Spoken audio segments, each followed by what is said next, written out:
But of the tree of the knowledge of good and evil, thou shalt not eat of it, for in the day that thou eatest thereof, thou shalt surely die. Preface. I never given much thought to how I would die, though I'd had reason enough in the last few months, but even if I had, I would not have imagined it like this. I stared without breathing across the long room, into the dark eyes of the hunter, and he looked pleasantly back at me. Surely it was a good way to die, in the place of someone else, someone I loved, noble even. That ought to count for something. I knew that if I'd never gone to Forks, I wouldn't be facing death now, but, terrified as I was, I couldn't bring myself to regret this decision.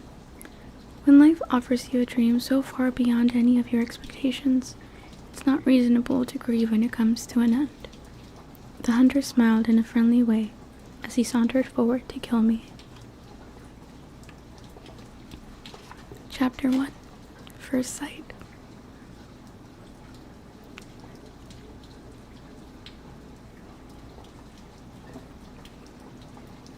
My mother drove me to the airport with the windows rolled down. It was 75 degrees in Phoenix, the sky a perfect, cloudless blue. I was wearing my favorite shirt, sleeveless, white eyelet lace. I was wearing it as a farewell gesture. My carry-on item was a parka. In the Olympic Peninsula of Northwest Washington State, a small town named Forks exists under a near constant cover of clouds. It rains on this inconsequential town more than any other place in the United States of America. It was from this town and its gloomy, omnipresent shade that my mother escaped with me when I was only a few months old.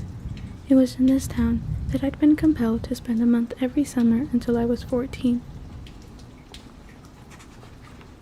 That was the year I finally put my foot down. These past 3 summers, my dad, Charlie, vacationed with me in California for 2 weeks instead. It was to Forks that I now exiled myself, an action that I took with great horror. I detested Forks. I loved Phoenix. I loved the sun and the blistering heat. I loved the vigorous, sprawling city. "Bella," my mom said to me, the last of 1,000 times before I got on the plane, "you don't have to do this." My mom looks like me, except with short hair and laugh lines. I felt a spasm of panic as I stared at her wide, childlike eyes. How could I leave my loving, erratic, harebrained mother to fend for herself? Of course she had Phil now, so the bills would probably get paid. There would be food in the refrigerator, gas in her car, and someone to call when she got lost, but still. "I want to go," I lied. I'd always been a bad liar, but I'd been saying this lie so frequently lately that it sounded almost convincing now. "Tell Charlie I said hi." "I will. I'll see you soon," she insisted. "You can come home whenever you want. I'll come right back as soon as you need me." But I could see the sacrifice in her eyes behind the promise. "Don't worry about me," I urged. "It'll be great. Love you, Mom." She hugged me tightly for a minute, and then I got on the plane, and she was gone. It's a 4-hour flight from Phoenix to Seattle, another hour in a small plane up to Port Angeles, and then an hour drive back down to Forks. Flying doesn't bother me. The hour in the car with Charlie, though, I was a little worried about. Charlie had really been fairly nice about the whole thing. He seemed genuinely pleased that I was coming to live with him for the first time with any degree of permanence. He'd already gotten me registered for high school and was going to help me get a car. But it was sure to be awkward with Charlie. Neither of us was what anyone would call verbose, and I didn't know what there was to say regardless. I know he was more than a little confused by my decision. Like my mother before me, I hadn't made a secret of my distaste for Forks. When I landed in Port Angeles, it was raining. I didn't see it as an omen, just unavoidable. I'd already said my goodbyes to the sun. Charlie was waiting for me with the cruiser. This I was expecting too. Charlie is police chief swan to the good people of Forks. My primary motivation behind buying a car, despite the scarcity of my funds, was that I refused to be driven around town in a car with red and blue lights on top. Nothing slows down traffic like a cop. Charlie gave me an awkward one-armed hug when I stumbled my way off the plane. "It's good to see you, Bells," he said, smiling as he automatically caught and steadied me. "You haven't changed much. How's Renee?" Mom's fine. It's good to see you too, Dad. I wasn't allowed to call him Charlie to his face. I had only a few bags. Most of my Arizona clothes were too permeable for Washington. My mom and I had pulled our resources to supplement my winter wardrobe, but it was still scanty. It'll fit easily into the trunk of the cruiser. I found a good car for you. Really cheap, he announced when we were strapped in. What kind of car? I was suspicious of the way he said, good car for you, as opposed to just good car. Well, it's a truck, actually. A Chevy. Where did you find it? Do you remember Billy Black down at La Push? La Push is a tiny Indian reservation on the coast. No.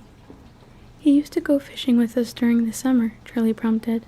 That would explain why I didn't remember him. I do a good job of blocking painful, unnecessary things from my memory. He's in a wheelchair now, Charlie continued when I didn't respond, so he can't drive anymore, and he offered to sell me his truck cheap. What year is it? I could see from his change of expression that this was the question he was hoping I wouldn't ask. Well, Billy's done a lot of work on the engine. It's only a few years old, really. I hope he didn't think so little of me as to believe I would give up that easily. When did he buy it? He bought it in 1984, I think. Did he buy it new? Well, no. I think it was new in the early 60s or late 50s at the earliest, he admitted sheepishly. Dad, I don't really know anything about cars. I wouldn't be able to fix it if anything went wrong, and I couldn't afford a mechanic. Really, Bella, the thing runs great. They don't build them like that anymore. The thing, I thought to myself. It had possibilities, as a nickname at the very least. How cheap is cheap? After all, that was the part I couldn't compromise on. Well, honey, I kind of already bought it for you, as a homecoming gift. Charlie peeked sideways at me with a hopeful expression. Wow. Free? You didn't need to do that, Dad. I was going to buy myself a car. I don't mind. I want you to be happy here. He was looking ahead at the road when he said this. Charlie wasn't comfortable with expressing his emotions out loud. I inherited that from him, so I was looking straight ahead as I responded.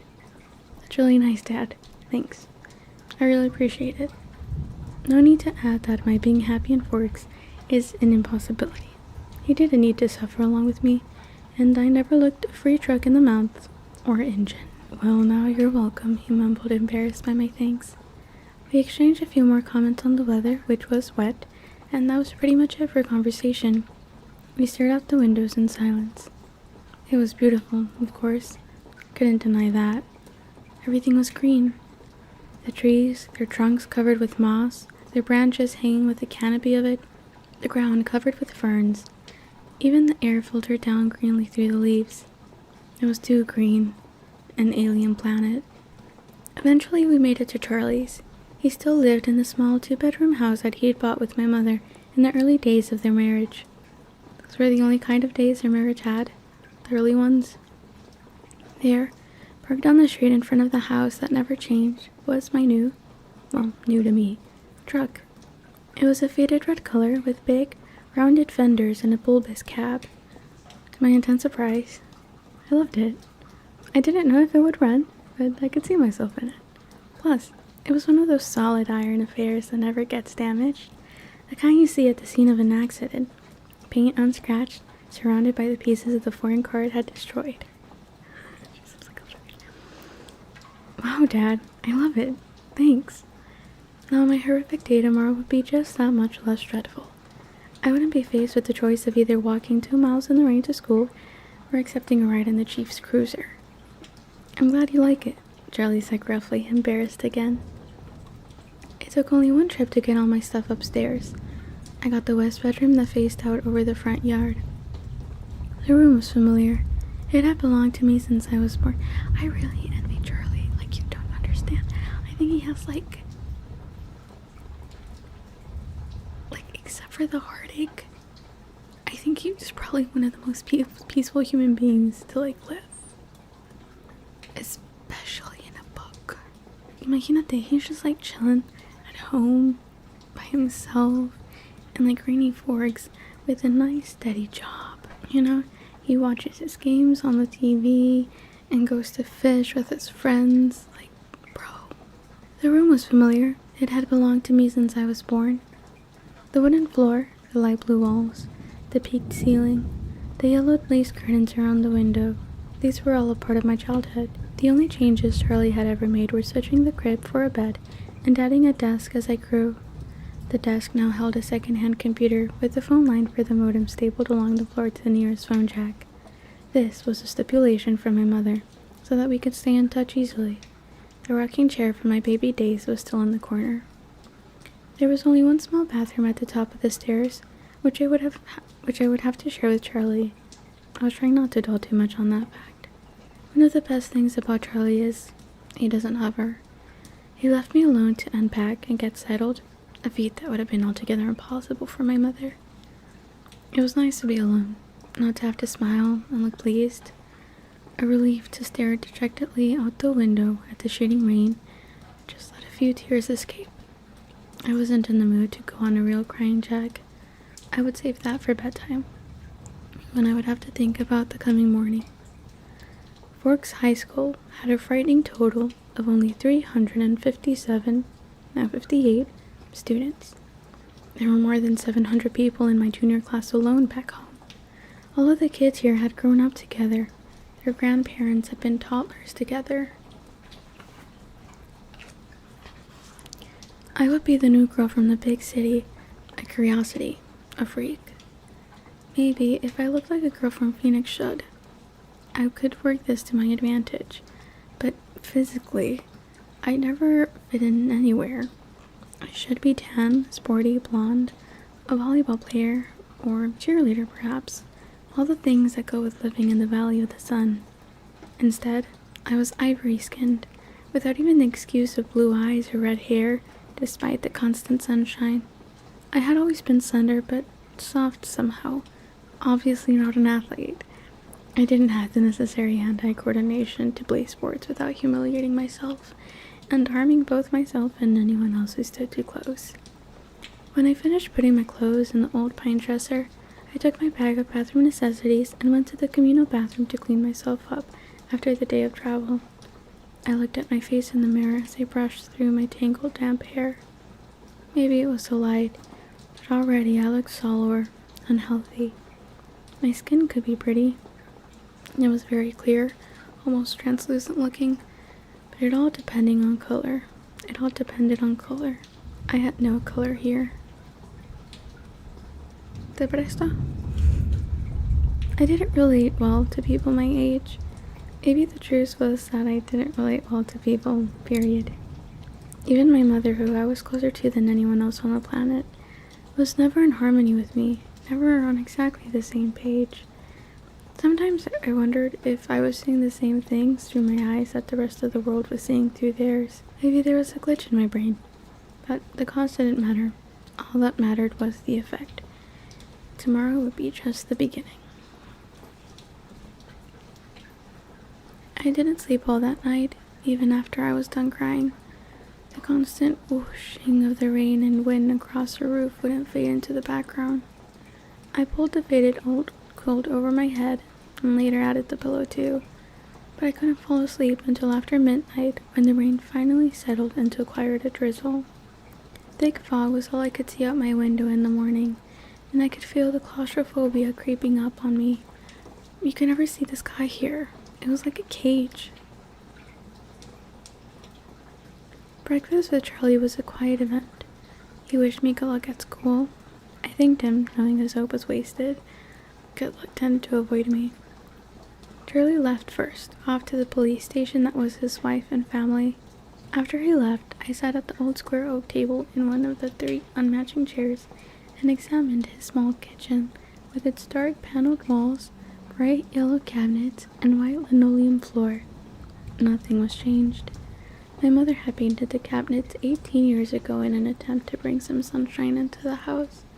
Over the small fireplace in the adjoining handkerchief-sized family room was a row of pictures. First, a wedding picture of Charlie and my mom in Las Vegas. Then, one of the 3 of us in the hospital after I was born, taken by a helpful nurse. followed by the procession of my school pictures. Up to the last years, those were embarrassing to look at. I would have to see what I could do to get Charlie to put them somewhere else, at least while I was living here. Okay. It was impossible, being in this house, not to realize that Charlie had never gotten over my mom. It made me uncomfortable. I didn't want to be too early to school, but I couldn't stay in the house anymore. I donned my jacket, which had the feel of a biohazard suit, and headed out into the rain. It was just drizzling still, not enough to soak me through immediately as I reached for the house key that was always hidden under the eaves by the door and locked up. The sloshing of my new waterproof boots was unnerving. I missed the normal crunch of gravel as I walked. I couldn't pause and admire my truck again as I wanted. I was in a hurry to get out of the misty wet that swirled around my head and clung to my hair under my hood. Inside the truck, it was nice and dry. Either Billy or Charlie had obviously cleaned it up, but the tan upholstered seats still smelled faintly of tobacco, gasoline, and peppermint. The engine started quickly, to my relief, but loudly, roaring to life and then idling at top volume. Well, a truck this old was bound to have a flaw. The antique radio worked, a plus that I hadn't expected. Finding the school wasn't difficult, though I'd never been there before. The school was, like most other things, just off the highway. It was not obvious that it was a school, only the sign, which declared it to be the Forks High School, made me stop. It looked like a collection of matching houses, built with maroon-colored bricks. There were so many trees and shrubs I couldn't see its size at first. Where was the feel of the institution? I wondered nostalgically. Where were the chain-link fences, the metal detectors? I parked in front of the first building, which had a small sign over the door reading front. Can you imagine other countries reading that line and be like, what is wrong with you? What do you mean you have metal detectors at school? Which had a small sign over the door reading front office. No one else was parked there, so I was sure it was off limits, but I decided I would get directions inside instead of circling around in the rain like an idiot. Smart choice. I stepped unwillingly out of the toasty truck cab and walked down a little stone path lined with dark hedges. I took a deep breath before opening the door. Inside, it was brightly lit and warmer than I'd hoped. The office was small, a little waiting area with padded folding chairs, orange-flecked commercial carpet, notices and awards cluttering the walls, a big clock ticking loudly. Plants grew everywhere in large plastic pots, as if there wasn't enough greenery outside. There's never enough greenery, Bella. The room was cut in half by a long counter, cluttered with wire baskets full of papers and brightly colored flyers taped to its front. There were 3 desks behind the counter, one of which was manned by a large red-haired woman wearing glasses. She was wearing a purple t-shirt, which immediately made me feel overdressed. The red-haired woman looked up. "Can I help you?" "I'm Isabella Swan," I informed her, and saw the immediate awareness light her eyes. I was expected. A topic of gossip, no doubt. Daughter of the chief's flighty ex-wife, come home at last. Yikes. "Of course," she said. She dug through a precariously stacked pile of documents on her desk till she found the ones she was looking for. "I have your schedule right here and a map of the school." She brought several sheets to the counter to show me. She went through my classes for me, highlighting the best route to each on the map, and gave me a slip to have each teacher sign, which I was to bring back at the end of the day. She smiled at me and hoped, like Charlie, that I would like it here in Forks. I smiled back as convincingly as I could. When I went back out to my truck, other students were starting to arrive. I drove around the school, following the line of traffic. I was glad to see that most of the cars were older, like mine, nothing flashy. At home, I lived in one of the few lower-income neighborhoods that were included in the Paradise Valley district. It was a common thing to see a new Mercedes or Porsche in the student lot. The nicest car here was the shiny Volvo, and it stood out, though I cut the engine as soon as I was in a spot so that the thunderous volume wouldn't draw attention to me. I looked at the map in the truck, trying to memorize it now. Hopefully, I wouldn't have to walk around with it in front of my nose all day. Thankfully, I wouldn't have to walk around with it stuck in front of my nose all day. I stuffed everything in my bag, slung the strap over my shoulder, and sucked in a huge breath. I can do this, I lied to myself feebly. No one was going to bite me. I finally exhaled and stepped out of the truck. I kept my face pulled back into my hood as I walked to the sidewalk crowded with teenagers. My plain black jacket didn't stand out, I noticed with relief. Once I got around the cafeteria, Building 3 was easy to spot. A large black 3 was painted on a white square on the east corner. I felt my breathing gradually creeping toward hyperventilation as I approached the door. I tried holding my breath as I followed 2 unisex raincoats through the door. The classroom was small. The people in front of me stopped just inside the door to hang up their coats on a long row of hooks. I copied them. There were 2 girls, one a porcelain-colored blonde, the other also pale with light brown hair. At least my skin wouldn't be a standout here. I took the slip up to the teacher, a tall balding man whose desk had a nameplate identifying him as Mr. Mason. He cocked at me when he saw my name. Not an encouraging response, and of course I flushed tomato red, but at least he sent me to an empty desk at the back without introducing me to the class. It was harder for my new classmates to stare at me in the back, but somehow they managed. I kept my eyes down on the reading list the teacher had given me. It was really basic. Bronte, Shakespeare, Chaucer, correct me please, Faulkner. I'd already read everything. That was comforting. And boring. I wondered if my mom would send me my folder of old essays, or if she would think that was cheating. I went through different arguments with her in my head while the teacher droned on. When the bell rang, a nasal buzzing sound, a gangly boy with skin problems and hair black as an oil slick leaned across the aisle to talk to me. "You're Isabella Swan, aren't you?" He looked like the overly helpful chess club type. "Bella," I corrected. Everyone within a 3-seat radius turned to look at me. "What's your next class?" he asked. I had to check in my bag. Government with Jefferson in Building 6. There was nowhere to look without meeting curious eyes. "I'm headed toward Building 4. I could show you the way." Definitely overhelpful. "I'm Eric," he added. I smiled tentatively. "Thanks." We got our jackets and headed out into the rain, which had picked up. I could have sworn several people behind us were walking close enough to eavesdrop. I hoped I wasn't getting paranoid. "So this is a lot different than Phoenix, huh?" he asked. "Very. It doesn't rain much there, does it?" "3 or 4 times a year." "Wow. What must that be like?" he wondered. "Sunny," I told him. "You don't look very tan." My mother is portaled by... No.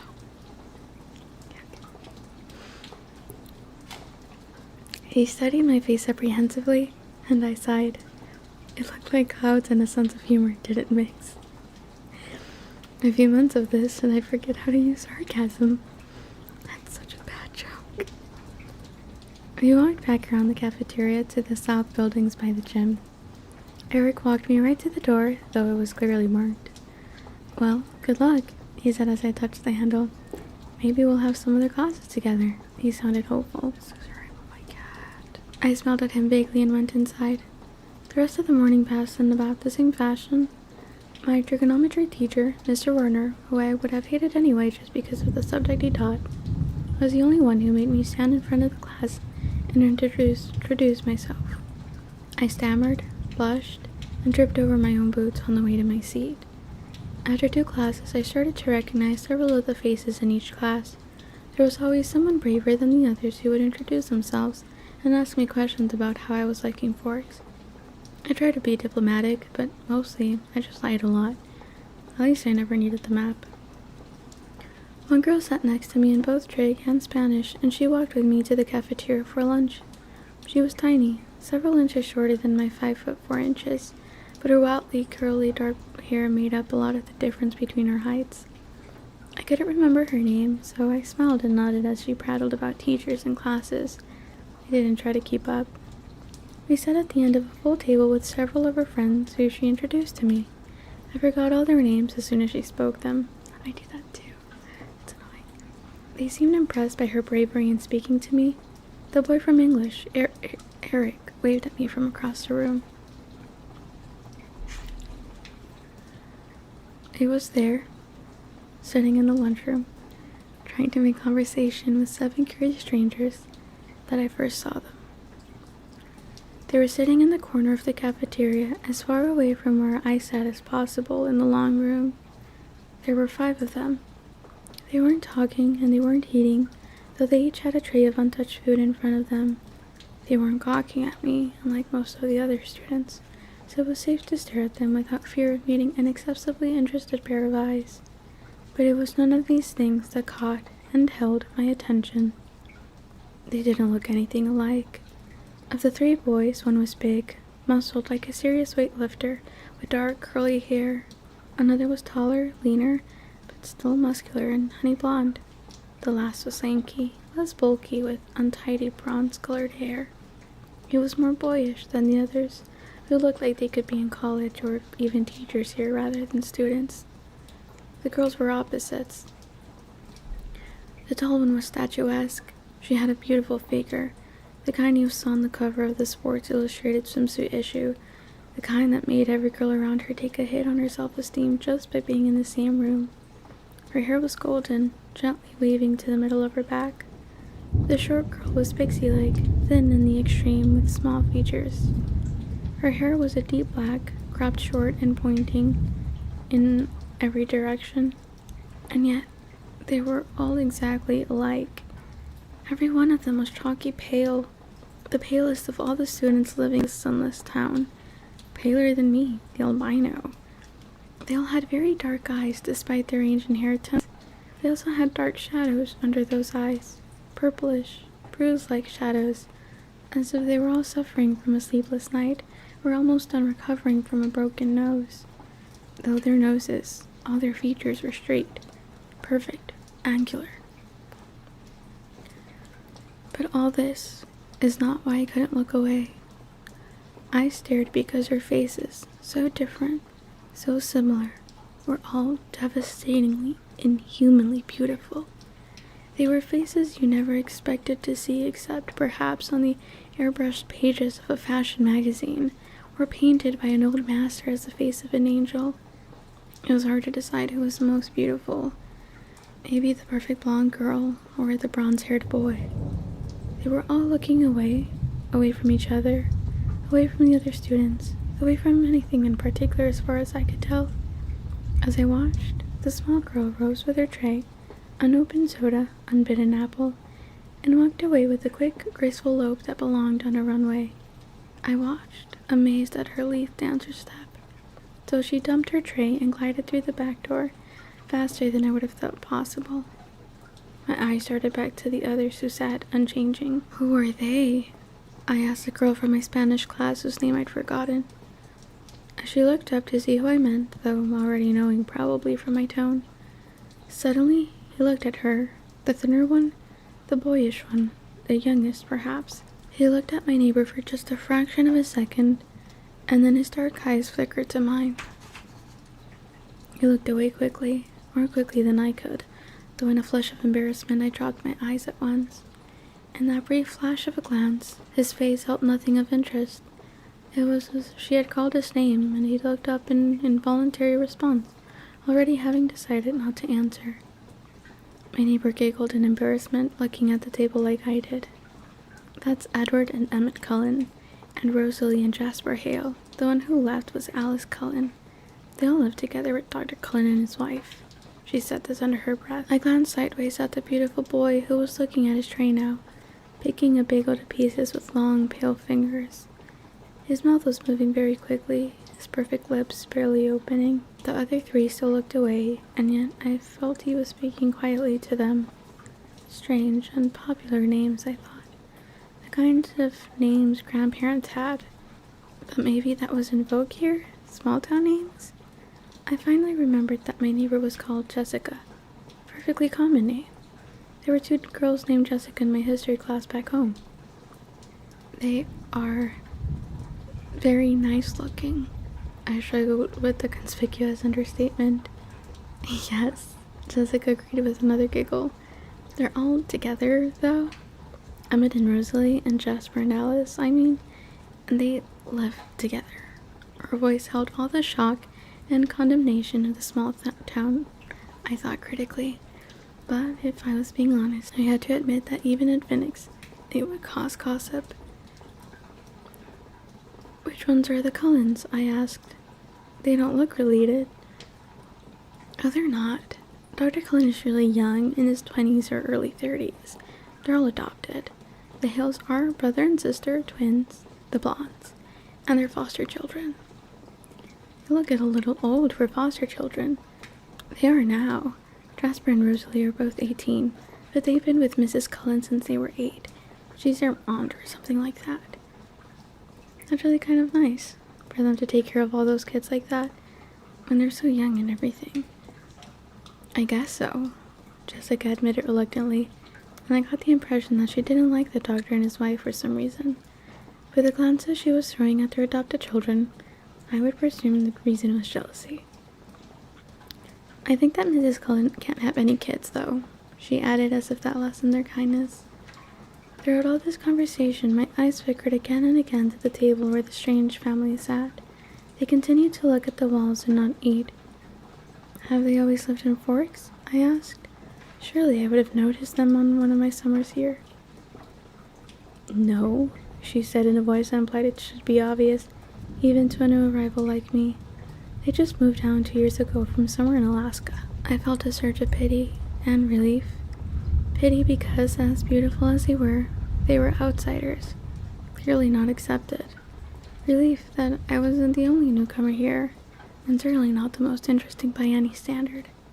As I examined them, the youngest, one of the Cullens, looked up and met my gaze, this time with evident curiosity in his expression. As I looked swiftly away, it seemed to me that his glance held some kind of unmet expectation.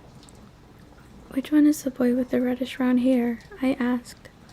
I peeked at him from the corner of my eye, and he was still staring at me, but not gawking like the other students had today. He had a slightly frustrated expression. I looked down again. That's Edward. He's gorgeous, of course, but don't waste your time. He doesn't date. Apparently none of the girls here are good looking enough for him. She sniffed. A clear case of sour grapes. I wondered when he'd turn her down. I bit my lip to hide my smile. Then I glanced at him again. His face was turned away, but I thought his cheek appeared lifted, as if he were smiling too. After a few more minutes, the 4 of them left the table together. They all were noticeably graceful, even the big brawny one. It was unsettling to watch. The one named Edward didn't look at me again. I sat at the table with Jessica and her friends longer than I would have if I'd been sitting alone. I was anxious not to be late for class on my first day. One of my new acquaintances, who considerately reminded me that her name was Angela, had biology 2 with me the next hour. We walked to class together in silence. She was shy too. When we entered the classroom, Angela went to sit at a black-topped lab table exactly like the ones I was used to. She already had a neighbor.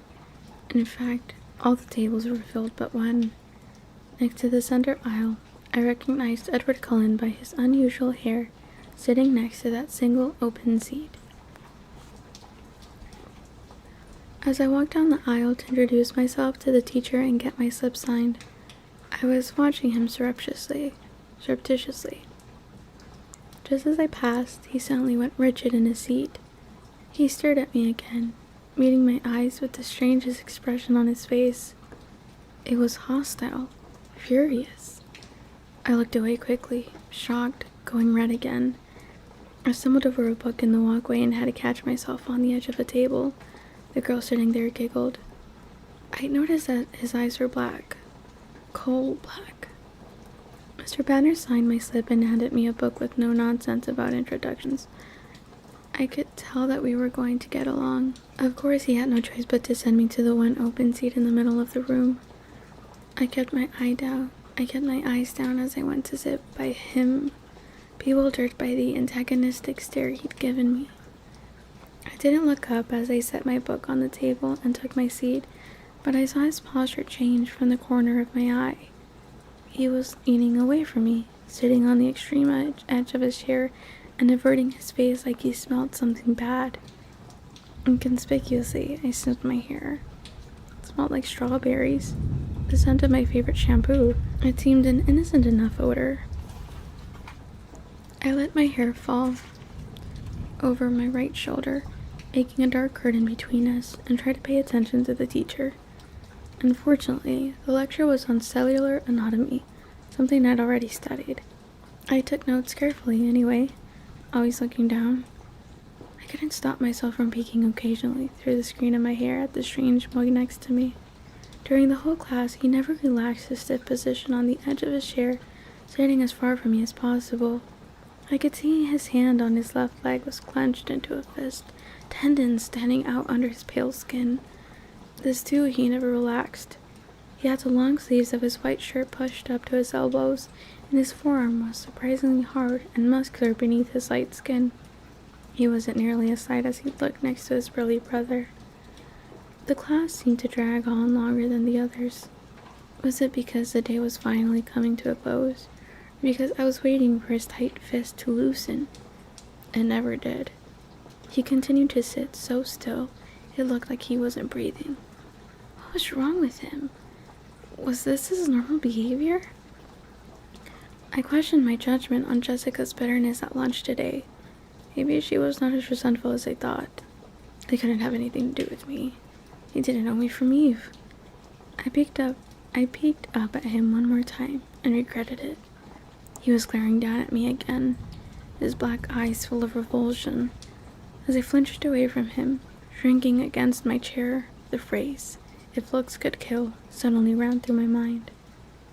At that moment, the bell rang loudly, making me jump, and Edward Cullen was out of his seat. Fluidly, he rose. He was much taller than I thought, his back to me, and he was out the door before anyone else was out of their seat. I sat frozen in my seat, staring blankly after him. He was so mean. It wasn't fair. I began gathering up my things slowly, trying to block the anger that filled me, for fear my eyes would tear up. For some reason, my temper was hardwired to my tear ducts. I usually cried when I was angry, a humiliating tendency. "Aren't you Isabella Swan?" a male voice asked. I looked up to see a cute, baby-faced boy, his pale blonde hair carefully gelled into orderly spikes, smiling at me in a friendly way. He obviously didn't think I smelled bad. "Bella," I corrected him with a smile. "I'm Mike." "Hi, Mike. Do you need any help finding your next class?" "I'm headed to the gym, actually. I think I can find it." "That's my next class, too." He seemed thrilled, though it wasn't that big of a coincidence in a school this small. We walked to class together. He was a chatterer. He supplied most of the conversation, which made it easy for me. He had lived in California till he was 10, so he knew how I felt about the sun. It turned out he was in my English class also. He was the nicest person I'd met today. But as we were entering the gym, he asked, "So, did you stab Edward Cullen with a pencil or what? I've never seen him act like that." I cringed. So I wasn't the only one who had noticed. And apparently that wasn't Edward Cullen's usual behavior. I decided to play dumb. "Was that the boy I sat next to in biology?" I answered artlessly. "Yes," he said. He looked like he was in pain or something. "I don't know," I responded. I never spoke to him. "He's your weird guy." Mike lingered by me instead of heading to the dressing room. "If I were lucky enough to sit by you, I would have talked to you." I smiled at him before walking through the girls' locker room door. He was friendly and clearly admiring, but it wasn't enough to ease my irritation. The gym teacher, Coach Clapp, found me a uniform but didn't make me dress down for today's class. At home, only 2 years of PE were required. Here, PE was mandatory all 4 years. Sports was literally my personal hell on earth. I watched 4 volleyball games running simultaneously, remembering how many injuries I had sustained and inflicted. Playing volleyball, I felt faintly nauseated. The final bell rang at last. I walked slowly to the office to return my paperwork. The rain had drifted away, but the wind was strong and colder. I wrapped my arms around myself.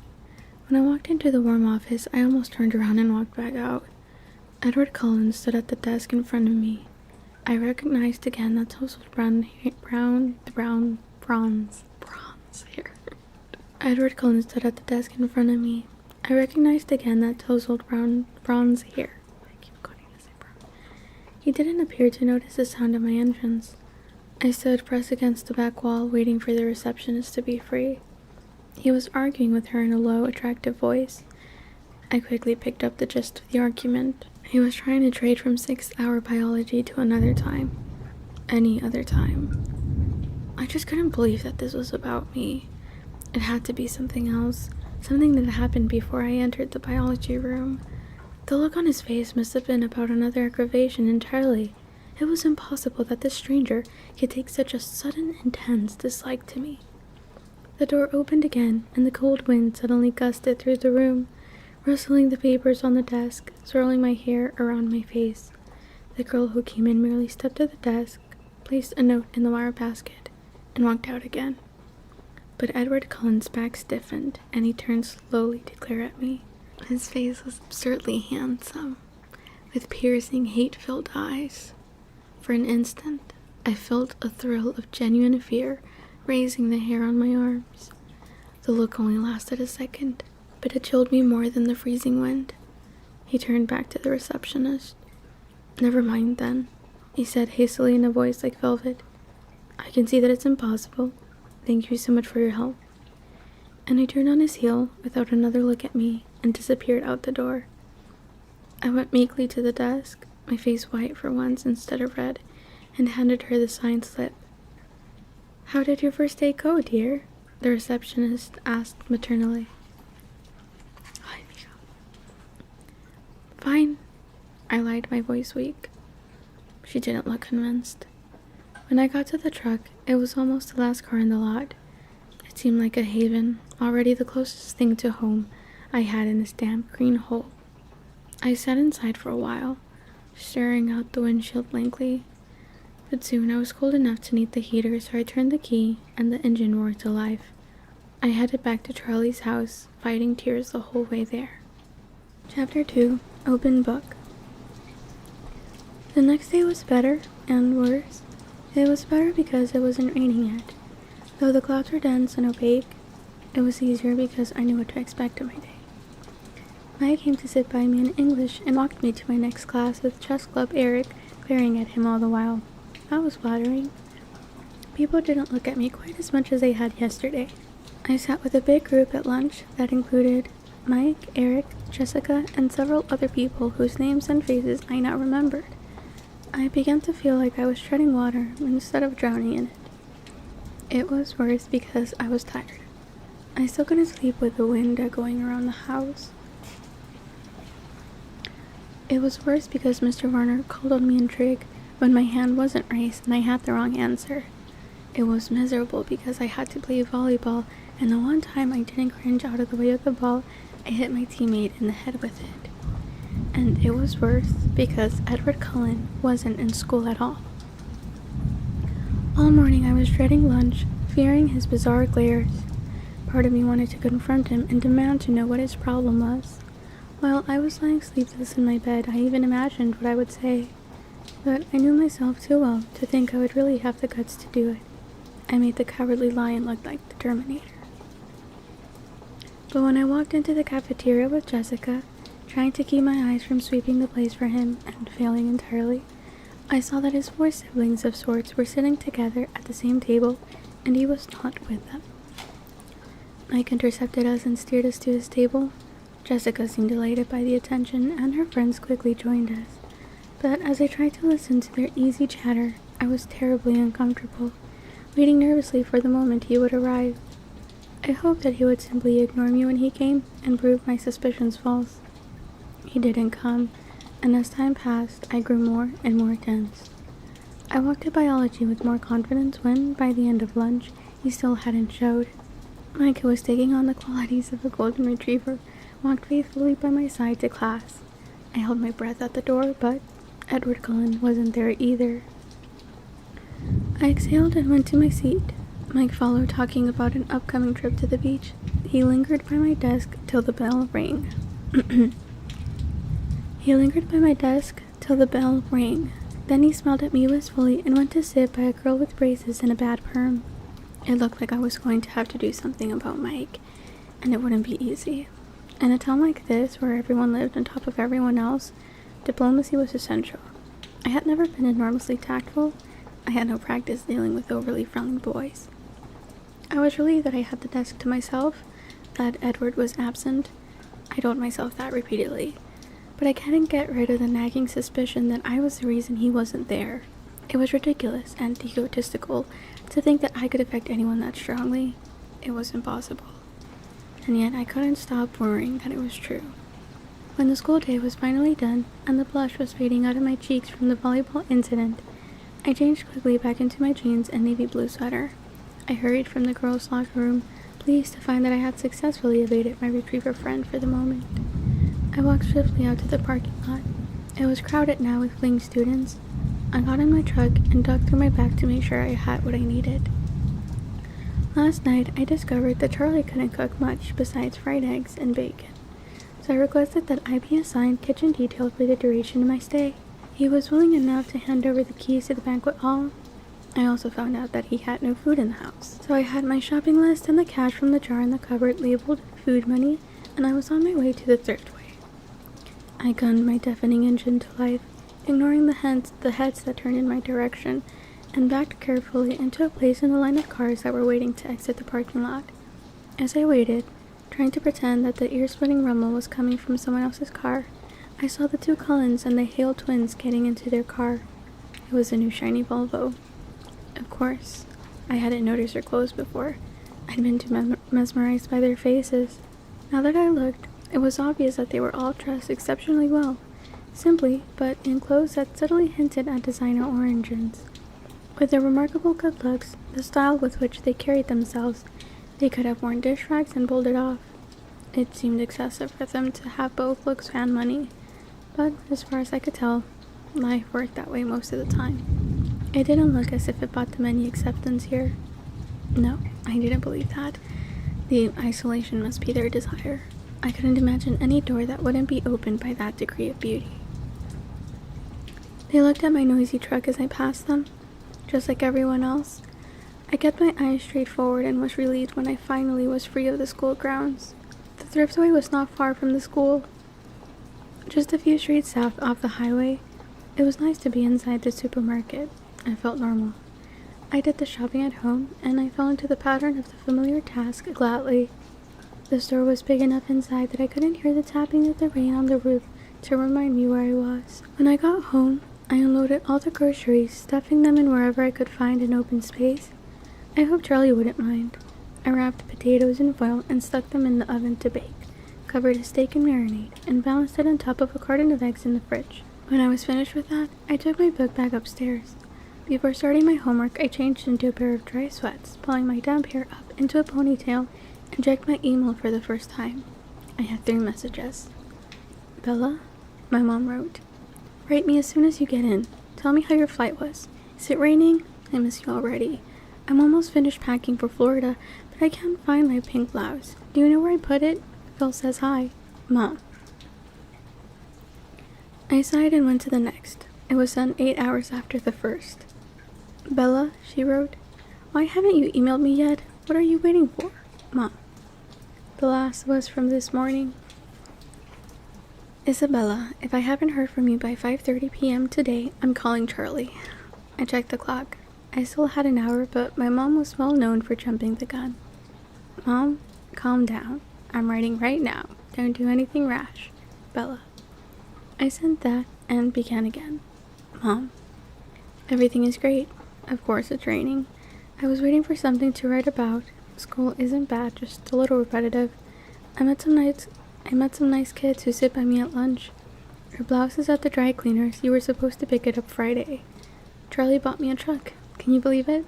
I love it. It's old, but really sturdy, which is good. You know, for me. I miss you too. I'll write again soon, but I'm not going to check my email every 5 minutes. Relax. Breathe. I love you. Bella." I had decided to read Wuthering Heights, the novel we were currently studying in English, yet again for the fun of it. And that's what I was doing when Charlie came home. I had lost track of time, and I hurried downstairs to take the potatoes out and put the steak into broil. "Bella?" my father called out when he heard me on the stairs. Who else? I thought to myself. "Hey, Dad. Welcome home." "Thanks." Ian hung up his gun belt and stepped out of his boots as I bustled about the kitchen. As far as I was aware, he'd never shot the gun on the job, but he kept it ready. When I came here as a child, he would always remove the bullets as soon as he walked in the door. I guess he considered me old enough now not to shoot myself by accident, and not depressed enough to shoot myself on purpose. "What's for dinner?" he asked wearily. My mother was an imaginative cook, and her experiments weren't always edible. I was surprised and sad that he seemed to remember that far back. "Steak and potatoes," I answered, and he looked relieved. He seemed to feel awkward standing in the kitchen doing nothing. He lumbered into the living room to watch TV while I worked. We were both more comfortable that way. I made a salad while the steaks cooked and set the table. I called him in when dinner was ready, and he sniffed appreciatively as he walked into the room. "Smells good, Belle." "Thanks." We ate in silence for a few minutes. It wasn't uncomfortable. Neither of us was bothered by the quiet. In some ways, we were well suited for living together. "So how did you like school? Have you made any friends?" he asked as he was taking seconds. "Well, I have a few classes with a girl named Jessica. I sit with her friends at lunch. And there's this boy, Mike, who's very friendly. Everybody seems pretty nice. With one outstanding exception. That must be Mike Newton. Nice kid. Nice family. His dad owns the sporting goods store just outside of town. He makes a good living off all the backpackers who come through here." "Do you know the Cullen family?" I asked hesitantly. "Dr. Cullen's family? Sure. Dr. Cullen's a great man. The kids are a little different. They don't seem to fit in very well at school." Charlie surprised me by looking angry. "People in this town," he muttered. "Yeah, Charlie, I'm with you. Dr. Cullen, this is so true, is a brilliant surgeon. Yeah, who could probably work in any hospital in the world, make 10 times the salary he gets here." He continued, getting louder. "We're lucky to have him.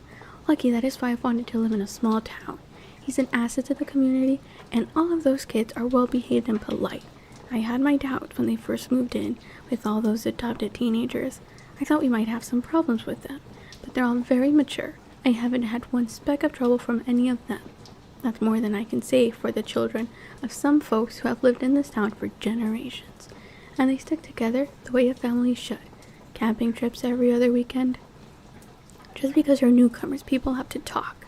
It was the longest speech I'd ever heard Charlie make. He must feel strongly about whatever people were saying. I backpedaled. "They seemed nice enough to me. I just noticed they kept to themselves. They're all very attractive," I added, trying to be more complimentary. "You should see the doctor," Charlie said, laughing. "It's a good thing he's happily married. A lot of the nurses at the hospital have a hard time concentrating on their work with him around." We lapsed back into silence as we finished eating. He cleared the table while I started on the dishes. He went back to the TV, and after I finished washing the dishes by hand, no dishwasher, I went upstairs unwillingly to work on my math homework. I could feel a tradition in the making. That night, it was finally quiet. I fell asleep quickly, exhausted. The rest of the week was uneventful. I got used to the routine of my classes. By Friday, I was able to recognize, if not name, almost all the students at school. In gym, the kids on my team learned not to pass me the ball and to step quickly in front of me if the other team tried to take advantage of my weakness. I happily stayed out of their way. Edward Cullen didn't come back to school. Every day, I watched anxiously until the rest of the Cullens entered the cafeteria without him. Then I could relax and join in the lunchtime conversation.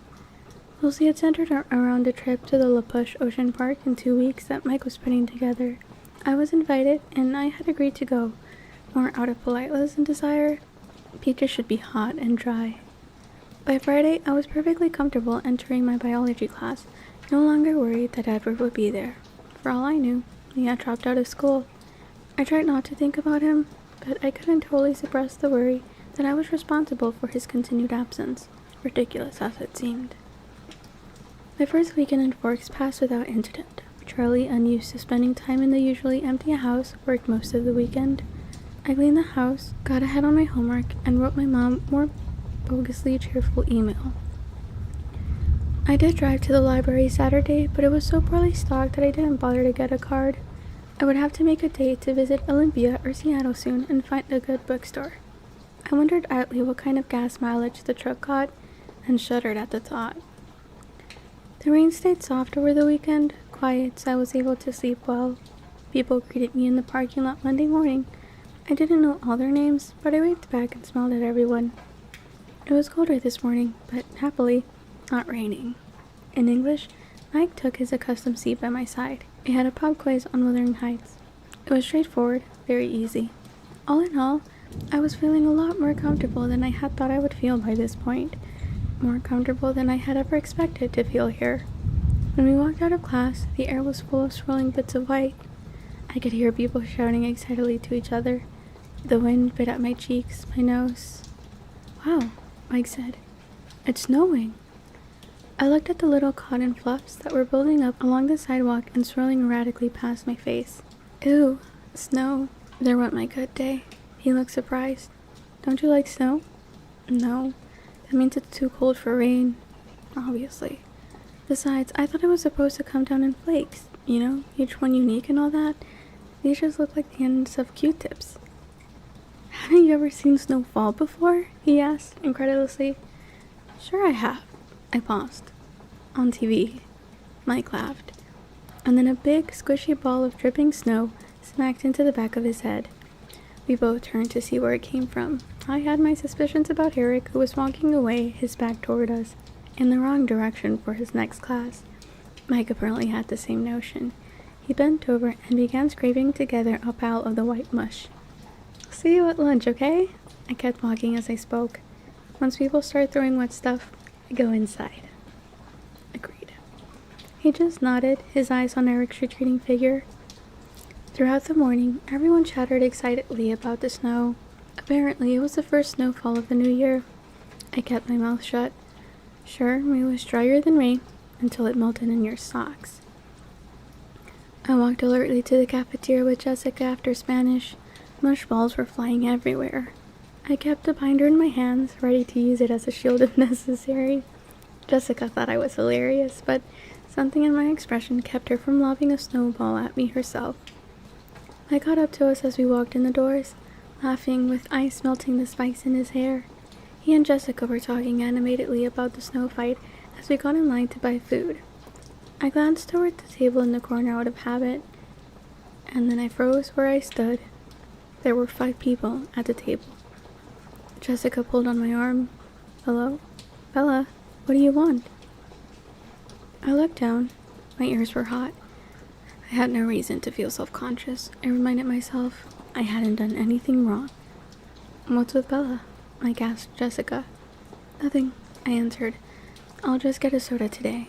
I caught up to the end of the line. "Aren't you hungry?" Jessica asked. "Actually, I feel a little sick," I said, my eyes still on the floor. I waited for them to get their food and then followed them to a table, my eyes on my feet. I sipped my soda slowly, my stomach churning. Twice, Mike asked with unnecessary concern how I was feeling.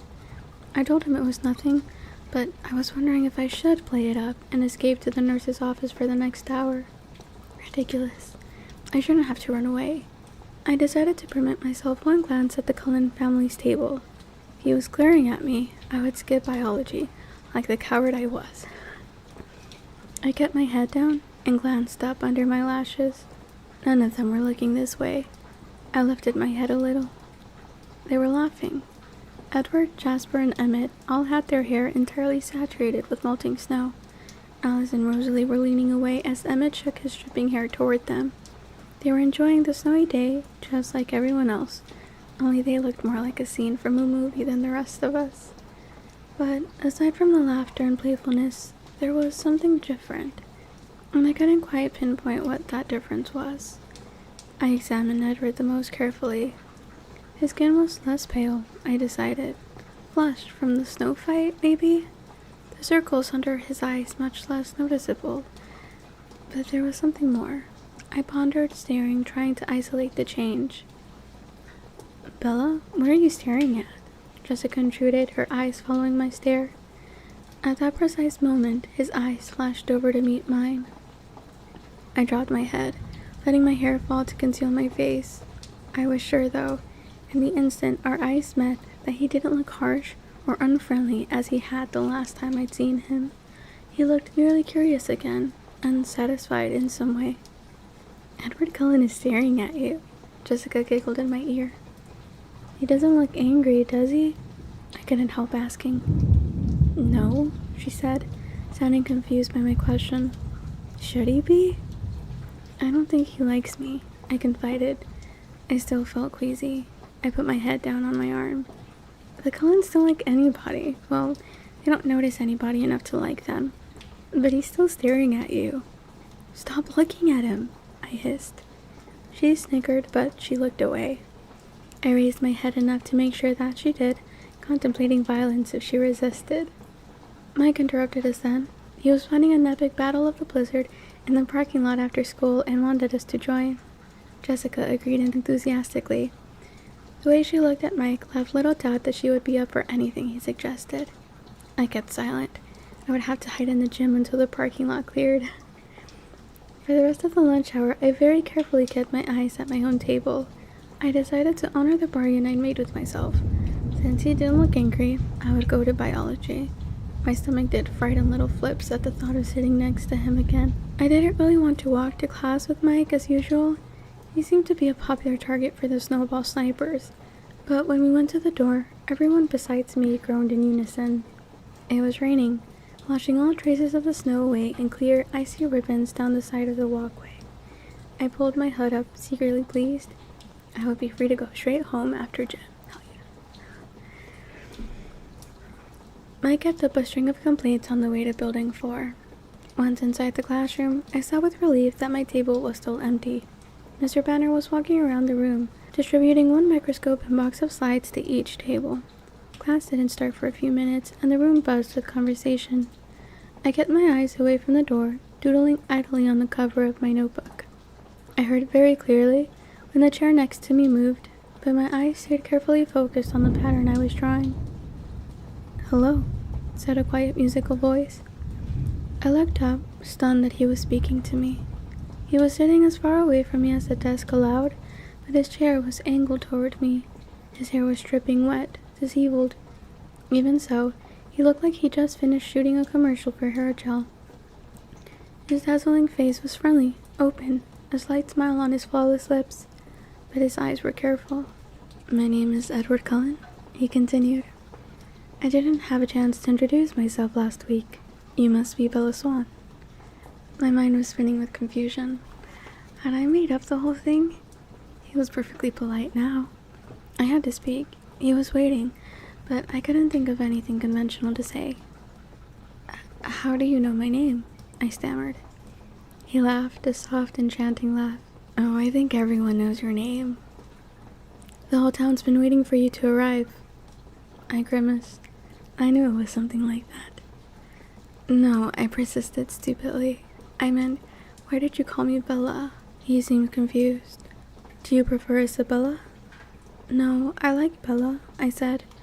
"But I think Charlie, I mean my dad, must call me Isabella behind my back. That's what everyone here seems to know me as." I tried to explain, feeling like an utter moron. "Oh," he let it drop. I looked away awkwardly. This is a very awkward conversation. Thankfully, Mr. Banner started class at that moment. I tried to concentrate as he explained the lab we would be doing today. The slides in the box were out of order. Working as lab partners, we had to separate the slides of onion root tip cells into the phases of mitosis they were presented and label them accordingly. We weren't supposed to use our books.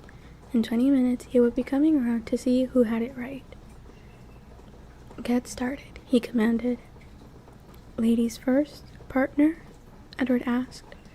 I looked up to see him smiling a crooked smile so beautiful that I could only stare at him like an idiot.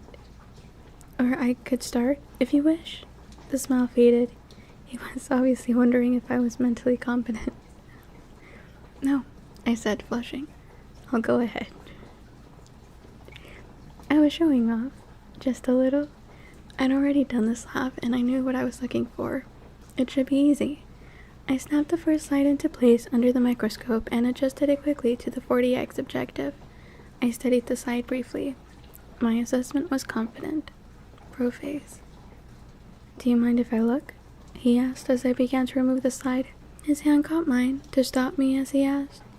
His fingers were ice cold, like he'd been holding them in a snowdrift before class. But that wasn't why I jerked my hand away so quickly. When he touched me, it stung my hand as if an electric current had passed through us. I'm sorry, he muttered, pulling his hand back immediately. However, he continued to reach for the microscope. I watched him, still staggered, as he examined the slide for an even shorter time than I had. Prophase, he agreed, writing it neatly in the first space on our worksheet. He swiftly switched out the first slide for the second, and then glanced at it cursorily.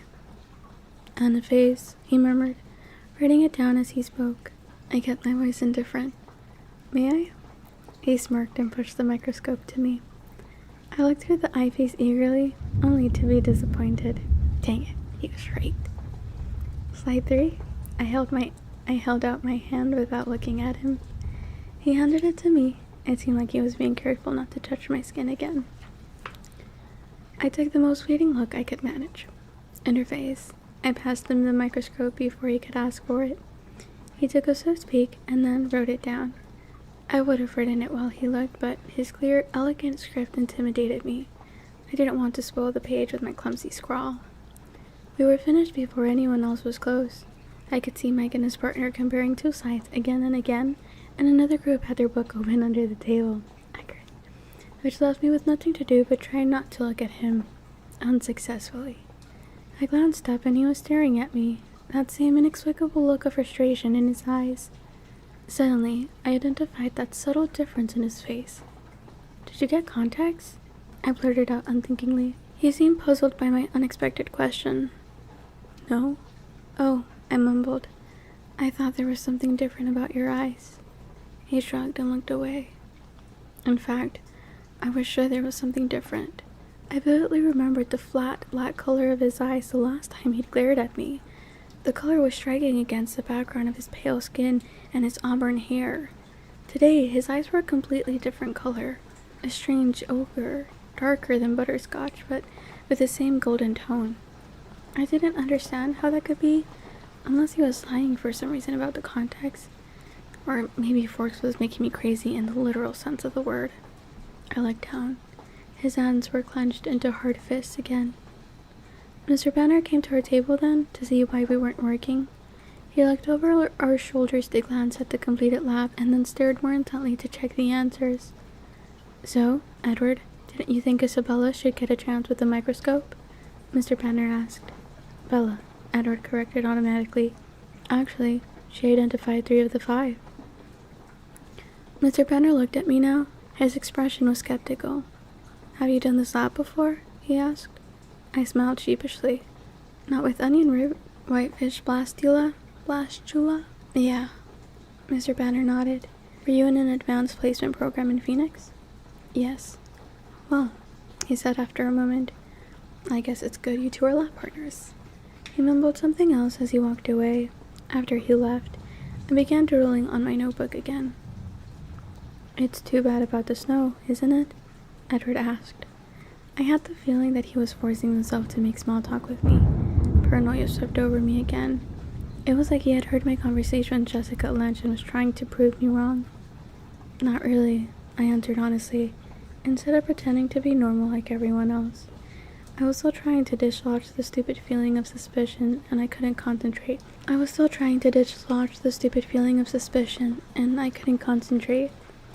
You don't like the cold. It wasn't a question. Or the wet.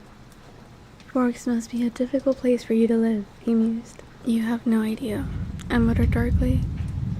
He looked fascinated by what I said, for some reason I couldn't imagine. His face was such a distraction that I tried not to look at it any more than courtesy absolutely demanded. Why did you come here then? No one had asked me that, not straight out like he did, demanding. It's complicated. I think I can keep up, he pressed. I paused for a long moment and then made the mistake of meeting his gaze. His dark gold eyes confused me, and I answered without thinking. My mother got remarried, I said. That doesn't sound so complex, he disagreed, but he was suddenly sympathetic. When did that happen? Last September. My voice sounded sad even to me. And you don't like him? Edward summers, his tone still kind. No, Phil is fine. Too young, maybe, but nice enough. Why didn't you stay with them? I couldn't fathom his interest, but he continued to stare at me with penetrating eyes, as if my dull life story was somehow vitally important. Phil travels a lot. He plays ball for a living. I half smiled. Have I heard of him? He asked, smiling in response. Probably not. He doesn't play well. Strictly minor league. He moves around a lot. And your mother sent you here so that she could travel with him. He said it as an assumption again, not a question. My chin raised a fraction. No, she did not send me here. I sent myself. His eyebrows knit together. I don't understand, he admitted. Then he seemed unnecessarily frustrated by that fact. I sighed. Why was I explaining this then? He continued to stare at me with obvious curiosity. She stayed with me at first, but she missed him. It made her unhappy. So I decided it was time to spend some quality time with Charlie. My voice was gone by the time I finished. But now you're unhappy, he pointed out. And? I challenged. That doesn't seem fair, he shrugged, but his eyes were still intense. I laughed without humor. Hasn't anyone ever told you life isn't fair? I believe I have heard that somewhere before, he agreed dryly. So that's all, I insisted, wondering why he was still staring at me that way. His gaze became appraising. You put on a good show, he said slowly, but I'd be willing to bet that you're suffering more than you let anyone see. I grimaced at him, resisting the impulse to stick out my tongue like a 5-year-old and looked away. Am I wrong? I tried to ignore him. I didn't think so, he murmured smugly. Why does it matter to you? I asked, irritated. I kept my eyes away, watching the teacher make his rounds. That's a very good question, he muttered, so quietly that I wondered if he was talking to himself. However, after a few seconds of silence, I decided that was the only answer I was going to get. I sighed, scowling at the blackboard. Am I annoying you? He asked. He sounded amused. I glanced at him without thinking, and told the truth again. Not exactly. I'm more annoyed at myself. My face is so easy to read. My mother always calls me her open book. I frowned. On the contrary, I find you very difficult to read. Despite everything that I'd said and he'd guessed, he sounded like he meant it. You must be a good reader then, I replied. Usually, he smiled widely, flashing a set of perfect ultralight teeth.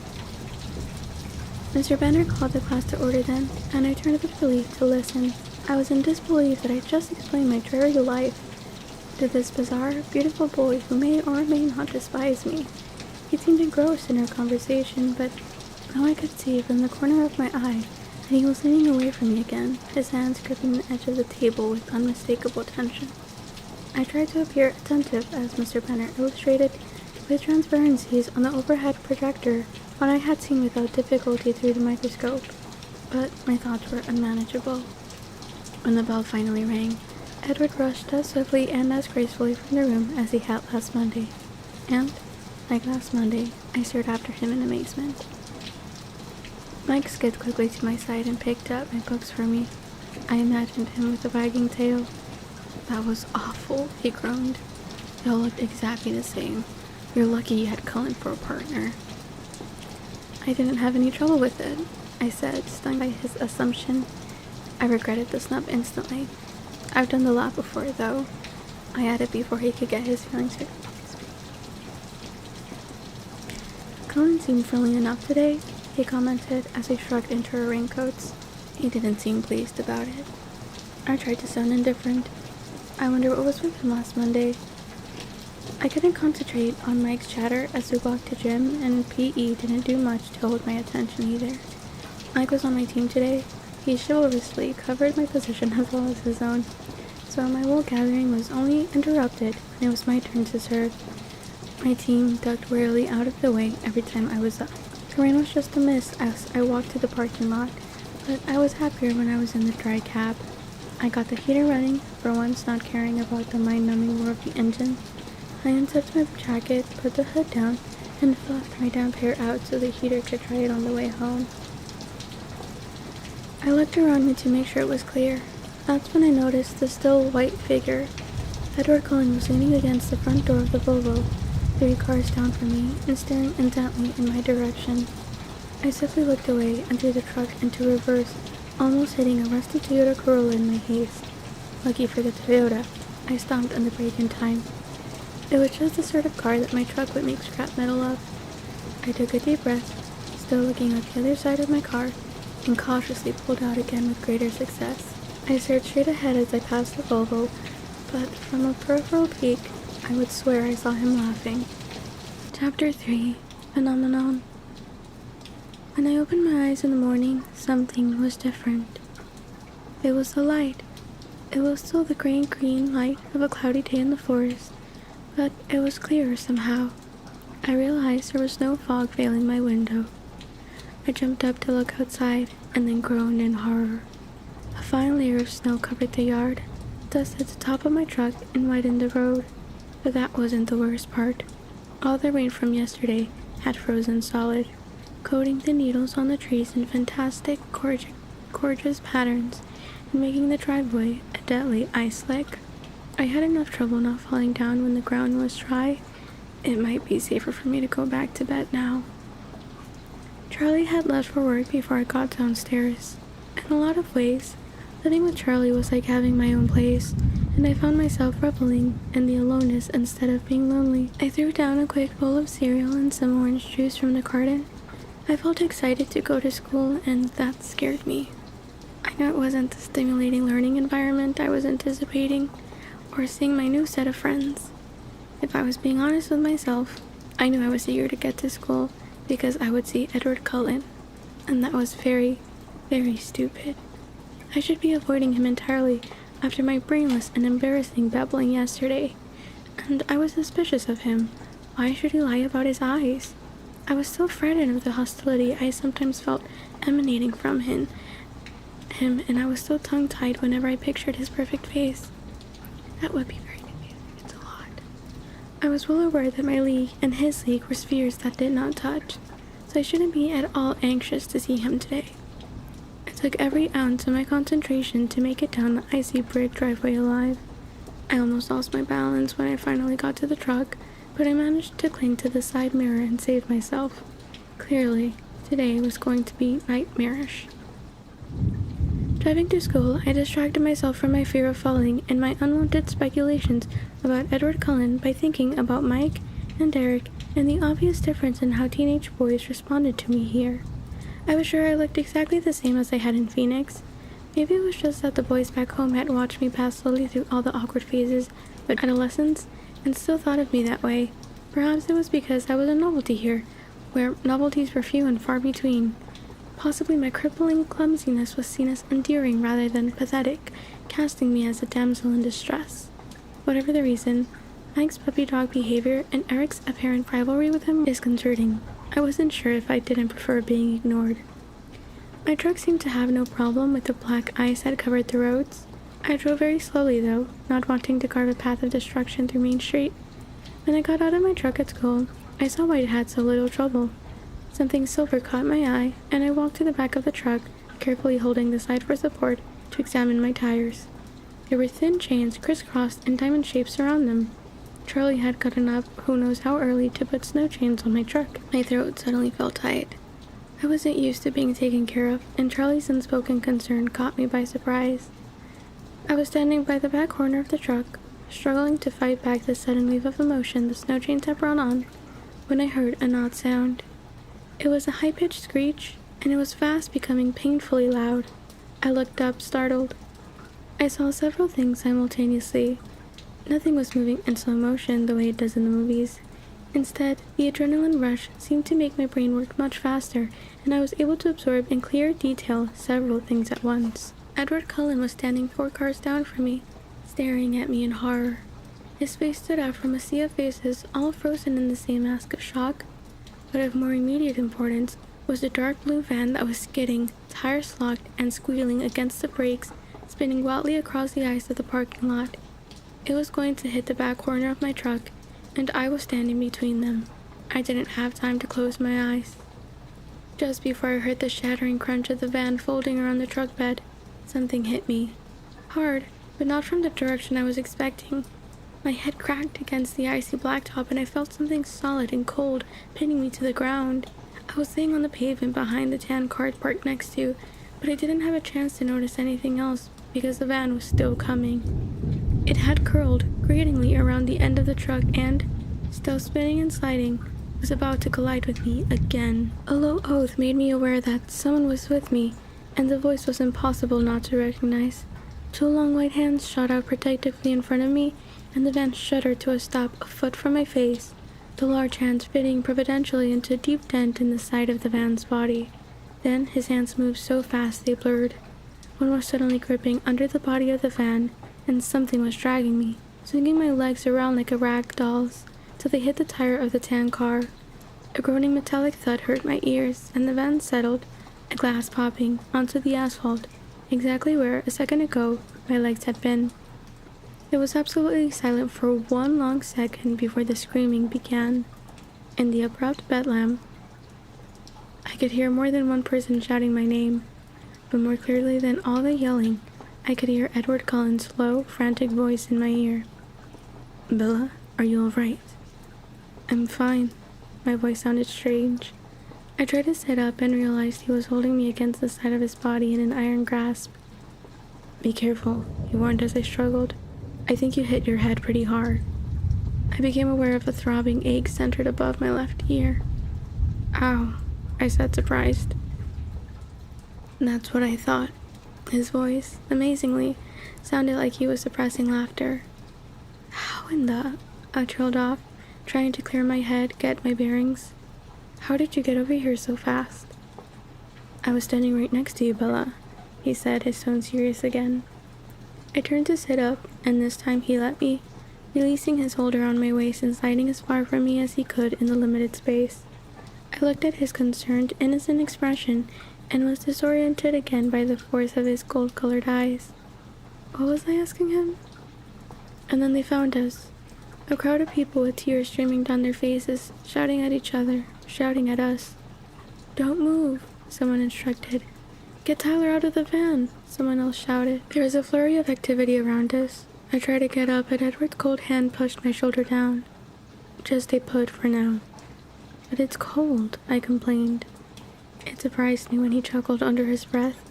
There was an edge to the sound. "You were over there," I suddenly remembered, and his chuckle stopped short. "You were by your car." His expression turned hard. "No, I wasn't." "I saw you."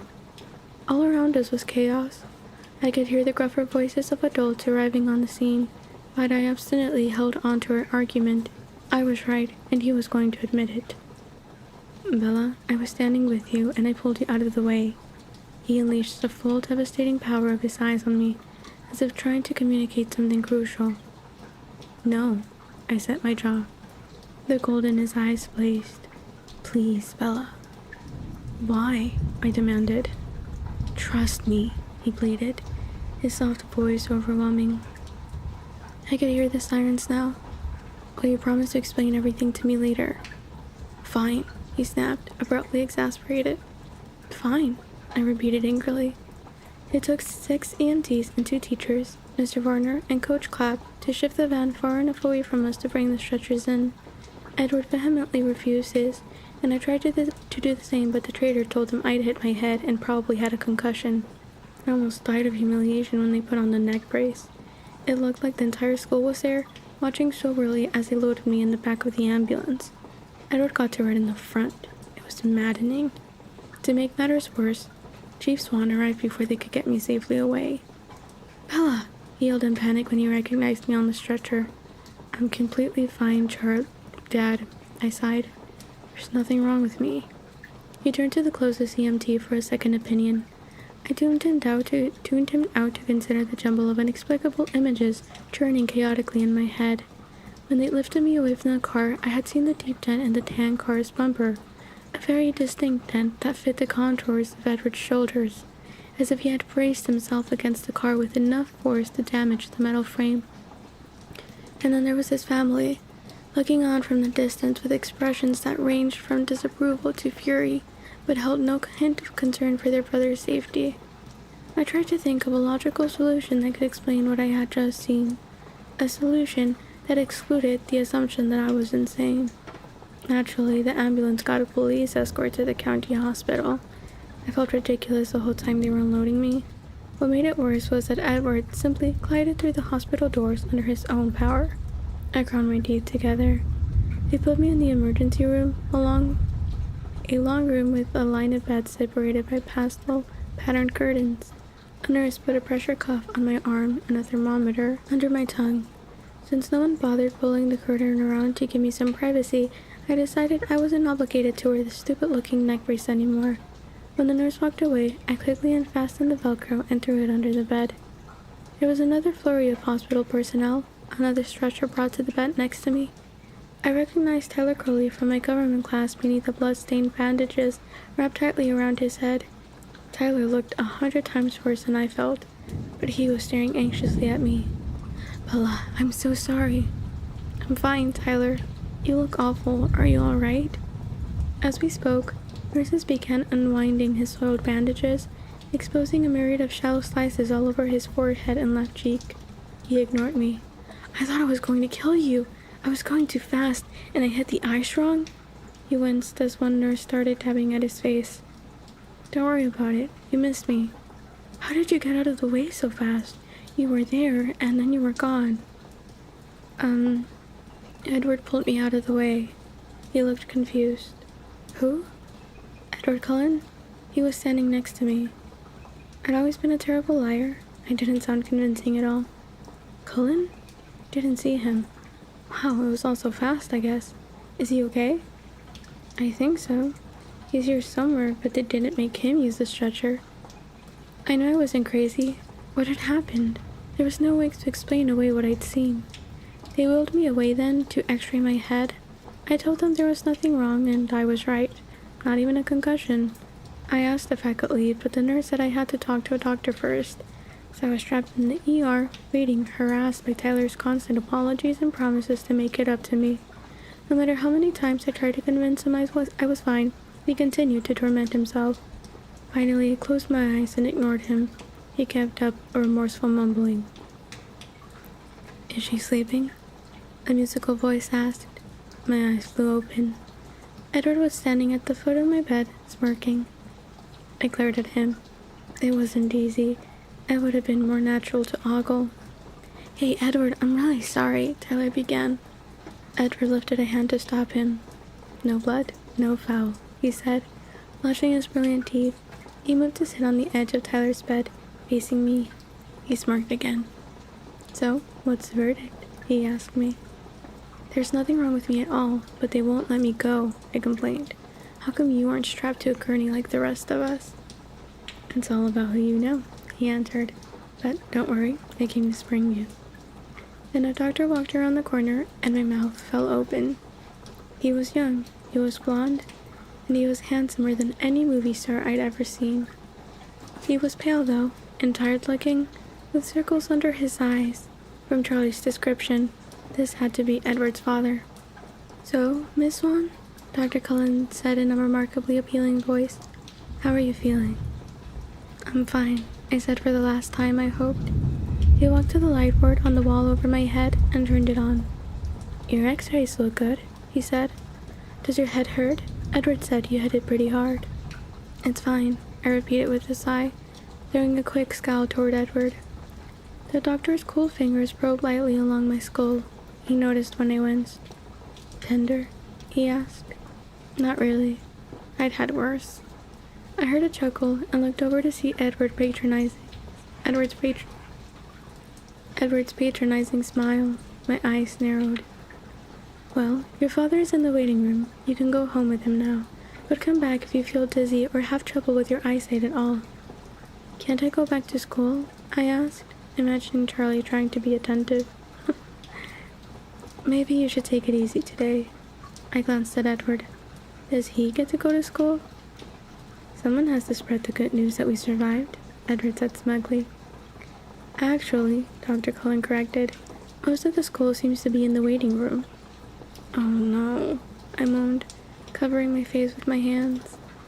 Dr. Cullen raised his eyebrows. Do you want to stay? No, I insisted, throwing my legs over the side of the bed and hopping down quickly. Too quickly. I staggered and Dr. Cullen caught me. He looked concerned. I'm fine, I assured him again. No need to tell him my balance problems had nothing to do with hitting my head. Take some Tylenol for the pain, he suggested as he steadied me. It doesn't hurt that bad, I insisted. It sounds like you were extremely lucky, Doctor said, smiling as he signed my chart with a flourish. Lucky Edward happened to be standing next to me, I amended with a hard glance at the subject of my statement. Oh, well, yes, Dr. Cullen agreed, suddenly occupied with the papers in front of him. Then he looked away at Tyler and walked to the next bed. My intuition flickered. The doctor was in on it. I'm afraid that you will have to stay with us just a little bit longer, he said to Tyler, and began checking his cuts. As soon as the doctor's back was turned, I moved to Edward's side. Can I talk to you for a minute? I hissed under my breath. He took a step back from me, his jaw suddenly clenched. Your father is waiting for you, he said through his teeth. I glanced at Dr. Cullen and Tyler. I'd like to speak with you alone, if you don't mind, I pressed. He glared and then turned his back and strode down the long room. I nearly had to run to keep up. As soon as we turned the corner into a short hallway, he spun around to face me. What do you want? He asked, sounding annoyed. His eyes were cold. His unfriendliness intimidated me. My words came out with less severity than I'd intended. You owe me an explanation, I reminded him. I saved your life. I don't owe you anything. I flinched back from the resentment in his voice. You promised. Bella, you hit your head. You don't know what you're talking about. His tone was cutting. My temper flared now, and I glared defiantly at him. There's nothing wrong with my head. He glared back. What do you want from me, Bella? I want to know the truth, I said. I want to know why I'm lying for you. What do you think happened? He snapped. It came out in a rush. All I know is that you weren't anywhere near me. Tyler didn't see you either, so don't tell me it hit my head too hard. That van was going to crush us both, and it didn't. And your hands left dents in the side of it, and you left a dent in the other car, and you're not hurt at all. And the van should have smashed my legs, but you were holding it up. I could hear how crazy it sounded, and I couldn't continue. I was so mad I could feel the tears coming. I tried to force them back by grinding my teeth together. He was staring at me incredulously, but his face was tense, defensive. You think I lifted a van off you? His tone questioned my sanity, but it only made me more suspicious. It was like a perfectly delivered line by a skilled actor. I merely nodded once, jaw tight. Nobody will believe that, you know. His voice held an edge of derision now. I'm not going to tell anybody. I said each word slowly, carefully controlling my anger. Surprise flitted across his face. Then why does it matter? It matters to me, I insisted. I don't like to lie, so there better be a good reason why I'm doing it. Can't you just thank me and get over it? Thank you. I waited, fuming and expectant. You're not gonna let it go, are you? No. In that case, I hope you enjoy disappointment. We scowled at each other in silence.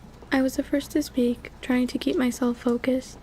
I was in danger of being distracted by his livid, glorious face. It was like trying to stare down a destroying angel. Why did you even bother? I asked frigidly. He paused, and for a brief moment, his stunning face was unexpectedly vulnerable. I don't know, he whispered, and then he turned his back on me and walked away. I was so angry it took me a few minutes until I could move. When I could walk, I made my way slowly to the exit at the end of the hallway. The waiting room was more unpleasant than I'd feared. It seemed like every face I knew in Forks was there, staring at me. Charlie rushed to my side. I put up my hands. "There's nothing wrong with me," I assured him sullenly. I was still aggravated, not in the mood for chit-chat. "What did the doctor say?" "Dr. Cullen saw me, and he said I was fine and I could go home," I sighed. Mike and Jessica and Eric were all there, beginning to converge on us. "Let's go," I urged. Charlie put one arm behind my back, not quite touching me, and led me to the glass doors of the exit. I waved sheepishly at my friends, hoping to convey that they didn't need to worry anymore. It was a huge relief. The first time I'd ever felt that way, to get into the cruiser. We drove in silence. I was so wrapped up in my thoughts that I barely knew Charlie was there. I was positive that Edward's defensive behavior in the hall was a confirmation of the bizarre things I still could hardly believe I'd witnessed. When we got to the house, Charlie finally spoke. You'll need to call Renee," he hung his head, guilty. I was appalled. "You told Mom?" "Sorry." I slammed the cruiser's door a little harder than necessary on my way out. My mom was in hysterics, of course. I had to tell her I felt fine at least 30 times before she would calm down. She begged me to come home, forgetting the fact that home was empty at the moment. But her pleas were easier to resist than I would have thought. I was consumed by the mystery Edward presented, and more than a little obsessed by Edward himself. Stupid, stupid, stupid. I wasn't as eager to escape Forks as I should be, as any normal, sane person would be. I decided I might as well go to bed early that night. Charlie continued to watch me anxiously, and it was getting on my nerves. I stopped on my way to grab 3 Tylenol from the bathroom. They did help, and as the pain eased, I drifted to sleep. That was the first night I dreamed of Edward Cullen. Number 4. Invitations. In my dream, it was very dark, and what dim light there was seemed to be radiating from Edward's skin.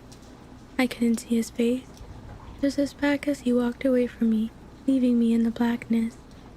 No matter how fast I ran, I couldn't catch up to him. No matter how loud I called, he never turned. Troubled, I woke in the middle of the night and couldn't sleep again for what seemed like a very long time. After that, he was in my dreams nearly every night, but always on the periphery, never within reach. The month that followed the accident was uneasy, tense, and at first, embarrassing. To my dismay, I found myself the center of attention for the rest of that week.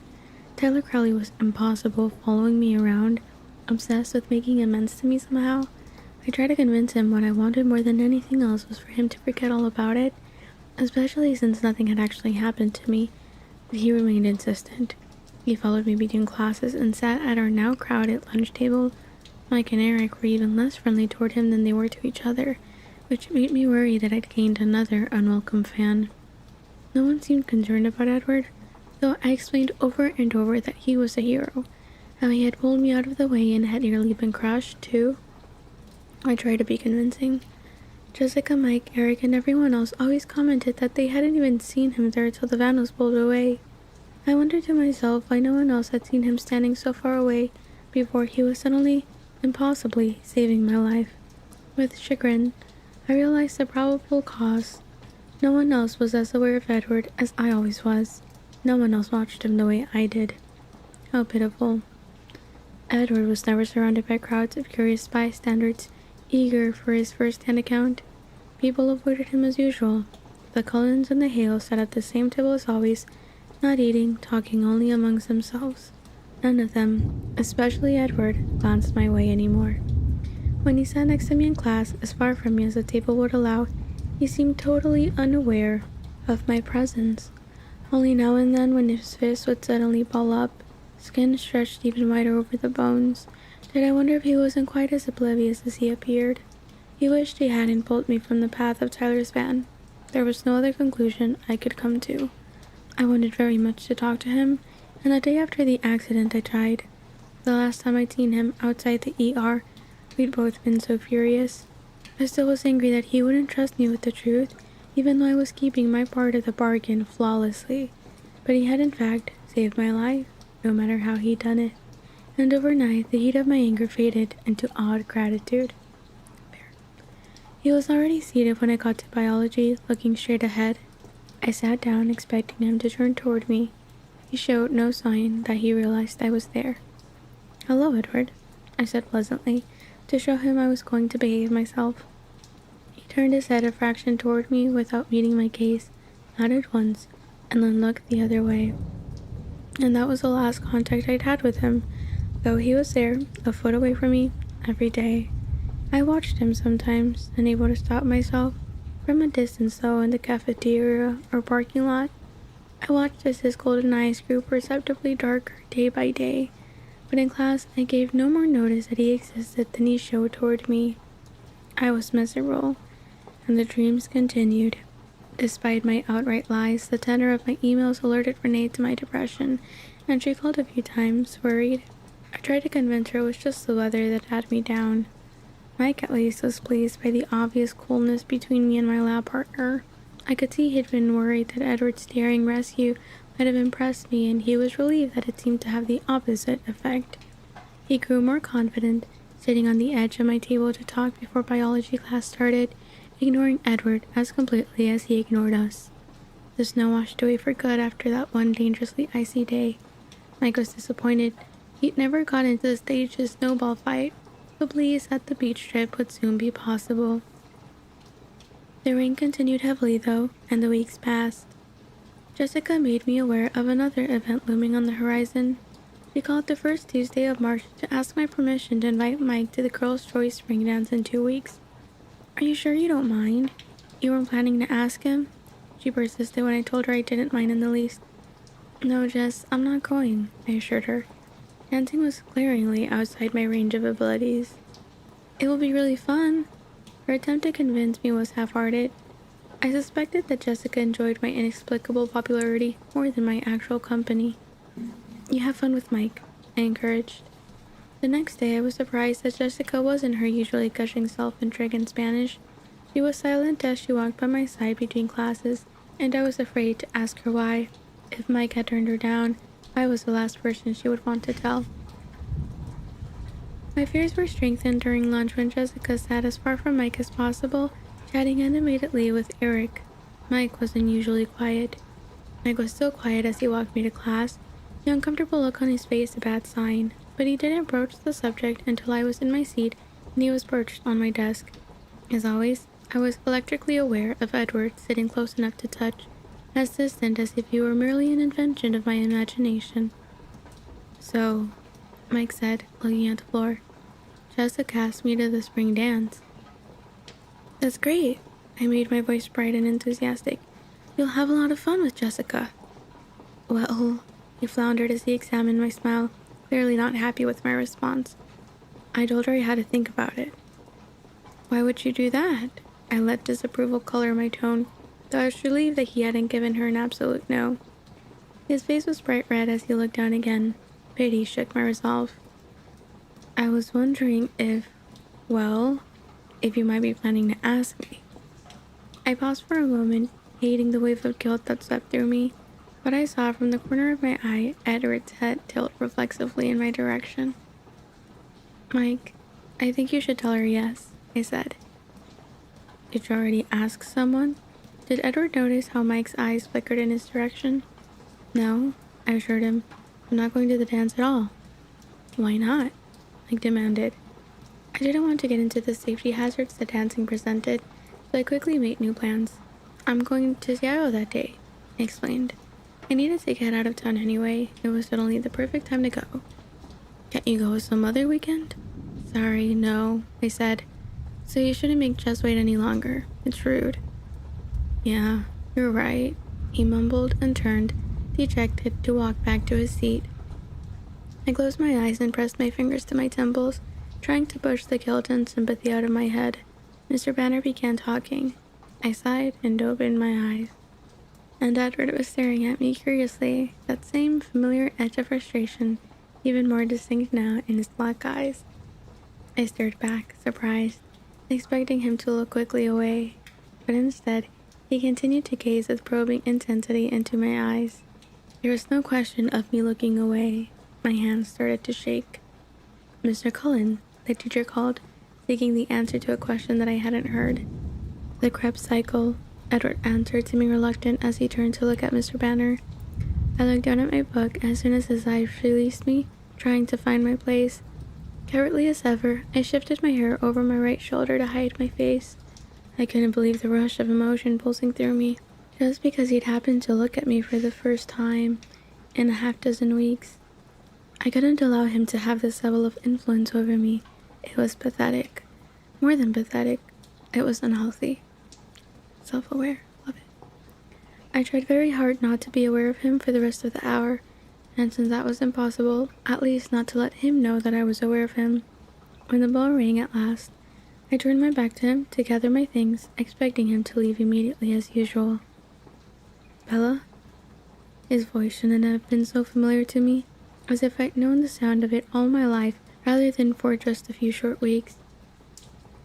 I turned slowly, unwillingly. I didn't want to feel what I knew I would feel when I looked at his too perfect face. My expression was wary when I finally turned to him. His expression was unreadable. He didn't say anything. "What? Are you speaking to me again?"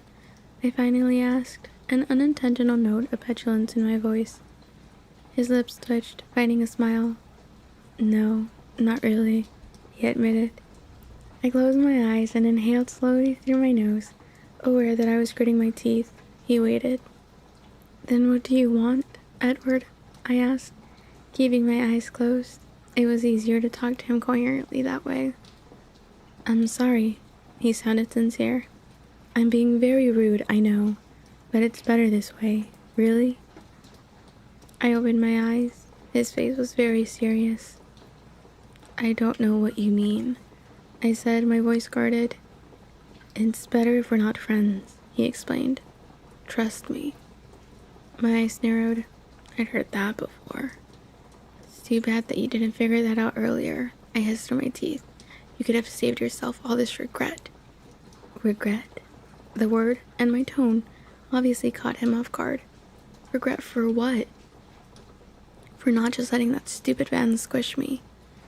He was astonished. He stared at me in disbelief. When he finally spoke, he almost sounded mad. "You think I regret saving your life?" "I know you do," I snapped. "You don't know anything." He was definitely mad. I turned my head sharply away from him, clenching my jaw against all the wild accusations I wanted to hurl at him. I gathered my books together, then stood and walked to the door. I meant to sweep dramatically out of the room, but of course I caught the toe of my boot on the door jamb and dropped my books. I stood there for a moment thinking about leaving them. Then I sighed and bent to pick them up. He was there. He'd already stacked them into a pile. He handed them to me, his face hard. "Thank you," I said icily. His eyes narrowed. "You're welcome," he retorted. I straightened up swiftly, turned away from him again, and stalked off to gym without looking back. Gym was brutal. We'd moved on to basketball. My team never passed me the ball, so that was good, but I fell down a lot. Sometimes I took people with me. Today was worse than usual because my head was so filled with Edward. I tried to concentrate on my feet, but he kept creeping back into my thoughts just when I really needed my balance. It was a relief, as always, to leave. I almost ran to the truck. There were just so many people I wanted to avoid. The truck had suffered only minimal damage in the accident. I'd had to replace the taillights, and if I'd had a real paint job, I would have touched that up. Tyler's parents had to sell their van for parts.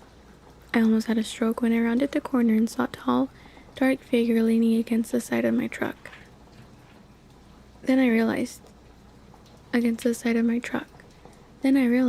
it was just Eric. I started walking again. "Hey, Eric," I called. "Hi, Bella." "What's up?" I said as I was unlocking the door. I wasn't paying attention to the uncomfortable edge in his voice, so his next words took me by surprise. I was just wondering if you would go to the spring dance with me?" His voice broke on the last word.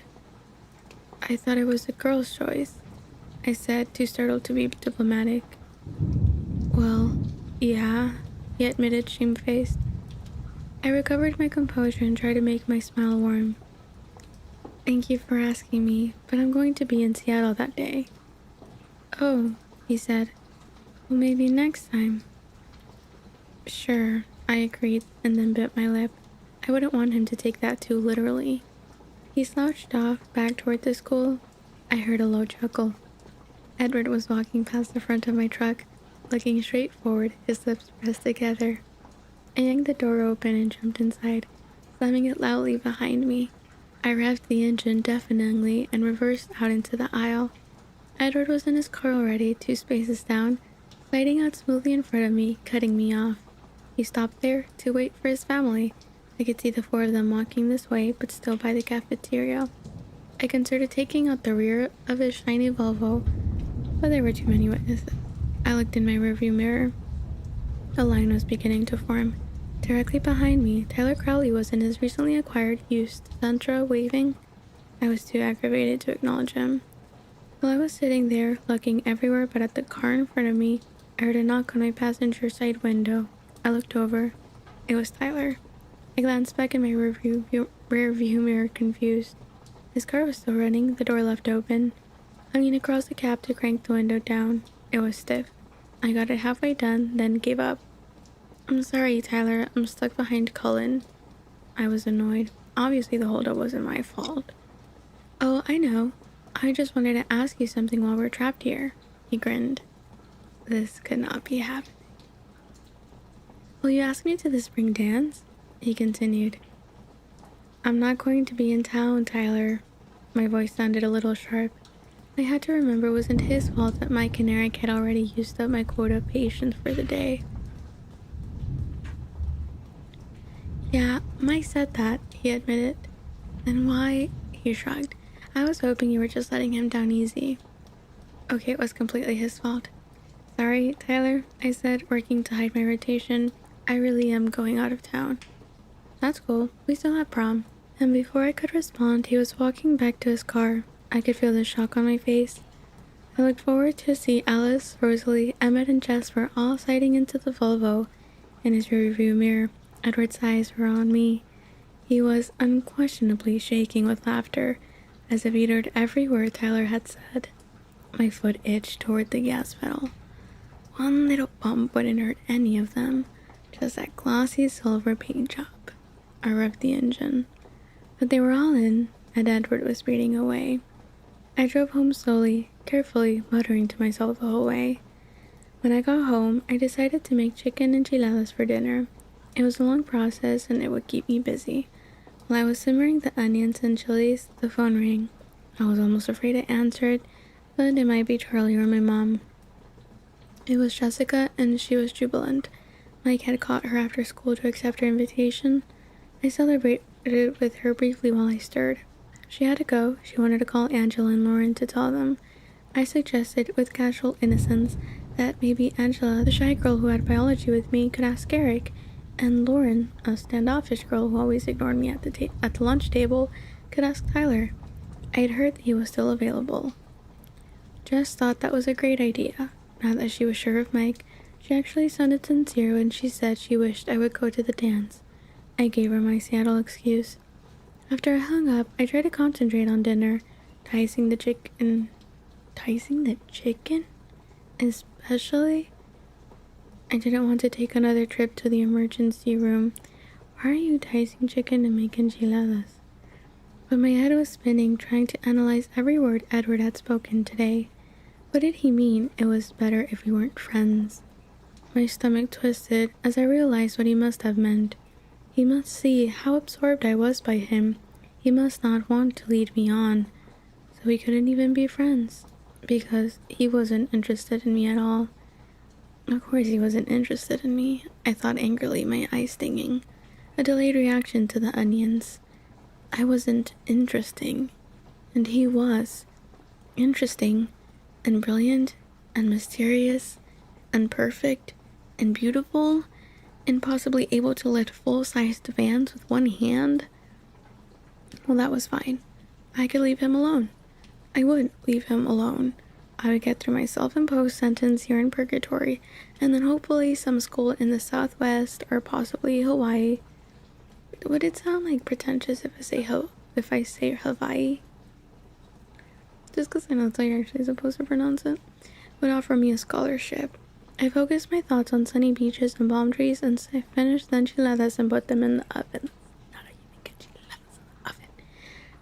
But you're dicing chicken, so like, what can I say? Charlie seemed suspicious when he came home and smelled the green peppers. Okay, yeah, at least that checks out. Enchiladas verdes are with chicken. I couldn't blame him. The closest edible Mexican food was probably in Southern California, but he was a cop, even if just a small town cop, so he was brave enough to take the first bite. He seemed to like it. It was fun to watch as he slowly began trusting me in the kitchen. "Dad?" I asked when he was almost done. "Yeah, Bella?" I just wanted to let you know that I'm going to Seattle for the day a week from Saturday, if that's okay." I didn't want to ask permission and set a bad precedent, but I felt rude, so I tacked it on at the end. "Why?" He sounded surprised, as if you were unable to imagine something that Forks couldn't offer. "Well, I wanted to get a few books. The library here is pretty limited, and maybe look at some clothes." I had more money than I was used to having since, thanks to Charlie, I hadn't had to pay for a car. Not that the truck didn't cost me quite a bit in the gas department. "That truck probably doesn't get very good gas mileage," he said, echoing my thoughts. "I know, I'll stop in Montesano and Olympia and Tacoma if I have to." "Are you going on by yourself?" he asked, and I couldn't tell if he was suspicious I had a secret boyfriend or just worried about car trouble. "Yes." "Seattle is a big city. You could get lost," he fretted. "Dad, Phoenix is 5 times the size of Seattle, and I can read a map. Don't worry about it." Back before Google Maps existed, I guess. "Do you want me to come with you?" I tried to be crafty as I hid my horror. "That's alright, Dad. I'll probably just be in a dressing room all day. Very boring." "Oh, okay." The thought of sitting in women's clothing stores for any period of time immediately put him off. "Thanks," I smiled at him. "Will you be back in time for the dance?" Only in a town this small would a father know when the high school dances were. "No, I don't dance, Dad." He, of all people, should understand that. I didn't get my balance problems from my mother. He did understand. "Oh, that's right," he realized. The next morning, when I pulled into the parking lot, I deliberately parked as far as possible from the silver Volvo. I didn't want to put myself in the path of too much temptation and end up owing him a new car. Getting out of the cab, I fumbled with my key and it fell into a puddle at my feet. As I bent to get it, a white hand flashed out and grabbed it before I could. I jerked upright. Edward Cullen was right next to me, leaning casually against my truck. "How do you do that?" I asked in amazed irritation. "Do what?" He held my key out as he spoke. As I reached for it, he dropped it into my palm. "Up here out of thin air?" "Bella, it's not my fault if you are exceptionally unobservant." His voice was quiet as usual, velvet, muted. I scowled at his perfect face. His eyes were light again today, a deep golden honey color. Then I had to look down to reassemble my now tangled thoughts. "Why the traffic jam last night?" I demanded. Still looking away. "I thought you were supposed to be pretending I didn't exist, not irritating me to death." "That was for Tyler's sake, not mine. I had to give him his chance," he snickered. "You," I gasped. I couldn't think of a bad enough word. It felt like the heat of my anger should physically burn him, but he only seemed more amused. "And I'm not pretending you don't exist," he continued. "So you are trying to irritate me to death, since Tyler signed didn't do the job?" Anger flashed in his tawny eyes. His lips pressed into a heart line, all signs of humor gone. "Bella, you are utterly absurd," he said, his low voice cold. My palms tingled. I wanted so badly to hit something. I was surprised at myself. I was usually a non-violent person. I turned my back and started to walk away. "Wait," he called. I kept walking, sloshing angrily through the rain, but he was next to me, easily keeping pace. "I'm sorry, that was rude," he said as he walked. I ignored him.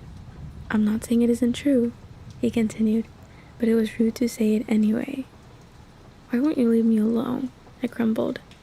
"I wanted to ask you something, but you sidetracked me," he chuckled. He seemed to have recovered his good humor. Do you have a multiple personality disorder? I asked severely. You're doing it again. I sighed. Fine then. What do you want to ask? I was wondering if, a week from Saturday, the day of the spring dance. Are you trying to be funny? I interrupted him, wheeling toward him.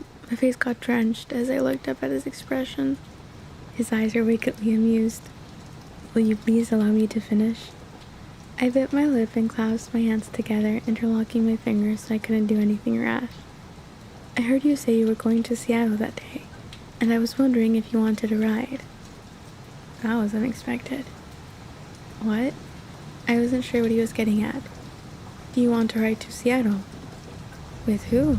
I asked, mystified. Myself, obviously. He enunciated every syllable, as if we were talking to someone mentally handicapped. I was still stunned. Why? Well, I was planning to go to Seattle in the next few weeks, and to be honest, I'm not sure if your truck can make it. My truck works just fine, thank you very much for your concern. I started to walk again, but I was too surprised to maintain the same level of anger. But can your truck make it there on 1 tank of gas? He matched my pace again. I don't see how that is any of your business. Stupid shiny Volvo owner. The wasting of finite resources is everyone's business. Honestly, Edward, I felt a thrill go through me as I said his name, and I hated it. I can't keep up with you. I thought you didn't want to be my friend. I said it would be better if we weren't friends, not that I didn't want to be. Oh, thanks. Now that's all cleared up. Heavy sarcasm. I realized I had stopped walking again. We were under the shelter of the cafeteria roof now, so I could more easily look at his face, which certainly didn't help my clarity of thought. It would be more prudent for you not to be my friend, he explained, but I'm tired of trying to stay away from you, Bella. His eyes were gloriously intense as he uttered that last sentence, his voice smoldering. I couldn't remember how to breathe. Will you go with me to Seattle? He asked, so intense. I couldn't speak yet, so I just nodded. He smiled briefly, and then his face became serious.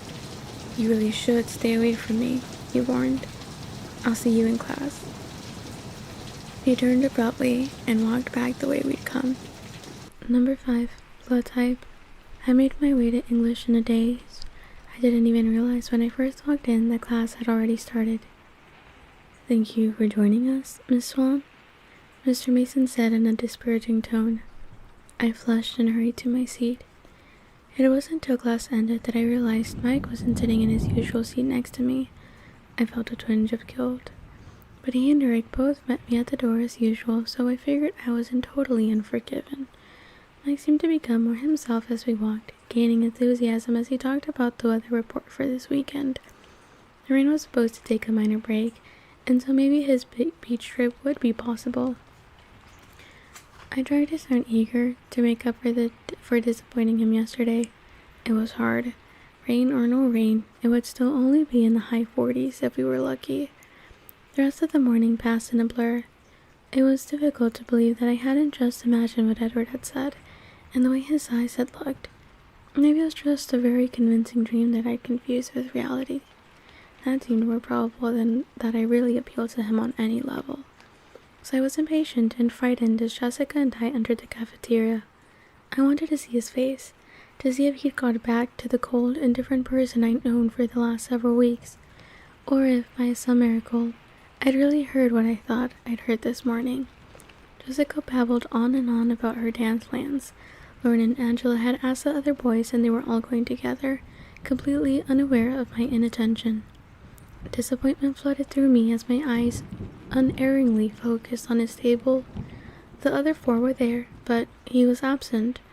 Had he gone home? I followed the still babbling Jessica through the line, crushed. I lost my appetite. I bought nothing but a bottle of lemonade. I just wanted to go sit down and sulk. Edward Cullen is staring at you again, Jessica said, finally breaking through my abstraction with his name. I wonder why he's sitting alone today. My head snapped up. I followed her gaze to see Edward, smiling crookedly, staring at me from an empty table across the cafeteria from where he usually sat. Once he'd caught my eye, he raised one hand and motioned with his index finger for me to join him. As I stared in disbelief, he winked. "Does he mean you?" Jessica asked with an insulting astonishment in her voice. "Maybe he needs help with his biology homework," I muttered for her benefit. I'd better go see what he wants." I could feel her staring after me as I walked away. When I reached his table, I stood behind the chair across from him, unsure. "Why don't you sit with me today?" he asked, smiling. I sat down automatically, watching him with caution. He was still smiling. It was hard to believe that someone so beautiful could be real. I was afraid that he might disappear in a sudden puff of smoke, and I would wake up. He seemed to be waiting for me to say something. "This is different," I finally managed. "Well," he paused, and then the rest of the words followed in a rush. I decided as long as I was going to hell, I might as well do it thoroughly. I waited for him to say something that made sense. The seconds ticked by. "You know, I don't have any idea what you mean," I eventually pointed out. "I know." He smiled again, and then he changed the subject. "I think your friends are angry with me for stealing you." "They'll survive." I could feel their stares pouring into my back. "I may not give you back, though," he said with a wicked glint in his eye. I gulped. He laughed. "You look worried." "No," I said, but ridiculously, my voice broke. "Surprised, actually. What brought all this on?" "I told you, I got tired of trying to stay away from you, so I'm giving up." He was still smiling, but his poker eyes were serious. "Giving up?" I repeated in confusion. "Yes, giving up trying to be good. I'm just going to do what I want now, and let the chips fall where they may." His smile faded as he explained, and a hard edge crept into his voice. "You lost me again." The breathtaking crooked smile reappeared. "I always say too much when I'm talking to you. That's one of the problems." "Don't worry, I don't understand any of it," I said wryly. "I'm counting on that." "So in plain English, are we friends now?" "Friends," he mused, dubious. "Or not," I muttered. He grinned. "Well, we can try, I suppose, but I'm warning you now that I'm not a good friend for you." Behind a smile, the warning was real. "You say that a lot," I noted, trying to ignore the sudden trembling in my stomach and keep my voice even. "Yes, because you're not listening to me. I'm still waiting for you to believe it. If you're smart, you'll avoid me." "I think you've made your opinion on the subject of my intellect clear, too." My eyes narrowed. He smiled apologetically. "So, as long as I'm being not smart, we'll try to be friends?" I struggled to sum up the confusing exchange. "That sounds about right." I looked down at my hands wrapped around the lemonade bottle, not sure what to do now. "What are you thinking?" he asked curiously. I looked up into his deep cold eyes, became befuddled, and, as usual, blurted out the truth. "I'm trying to figure out what you are." His jaw tightened, but he kept his smile in place with some effort. "Are you having any luck with that?" he asked in an offhand tone. "Not too much," I admitted. He chuckled. "What are your theories?" I blushed. I had been vacillating during the last month between Bruce Wayne and Peter Parker. There was no way I was going to own up to that. "Won't you tell me?" he asked, tilting his head to one side with a shockingly tempting smile. I shook my head. "Too embarrassing." "That's really frustrating, you know," he complained. "No," I disagreed quickly, my eyes narrowing. "I can't imagine why that would be frustrating at all. Just because someone refuses to tell you what they're thinking, even if all the while they're making cryptic little remarks specifically designed to keep you up at night, wondering what they could possibly mean now. Why would that be frustrating?" He grimaced. "Or better," I continued, the pent-up annoyance flowing freely now. "Say that person also did a wide range of bizarre things, from saving your life under impossible circumstances one day to treating you like a pariah the next, and he never explained any of that either, even after he promised. That also would be very non-frustrating." "You've got a bit of a temper, don't you?" "I don't like double standards." We stared at each other, unsmiling. He glanced over my shoulder and then, Unexpectedly, he snickered. What? Your boyfriend seems to think I'm being unpleasant to you. He's debating whether or not to come break up our fight. He snickered again. I don't know who you're talking about, I said frostily, but I'm sure you're wrong anyway. I'm not. I told you, most people are easier to read. Except me, of course. Yes, except you. His mood shifted suddenly. His eyes turned brooding. I wonder why that is. I had to look away from the intensity of his stare. I concentrated on unscrewing the lid of my lemonade. I took a swig, staring at the table without seeing it. Aren't you hungry? He asked, distracted. No. I didn't feel like mentioning that my stomach was already full of butterflies. You? I looked at the empty table in front of him. No, I'm not hungry. I didn't understand his expression. It looked like he was enjoying some private joke. Can you do me a favor? I asked after a second of hesitation. He was suddenly wary. That depends on what you want. It's not much, I assured him. He waited, guarded but curious. I was just wondering if you could warn me beforehand the next time you decide to ignore me for my own good, just so I'm prepared. I looked at the lemonade bottle as I spoke, tracing the circle of the opening with my pinky finger. That sounds fair. He was pressing his lips together to keep from laughing when I looked up. Thanks. Then can I have one answer in return? He demanded. One. Tell me one theory. Whoops. Not that one. You didn't qualify, you just promised one answer, he reminded me. And you broke your promises yourself, I reminded him back. Just one theory. I won't laugh. Yes, you will. I was positive about that. He looked down and then glared up at me through his long black lashes, his ochre eyes scorching. Please, he breathed, leaning toward me. I blinked, my mind going blank. Holy cow, how did he do that? What? I asked, dazed. Please tell me just one little theory. His eyes still smoldered at me. Well, bitten by a radioactive spider? Was he a hypnotist too?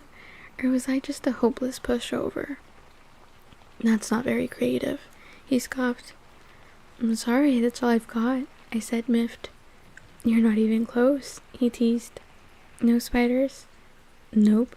And no radioactivity? None. Dang, I sighed. Kryptonite doesn't bother me either, he chuckled. You're not supposed to laugh, remember? He struggled to compose his face. I'll figure it out eventually, I warned him. I wish you wouldn't try. He was serious again. Because? What if I'm not a superhero? What if I'm the bad guy? He smiled playfully, but his eyes were impenetrable. Oh, I said, as several things he'd hinted fell suddenly into place. I see. Do you? His face was abruptly severe, as if he were afraid that he'd accidentally said too much. You're dangerous, I guessed, my pulse quickening as I intuitively realized the truth of my own words. He was dangerous. He'd been trying to tell me that all along. He just looked at me, full of some emotion I couldn't comprehend. But not bad, I whispered, shaking my head. No, I don't believe that you're bad. You're wrong. His voice was almost inaudible. He looked down, stealing my bottle lid and then spinning it on its side between his fingers. I stared at him, wondering why I didn't feel afraid. He meant what he was saying, that was obvious. But I just felt anxious, on edge, and more than anything else, fascinated, the same way I always felt when I was near him. The silence lasted until I noticed that the cafeteria was almost empty. I jumped to my feet. We're going to be late. I'm not going to class today, he said, twirling the lid so fast it was just a blur. Why not? It's healthy to ditch class now and then. He smiled up at me, but his eyes were still troubled. Well, I'm going, I told him. I was far too big a coward to risk getting caught. He turned his attention back to his makeshift top. I'll see you later then. I hesitated, torn, But then the first bell sent me hurrying out the door, with the last glance confirming that he hadn't moved a centimeter. As I half ran to class, my head was spinning faster than the bottle cap. So few questions had been answered in comparison to how many new questions had been raised. At least the rain had stopped. I was lucky. Mr. Banner wasn't in the room yet when I arrived. I settled quickly into my seat, aware that both Mike and Angela were staring at me. Mike looked resentful. Angela looked surprised and slightly awed. Mr. Banner came in the room then, calling the class to order. He was juggling a few small cardboard boxes in his arms. He put them down on Mike's table, telling him to start passing them around the class. "Okay, guys, I want you all to take one piece from each box," he said as he produced a pair of rubber gloves from the pocket of his slap jacket and pulled them on. The sharp sound as the glove snapped into place against his wrist seemed ominous to me. "The first should be an indicator card," he went on, grabbing a white card with 4 squares marked on it and displaying it. "The second is a 4-pronged applicator." He held up something that looked like a nearly toothless hair pick. "And the third is a sterile micro-lancet." He held up a small piece of blue plastic and split it open. The barb was invisible from this distance, but my stomach flipped. "I'll be coming around with a dropper of water to prepare your cards, so please don't start until I get to you." He began at Mike's table again, carefully putting 1 drop of water in each of the 4 squares. "Then, I want you to carefully break your finger with the lancet." He grabbed Mike's hand and jabbed the spike into the tip of Mike's middle finger. Oh no. Clammy moisture broke out across my forehead. "Put a small drop of blood on each of the prongs." He demonstrated, squeezing Mike's finger till the blood flowed. I swallowed convulsively, my stomach heaving. "And then apply it to the card," he finished, holding up the dripping red card for us to see. I closed my eyes, trying to hear through the ringing in my ears. "The Red Cross is having a blood drive in Port Angeles next weekend, so I thought you should all know your blood type." He sounded proud of himself. "Those of you who aren't 18 yet will need a parent's permission. I have sips at my desk." He continued through the room with his water drops.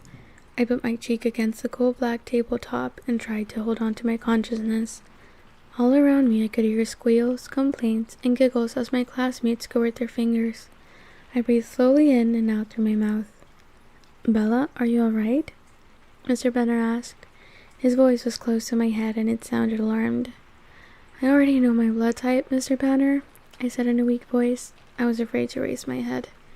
"Are you feeling faint?" "Yes, sir," I muttered, internally kicking myself for not ditching when I had the chance. "Can someone take Bella to the nurse, please?" he called. I didn't have to look up to know that it would be Mike who volunteered. "Can you walk?" Mr. Banner asked. "Yes," I whispered. "Just let me get out of here," I thought. "I'll crawl." Mike seemed eager to put his arm around my waist and pulled my arm over his shoulder. I leaned against him heavily on the way out of the classroom. Mike towed me slowly across campus. When we were on the edge of the cafeteria, out of sight of Building 4, in case Mr. Banner was watching, I stopped. "Just let me sit for a minute, please," I begged. He helped me sit on the edge of the walk. "And whatever you do, keep your hand in your pocket," I warned. I was still so dizzy. I slumped over on my side, putting my cheek against the freezing damp cement of the sidewalk, closing my eyes. That seemed to help a little. "Wow, you're green, Bella," Mike said nervously. "Bella?" A different voice called from the distance. Oh, please let me be imagining this horribly familiar voice. "What's wrong? Is she hurt?" His voice was closer now, and he sounded upset. I wasn't imagining it. I squeezed my eyes shut, hoping to die, or at the very least, not to throw up. Mike seemed stressed. "I think she's fainted. I don't know what happened. She didn't even stick her finger." "Bella?" Edward's voice was right beside me, relieved now. "Can you hear me?" "No," I groaned. "Go away." He chuckled. "I was taking her to the nurse," Mike explained in a defensive tone, "but she wouldn't go any farther." "I'll take her," Edward said. I could hear the smile still in his voice. "You can go back to class." "No," Mike protested. "I'm supposed to do it." Suddenly the sidewalk disappeared from beneath me. My eyes flew open in shock. Edward had scooped me up in his arms as easily as if I'd weighed 10 pounds instead of 110. "Put me down! Please, please, let me not vomit on him." He was walking before I was finished talking. "Hey," Mike called, already 10 paces behind us. Edward ignored him. "You look awful," he told me, grinning. "Put me back on the sidewalk," I moaned. The rocking movement of his walk was not helping. He held me away from his body, gingerly, supporting all my weight with just his arms. It didn't seem to bother him. "So you faint at the sight of blood?" he asked. This seemed to entertain him. I didn't answer. I closed my eyes again and fought the nausea with all my strength, clamping my lips together. "And not even your own blood," he continued, enjoying himself. I didn't know how he opened the door while carrying me, but it was suddenly warm, so I knew we were inside. "Oh my," I heard a female voice gasp. "She fainted in biology," Edward explained. I opened my eyes. I was in the office, and Edward was striding past the front counter toward the nurse's door. Miss Cope, the red-headed front office receptionist, ran ahead of him to hold it open. The grandmotherly nurse looked up from a novel, astonished, as Edward swung me into the room and placed me gently on the crackly paper that covered the brown vinyl mattress on the one cot. Then he moved to stand against the wall as far across the narrow room as possible. His eyes were bright, excited. "She's just a little faint," he reassured the startled nurse. "They're blood typing in biology." The nurse nodded sagely. "There's always one." He muffled a snicker. "Just lie down for a minute, honey. It'll pass." "I know," I sighed. The nausea was already fading. "Does this happen a lot?" she asked. "Sometimes," I admitted. Edward coughed to hide another laugh. "You can go back to class now," she told him. "I'm supposed to stay with her." He said this with such assured authority that, even though she pursed her lips, the nurse didn't argue it further. "I'll go get you some ice for your forehead, dear," she said to me, and then bustled out of the room. "You were right," I moaned, letting my eyes close. "I usually am, but about what in particular this time?" "Ditching is healthy." I practiced breathing evenly. "You scared me for a minute there," he admitted after a pause. His tone made it sound like he was confessing a humiliating weakness. "I thought Newton was dragging your dead body off to bury it in the woods." Ha ha. I still had my eyes closed, but I was feeling more normal every minute. "Honestly, I've seen corpses with better color. I was concerned that I might have to avenge your murder." "Poor Mike. I'll bet he's mad." "He absolutely loathes me," Edward said cheerfully. "You can't know that," I argued, but then I wondered suddenly if he could. I saw his face. I could tell. "How did you see me? I thought you were ditching." I was almost fine now, though the queasiness would probably pass faster if I'd eaten something for lunch. On the other hand, maybe it was lucky my stomach was empty. I was in my car, listening to a CD. Such a normal response, it surprised me. I heard the door and opened my eyes to see the nurse with a cold compress in her hand. "Here you go, dear." She laid it across my forehead. "You're looking better," she added. "I think I'm fine," I said, sitting up. Just a little ringing in my ears, no spinning. The mint green walls stayed where they should. I could see she was about to make me lie back down, but the door opened just then, and Miss Cope stuck her head in. "We've got another one," she warned. I hopped down to free up the cot for the next invalid. I handed the compress back to the nurse.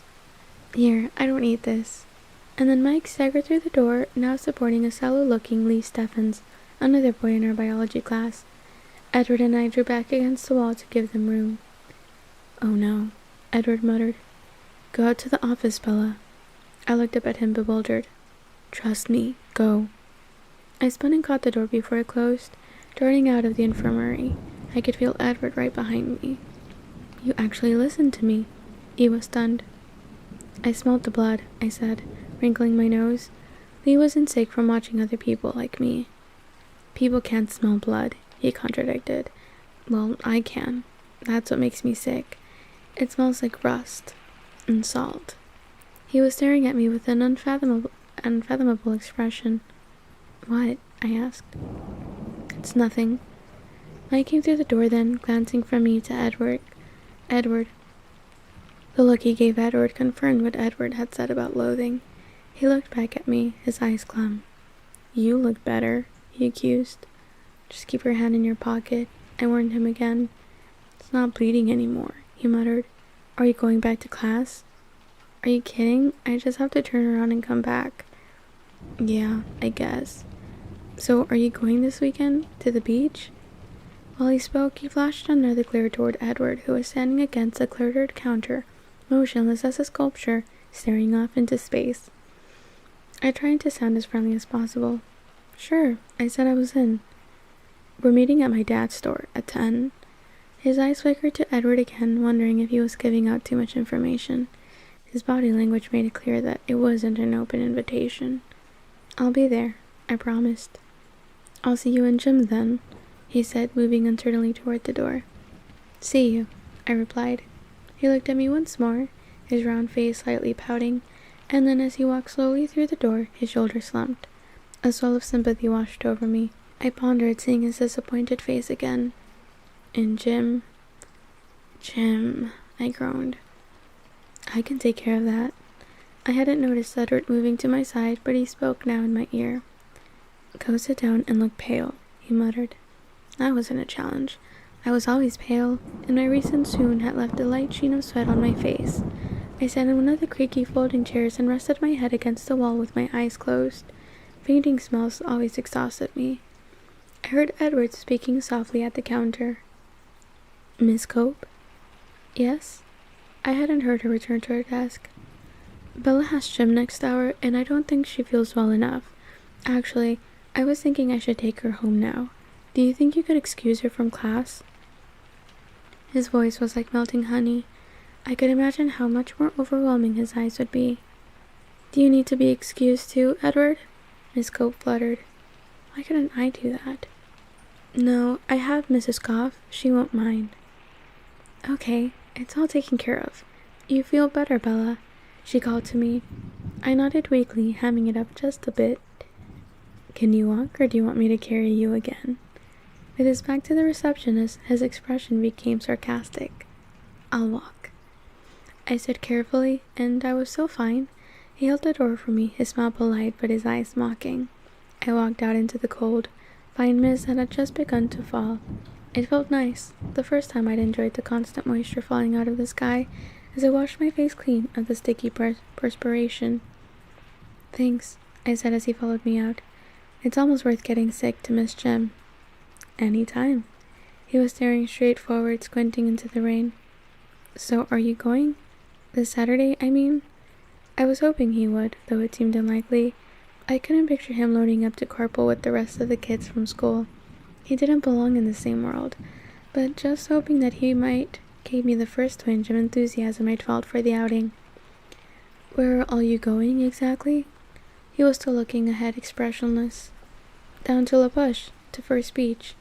I studied his face, trying to read it. His eyes seemed to narrow infinitesimally. He glanced down at me from the corner of his eye, smiling wryly. I really don't think I was invited. I sighed. I just invited you. Let's you and I not push poor Mike any further this week. We don't want him to snap. His eyes danced. He was enjoying the idea more than he should. Mike schmike, I muttered, preoccupied by the way he'd said you and I. I liked it more than I should. We were near the parking lot now. I veered left toward my truck. Something caught my jacket, yanking me back. Where do you think you're going? He asked, outraged. He was gripping a fistful of my jacket in one hand. I was confused. I'm going home. Didn't you hear me promise to take you safely home? Do you think I'm going to let you drive in your condition? His voice was still indignant. What condition? And what about my truck? I complained. I'll have Alice drop it off after school. He was towing me toward his car now, pulling me by my jacket. It was all I could do to keep from falling backward. He'd probably just drag me along anyway if I did. Let go, I insisted. He ignored me. I staggered along sideways across the wet sidewalk until we reached the Volvo. Then he finally freed me. I stumbled against the passenger door. You're so pushy, I grumbled. It's open, was all he responded. He got in the driver's side. I am perfectly capable of driving myself home. I stood by the car fuming. It was raining harder now, and I'd never put my hood up, so my hair was dripping down my back. He lowered the automatic window and leaned toward me across the seat. Get in, Bella. I didn't answer. I was mentally calculating my chances of reaching the truck before he could catch me. I had to admit, they weren't good. "I'll just drag you back," he threatened, guessing my plan. I tried to maintain what dignity I could as I got into his car. I wasn't very successful. I looked like a half-drowned cat and my boots squeaked. "This is completely unnecessary," I said stiffly. He didn't answer.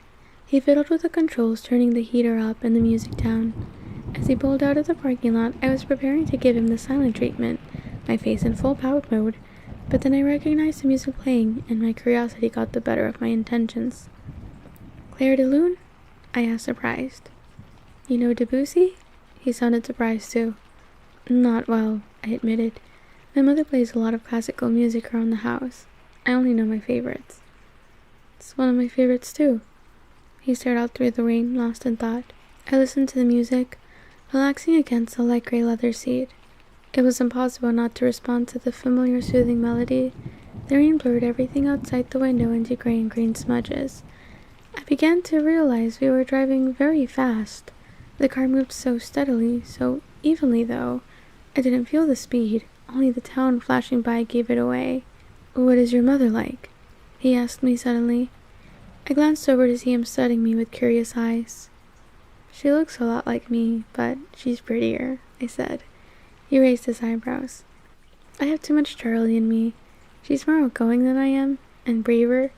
She's irresponsible and slightly eccentric, but she's a very unpredictable cook. She's my best friend." I stopped. Talking about her was making me depressed. "How old are you, Bella?" His voice sounded frustrated for some reason I couldn't imagine. He'd stopped the car, and I realized we were at Charlie's house already. The rain was so heavy that I could barely see the house at all. It was like the car was submerged under a river. "I'm 17, I responded, a little confused. "You don't seem 17. His tone was reproachful. It made me laugh. "What?" he asked, curious again. "My mom always says I was born 35 years old and that I get more middle-aged every year." I laughed and then sighed. "Well, someone has to be the adult." I paused for a second. "You don't seem much like a junior in high school yourself," I noted. He made a face and changed the subject. "So why did your mother marry Phil?" I was surprised he would remember the name. I'd mentioned it just once, almost 2 months ago. It took me a moment to answer. "My mother, she's very young for her age. I think Phil makes her feel even younger. At any rate, she's crazy about him." I shook my head. The attraction was a mystery to me. "Do you approve?" he asked. "Does it matter?" I countered. "I want her to be happy, and he is who she wants." "It's very generous. I wonder," he mused. "What? Would she extend the same courtesy to you, do you think, no matter who your choice was?" He was suddenly intent, his eyes searching mine. I think so," I stuttered. "But she's the parent, after all. It's a little bit different." "No one too scary, then?" he teased. I grinned in response. "What do you mean by scary? Multiple facial piercings and extensive tattoos?" "And that's one definition, I suppose." "What's your definition?" He ignored my question and asked me another. "Do you think that I could be scary?" He raised one eyebrow, and the faint trace of a smile lightened his face. I thought for a moment, wondering whether the truth or a lie would go over better. I decided to go with the truth. "I think you could be, if you wanted to." "Are you frightened of me now?" The smile vanished, and his heavenly face was suddenly serious. "No."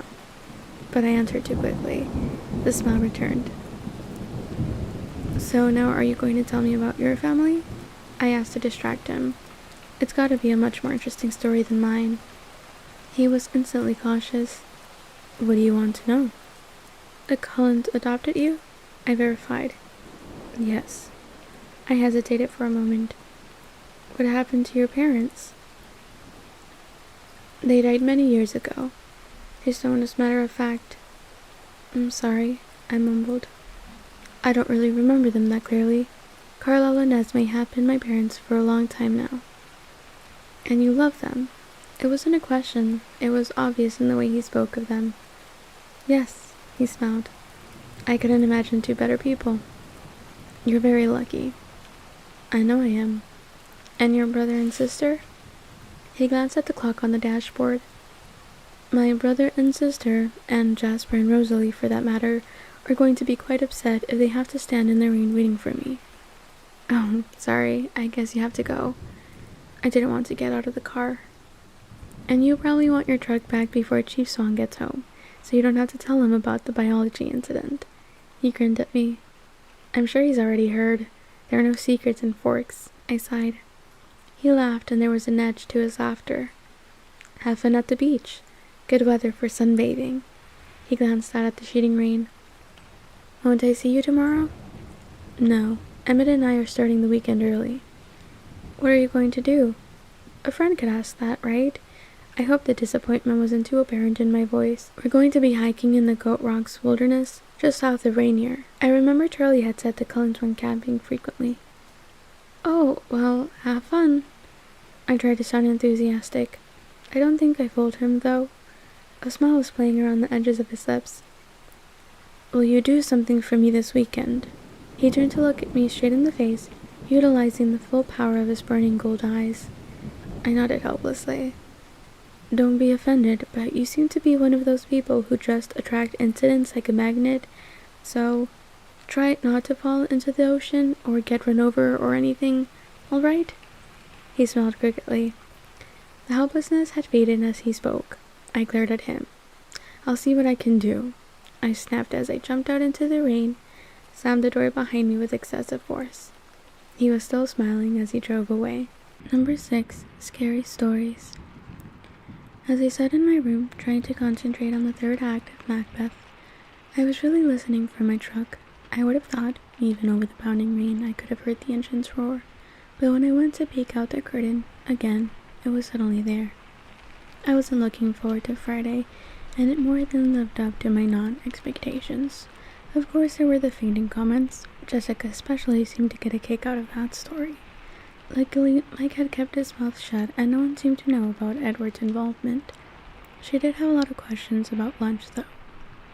So, what did Edward Cullen want yesterday? Jessica asked in trick. I don't know, I answered truthfully. He never really got to the point. He looked kind of mad, she fished. Did I? I kept my expression blank. You know, I've never seen him sit with anyone but his family before. That was weird. Weird, I agreed. She seemed annoyed. She flipped her dark curls impatiently. I guess she'd been hoping to hear something that would make a good story for her to pass on. The worst part about Friday was that even though I knew he wasn't going to be there, I still hoped.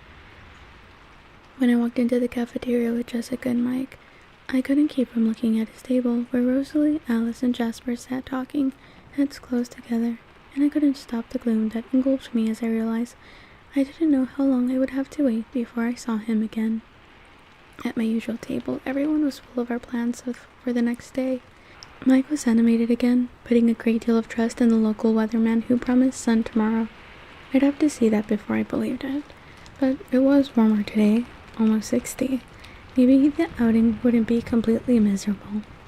I intercepted a few unfriendly glances from Lauren during lunch, which I didn't understand until we were all walking out of the room together.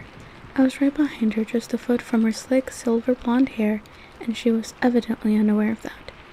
Don't know why Bella, she sneered my name, doesn't just sit with the Cullens from now on. I heard her muttering to Mike. I'd never noticed what an unpleasant nasal voice she had, and I was surprised by the malice in it. I really didn't know her well at all, certainly not well enough for her to dislike me, or so I thought. She's my friend, she sits with us, Mike whispered back loyally, but also a bit territorially. I paused to let Jess and Angela pass me. I didn't want to hear any more. That night at dinner, Charlie seemed enthusiastic about my trip to La Bush in the morning.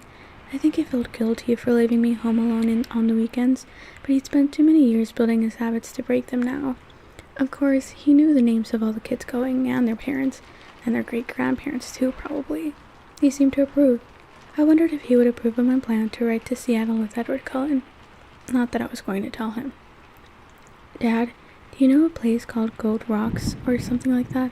I think it's south of Mount Rainier, I asked casually. Yeah, why? I shrugged. Some kids were talking about camping there.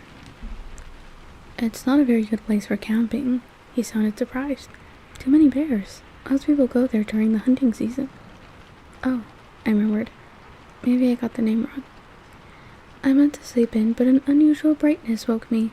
I opened my eyes to see a clear yellow light streaming through my window. I couldn't believe it. I hurried to the window to check, and sure enough, there was the sun. It was in the wrong place in the sky, too low, and it didn't seem to be as close as it should be, but it was definitely the sun. Clouds ringed the horizon, but a large patch of blue was visible in the middle. I lingered by the window as long as I could, afraid that if I left the blue would disappear again. The Newton's Olympic Outfitters store was just north of town. I'd seen the store, but I'd never stopped there, not having much need for any supplies required for being outdoors over an extended period of time. In the parking lot, I recognized Mike Suburban and Tyler Sentra. As I pulled up next to their vehicles, I could see the group standing around in front of the Suburban. Eric was there, along with 2 other boys I had class with. I was fairly sure their names were Ben and Connor. Jess was there, flanked by Angela and Lauren. 3 of the girls stood with them, including one I remembered falling over in gym on Friday. That one gave me a dirty look as I got out of my truck and whispered something to Lauren. Lauren shook out her cornset hair and eyed me scornfully. So it was going to be one of those days. At least Mike was happy to see me. "You came," he called, delighted. "And I said it would be sunny today, didn't I?" "I told you I was coming," I reminded him. "We're just waiting for Lee and Samantha." "Unless you invited someone," Mike said. "Nope," I lied lightly, hoping I wouldn't get caught in the lie, but also wishing that a miracle would occur and Edward would appear. Mike looked satisfied. "Will you ride in my car? It's that or Lee's mom's minivan." "Sure," he smiled blissfully. It was so easy to make Mike happy. "You can have a shotgun," he promised. I hid my chagrin. It wasn't as simple to make Mike and Jessica happy at the same time. I could see Jessica glowering at us now. The numbers worked out in my favor, though. Lee brought 2 extra people, and suddenly every seat was necessary. I managed to wedge Jess in between Mike and me in the front seat of the Suburban. I could have been more graceful about it, but at least Jess seemed appeased. It was only 15 miles to the butt from Forks, with gorgeous, dense green forest edging the road most of the way, and the wide Quileute River snaking beneath it twice. I was glad I had the window seat. We'd rolled the windows down. The Suburban was a bit claustrophobic with 9 people in it, and I tried to absorb as much sunlight as possible. I'd been to the beaches around the bush many times during my Forks summers with Charlie. I'd been to the beaches around the bush many times during my Forks summers with Charlie, so the mile-long drive into First Beach was familiar to me. It was still breathtaking. The water was dark gray, even in the sunlight, white-capped and heavy to the gray rocky shore. Islands rose out of the still harbor waters with sheer cliff sides, reaching to uneven summits, and crowned with austere, soaring firs. The beach had only a thin border of actual sand at the water's edge, after which it grew into millions of large, smooth stones that looked uniformly gray from a distance, but close up were every shade a stone could be: terracotta, sea green, lavender, blue-gray, dull gold. The daylight was strewn with huge driftwood trees, bleached bone-white in the salt waves, some piled together against the edge of the forest fringe, some lying solitary just out of reach of the waves. I'm not gonna lie, part of, I guess, my bucket list, you could say, just something I want to do before I die, that I want to get to as soon as God allows me. Go visit Fox, just as a fan of Twilight, you know, and yeah, everyone is invited, of course. And there was a brisk wind coming off the waves, cool and briny. Pelicans floated on the swells, while seagulls and a lone eagle wheeled above them. The clouds still circled the sky, threatening to invade at any moment, but for now, the sun shone bravely in its halo of blue sky. We picked our way down to the beach, Mike leading the way to a ring of driftwood logs that had obviously been used for parties like ours before. There was a fire circle already in place, filled with black ashes. Eric and the boy I thought was named Ben gathered broken branches of driftwood from the drier piles against the forest edge, and soon had a teepee-shaped construction built atop the old cinders. "Have you ever seen a driftwood fire?" Mike asked me. I was sitting on one of the bone-colored benches, the other girls clustered, gossiping excitedly on either side of me. Mike kneeled by the fire, lighting one of the smaller sticks with a cigarette lighter. "No," I said as he placed the blazing twig carefully against the teepee. "You like this then? Watch the colors." He lit another small branch and laid it alongside the first. The flames started to look quickly up the dry wood. "It's blue," I said in surprise. "The salt does it. Pretty, isn't it?" He lit one more piece, placed it where the fire hadn't yet caught, and then came to sit by me. Thankfully, Jess was on his other side. She turned to him and claimed his attention. I watched the strange blue and green flames crackle toward the sky. After a half-hour of chatter, some of the boys wanted to hike to the nearby tidal pools. It was a dilemma. On the one hand, I loved the tide pools. They had fascinated me since I was a child.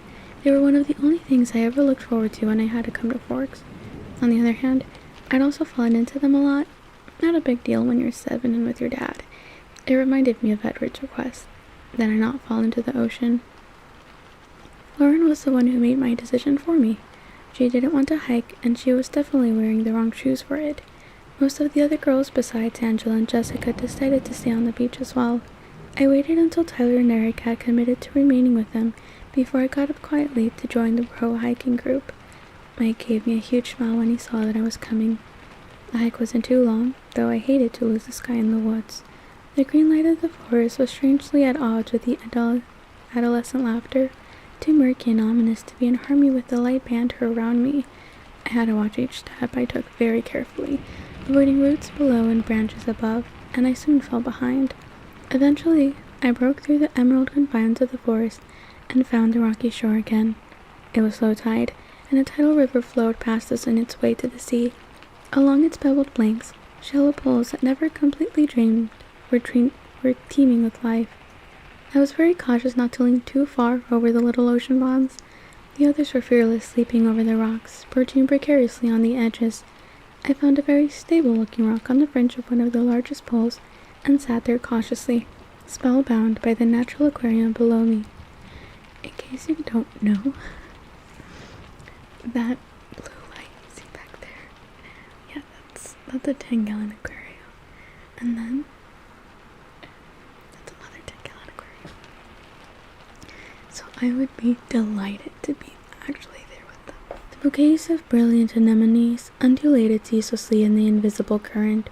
Twisted shells scurried about the edges, obscuring the crabs within them. Starfish stuck motionless to the rocks and each other, while one small black eel with white racing stripes wove through the bright green weeds, waiting for the sea to return. I was completely absorbed, except for one small part of my mind that wondered what Edward was doing now, and trying to imagine what he would be saying if he were here with me. Finally, the boys were hungry, and I got up stiffly to follow them back. I tried to keep up better this time through the woods, so naturally, I fell a few times.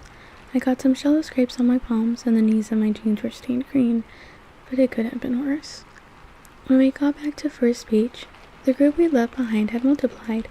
As we got closer, we could see the shining straight black hair and copper skin of the newcomers, teenagers from the reservation come to socialize. The food was already being passed around, and the boys hurried to claim our share, while Eric introduced us as we each entered the driftwood circle. Angela and I were the last to arrive, and, as Eric said our names, I noticed a younger boy sitting on the stones near the fire glance up at me in interest. I sat down next to Angela, and Mike brought us sandwiches and an array of sodas to choose from, while a boy who looked to be the oldest of the visitors rattled off the names of the 7 others with him. All I caught was that one of the girls was also named Jessica, and the boy who noticed me was named Jacob. It was relaxing to sit with Angela. She was a restful kind of person to be around. She didn't feel the need to fill every silence with chatter. She left me free to think, undisturbed while we ate, and I was thinking about how disjointedly time seemed to flow in Forks, passing in a blur at times, with single images standing out more clearly than others. And then, at other times, every second was significant, etched in my mind. I knew exactly what caused the difference, and it disturbed me. During lunch, the clouds started to advance, slinking across the blue sky, darting in front of the sun momentarily, casting long shadows across the beach and blackening the waves. As he finished eating, people started to drift away in twos and threes. Some walked down to the edge of the waves, trying to skip rocks across the choppy surface. Others were gathering a second expedition to the tide pools. Mike, with Jessica shadowing him, headed up to the one shop in the village. Some of the local kids went with him. Others went along on the hike.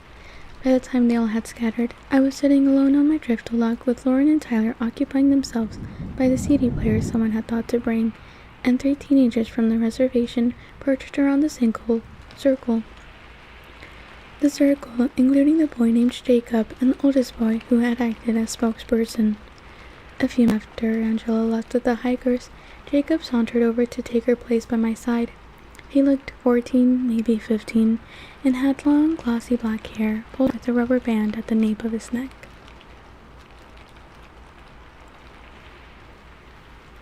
His skin was beautiful, silky and russet-colored. His eyes were dark, set deep above the high planes of his cheekbones. He still had just a hint of childish roundness left around his chin. Altogether, a very pretty face. However, my positive opinion of his looks was damaged by the first words out of his mouth. "You're Isabella Swan, aren't you?" It was like the first day of school, all over again. "Bella," I sighed. "I'm Jacob Black," he held his hand out in a friendly gesture. "You bought my dad's truck." "Oh," I said, relieved, shaking his sleek hand. "You're Billy's son. I probably should remember you." "No, I'm the youngest of the family. You would remember my older sisters." "Rachel and Rebecca," I suddenly recalled. Charlie and Billy had thrown us together a lot during my visits to keep us busy while they fished. We were all too shy to make much progress as friends. Of course, I'd kicked up enough tantrums to end the fishing trips by the time I was 11. "Are they here?" I examined the girls at the ocean's edge, wondering if I would recognize them now. "No," Jacob shook his head. "Rachel got a scholarship to Washington State, and Rebecca married a Samoan surfer. She lives in Hawaii now." "Married? Wow." I was stunned. The twins were only a little over a year older than I was. "So how do you like the truck?" he asked. "I love it. It runs great." "Yeah, but it's really slow," he laughed. I was so relieved when Charlie bought it. My dad wouldn't let me work on building another car when we had a perfectly good vehicle right there.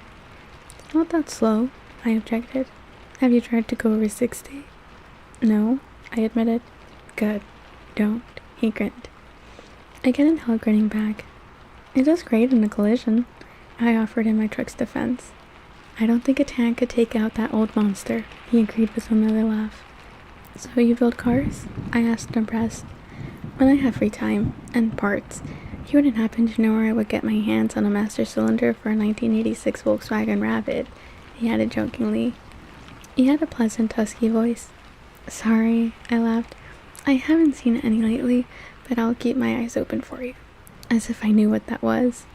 He was very easy to talk with. He flashed a brilliant smile, looking at me appreciatively in a way I was learning to recognize. I wasn't the only one who noticed. "You know Bella, Jacob?" Lauren asked in what I imagined was an insolent tone from across the fire. "We've sort of known each other since I was born," he laughed, smiling at me again. "How nice." She didn't sound like she thought it was nice at all, and her pale, fishy eyes narrowed. "Bella," she called again, watching my face carefully. "I was just saying to Tyler that it was too bad none of the Cullens could come out today. Didn't anyone think to invite them?" Her expression of concern was unconvincing. "You mean Dr. Carlisle Cullen's family?" the tall older boy asked before I could respond, much to Lauren's irritation. He was really closer to a man than a boy, and his voice was very deep. "Yes, do you know them?" she asked, condescendingly, turning halfway toward him. "The Cullens don't come here," he said in a tone that closed the subject, ignoring her question. Tyler, trying to win back her attention, asked Lauren's opinion on a CD he held. She was distracted. I stared at the deep-voiced boy, taken aback, but he was looking away toward the dark forest behind us. He'd said that the Cullens didn't come here, but his tone had implied something more, that they weren't allowed. They were prohibited. His manner left a strange impression on me, and I tried to ignore it without success. Jacob interrupted my meditation. "So, is Forks driving you insane yet?" "Oh, I'd say that's an understatement," I grimaced. He grinned understandingly. I was still turning over the brief comment on the Cullens, and I had a sudden inspiration. It was a stupid plan, but I didn't have any better ideas. I hoped that young Jacob was as yet inexperienced around girls, so that he wouldn't see through my sure-to-be pitiful attempts at flirting. "Do you want to walk down the beach with me?" I asked, trying to imitate that way Edward had of looking up from underneath his eyelashes. It couldn't have nearly the same effect, I was sure, but Jacob jumped up willingly enough. As we walked north across the multi-hued stones toward the driftwood seawall, the clouds finally closed ranks across the sky, causing the sea to darken and the temperature to drop. I shoved my hands deep into the pockets of my jacket. "So, you're what, 16? I asked, trying not to look like an idiot as I fluttered my eyelids the way I'd seen girls do on TV. "I just turned 15, he confessed, flattered. "Really?" My face was full of false surprise. "I would have thought you were older." "I'm tall for my age," he explained. So sad. "Do you come up to Forks much?" I asked archly, as if I was hoping for a yes. I sounded idiotic to myself. I was afraid he would turn on me with disgust and accuse me of fraud, but he still seemed flattered. "Not too much," he admitted with a frown. "But when I get my car finished, I can go up as much as I want. After I get my license," he amended. Who was that other boy Lauren was talking to? He seemed a little old to be hanging out with us. I purposefully lumped myself in with the youngsters, trying to make it clear that I preferred Jacob. "That's Sam. He's 19, he informed me. "What was that he was saying about the doctor's family?" I asked innocently. "The Cullens? Oh, they're not supposed to come onto the reservation." He looked away out toward James Island as he confirmed what I thought I'd heard in Sam's voice. "Why not?" He glanced back at me, biting his lips. "Oops. I'm not supposed to say anything about that." "Oh, I won't tell anyone. I'm just curious." I tried to make my smell alluring, wondering if I was laying it on too thick. He smelled back, though, looking allured. "Allured?" Then he lifted one eyebrow, and his voice was even huskier than before. "Do you like scary stories?" he asked ominously. "I love them," I enthused, making an effort to smolder at him. Jacob strolled to a nearby driftwood tree that had its roots sticking out like the attenuated legs of a huge, pale spider. He perched lightly on one of the twisted roots while I sat beneath him on the body of the tree. He stared down at the rocks, a smile hovering around the edges of his broad lips. I could see he was going to try to make this good. I focused on keeping the vital interest I felt out of my eyes. "Do you know any of our old stories? About where we came from? The Quilliettes, I mean," he began. "Not really," I admitted. "Well, there are lots of legends, some of them claiming to date back to the flood. Supposedly, the ancient Quilliettes tied their canoes to the tops of the tallest trees on the mountain to survive like Noah and the Ark." He smiled to show me how little stock he put in the histories. "Another legend claims that we descended from wolves, and that the wolves are our brothers still. It's against tribal law to kill them. Then, there are the stories about the Cold Ones." His voice dropped a little lower. "The Cold Ones?" I asked, not faking my intrigue now. "Yes. There are stories of the Cold Ones as old as the wolf legends, and some much more recent. According to legend, my own great-grandfather knew some of them. He was the one who made the treaty that kept them off our land." He rolled his eyes. "Your great-grandfather?" I encouraged. "He was a tribal elder, like my father. You see, the Cold Ones are the natural enemies of the wolf. Well, not the wolf, really, but the wolves that turn into men, like our ancestors. You would call them werewolves." "Werewolves have enemies?" "Only one." I stared at him earnestly, hoping to disguise my impatience as admiration. "So you see," Jacob continued, "the Cold Ones are traditionally our enemies, but this pack that came to our territory during my great-grandfather's time was different. They didn't hunt the way others of their kind did. They weren't supposed to be dangerous to the tribe, so my great-grandfather made a truce with them. If they would promise to stay off our lands, we wouldn't expose them to the palefaces." He winked at me. "If they weren't dangerous, then why—" I tried to understand, struggling not to let him see how seriously I was considering his ghost story. There's always a risk for humans to be around the cold ones. Even if they're civilized like this clan was, you never know when they might get too hungry to resist. He deliberately worked a thick edge of menace into his tone. What do you mean, civilized? They claimed that they didn't hunt humans. They supposedly were somehow able to prey on animals instead. I try to keep my voice casual. So how does it fit in with the Cullens? Are they like the cold ones your great-grandfather met? No, he paused dramatically. They are the same ones. He must have thought the expression on my face was fear inspired by his story. He smiled, pleased, and continued. There are more of them now, a new female and a new male, but the rest are the same. In my great-grandfather's time, they already knew of the leader, Carlisle. He'd been here and gone before your people had even arrived. He was fighting a smile. And what are they? I finally asked. What are the cold ones? He smiled darkly. Blood drinkers, he replied in a chilling voice. Your people call them vampires. I stared at the roof. So funny, there was a time when, vampires was something scary. And not something you were probably attracted to. I stared out at the rough surf after he answered, not sure what my face was exposing. You have goosebumps, he laughed delightedly. You're a good storyteller, I complimented him, still staring into the waves. Pretty crazy stuff though, isn't it? No wonder my dad doesn't want us to talk about it to anyone. I couldn't control my expression enough to look at him yet. Don't worry, I won't give you away. I guess I just violated the treaty, he laughed. I'll take it to the grave, I promised, and then I shivered. Seriously though, don't say anything to Charlie. He was pretty mad at my dad when he heard that some of us weren't going to the hospital since Dr. Cullen started working there. I won't. Of course not. So do you think we're a bunch of superstitious natives or what? He asked in a playful tone, but with a hint of worry. I still hadn't looked away from the ocean. I turned and smiled at him as normally as I could. No, I think you're very good at telling scary stories though. I still have goosebumps, see? I held up my arm. Cool, he smiled. And then the sound of the beach rocks clattering against each other warned us that someone was approaching. Our heads snapped up at the same time to see Mike and Jessica about 50 yards away walking toward us. There you are, Bella, I called in relief, waving his arm over his head. Is that your boyfriend? Jacob asked, flirted by the jealous edge in Mike's voice. I was surprised it was so obvious. No, definitely not, I whispered. I was tremendously grateful to Jacob and eager to make him as happy as possible.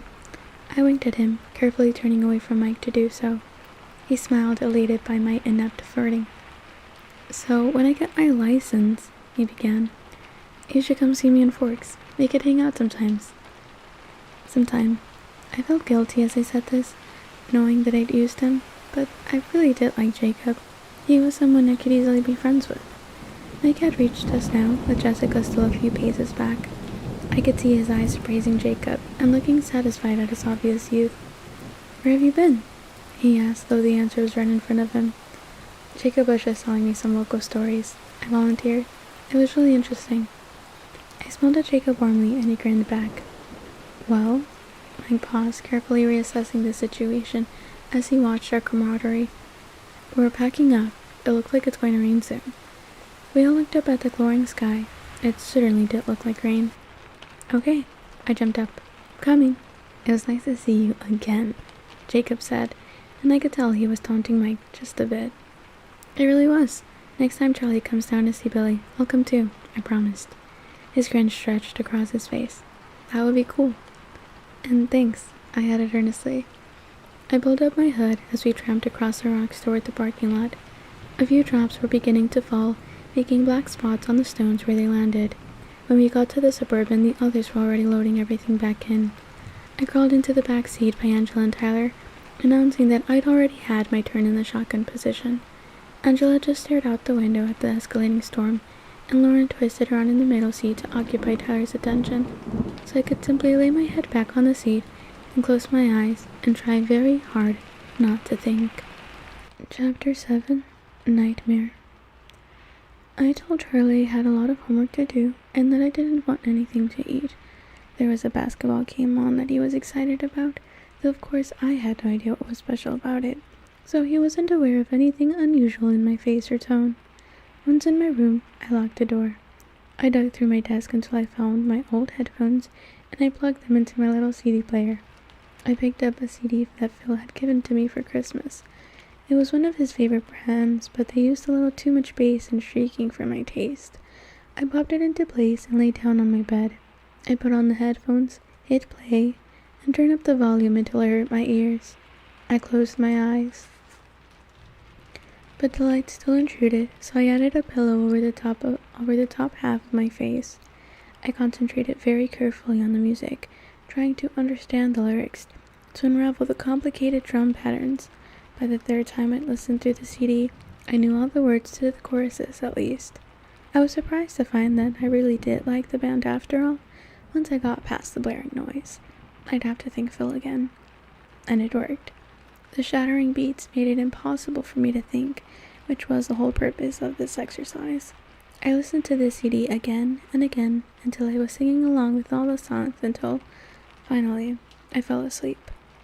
I opened my eyes to a familiar place, aware in some corner of my consciousness that I was dreaming. I recognized the green light of the forest. I could hear the waves crashing against the rocks somewhere nearby, and I knew that if I found the ocean, I'd be able to see the sun. I was trying to follow the sound, but then Jacob Black was there, tugging on my hand, pulling me back toward the blackest part of the forest. "Jacob, what's wrong?" I asked. His face was frightened as he yanked with all his strength against my resistance. I didn't want to go into the dark. "Run, Bella! You have to run!" he whispered, terrified. "This way, Bella."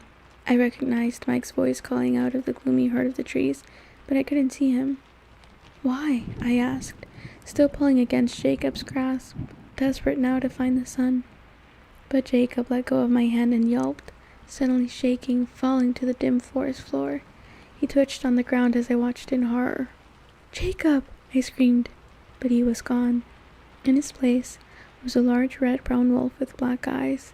The wolf faced away from me, pointing toward the shore. The hair on the back of his shoulders bristling, low growls issuing from between his exposed fangs. "Bella, run!" Mike cried out again from behind me, but I didn't turn.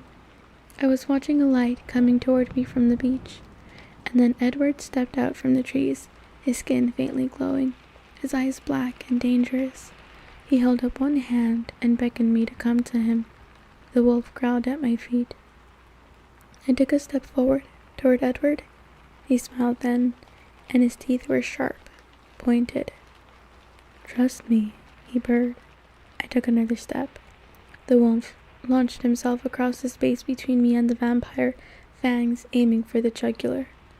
"No!" I screamed, wrenching upright out of my bed.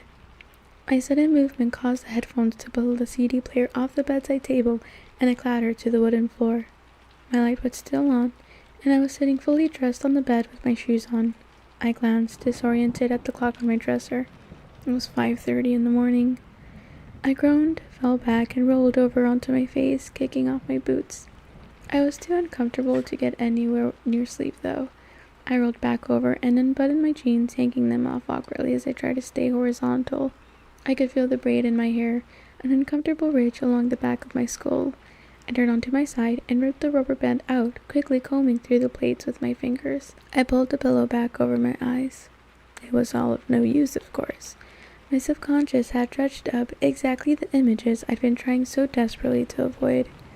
I was going to have to face them now. I sat up and my head spun for a minute as the blood flowed downward. First things first, I thought to myself, happy to put it off as long as possible. I grabbed my bathroom bag. The shower didn't last nearly as long as I hoped it would, though. Even taking the time to blow dry my hair, I was soon out of things to do in the bathroom. Wrapped in a towel, I crossed back to my room. I couldn't tell if Charlie was still asleep or if he had already left. I went to look out my window and the cruiser was gone. Fishing again. I dressed slowly in my most comfy sweats and then made my bed, something I never did. I couldn't put it off any longer. I went to my desk and switched on my old computer. I hated using the internet here.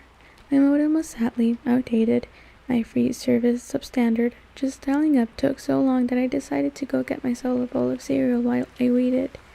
I ate slowly, chewing each bite with care. When I was done, I washed the bowl and spoon, dried them, and put them away. My feet dragged as I climbed the stairs. I went to my CD player first, picking it off the floor and placing it precisely in the center of the table. I pulled out the headphones and put them away in the desk drawer. Then I turned the same CD on, turning it down to the point where it was background noise. With another sigh, I turned to my computer. Naturally, the screen was covered in pop-up ads. I sat in my hard folding chair and began closing all the little windows. Eventually, I made it to my favorite search engine. I shot down a few more pop-ups and then typed in one word: vampire. It took an infuriatingly long time, of course. When the results came up, there was a lot to sift through. Everything from movies and TV shows to role-playing games, underground metal and gothic cosmetic companies. Then I found a promising site, Vampires A through Z. I waited impatiently for it to load, quickly clicking closed each ad that flashed across the screen. Finally, the screen was finished. Simple white background with black text, academic looking. 2 quotes greeted me on the home page. This text is so tiny, how the heck am I supposed to read this? Throughout the vast shadowy world of ghosts and demons, there is no figure so terrible, no figure so dreaded and abhorred, yet tight, with such fearful fascination as the vampire, who is himself neither ghost nor demon, but yet who partakes the dark natures and possesses the mysterious and terrible qualities of both. Reverend Montague Summers. If there is in this world a well-attested account, it is that of the vampires. Nothing is lacking. Official reports, affidavits of well-known people, of surgeons, of priests, of magistrates, the judicial proof is most complete. And with all that, who is there who believes in vampires?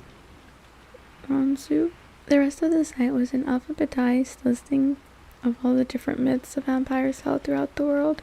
The first I clicked on, the Danag, was a Filipino vampire supposedly responsible for planting taro on the islands long ago. The myth continued that the Danag worked with humans for many years, but the partnership ended one day when a woman cut her finger and the Danag sucked her wound, enjoying the taste so much that it drained her body completely of blood. I read carefully through the descriptions, looking for anything that sounded familiar, let alone plausible. It seemed that most vampire myths centered around beautiful women as demons and children as victims. They also seemed like constructs created to explain away the high mortality rates for young children and to give men an excuse for infidelity. Many of the stories involved bodiless spirits and warnings against improper burials. There wasn't much that sounded like the movies I'd seen, and only a very few like the Hebrew Estri and the Polish Ubier, who were even preoccupied with drinking blood. Only 3 entries really caught my attention. The Romanian Rakolaki, a powerful undead being who could appear as a beautiful, pale-skinned human.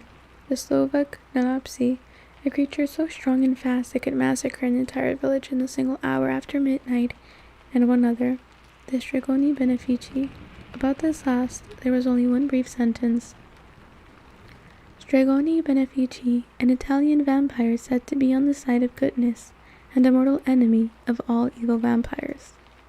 It was a relief, that one small entry, the one myth among hundreds that claimed the existence of good vampires.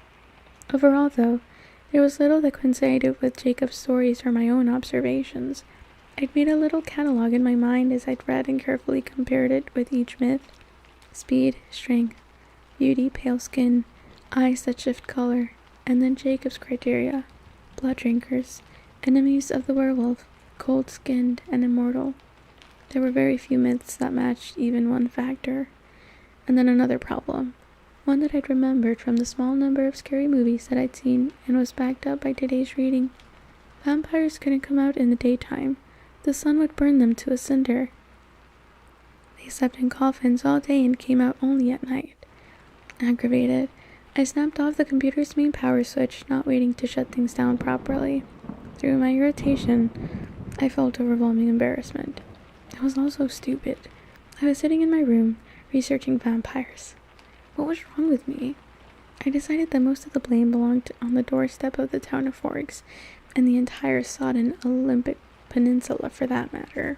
I had to get out of the house, but there was nowhere I wanted to go that didn't involve a 3-day drive. I pulled on my boots anyway, and clear where I was headed, and went downstairs. I shrugged into my raincoat without checking the weather and stomped out the door.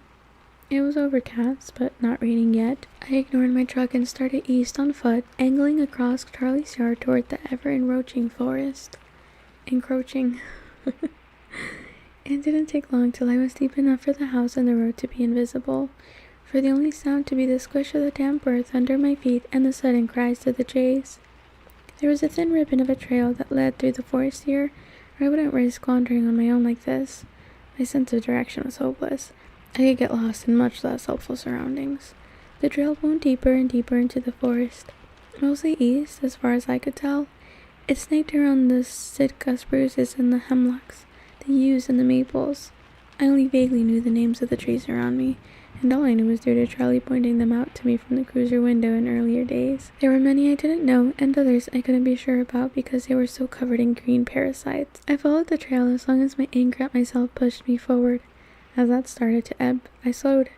A few drops of moisture trickled down from the canopy above me, but I couldn't be certain if it was beginning to rain or if it was simply pools left over from yesterday, held high in the leaves above me, slowly dripping their way back to the earth. A recently fallen tree, I knew it was recent because it wasn't entirely carpeted in moss, rested against the trunk of one of our sisters, creating a sheltered little bench just a few safe feet off the trail. I stepped over the ferns and sat carefully, making sure my jacket was between the damp seat and my clothes wherever they touched, and leaned my hooded head back against the living tree. This was the wrong place to have come. I should have known, but where else was there to go? The forest was deep green and far too much like the scene in last night's dream to allow for peace of mind. Now that there was no longer the sound of my soggy footsteps, the silence was piercing. The birds were quiet too, the drops increasing in frequency, so it must be raining above. The ferns stood higher than my head now that I was seated, and I knew someone could walk by on the path 3 feet away and not see me. Here in the trees, it was much easier to believe the absurdities that embarrassed me indoors. Nothing had changed in this forest for thousands of years, and all the myths and legends of 100 different lands seemed much more likely in this green haze than they had in my clear-cut bedroom. I forced myself to focus on the 2 most vital questions I had to answer, but I did so unwillingly. First, I had to decide if it was possible that what Jacob had said about the Cullens could be true. Immediately, my mind responded with a resounding negative. It was silly and morbid to entertain such ridiculous notions, but what then? I asked myself. There was no rational explanation for how I was alive at this moment.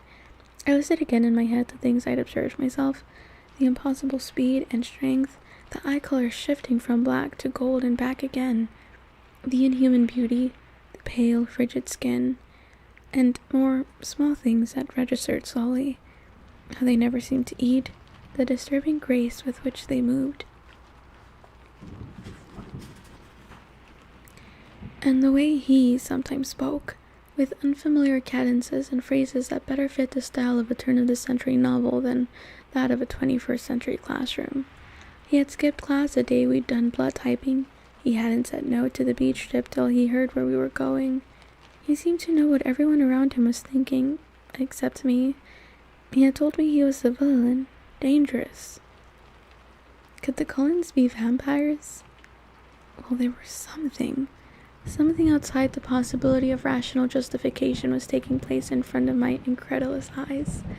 Whether it be Jacob's cold ones or my own superhero theory, Edward Cullen was not human. He was something more.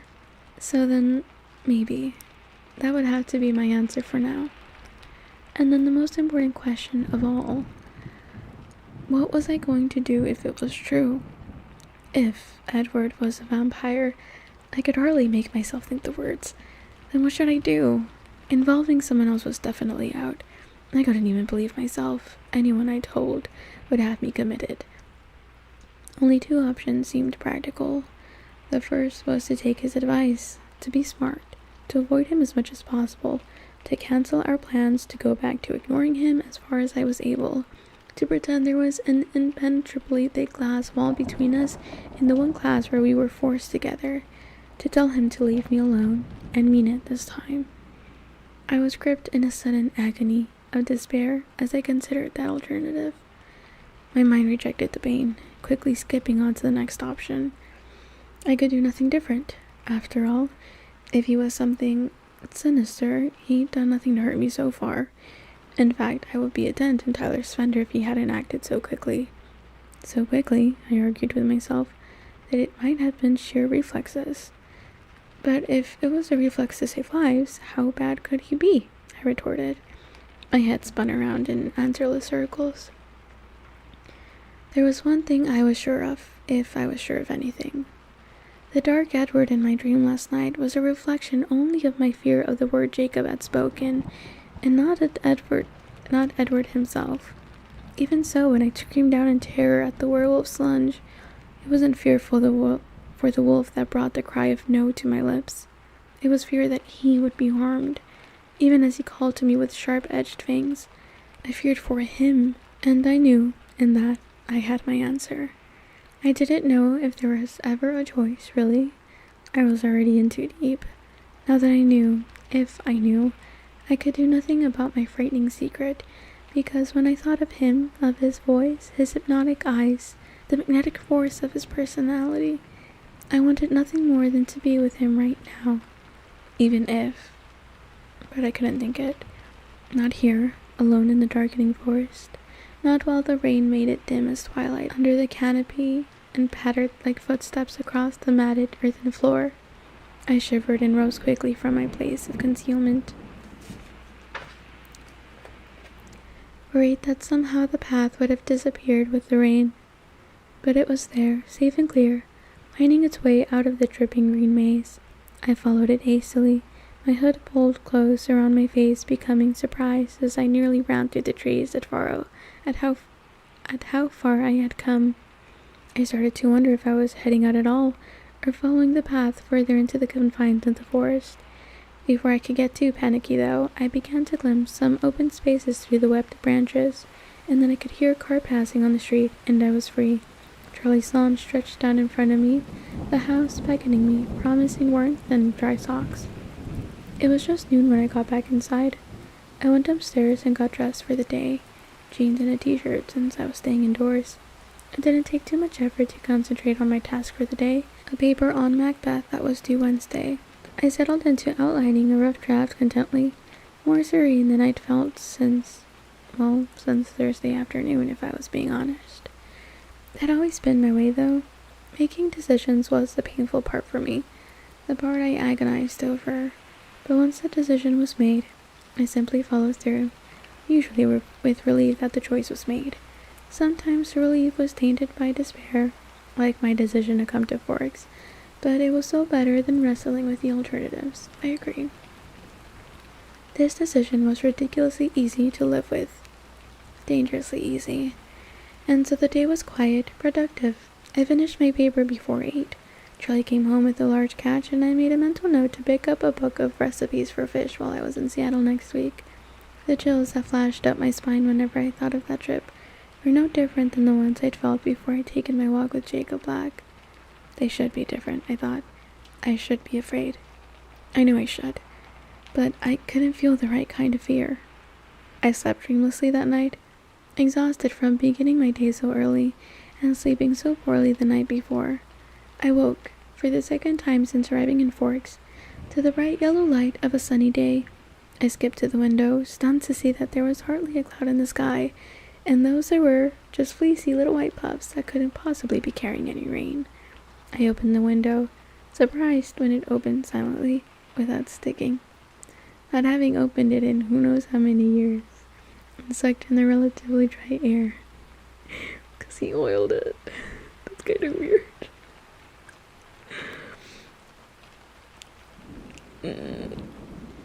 That's the first time I've actually been bothered by that. Which, maybe it's a self-report.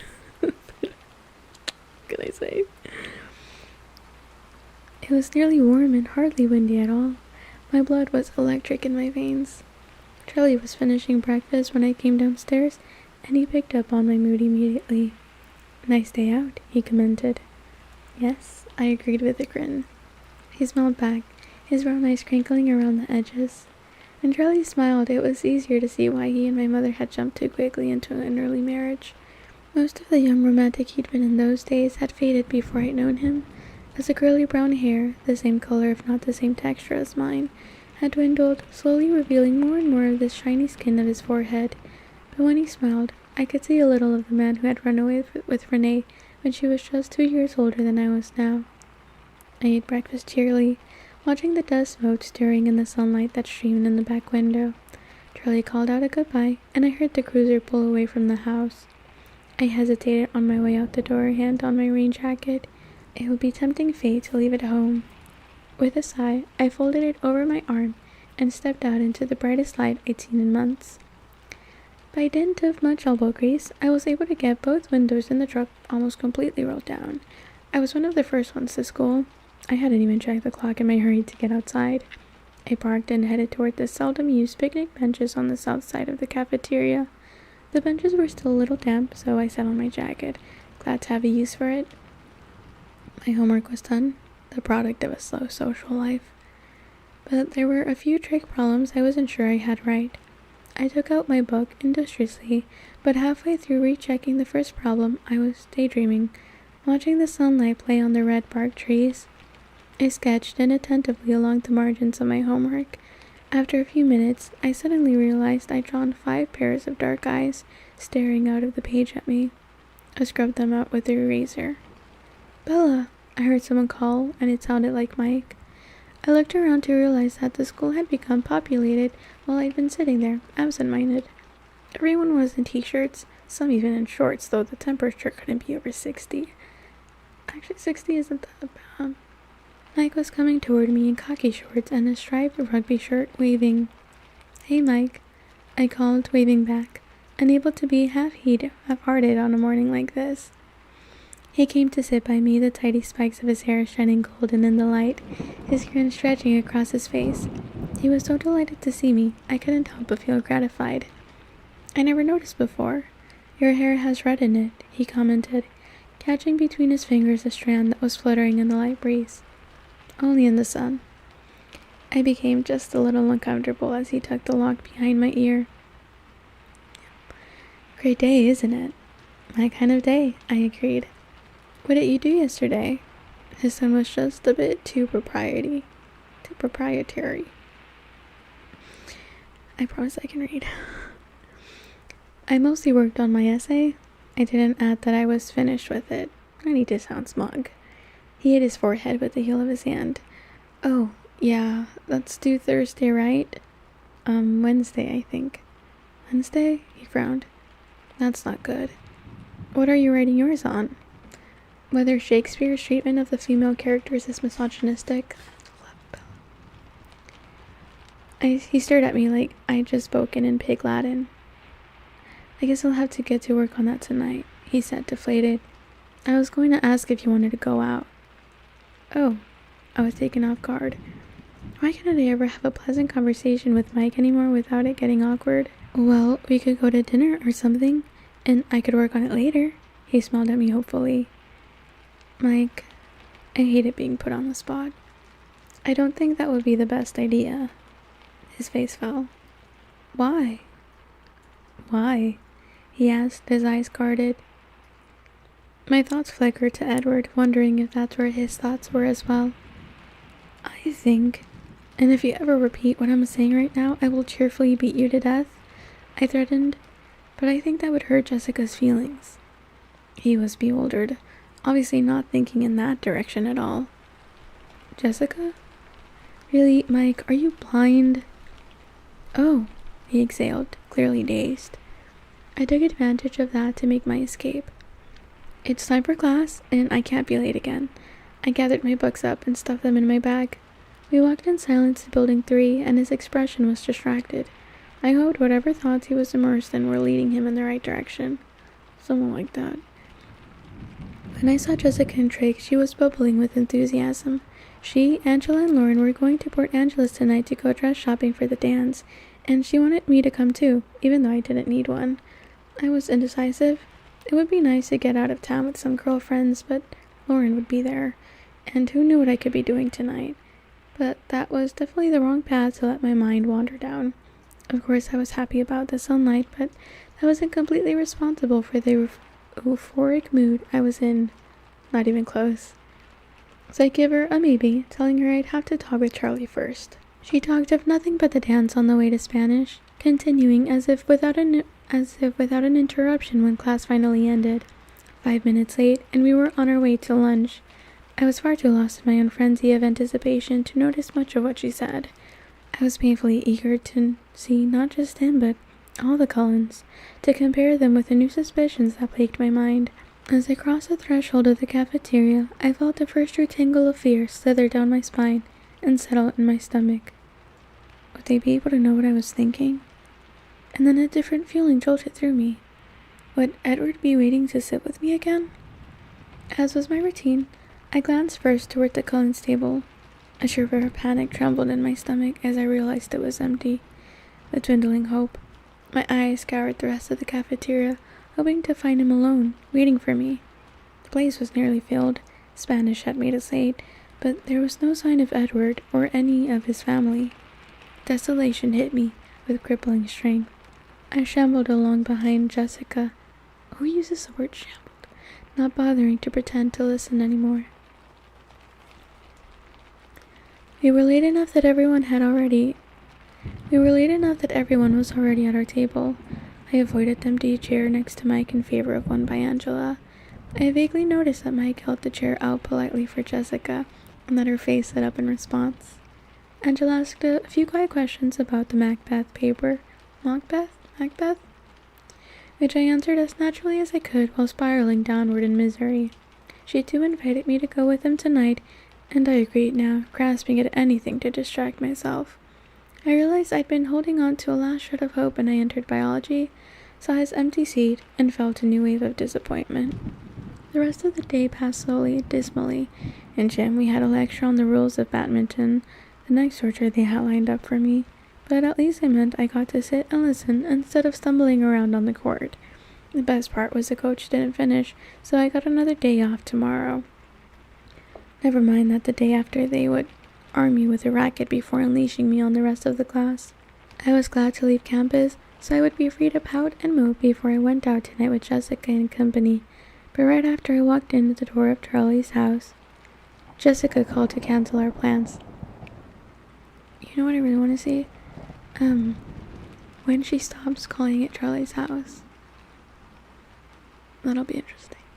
And she calls it home. But right after I walked in the door of Charlie's house, Jessica called to cancel our plans. I tried to be happy that Mike had asked her out to dinner. I really was relieved that he finally seemed to be catching on, but my enthusiasm sounded false in my own ears.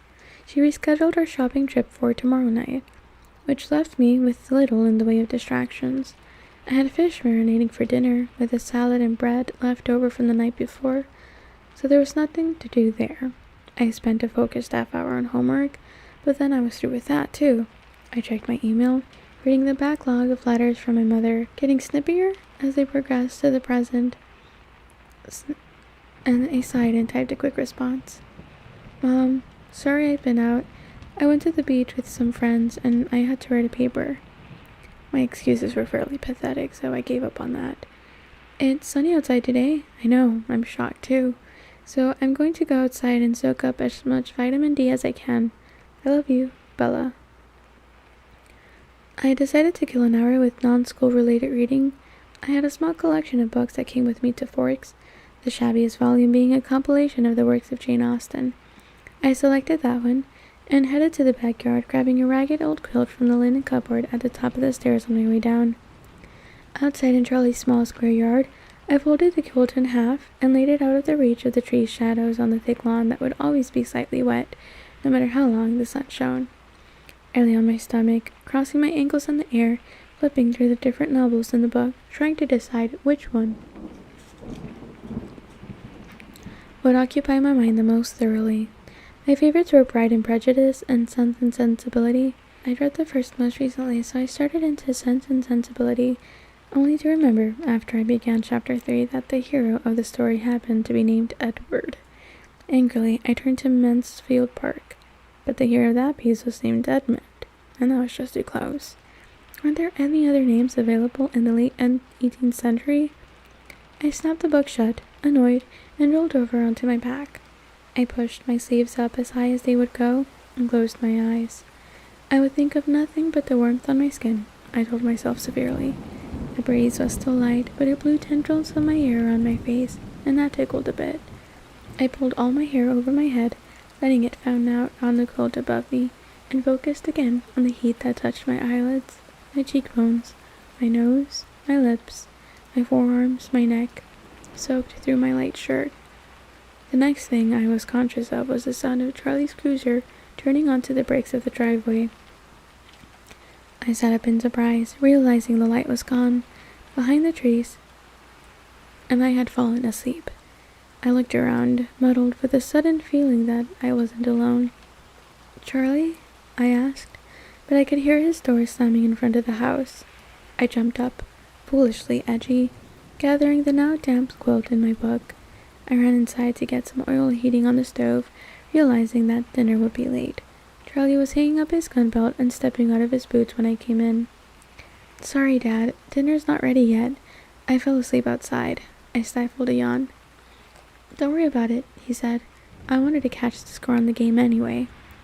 I watched TV with Charlie after dinner for something to do.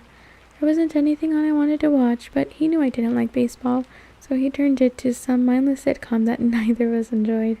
He seemed happy, though, to be doing something together, and it felt good, despite my depression, to make him happy. "Dad," I said during a commercial, "Jessica and Angela are going to look at dresses for the dance tomorrow night in Port Angeles, and they wanted me to help them choose. Do you mind if I go with them?" "Jessica Stanley?" he asked. "And Angela Weber," I sighed as I gave him the details. He was confused. "But you're not going to the dance, right?" "No, Dad, but I'm helping them find dresses. You know, giving them constructive criticism." I wouldn't have to explain this to a woman. "Well, okay." He seemed to realize that he was out of his depth with the girly stuff. "It's a school night, though. We'll leave right after school so we can get back early. You'll be okay for dinner, right?" "Bells, I fed myself for 17 years before you got here," he reminded me. "I don't know how you survived," I muttered, then added more clearly. "I'll leave some things for cold-cut sandwiches in the fridge, okay? Right on top." It was sunny again in the morning. I awakened with renewed hope that I grimly tried to suppress. I dressed for the warmer weather in a deep blue V-neck blouse, something I'd worn in the dead of winter in Phoenix. I had planned my arrival at school so that I barely had time to make it to class. With a sinking heart, I circled the full lot looking for a space while also searching for the silver Volvo that was clearly not there. I parked in the last row and hurried to English, arriving breathless but subdued before the final bell. It was the same as yesterday. I just couldn't keep little sprouts of hope from budding in my mind, only to have them squished painfully as I searched the lunchroom in vain, and sat at my empty biology table. The Port Angeles scheme was back on again for tonight, and made all the more attractive by the fact that Lauren had other obligations. I was anxious to get out of town so I could stop glancing over my shoulder, hoping to see him appearing out of the blue the way he always did. I vowed to myself that I would be in a good mood tonight and not ruin Angela's or Jessica's enjoyment in the dress hunting. Maybe I could do a little clothes shopping as well. I refused to think that I might be shopping alone in Seattle this weekend. No longer interested in the earlier arrangement. Surely he wouldn't cancel without at least telling me. After school, Jessica followed me home in her old white Mercury so that I could ditch my books and truck. I brushed through my hair quickly when I was inside, feeling a slight lift of excitement as I contemplated getting out of Forks. I left a note for Charlie on the table, explaining again where to find dinner, switched my scruffy wallet from my school bag to a purse I rarely used, and ran out to join Jessica. "Oh, yeah, I'm gonna go out. I don't have friends." We went to Angela's house next, and she was waiting for us. My excitement increased exponentially as we actually drove out of the town limits. Chapter 8. Port Angeles. Jess drove faster than the chief, so we made it to Port Angeles by 4. It had been a while since I'd had a girls' night out, and the estrogen rush was invigorating. We listened to whiny rock songs while Jessica jabbered on about the boys we hung out with. Jessica's dinner with Mike had gone very well, and she was hoping that by Saturday night they would have progressed to the first kiss stage. I smiled to myself, pleased. Angela was passively happy to be going to the dance, but not really interested in Eric. Jess tried to get her to confess who her type was, but I interrupted with a question about dresses after a bit, to spare her. Angela threw a grateful glance my way. Port Angeles was a beautiful little tourist trap, much more polished and quaint than Forks, but Jessica and Angela knew it well, so they didn't plan to waste time on the picturesque boardwalk by the bay. Just drove straight to the one big department store in town, which was a few streets in from the bay's area's visitor-friendly phase. The dance was billed as semi-formal, and we weren't exactly sure what that meant. Both Jessica and Angela seemed surprised and almost disbelieving when I told them I'd never been to a dance in Phoenix. "Didn't you ever go with a boyfriend or something?" Jess asked dubiously as we walked through the front doors of the store. "Really," I tried to convince her, not wanting to confess my dancing problems. "I've never had a boyfriend or anything close. I didn't go out much." "Why not?" Jessica demanded. "No one asked me," I answered honestly. She looked skeptical. "People ask you out here," she reminded me, "and you tell them no." We were in the junior section now, scanning the racks for dress-up clothes. "Well, except for Tyler," Angela amended quietly. "Excuse me?" I gasped. "What did you say?" "Tyler told everyone he's taking you to prom," Jessica informed me with suspicious eyes. "He said what?" I sounded like I was choking. "I told you it wasn't true," Angela murmured to Jessica. I was silent, still lost in shock. I was quickly turning to irritation, but we had found the dress racks, and now we had work to do. "And that's why Lauren doesn't like you," Jessica giggled while we paved through the clothes. I ground my teeth. "Do you think that if I ran him over with my truck, he would stop feeling guilty about the accident? That he might give up on making amends and call it even?" "Maybe," Jess snickered, "if that's why he's doing this." The dress selection wasn't large, but both of them found a few things to try on. I sat on a low chair just inside the dressing room by the three-way mirror, trying to control my fuming. Jess was torn between two. One a long, strapless, basic black number, the other a knee-length electric blue with spaghetti straps. I encouraged her to go with the blue. Why not play up the eyes? Angela chose a pale pink dress that draped around her tall frame nicely and brought out honey tints in her light brown hair.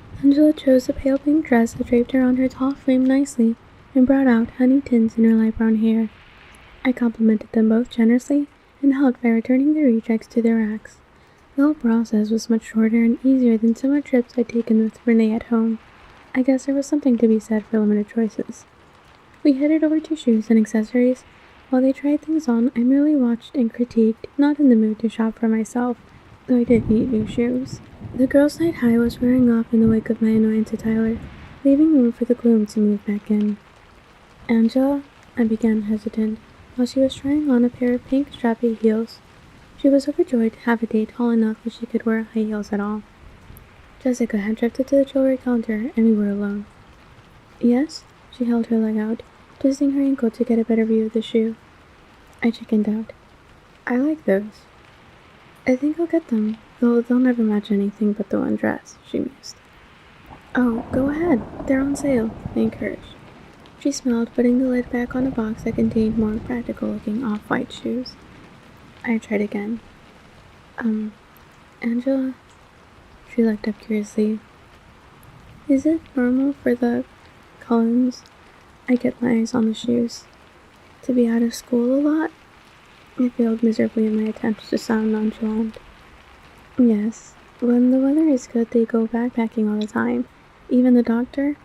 They're all real outdoorsy," she told me quietly, examining her shoes too. She didn't ask one question, let alone the hundreds that Jessica would have unleashed. I was beginning to really like Angela. "Oh," I let the subject drop as Jessica returned to show us the rhinestone jewelry she'd found to match her silver shoes. We planned to go to dinner at a little Italian restaurant on the boardwalk, but the trash shopping hadn't taken as long as we'd expected. Jess and Angela were going to take their clothes back to the car and then walk down to the bay. I told them I would meet them at the restaurant in an hour. I wanted to look for a bookstore. They were both willing to come with me, but I encouraged them to go. Have fun. They didn't know how preoccupied I could get when surrounded by books. It was something I preferred to do alone. We walked off to the car, chattering happily, and I headed in the direction Jess pointed out. I had no trouble finding the bookstore, but it wasn't what I was looking for. The windows were full of crystals, dream catchers, and books about spiritual healing. I didn't even go inside. Through the glass I could see a 50-year-old woman with long gray hair worn straight down her back, clad in a dress right out of the 60s, smelling welcomely from behind the counter. I decided that one was one conversation I could skip. There had to be a normal bookstore in town. I meandered through the streets, which were filling up with end of the workday traffic, and hoped I was headed toward downtown. I wasn't paying as much attention as I should to where I was going. I was wrestling with despair. I was trying so hard not to think about him and what Angela had said, and more than anything trying to beat down my hopes for Saturday, fearing a disappointment more painful than the rest, when I looked up to see someone's silver Volvo parked along the street, and it all came crashing down on me. Stupid, unreliable vampire, I thought to myself. I stomped along in a southerly direction towards some glass-fronted shops that looked promising, but when I got to them, they were just a repair shop in a vacant space. I still had too much time to go looking for Jess and Angela yet, and I definitely needed to get my moon in hand before I met back up with them. I ran my fingers through my hair a couple of times, and took some deep breaths before I continued around the corner. I started to realize, as I crossed another road, that I was going the wrong direction. The little foot traffic I had seen was going north, and it looked like the buildings here were mostly warehouses. I decided to turn east at the next corner, and then loop around after a few blocks and try my luck on a different street on my way back to the boardwalk. A group of 4 men turned around the corner I was heading for, dressed too casually to be heading home from the office, but they were too grimy to be tourists. As they approached me, I realized they weren't too many years older than I was. They were joking loudly among themselves, laughing raucously and punching each other's arms. I scooted as far to the inside of the sidewalk as I could to give them room, walking swiftly, looking past them to the corner. "Hey there," one of them called as I passed, and he had to be talking to me since no one else was around. I glanced up automatically. 2 of them had paused, the other 2 were slowing. The closest, a heavy-set, dark-haired man in his early 20s, seemed to be the one who had spoken. He was wearing a flannel shirt open over a dirty t-shirt, cut-off jeans and sandals. He took half a step toward me. "Hello?" I mumbled. A knee-jerk reaction. Then I quickly looked away and walked faster toward the corner. I could hear them laughing at full volume behind me. "Hey, wait!" one of them called after me again, but I kept my head down and rounded the corner with a sigh of relief. I could still hear them chortling behind me. I found myself on a sidewalk leading past the backs of several somber-colored warehouses, each with large bay doors for unloading trucks, padlocked for the night. The south side of the street had no sidewalk, only a chain-link fence topped with barbed wire protecting some kind of engine parts storage yard. I'd wandered far past the part of Fort Angeles that I, as a guest, was intended to see. It was getting dark, I realized, the clouds finally returning, piling up on the western horizon, creating an early sunset. The eastern sky was still clear, but graying shot through with streaks of pink and orange. I left my jacket in the car, and a sudden shiver made me cross my arms tightly across my chest. A single van passed me, and then the road was empty. The sky suddenly darkened further, and as I looked over my shoulder to glare at the offending cloud, I realized with a shock that 2 men were walking quietly 20 feet behind me. They were from the same group I passed at the corner, though neither was the dark one who'd spoken to me. I turned my head forward at once, quickening my pace. A chill that had nothing to do with the weather made me shiver again. My purse was on a shoulder strap, and I had it slung across my body the way you were supposed to wear it, so when it gets snatched, I knew exactly where my pepper spray was. Still in my duffel bag, under the bed, never unpacked. I didn't have much money with me, There's the 20 and some ones, and I thought about accidentally dropping my bag and walking away. But a small, frightened voice in the back of my mind warned me that they might be something worse than thieves. I listened intently to their quiet footsteps, which were much too quiet when compared to the boisterous noise they'd been making earlier, and it didn't sound like they were speeding up or getting any closer to me. Breathe, I had to remind myself. You don't know they're following you. I continued to walk as quickly as I could without actually running, focusing on the right-hand turn that was only a few yards away from me now.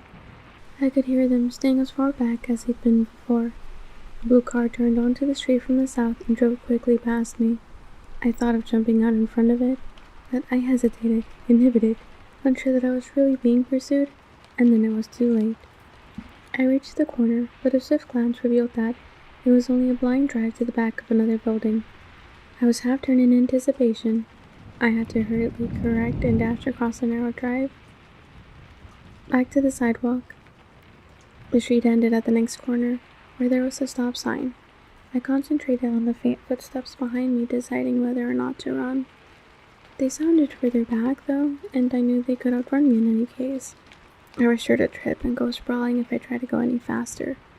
The footfalls were definitely farther back. I risked a quick glance over my shoulder, and they were maybe 40 feet back now, I saw with relief. But they were both staring at me. It seemed to take forever for me to get to the corner. I kept my pace steady, the men behind me falling ever so slightly further behind with every step. Maybe they realized they had scared me and were sorry. I thought the cars going north past the intersection I was heading for, and exhaled in relief. There would be more people around once I got off this deserted street. I skipped around the corner with a grateful sigh, and skidded to a stop. The street was lined on both sides by blank, doorless, windowless walls. I could see in the distance 2 intersections down, street lamps, cars, and more pedestrians. But they were all too far away, because lounging against the western building, midway down the street, were the other 2 men from the group, both watching with excited smiles as I froze dead on the sidewalk. I realized then that I wasn't being followed. I was being herded. I paused for only a second, but it felt like a very long time. I turned then, and darted to the other side of the road. I had a sinking feeling that it was a wasted attempt. The footsteps behind me were louder now. "There you are!" The booming voice of the stocky, dark-haired man shattered the intense quiet and made me jump.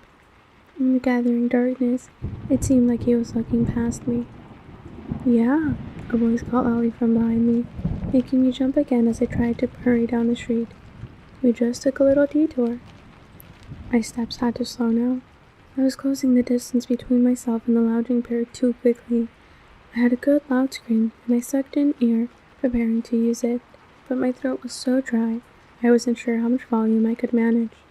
With a quick movement, I slipped my purse over my head, gripping the strap with one hand, ready to surrender it or use it as a weapon as need demanded. The thickest man shrugged away from the wall as I wearily came to a stop and walked slowly onto the street. "Stay away from me," I warned in a voice that was supposed to sound strong and fearless, but I was right about the dry throat. No volume. "Don't be like that, sugar," he called, and the raucous laughter started again behind me. I braced myself, feet apart, trying to remember through my panic what little self-defense I knew. Heel of the hand thrust upward, hopefully breaking the nose or shoving it into the brain. Finger through the eye socket. So crappy in my head. Try to hug around and pop the eye out. And the standard knee to the groin, of course. The same pessimistic voice in my mind spoke up then, reminding me that I probably wouldn't have a chance against one of them, and there were 4. "Shut up," I commanded the voice before terror could incapacitate me. I never shut up. I started with this word again. I wasn't going out without taking someone with me. I tried to swallow so I could build up a decent scream. Headlights suddenly flew around the corner, the car almost hitting the stocky one, forcing him to jump back toward the sidewalk. I dove into the road. This car was going to stop or have to hit me. But the silver car unexpectedly fishtailed around, skidding to a stop with the passenger door open just a few feet from me. "Get in," a furious voice commanded. It was amazing. How instantaneously the choking fear vanished. Amazing how suddenly the feeling of security washed over me, even before I was off the street. As soon as I heard his voice, I jumped into the seat, slamming the door shut behind me. It was dark in the car. No light had come on with the opening of the door. I could barely see his face in the glow from the dashboard. The tire squealed as he spun around to face north, accelerating too quickly, swerving toward the stunned men on the street. I caught a glimpse of them diving for the sidewalk as he straightened out and sped toward the harbor. "Put on your seatbelt," he commanded, and I realized I was clutching the seat with both hands. I quickly obeyed. The snap as the belt connected was loud in the darkness. We took a sharp left, racing forward, plowing through several stop signs without a pause, but I felt utterly safe and, for the moment, totally unconcerned about where we were going. I stared at his face in profound relief that went beyond my sudden deliverance. I studied his flawless features in the limited light, waiting for my breath to return to normal, until it occurred to me that his expression was murderously angry. "Are you okay?" I asked, surprised at how hoarse my voice sounded. "No," he said curtly, and his tone was livid. I sat in silence, watching his face while his blazing eyes stared straight ahead, until the car came to a sudden stop. I glanced around, but it was too dark to see anything besides the vague outline of dark trees crowding the roadside. We weren't in town anymore. "Bella?" he asked, his voice tight, controlled. "Yes?" My voice was still rough. I tried to clear my throat quietly. "Are you alright?" He still didn't look at me, but the fury was plain on his face. "Yes?" I croaked softly. "Distract me, please," he ordered. "I'm sorry, what?" He exhaled sharply.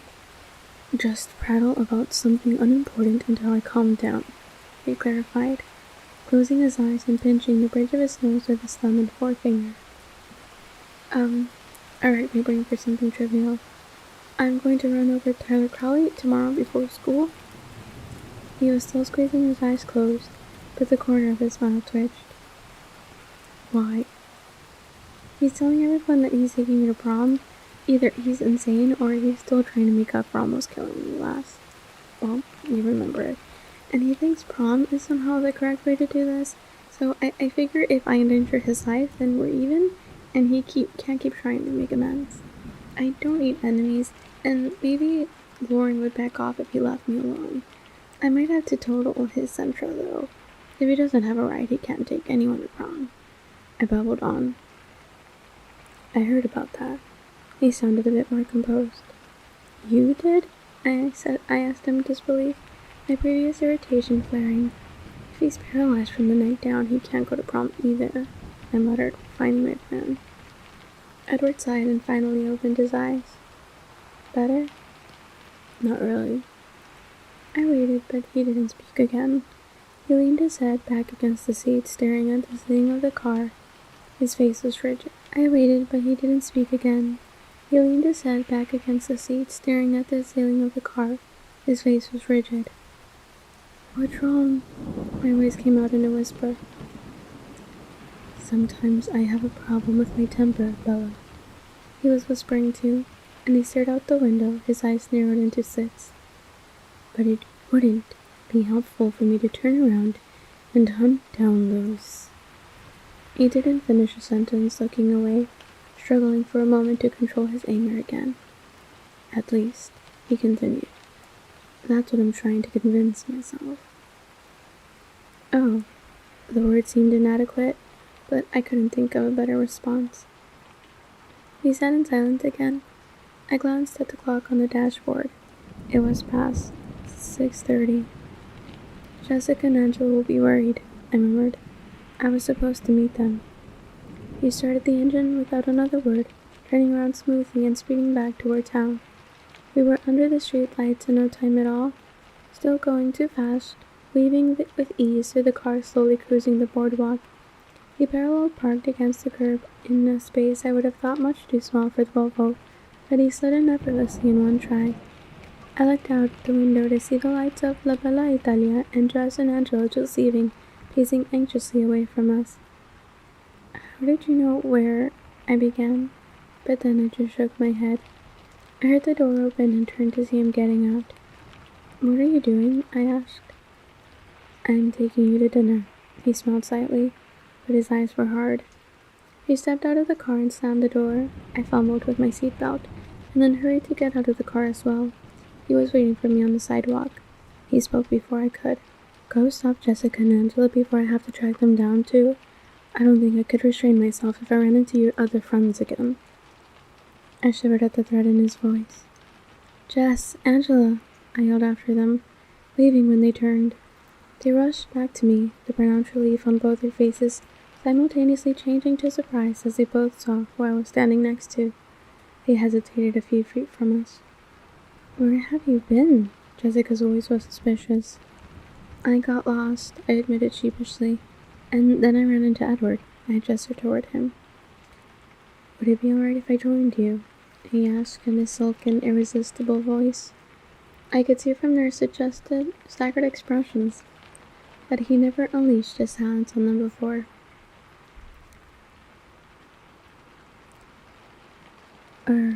Sure," Jessica breathed.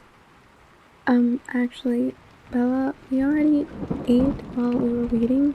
"Sorry," Angela confessed. "That's fine. I'm not hungry," I shrugged. "I think you should eat something." Edward's voice was low but full of authority. He looked up at Jessica and spoke slightly louder. "Do you mind if I drive Bella home tonight? That way you won't have to wait while she eats." No problem, I guess." She bit her lip, trying to figure out from my expression whether that was what I wanted. I winked at her. I wanted nothing more than to be alone with my perpetual savior. There were so many questions that I couldn't bombard him with till we were by ourselves. "Okay." Angela was quicker than Jessica. "See you tomorrow, Bella." "Edward?" She grabbed Jessica's hand and pulled her toward the car, which I could see a little ways away parked across First Street. As they got in, Jess turned and waved, her face eager with curiosity. I waved back, waiting for them to drive away before I turned to face him. "Honestly, I'm not hungry," I insisted, looking up to scrutinize his face. His expression was unreadable. "Humor me." He walked to the door of the restaurant and held it open with an obstinate expression. Obviously, there would be no further discussion. I walked past him into the restaurant with a resigned sigh. The restaurant wasn't crowded. It was the off-season in Port Angeles. The host was female, and I understood the look in her eyes as she assessed Edward. She welcomed him a little more warmly than necessary. I was surprised by how much that bothered me. She was several inches taller than I was, and unnaturally blonde. "A table for two?" His voice was alluring, whether he was aiming for that or not. I saw her eyes flicker to me and then away, satisfied by my obvious ordinariness, and by the cautious no-contact space Edward kept between us. She led us to a table big enough for four in the center of the most crowded area of the dining floor. I was about to sit, but Edward shook his head at me. "Perhaps something more private?" he insisted quietly to the host. I wasn't sure, but it looked like he smoothly handed her a tip. I'd never seen anyone refuse a table except in old movies. Well, then that's because you haven't worked retail. That's because you've never had a... What do you call it? You've never been in the food industry. My phone is about to die, so unfortunately, the next part will be different. But I'll see you. 3, 2. Sure. She sounded as surprised as I was. She turned and led us around a partition to a small ring of booths, all of them empty. "How's this?" "Perfect." He flashed his gleaming smile, dazing her momentarily. She shook her head, blinking. "Your servant will be right out." She walked away unsteadily. "You really shouldn't do that to people," I criticized. "It's hardly fair." "Do what?" "Dazzle them like that. She's probably hyperventilating in the kitchen right now." He seemed confused. "Oh, come on," I said dubiously. "You have to know the effect we have on people." He tilted his head to one side, and his eyes were curious. "I dazzle people? You haven't noticed? Do you think everybody gets their way so easily?" He ignored my questions. Do I dazzle you? Frequently, I admitted.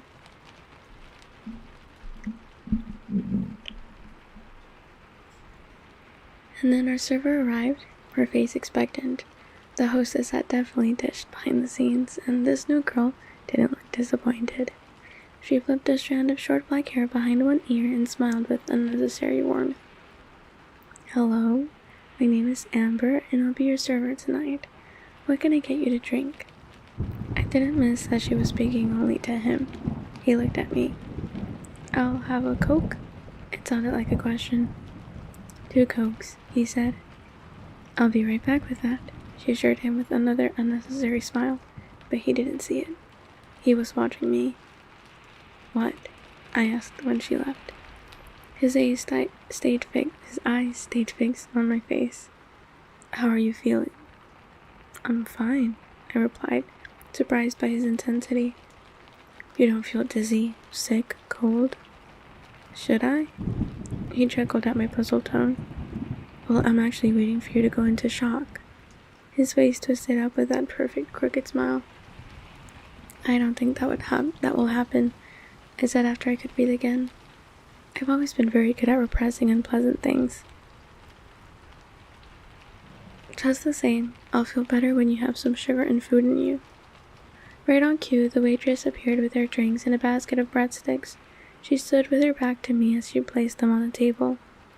Are you ready to order? She asked Edward. Bella? He asked. She turned unwillingly toward me. I picked the first thing I saw on the menu. I'll have the mushroom ravioli. And you? And you? She turned back to him with a smile. Nothing for me, he said. Of course not.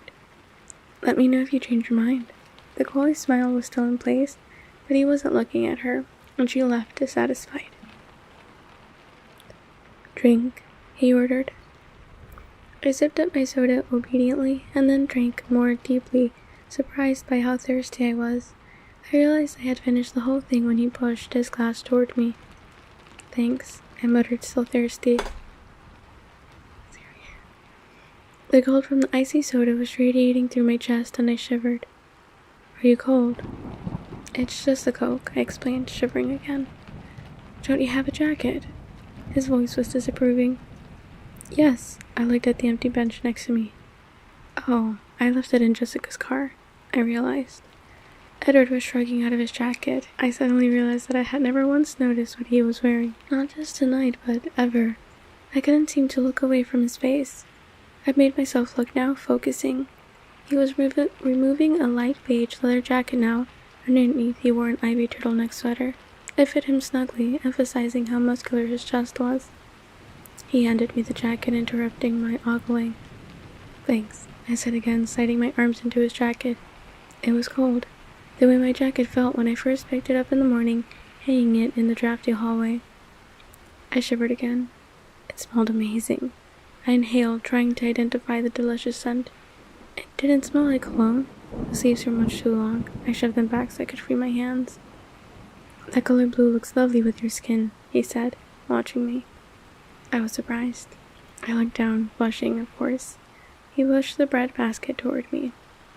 Really, I'm not going into shock, I protested. You should be. A normal person would be. You don't even look shaken. He seemed unsettled. He stared into my eyes, and I saw how light his eyes were, lighter than I'd ever seen them, golden butterscotch. I feel very safe with you, I confessed, mesmerized into telling the truth again. That displeased him. His alabaster brow furrowed. He shook his head, frowning. This is more complicated than I planned, he murmured to himself. I picked up a breadstick and began nibbling on the end, measuring his expression. I wondered when it would be okay to start questioning him. Usually you're in a better mood when your eyes are so light, I commented, trying to distract him from whatever thought he had left him frowning and somber. He stared at me, stunned. What? You're always crabbier when your eyes are black. I expected them, I went on. I have a theory about that. His eyes narrowed. More theories? I chewed on a small bite of the bread, trying to look indifferent. I hope you were more creative this time, Or are you still stealing from comic books? His faint smile was mocking. His eyes were still tight. Well, no. I didn't get it from a comic book, but I didn't come up with it on my own either, I confessed. And? He prompted. But then the waitress strode around the partition with my food. I realized we'd been unconsciously leaning toward each other across the table because we both straightened up as she approached. She set the dish in front of me. It looked pretty good, and turned quickly to Edward. Did you change your mind? She asked. Isn't there anything I can get you? I may have been imagining the double meaning in her words. No, thank you, but some more soda would be nice. He gestured with a long white hand to the empty cups in front of me. Sure. She removed the empty glasses and walked away. You were saying? He asked. I'll tell you about it in the car, if... I paused. There are conditions. He raised one eyebrow, his voice ominous. I do have a few questions, of course. Of course? The waitress was back with 2 more Cokes. She sat them down without a word this time and left again.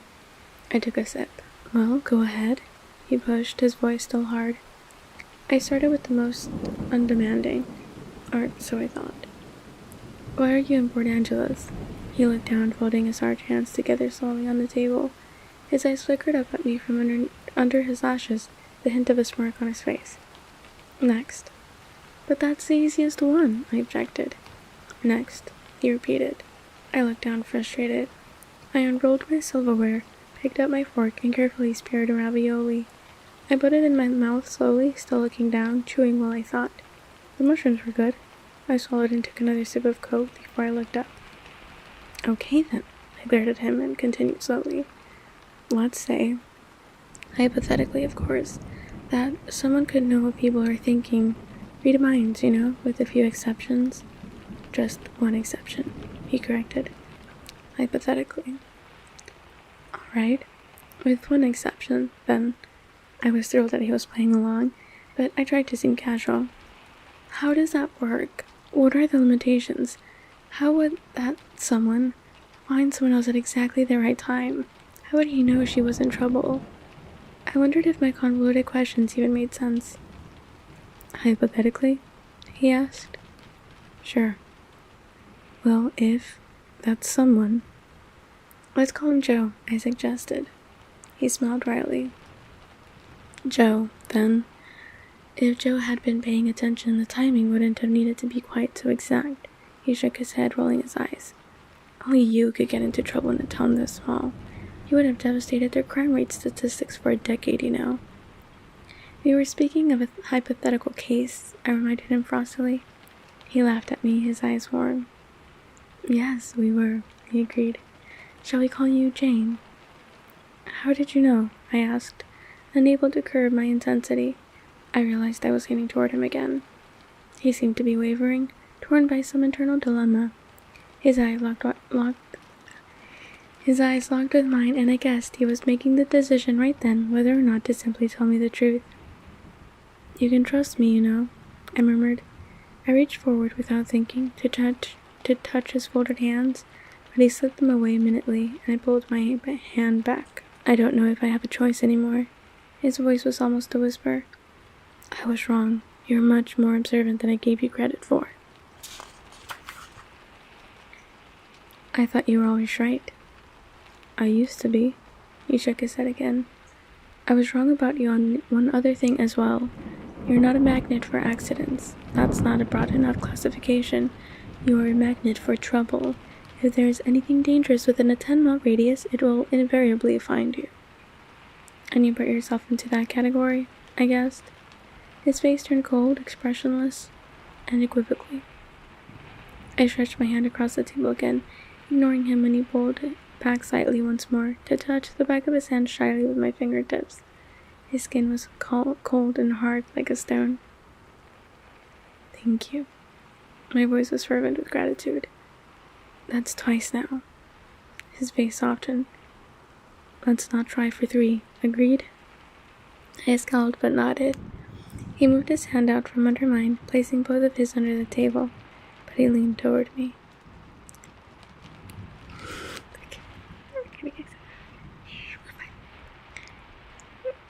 I followed you to Port Angeles, he admitted, speaking in a rush.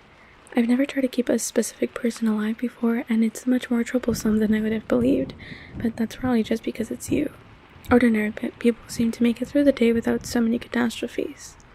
He paused, and I wondered if it should bother me that he was following me. Instead, I felt a strange surge of pleasure. He stared, maybe wondering why my lips were curving into an involuntary smile.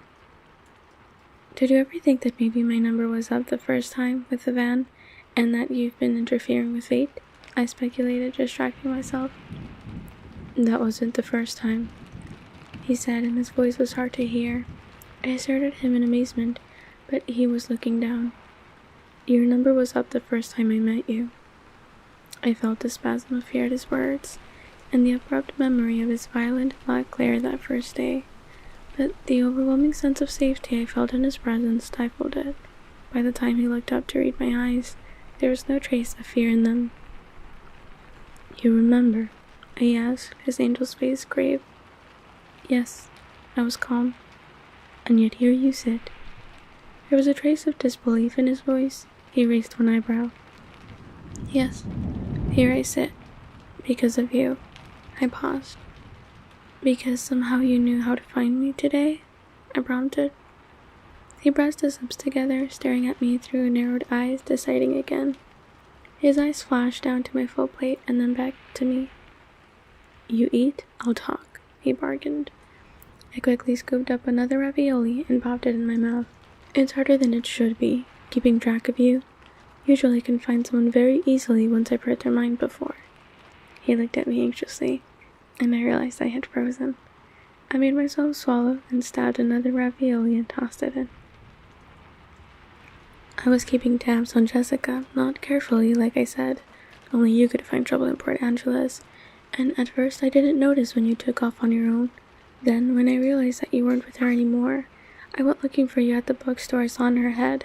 I could tell you hadn't gone in, and that you'd gone south, and I knew you would have to turn around soon, so I was just waiting for you, randomly searching through the thoughts of people on the street to see if anyone had noticed you so I would know where you were. I had no reason to be worried, but I was strangely anxious. He was lost in thought, staring past me, saying things I couldn't imagine. I started to drive in circles, still listening. The sun was finally setting, and I was about to get out and follow you on foot. And then he stopped, clenching his teeth together in sudden fury. He made an effort to calm himself. Then what? I whispered. He continued to stare over my head. I heard what they were thinking, he growled, his upper lip curling slightly back over his teeth. I saw your face in his mind. He suddenly leaned forward, one elbow appearing on the table, his hand covering his eyes. The movement was so swift it startled me. It was very hard. You can't imagine how hard, for me to simply take you away and leave them alive. His voice was muffled by his arm. I could have let you go with Jessica and Angela, but I was afraid if you left me alone, I would go looking for them, he admitted in a whisper. I sat quietly, dazed, my thoughts incoherent. My hands were folded in my lap, and I was leaning weakly against the back of the seat. He still had his face in his hand, and he was as still as if he'd been carved from the stone his skin resembled. Finally, he looked up, his eyes seeking mine, full of his own questions. Are you ready to go home? Are you ready to go home? He asked. I'm ready to leave, I qualified, but really grateful that we had the hour-long ride home together. I wasn't ready to say goodbye to him. The waitress appeared as if she'd been called, or watching. How are we doing? She asked Edward. We're ready for the check, thank you. His voice was quite rougher, still reflecting the strain of our conversation. It seemed to muddle her. He looked up, waiting. Sure, she stuttered. Here you go. She pulled a small leather folder from the front pocket of her black apron and handed it to him. There was a bill in his hand already. He slipped it into the folder and handed it right back to her. No change, he smiled, and he stood up, and I scrambled awkwardly to my feet. She smiled invitingly at him again. You have a nice evening. He didn't look away from me as he thanked her. I suppressed a smile. He walked close beside me to the door, so careful not to touch me. I remembered what Jessica had said about her relationship with Mike, how they were almost to the first kiss stage. I sighed.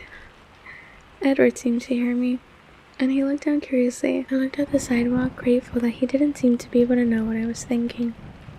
He opened the passenger door, holding it for me as I stepped in. Shutting it softly behind me, I watched him walk around the front of the car, amazed yet again by how graceful he was. I probably should have been used to that by now, but I wasn't. I had a feeling Edward wasn't the kind of person anyone got used to. Once inside the car, he started the engine and turned the heater on high. It had gotten very cold, and I guess the good weather was at an end. I was warm in his jacket, though, breathing in the scent of it when I thought he couldn't see.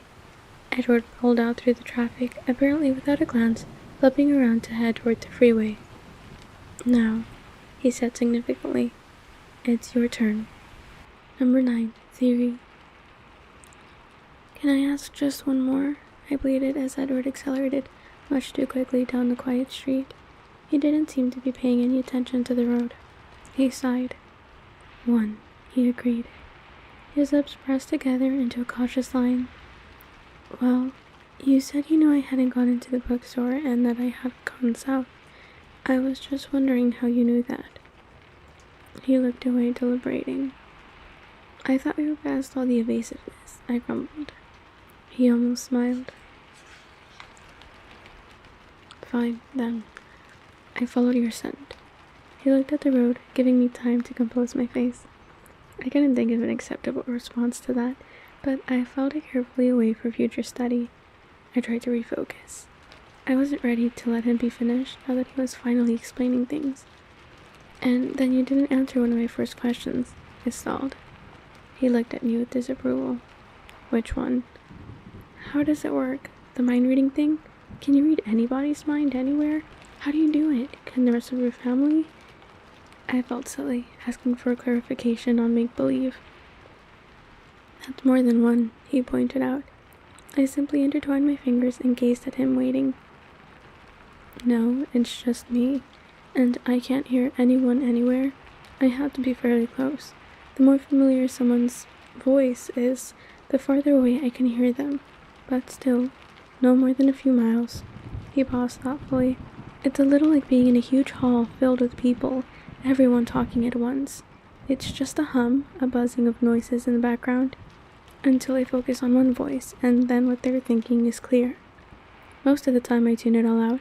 It can be very distracting, and then it's easier to seem normal." He frowned as he said the word. "When I'm not accidentally answering someone's thoughts rather than their words." "Why do you think you can't hear me?" I asked curiously. He looked at me, his eyes enigmatic. "I don't know," he murmured. "The only guess I have is that maybe your mind doesn't work the same way the rest of theirs do. Like your thoughts are on the AM frequency and I'm only getting FM." He grinned at me, suddenly amused. "My mind doesn't work right? I'm a freak?" The words bothered me more than they should. Probably because the speculation hit home. I'd always suspected as much, and it embarrassed me to have it confirmed. "I hear voices in my mind and you're worried that you're the freak," he laughed. "Don't worry, it's just a theory." His face tightened. "Which brings us back to you." I sighed. How to begin? "Aren't we past all the evasions now?" he reminded me softly. I looked away from his face for the first time, trying to find words. I happened to notice the speedometer. "Holy crow!" I shouted. "Slow down!" "What's wrong?" He was startled, but the car didn't decelerate. "You're going 100 miles an hour!" I was still shouting. I shot a panicky glance out the window, but it was too dark to see much. The road was only visible in the long patch of bluish brightness from the headlights. The forest along both sides of the road was like a black wall, as hard as a wall of steel if we veered off the road at this speed. "Relax, Bella." He rolled his eyes, still not slowing. "Are you trying to kill us?" I demanded. "We're not going to crash." I tried to modulate my voice. "Why are you in such a hurry?" "I always drive like this." He turned to smile crookedly at me. "Keep your eyes on the road." "I've never been in an accident, Bella. I've never even gotten a ticket." He grinned and tapped his forehead. "Built-in radar detector." "Very funny," I fumed. "Charlie's a cop, remember?" I was raised to abide by traffic laws. Besides, if you turn us into a Volvo pretzel around a tree trunk, you can probably just walk away. Probably, he agreed with a short, hard laugh. But you can't, he sighed, and I watched with relief as the needle gradually drifted toward 80. Happy? Almost.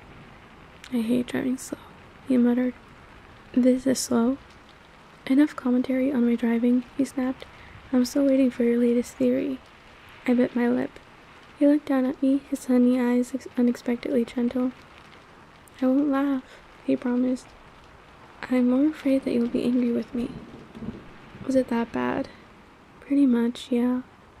He waited. I was looking down at my hands so I couldn't see his expression. Go ahead. His voice was calm. I don't know how to start, I admitted. Why don't you start at the beginning? You said you didn't come up with this on your own? No. What got you started? A book? A movie? He probed. No. It was Saturday. At the beach. I risked a glance up at his face. He looked puzzled.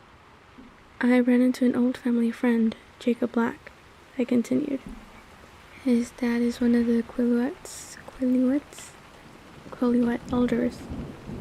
I watched him carefully, his confused expression frozen in place.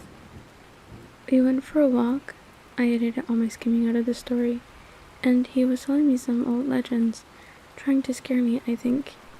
He told me one. I hesitated. Go on, he said. About vampires. I realized I was whispering. I couldn't look at his face now, but I saw his knuckles tighten convulsively on the wheel. And you immediately thought of me? Still calm. No, he mentioned your family. He was silent, staring at the road. I was worried suddenly, worried about protecting Jacob. He just thought it was a silly superstition, I said quickly. He didn't expect me to think anything of it. It didn't seem like enough, I had to confess.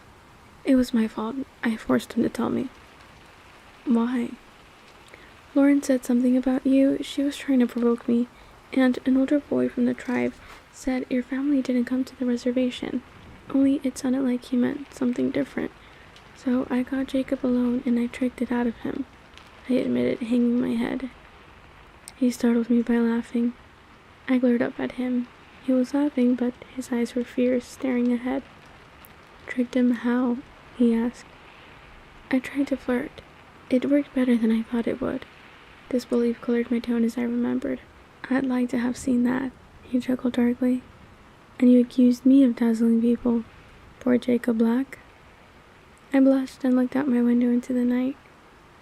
What did you do then? He asked after a minute. I did some research on the internet. And did that convince you? His voice sounded barely interested, but his hands were clamped hard onto the steering wheel. No, nothing fit.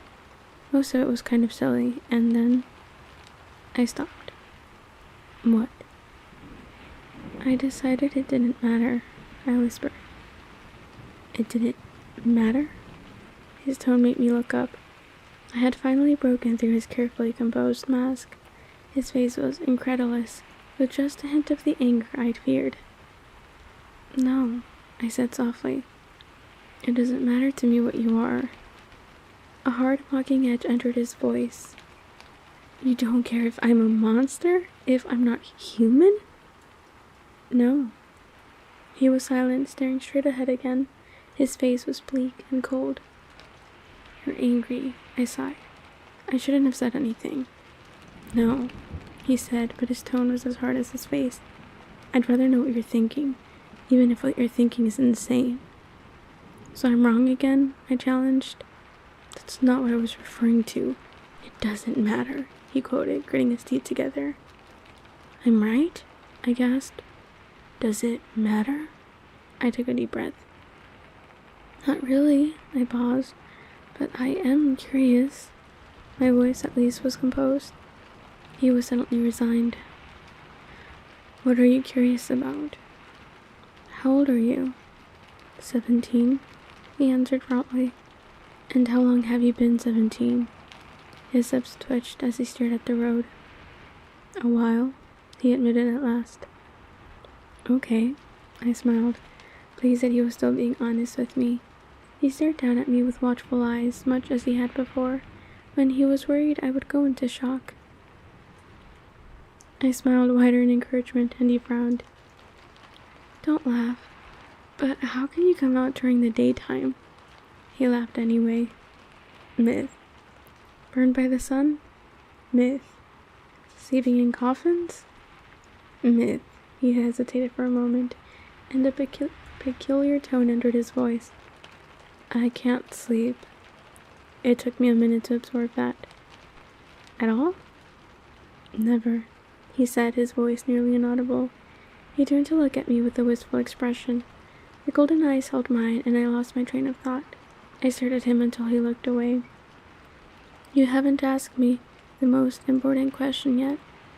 His voice was hard now, and when he looked at me again, his eyes were cold. I blinked, still dazed. Which one is that? You aren't concerned about my diet?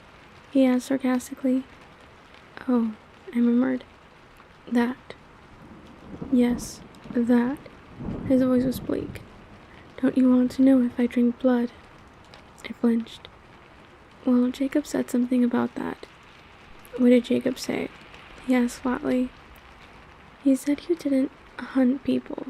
He said your family wasn't supposed to be dangerous because you only hunted animals. He said we weren't dangerous. His voice was deeply skeptical. Not exactly. He said you weren't supposed to be dangerous, but the Quileutes still didn't want you on their land, just in case. He looked forward, but I couldn't tell if he was watching the road or not.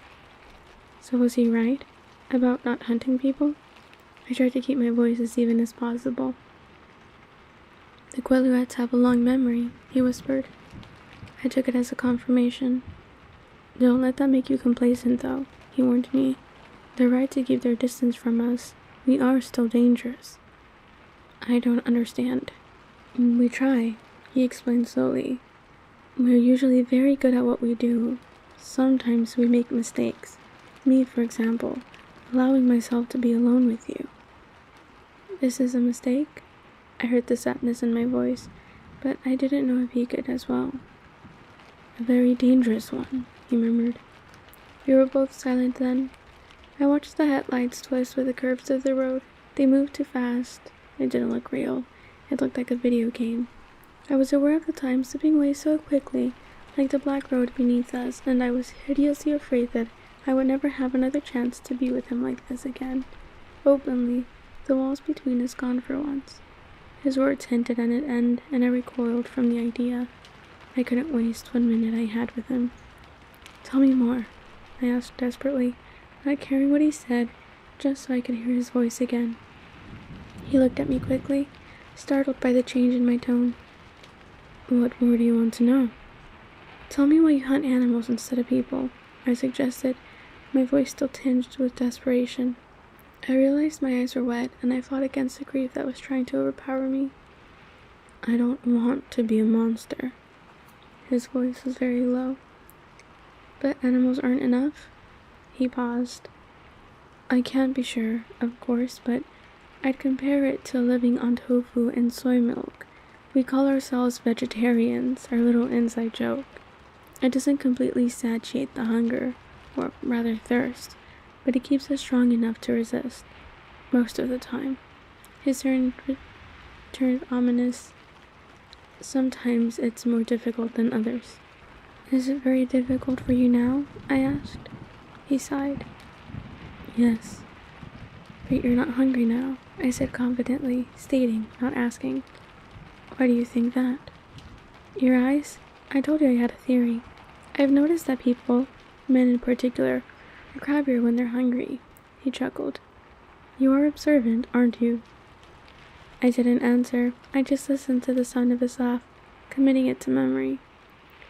Were you hunting this weekend with Emmett? I asked when it was quiet again. Yes. He paused for a second, as if deciding whether or not to say something. I didn't want to leave, but it was necessary. It's a bit easier to be around you when I'm not thirsty. Why didn't you want to leave? It makes me anxious to be away from you. His eyes were gentle but intense, and they seemed to be making my bones turn soft.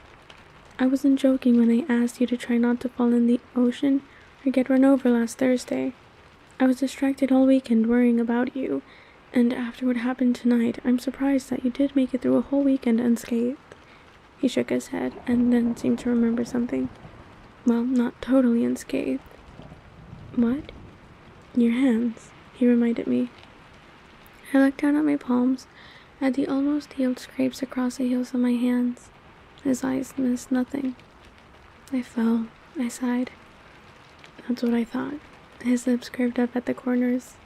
"I suppose, being you, it could have been much worse. And that possibility tormented me the entire time I was away. It was a very long 3 days. I really got on Emmett's nerves." He smiled ruefully at me. 3 days? Didn't you just get back today?" "No, we got back Sunday." "Then why weren't any of you in school?" I was frustrated, almost angry, as I thought of how much disappointment I had suffered because of his absence. "Well, you asked if the sun hurt me, and it doesn't. But I can't go out in the sunlight, at least not where anyone can see." "Why?" "I'll show you sometime," he promised. I thought about it for a moment. "You might have called me," I decided. He was puzzled. "But I knew you were safe." "But I didn't know where you were." I hesitated, dropping my eyes. "What?" His velvety voice was compelling. "I didn't like it, not seeing you. It makes me anxious too." I blushed to be saying this out loud. He was quiet. I glanced up, apprehensive, and saw that his expression was pained. "Oh," he groaned quietly. "This is wrong." I couldn't understand his response. "What did I say?" "Don't you see, Bella? It's one thing for me to make myself miserable, but a wholly other thing for you to be so involved." He turned his anguished eyes to the road, his words flowing almost too fast for me to understand. "I don't want to hear that you feel that way." His voice was low but urgent. His words cut me. "It's wrong. It's not safe. I'm dangerous, Bella. Please grasp that." "No." I tried very hard not to look like a sulky child. "I'm serious," he growled. "So am I. I told you. It doesn't matter what you are. It's too late." His voice whipped out, low and harsh. "Never say that." I bit my lip and was glad he couldn't know how much that hurt. I stared out at the road. "We must be close now." He was driving much too fast. "What are you thinking?" he asked, his voice still raw. I just shook my head, not sure if I could speak. I could feel his gaze on my face, but I kept my eyes forward. "Are you crying?" He sounded appalled. I hadn't realized the moisture in my eyes had brimmed over. I quickly rubbed my hand across my cheek, and sure enough, traitor's tears were there, betraying me. "No," I said, but my voice cracked. I saw him reach toward me hesitantly with his right hand, but then he stopped and placed it slowly back on the steering wheel. "I'm sorry."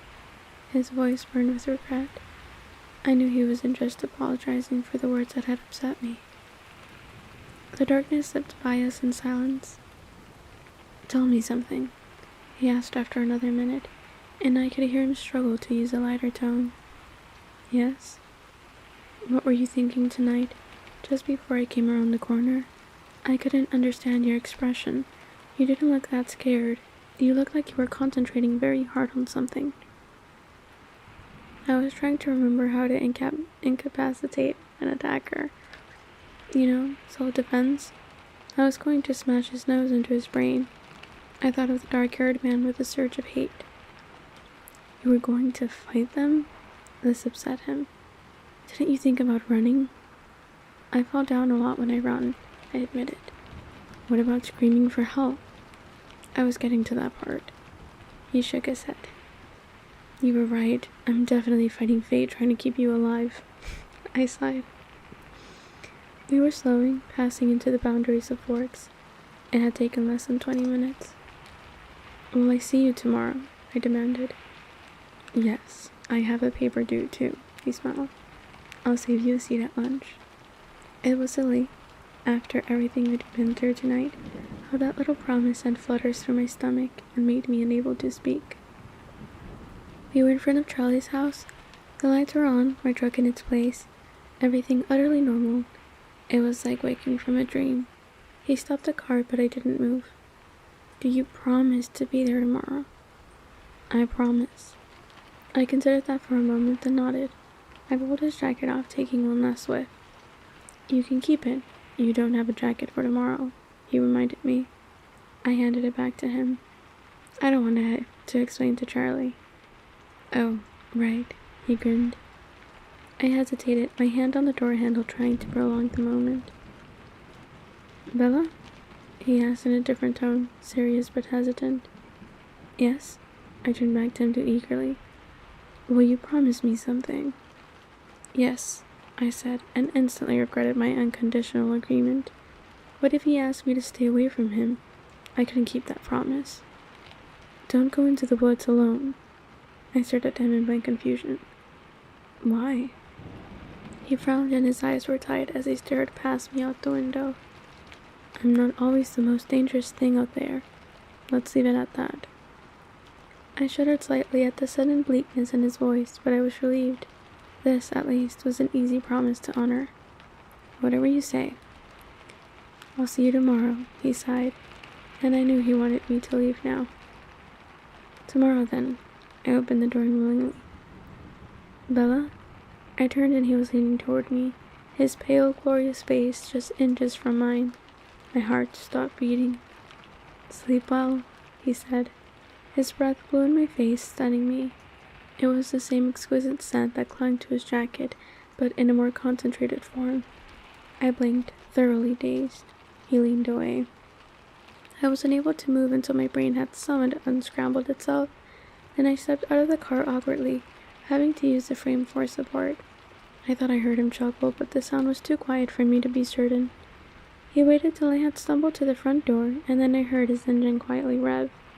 I turned to watch the silver car disappear around the corner. I realized it was very cold. I reached for the key mechanically, unlocked the door, and stepped inside. Charlie called from the living room. Bella? Yeah, Dad, it's me. I walked in to see him. He was watching a baseball game. You're home early. Am I? I was surprised. It's not even 8 yet, he told me. Did you girls have fun? Yeah, it was lots of fun. My head was spinning as I tried to remember all the way back to the girls' night out I had planned. They both found dresses. Are you alright? I'm just tired. I did a lot of walking. Well, maybe you should go lay down. He sounded concerned. I wondered what my face looked like. I'm just going to call Jessica first. Weren't you just with her? He asked, surprised. Yes, but I left my jacket in her car. I want to make sure she brings it tomorrow. Well, give her a chance to get home first. Right, I agreed. I went to the kitchen and fell, exhausted, into a chair. I was really feeling dizzy now. I wondered if I was going to go into shock after all. Get a grip, I told myself. The phone rang suddenly, startling me. I yanked it off the hook.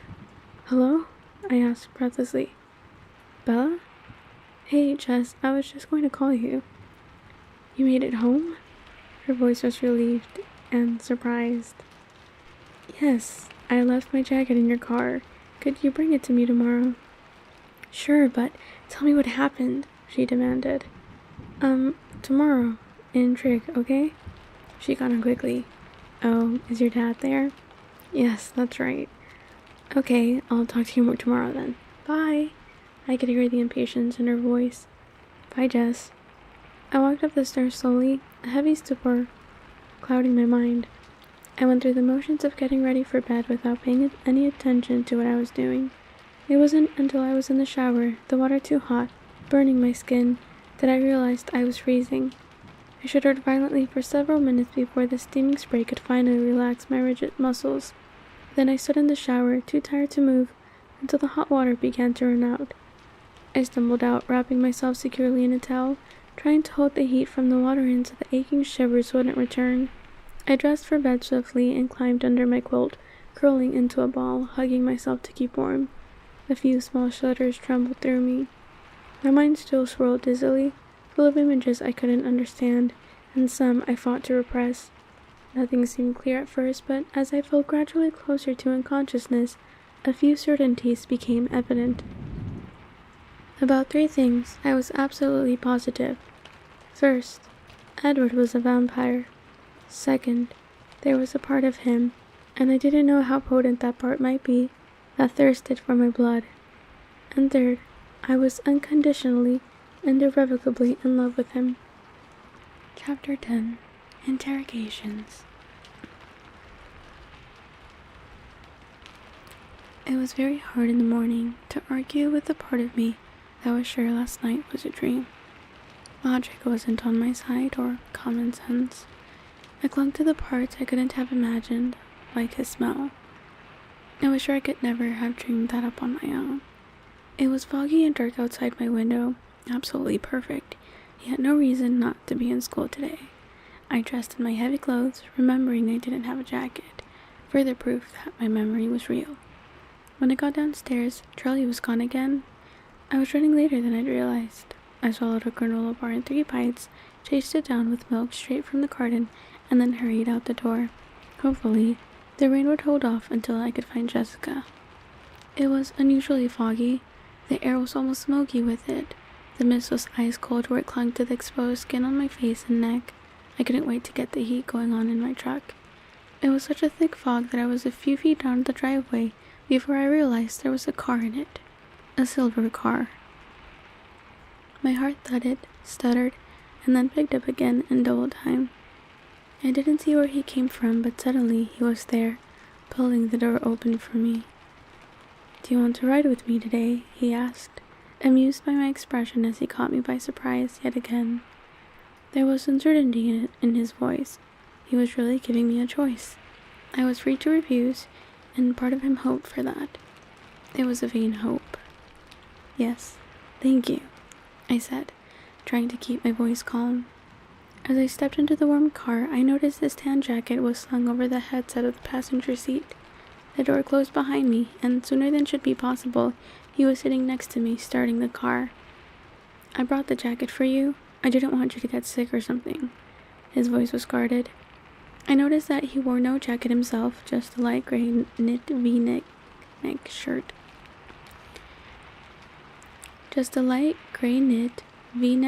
With long sleeves. Again, the fabric clung to his perfectly muscled chest. It was a colossal tribute to his face that it kept my eyes away from his body. "They're not quite that delicate," I said, but I pulled the jacket onto my lap, pushing my arms through the 2 long sleeves. Curious to see if the scent could possibly be as good as I remembered. It was better. "Aren't you?" he contradicted in a voice so low I wasn't sure if he meant for me to hear. We drove through the fog-shrouded streets always too fast, feeling awkward. I was, at least. Last night all the walls were down. Almost all. I didn't know if we were still being as candid today. It left me tongue-tied. I waited for him to speak. He turned to smirk at me.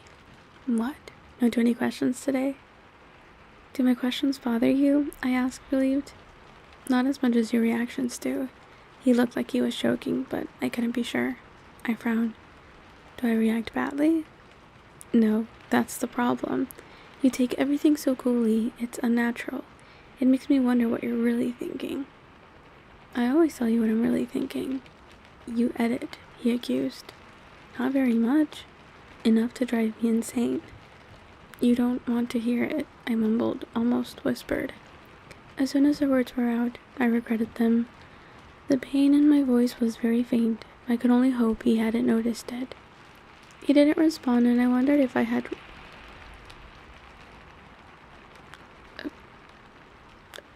A little spider just jumped onto my book.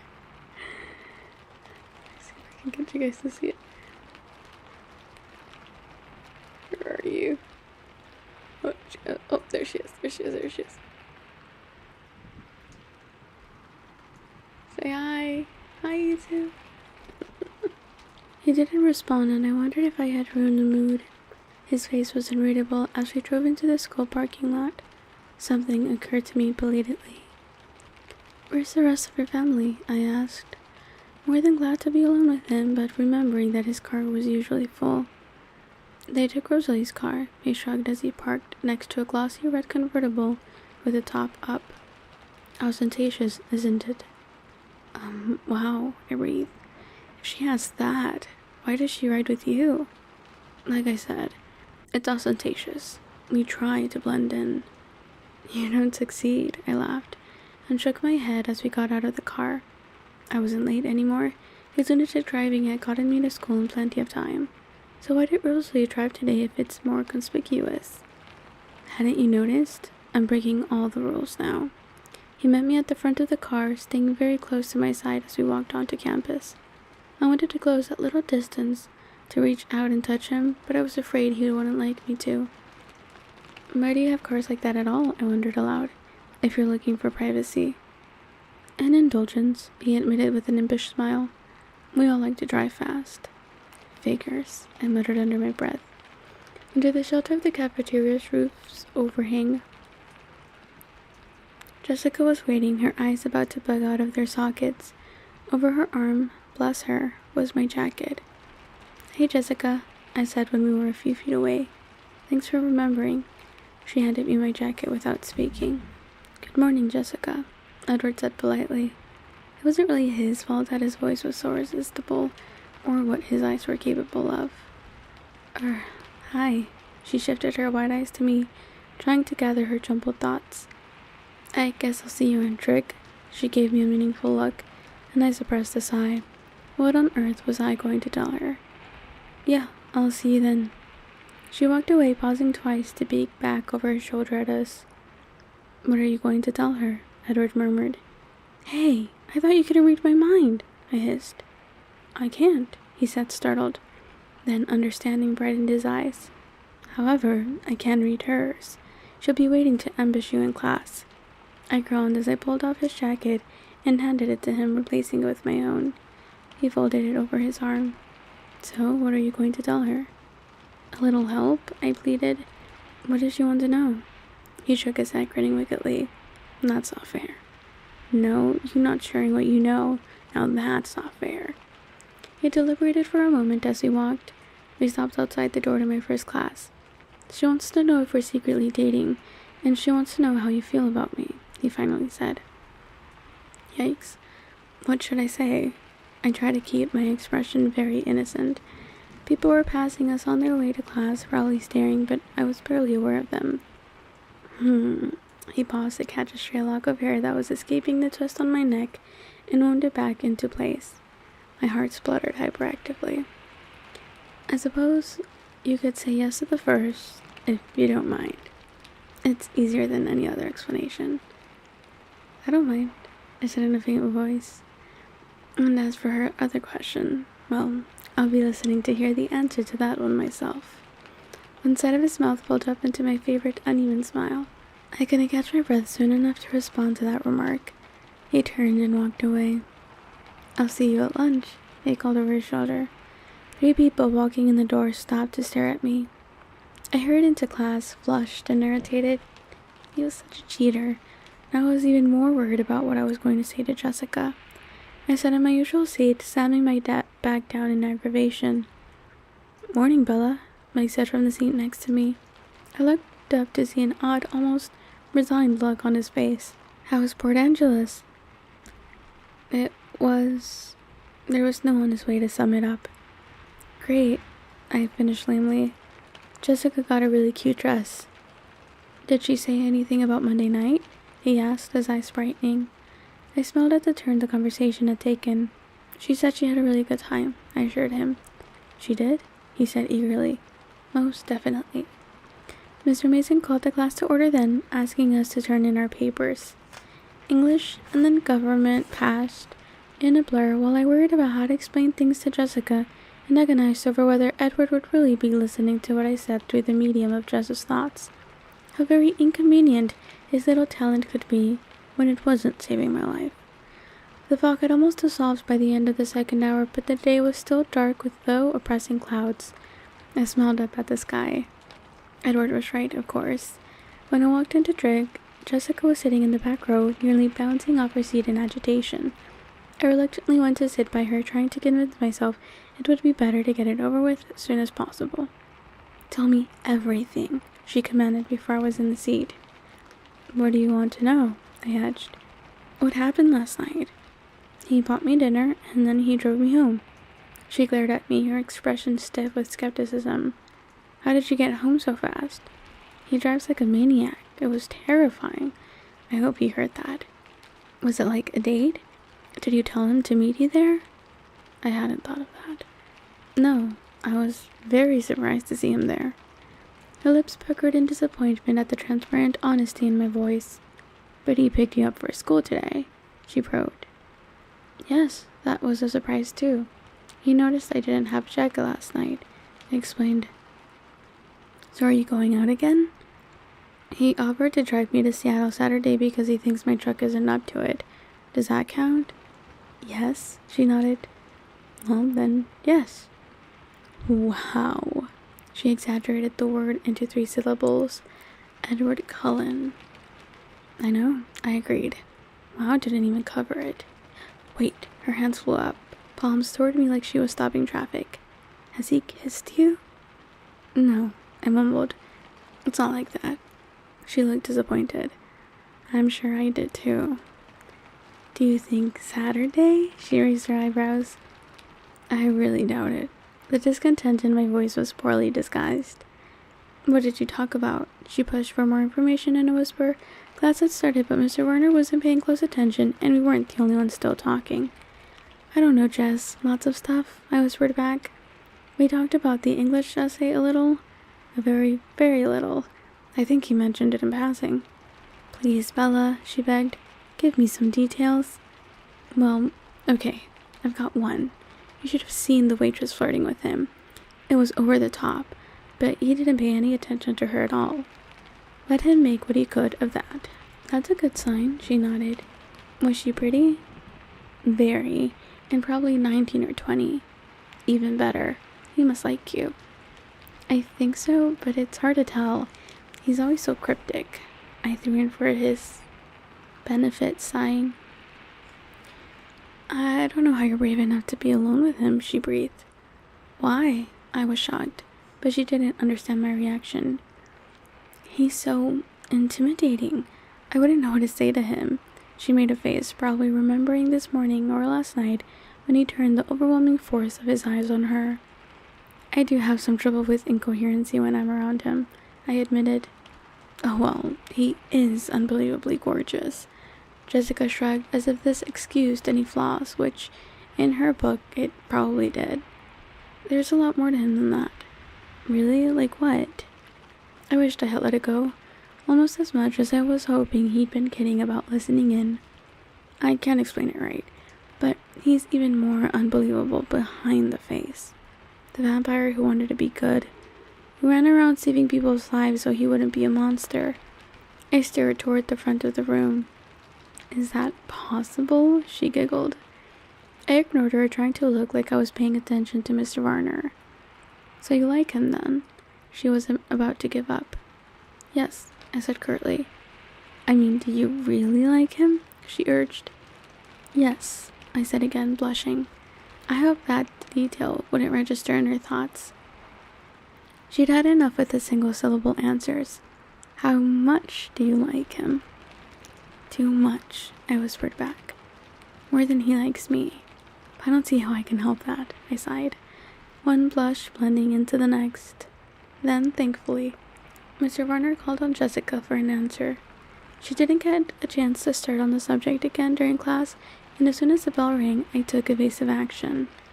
In English, Mike asked me if you said anything about Monday night, I told her. You're kidding. What did you say? She gasped, completely sidetracked. I told him you said you had a lot of fun. He looked pleased. Tell me exactly what he said and your exact answer. We spent the rest of the walk dissecting sentence structures and most of Spanish on a minute description of Mike's facial expressions. I wouldn't have helped draw it out for as long as I did if I wasn't worried about the subject returning to me. And then the bell rang for lunch. As I jumped up out of my seat, shoving my books roughly in my back, my uplifted expression must have tipped Jessica off. You're not sitting with us today, are you? She guessed. I don't think so. I couldn't be sure that he wouldn't disappear inconveniently again. but outside the door to our Spanish class, leaning against the wall, looking more like a Greek god than anyone had a right to, Edward was waiting for me. Jessica took one look, rolled her eyes, and departed. "See you later, Bella." Her voice was thick with implications. I might have to turn off the ringer on the phone. "Hello." His voice was amused and irritated at the same time. He had been listening, it was obvious. "Hi." I couldn't think of anything else to say, and he didn't speak, biding his time, I presumed, so it was a quiet walk to the cafeteria. Walking with Edward through the crowded lunchtime rush was a lot like my first day here. Everyone stared. He led the way into the line, still not speaking, though his eyes returned to my face every few seconds, their expression speculative. It seemed to me that irritation was winning out over amusement as a dominant emotion in his face. I fidgeted nervously with the zipper on my jacket. He stepped up to the counter and filled a tray with food. "What are you doing?" I objected. "You're not getting all that for me." He shook his head, stepping forward to buy the food. "Half is for me, of course." I raised one eyebrow. He led the way to the same place we'd sat that one time before.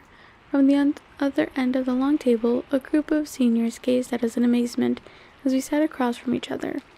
Edward seemed oblivious. "Take whatever you want," he said, pushing the tray toward me. "I'm curious," I said as I picked up an apple, turning it around in my hands. "What would you do if someone dared you to eat food?" "You're always curious," he grimaced, shaking his head. He glared at me, holding my eyes as he lifted the slice of pizza off the tray and deliberately bit off a mouthful, chewed quickly, and then swallowed. I watched, eyes wide. "If someone dared you to eat dirt, you could, couldn't you?" he asked condescendingly. I wrinkled my nose. "I did once, on a dare," I admitted. "It wasn't so bad." He laughed. I suppose I'm not surprised. Something over my shoulder seemed to catch his attention. "Jessica's analyzing everything I do. She'll break it down for you later." He pushed the rest of the pizza toward me. The mention of Jessica brought a hint of his former irritation back to his features. I put down the apple and took a bite of the pizza, looking away, knowing he was about to start. "So the waitress was pretty, was she?" he asked casually. "You really didn't notice?" "No, I wasn't paying attention. I had a lot on my mind." Poor girl. I could afford to be generous now. "Something you said to Jessica, well, it bothers me." He refused to be distracted. His voice was husky and he glanced up from under his lashes with troubled eyes. "I'm not surprised you heard something you didn't like. You know what they say about eavesdroppers," I reminded him. "I warned you I would be listening. And I warned you that you didn't want to know everything I was thinking." "You did," he agreed, but his voice was still rough. "You aren't precisely right, though. I do want to know what you're thinking. Everything. I just wish that you wouldn't be thinking some things." I scowled. "That's quite a distinction. But that's not really the point at the moment." "Then what is?" We were inclined toward each other across the table now. He had his large white hands folded under his chin. I leaned forward, my right hand cupped around my neck. I had to remind myself that we were in a crowded lunchroom with probably many curious eyes on us. It was too easy to get wrapped up in our own private tense little bubble. "Do you truly believe that you care more for me than I do for you?" he murmured, leaning closer to me as he spoke, his dark golden eyes piercing. I tried to remember how to exhale. I had to look away before it came back to me. "You're doing it again," I muttered. His eyes opened wide with surprise. "What?" "Dazzling me," I admitted, trying to concentrate as I looked back at him. "Oh," he frowned. "It's not your fault," I sighed. "You can't help it." "Are you going to answer the question?" I looked down. "Yes." "Yes, you're going to answer, or yes, you really think that?" He was irritated again. "Yes, I really think that." I kept my eyes down on the table, my eyes tracing the pattern of the faux wood grains printed on the laminate. The silence dragged on. I stubbornly refused to be the first to break it this time, fighting hard against the temptation to peek at his expression. Finally he spoke, his voice velvet soft. "You're wrong." I glanced up to see that his eyes were gentle. "You can't know that." I disagreed in a whisper. I shook my head in doubt, though my heart throbbed at his words, and I wanted so badly to believe them. What makes you think so? His liquid topaz eyes were penetrating, trying futilely, I assumed, to lift the truth straight from my mind. I stirred back, struggling to think clearly in spite of his face, to find some way to explain. As I searched for the words, I could see him getting impatient, frustrated by my silence. He started to scowl. I lifted my hand from my neck and held up one finger. "Let me think," I insisted. His expression cleared now that he was satisfied that I was planning to answer. I dropped my hand to the table, moving my left hand so that the palms were pressed together. I stared at my hands, twisting and untwisting my fingers as I finally spoke. "Well, aside from the obvious, sometimes," I hesitated. "I can't be sure. I don't know how to read minds, but sometimes it seems like you're trying to say goodbye when you're saying something else." That was the best I could sum up the sensation of anguish that his words triggered in me at times. "Perceptive," he whispered, and there was the anguish again, surfacing as he confirmed my fear. "That's exactly why you're wrong, though," he began to explain, but then his eyes narrowed. "What do you mean, the obvious?" "Well, look at me," I said unnecessarily as he was already staring. "I'm absolutely ordinary. Well, except for the bad things like all the near-death experiences and being so clumsy that I'm almost disabled. And look at you." I waved my hand toward him in all his bewildering perfection. His brow creased angrily for a moment, then smoothed as his eyes took on a knowing look. "You don't see yourself very clearly, you know. I'll admit you're dead on about the bad things," he chuckled blackly. "But you didn't hear what every human male in this school was thinking on your first day." I blinked, astonished. "I don't believe it," I mumbled to myself. "Trust me just this once. You are the opposite of ordinary." My embarrassment was much stronger than my pleasure at the look that came into his eyes when he said this. I quickly reminded him of my original argument. "But I'm not saying goodbye," I pointed out. "Don't you see? That's what proves me right. I care the most because if I can do it," he shook his head, seeming to struggle with the thought, "if leaving is the right thing to do, then I'll hurt myself to keep from hurting you, to keep you safe." I glared. "And you don't think I would do the same?" "You'd never have to make the choice." Abruptly, his unpredictable mood shifted again. A mischievous, devastating smile rearranged his features. "Of course, keeping you safe is beginning to feel like a full-time occupation that requires my constant presence." "No one has tried to do away with me today," I reminded him, grateful for the lighter subject. "No one has tried to do away with me today," I reminded him, grateful for the lighter subject. I didn't want him to talk about goodbyes anymore. If I had to, I supposed I could purposefully put myself in danger to keep him close. I banished that thought before his quick eyes rested on my face. That idea would totally get me in trouble because it's freaking problematic. Bella. "Yet," he added. "Yet," I agreed.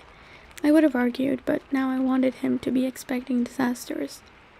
"I have another question for you." His face was still casual. "Shoot." "Do you really need to go to Seattle this Saturday, or was that just an excuse to get out of saying no to all your admirers?" I made a face at the memory. "You know, I haven't forgiven you for the Twilight thing yet," I warned him. "It's your fault that he's deluded himself into thinking I'm going to prom with him." "Oh, he would have found a chance to ask you without me. I just really wanted to watch your face," he chuckled. I would have been angrier if his laughter wasn't so fascinating. "If I'd asked you, would you have turned me down?" he asked, still laughing to himself. "Probably not," I admitted, "but I would have canceled later, faked an illness or a sprained ankle." He was puzzled. "Why would you do that?" I shook my head sadly. "You've never seen me in gym, I guess, but I would have thought you would understand." "Are you referring to the fact that you can't walk across a flat, stable surface without finding something to trip over?" "Obviously. That wouldn't be a problem." He was very confident. "It's all in the leading." He could see that I was about to protest, and he cut me off. "But you never told me. Are you resolved on going to Seattle, or do you mind if we do something different?" As long as the "we" part was in, I didn't care about anything else. I am open to alternatives, I allowed, but I do have a favor to ask. He looked wary as he always did when I asked an open-ended question. What? Can I drive? He frowned. Why?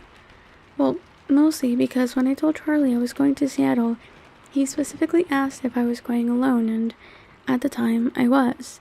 If he asked again, I probably wouldn't lie, but I don't think he will ask again. And leaving my truck at home would just bring up the subject unnecessarily, and also because your driving frightens me. He rolled his eyes. Of all the things about me that could frighten you, you worry about my driving.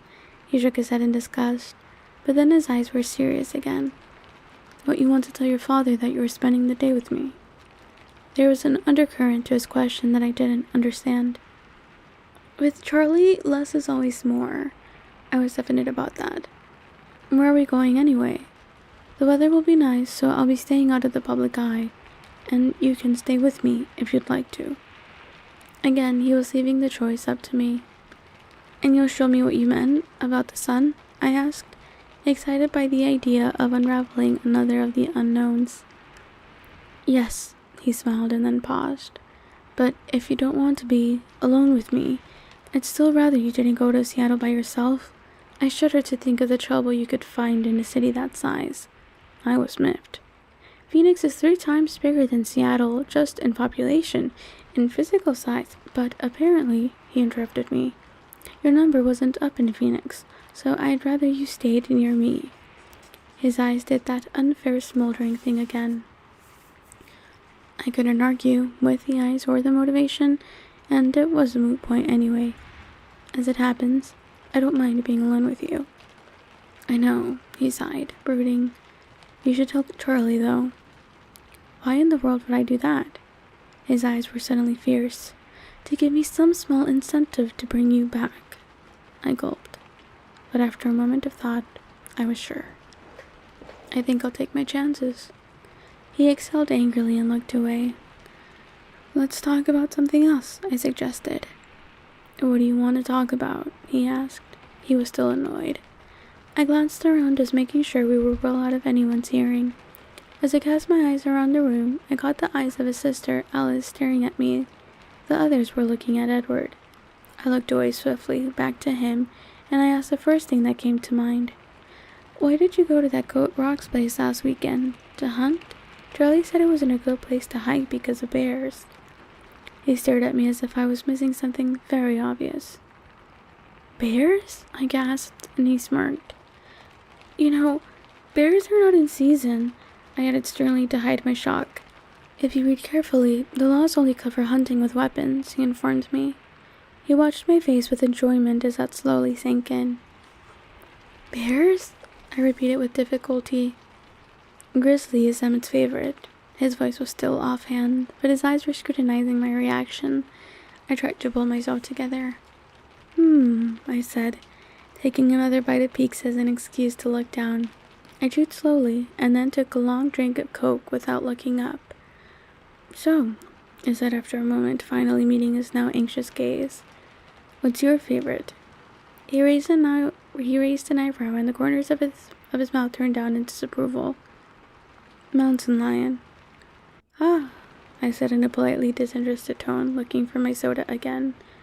Of course, he said, and his tone mirrored mine. We have to be careful not to impact the environment with injudicious hunting.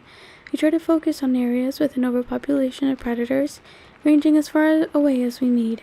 There's always plenty of deer and elk here, and they'll do, but where's the fun in that? He smiled teasingly. Where indeed? I murmured around another bite of pizza. Early spring is Emmett's favorite bear season. They're just coming out of hibernation, so they're more irritable. He smiled at some remembered joke. Nothing more fun than an irritated grizzly bear, I agreed, nodding. He snickered, shaking his head. Tell me what you're really thinking, please. I'm trying to picture it, but I can't, I admitted. How do you hunt a bear without weapons? Oh, we have weapons. He flashed his bright teeth in a brief, threatening smile. I fought back a shiver before it could expose me. Just not the kind they consider when writing hunting laws. If you've ever seen a bear attack on television, you should be able to visualize Emmett hunting. I couldn't stop the neck shiver that flashed down my spine.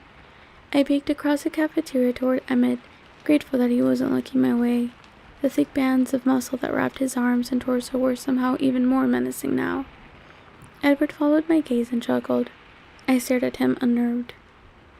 "Are you like a bear too?" I asked in a low voice. "More like the lion, or so they tell me," he said lightly. "Perhaps our preferences are indicative." I tried to smile.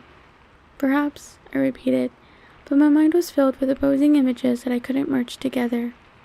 "Is that something I might get to see?" "Absolutely not." His face turned even wider than usual, and his eyes were suddenly furious. I leaned back, stunned, and, though I'd never admitted to him, frightened by his reaction. He leaned back as well, folding his arms across his chest. "Too scary for me?" I asked when I could control my voice again. "If that were it, I would take you out tonight," he said, his voice cutting. "You need a healthy dose of fear. Nothing could be more beneficial for you." "Then why?" I pressed, trying to ignore his angry expression. He glared at me for a long minute. "Later," he finally said. He was on his feet in one lithe movement.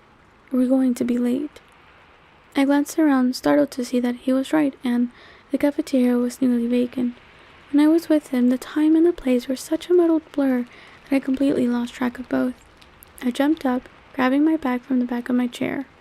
"Later, then," I agreed. I wouldn't forget. Chapter 11, Complications. Everyone watched us as we walked together to our lab table. I noticed that he no longer angled the chair to sit as far from me as the desk would allow. Instead, he sat quite close beside me, our arms almost touching. Mr. Banner backed into the room then, with what superb timing the man had, pulling a tall metal frame on wheels that held a heavy-looking, outdated TV and VCR. A movie day. The lift in the class atmosphere was almost tangible. Mr. Banner shoved the tape into the reluctant VCR and walked to the wall to turn off the lights. And then, as the room went black, I was suddenly hyper-aware that Edward was sitting less than an inch from me. I was stunned by the unexpected electricity that flowed through me, amazed that it was possible to be more aware of him than I already was. A crazy impulse to reach over and touch him, to stroke his perfect face just once in the darkness, nearly overwhelmed me.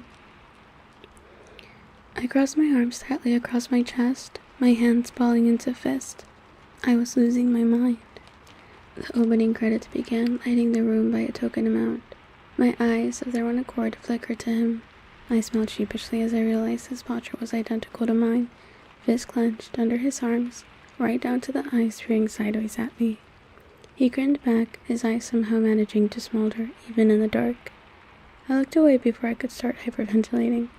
It was absolutely ridiculous that I should feel dizzy. The hours seemed very long.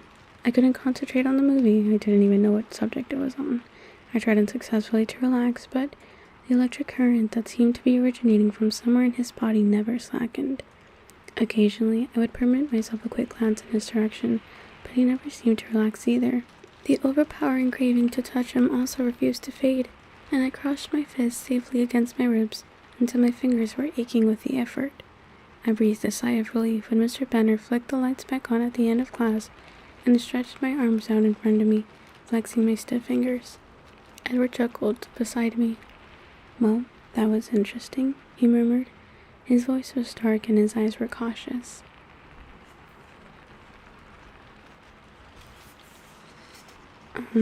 Was all he was able to respond. "Shall we?" he asked, rising fluently. I almost groaned. "Time for gym." I stood with care, worried my balance might have been affected by the strange new intensity between us. He walked me to my next class in silence and paused at the door. I turned to say goodbye. His face startled me. His expression was torn, almost pained, and so fiercely beautiful that the ache to touch him flared as strong as before. My goodbye stuck in my throat. He raised his hand, hesitant, conflict raging in his eyes, and then swiftly brushed the length of my cheekbone with his fingertips. His skin was as icy as ever, but the trail his fingers left on my skin was alarmingly warm, like I'd been burned, but didn't feel the pain of it yet. He turned without a word and strode quickly away from me. I walked into the gym, lightheaded and wobbly. I drifted to the locker room, changing in a trance-like state, only vaguely aware that there were other people surrounding me. Reality didn't fully set in until I was handed a racket. It wasn't heavy, yet it felt very unsafe in my hand. I could see a few of the other kids in class eyeing me furtively. Coach Clapped ordered us to pair up into teams. Mercifully, some vestige of Mike's chivalry still survived. He came to stand beside me. Do you want to be a team? Thanks, Mike. You don't have to do this, you know. I grimaced apologetically. Don't worry. I'll keep out of your way. He grinned. Sometimes it was so easy to like Mike. It didn't go smoothly. I somehow managed to hit myself in the head with my racket and clip Mike's shoulder on the same swing. I spent the rest of the hour in the back corner of the court, the racket held safely behind my back. Despite being handicapped by me, Mike was pretty good. He won 3 games out of 4 single-handedly. He gave me an unearned high five when the coach finally blew the whistle ending class. So, he said as we walked off the court. So what? You and Cullen, huh? He asked, his tone rebellious. My previous feeling of affection disappeared. That's none of your business, Mike, I warned, internally cursing Jessica straight to the fiery pits of Hades. I don't like it, he muttered anyway. You don't have to, I snapped. He looks at you like you're something to eat, he continued, ignoring me. I choked back the hysteria that threatened to explode, but a small giggle managed to get out despite my efforts. He glowered at me. I waved and fled to the locker room. I dressed quickly, something stronger than butterflies, battering recklessly against the walls of my stomach. My argument with Mike already a distant memory. I was wondering if Edward would be waiting, or if I should meet him at his car. What if his family was there? I felt a wave of real terror. Did they know that I knew? Was I supposed to know that they knew that I knew, or not? By the time I walked out of the gym, I had just about decided to walk straight home without even looking toward the parking lot. But my worries were unnecessary. Edward was waiting, leaning casually against the side of the gym, his breathtaking face untroubled down. As I walked to his side, I felt a peculiar sense of release. Hi, I breathed, smiling hugely. Hello? His answering smile was brilliant. How was gym? My face fell a tiny bit. Fine, I lied. Really? He was unconvinced. His eyes shifted their focus slightly, looking over my shoulder and narrowing. I glanced behind me to see Mike's back as he walked away. What? I demanded. His eyes slid back to mine, still tight. Newton's getting on my nerves. You weren't listening again. I was horror-struck. All traces of my sudden good humor vanished. How's your head? He asked innocently. You're unbelievable. I turned, stomping away in the general direction of the parking lot, though I hadn't ruled out walking at this point. He kept up with me easily. You were the one who mentioned how I'd never seen you in gym. It made me curious. He didn't sound repentant, so I ignored him. We walked in silence, a furious, embarrassed silence on my part, to his car. But I had to stop a few steps away. A crowd of people, all boys, were surrounding it. Then I realized they weren't surrounding the Volvo. They were actually circled around Rosalie's red convertible, unmistakable lust in their eyes. None of them even looked up as Edward slipped between them to open his door. I climbed quickly on the passenger side, also unnoticed. Ostentatious, he muttered. What kind of car is that? I asked. An M3. I don't speak car and driver. It's a BMW. He rolled his eyes, not looking at me, trying to back out without running over the car enthusiast. I nodded. I'd heard of that one. Are you still angry? He asked as he carefully maneuvered his way out. Definitely, he sighed. Will you forgive me if I apologize? Maybe, if you mean it. And if you promise not to do it again, I insisted. His eyes were suddenly shrewd. How about if I mean it and I agree to let you drive Saturday? He countered my conditions. I considered and decided it was probably the best offer I would get. Deal, I agreed. Then I'm very sorry I upset you. His eyes burned with sincerity for a protracted moment, playing havoc with the rhythm of my heart, and then turned playful. And I'll be on your doorstep bright and early Saturday morning. It doesn't help with the Charlie situation if an unexplained Volvo is left in the driveway. His smile was condescending now. I wasn't intending to bring a car. How? He cut me off. Don't worry about it. I'll be there, no car. I let it go. I had a more pressing question. Is it later yet? I asked significantly. He frowned. I suppose it is later. I kept my expression polite as I waited. He stopped the car. I looked up, surprised. Of course, we were already at Charlie's house, parked behind the truck. It was easier to ride with him if I only looked when it was over. When I looked back at him, he was staring at me, measuring with his eyes. And you still want to know why you can't see me hunt? He seemed solemn, but I thought I saw a trace of humor deep in his eyes. Well, I clarified, I was mostly wondering about your reaction. Did I frighten you? Yes, there was definitely humor there. No, I lied. He didn't buy it. I apologize for scaring you, he persisted with a slight smile, but then all evidence of teasing disappeared. It was just the very thought of you being there while we hunted. His jaw tightened. That would be bad? He spoke from between clenched teeth. Extremely. Because? He took a deep breath and stared through the windshield at the thick, rolling clouds that seemed to press down almost within reach. When we hunt, he spoke slowly, unwillingly, we give ourselves over to our senses, govern less with our minds, especially our sense of smell. If you were anywhere near me when I lost control that way. He shook his head, still gazing mostly at the heavy clouds. I kept my expression firmly under control, expecting the swift flash of his eyes to judge my reaction that soon followed. My face gave nothing away, but our eyes held, and the silence deepened and changed. Flickers of the electricity I'd felt this afternoon began to charge the atmosphere as he gazed unrelentingly into my eyes. It wasn't until my head started to swim that I realized I wasn't breathing. When I drew in a jagged breath, breaking the stillness, he closed his eyes.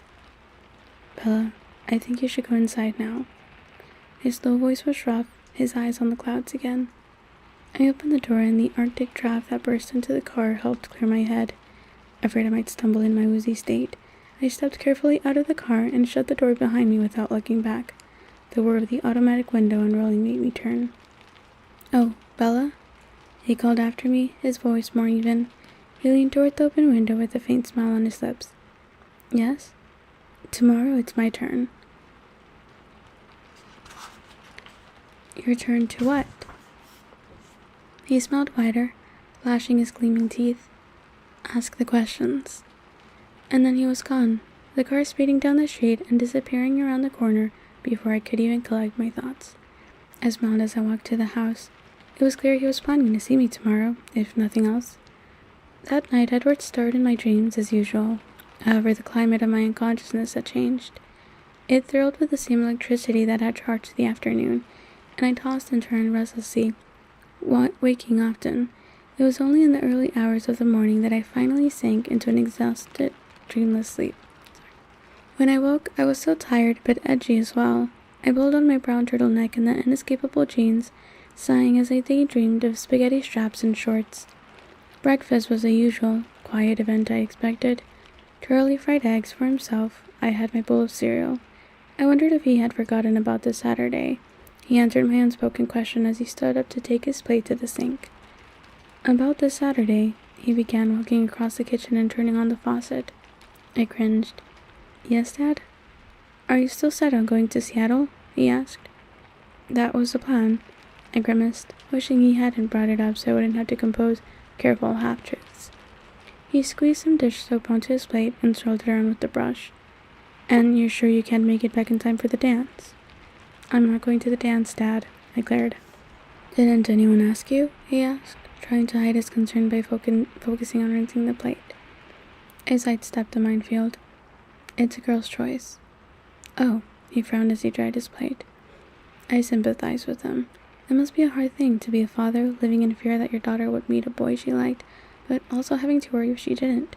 How ghastly it would be, I thought, shuddering, if Charlie had even the slightest inkling of exactly what I did like.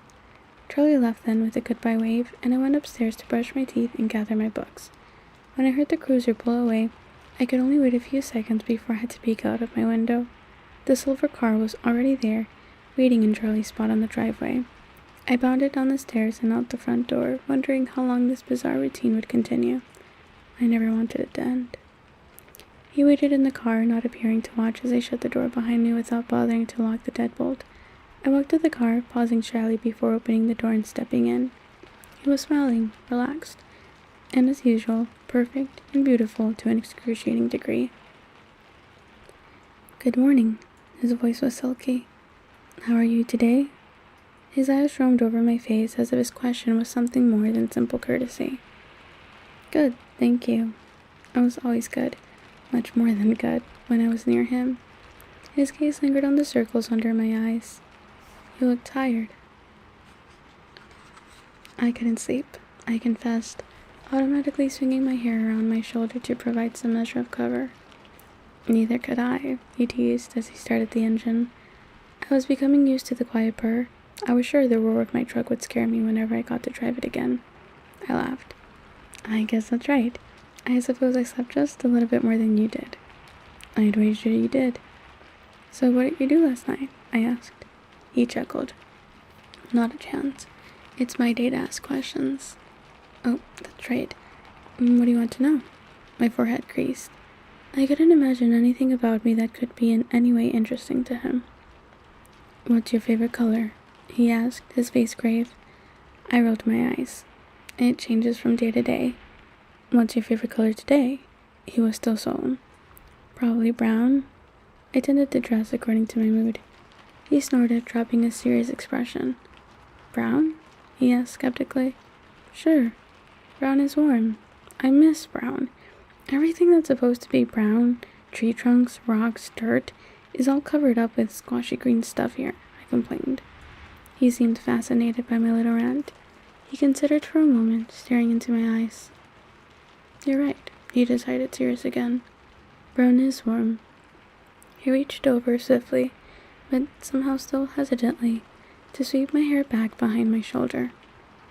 We were at the school by now. He turned back to me as he pulled into a parking space. "What music is in your CD player right now?" he asked, his face as somber as if he'd asked for a murder confession. I realized I'd never removed the CD Phil had given me. When I said the name of the band, he smiled crookedly, a peculiar expression in his eyes.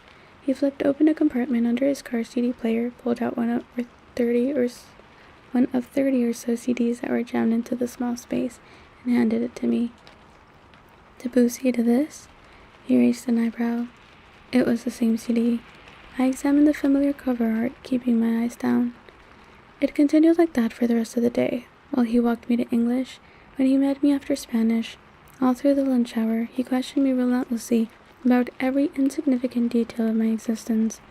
Movies I liked and hated, the few places I'd been and the many places I wanted to go, and books. Endlessly books. I couldn't remember the last time I talked so much. More often than not, I felt self-conscious, certain I must be boring him, but the absolute absorption of his face and his never-ending stream of questions compelled me to continue. Mostly his questions were easy, only a very few triggering my easy blushes. But when I did flush, it brought on a whole new round of questions, such as the time he asked my favorite gemstone and I blurted out topaz before thinking. He'd been flinging questions at me with such speed that I felt like I was taking one of those psychiatric tests where you answer with the first word that comes to mind. I was sure he would have continued down whatever mental list he was following, except for the blush.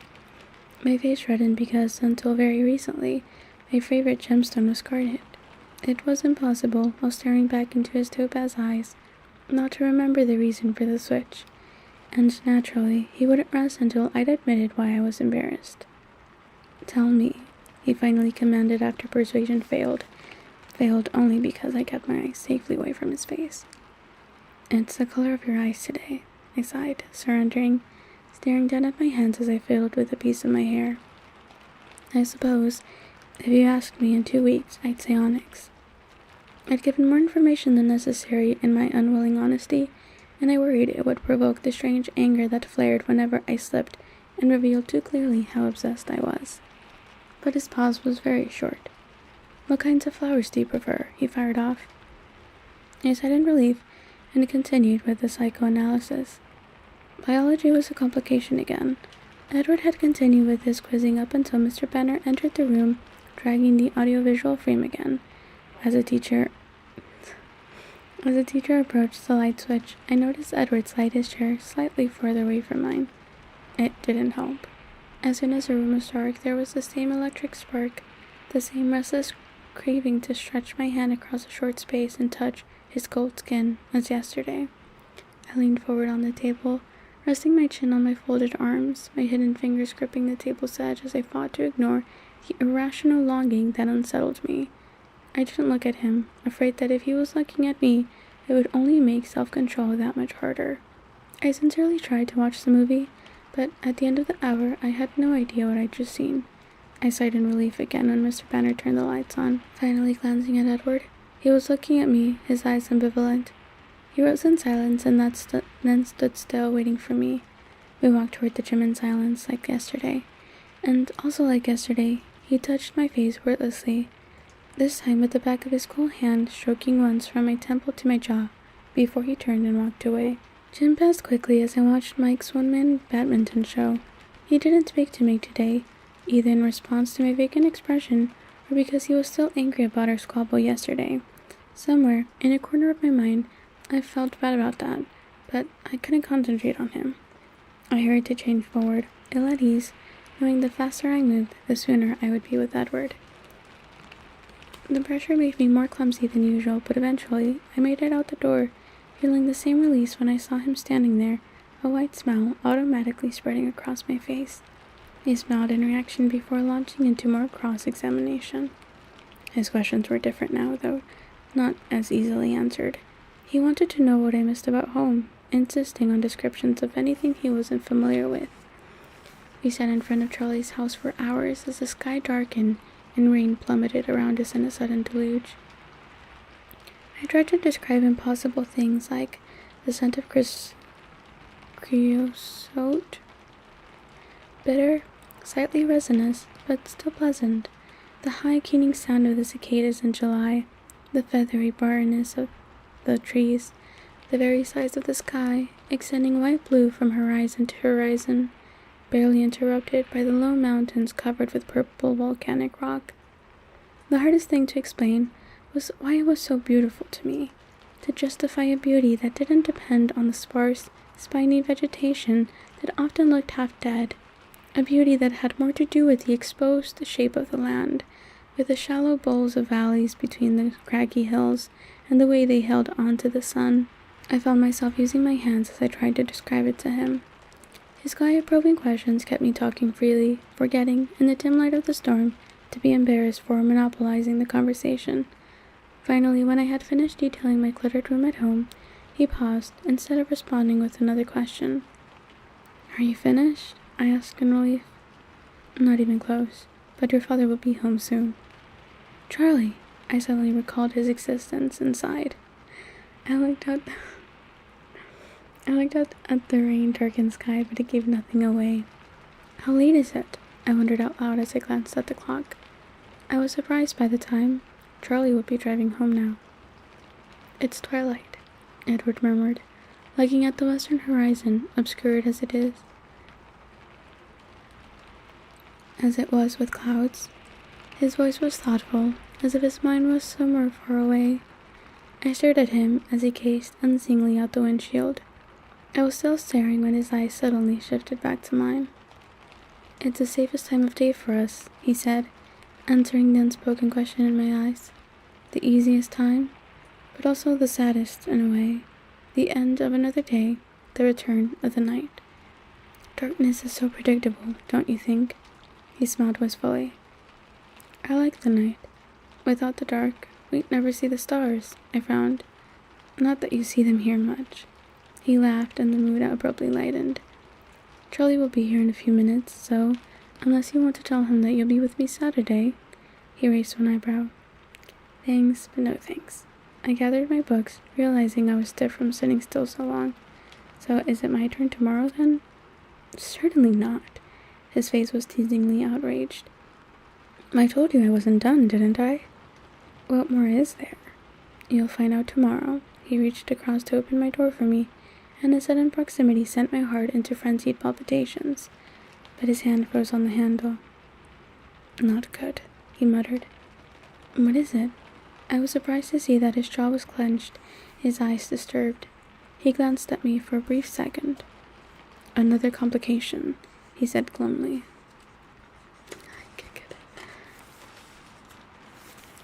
He flung the door open in one swift movement, and then moved, almost cringed, swiftly away from me.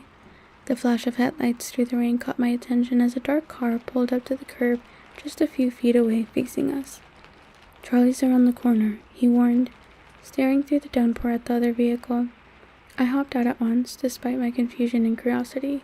The rain was louder as I glanced off my jacket. I tried to make out the shapes in the front seat of the other car, but it was too dark. I could see Edward illuminated in the glare of the new car's headlights. He was still staring ahead, his gaze locked on something or someone I couldn't see.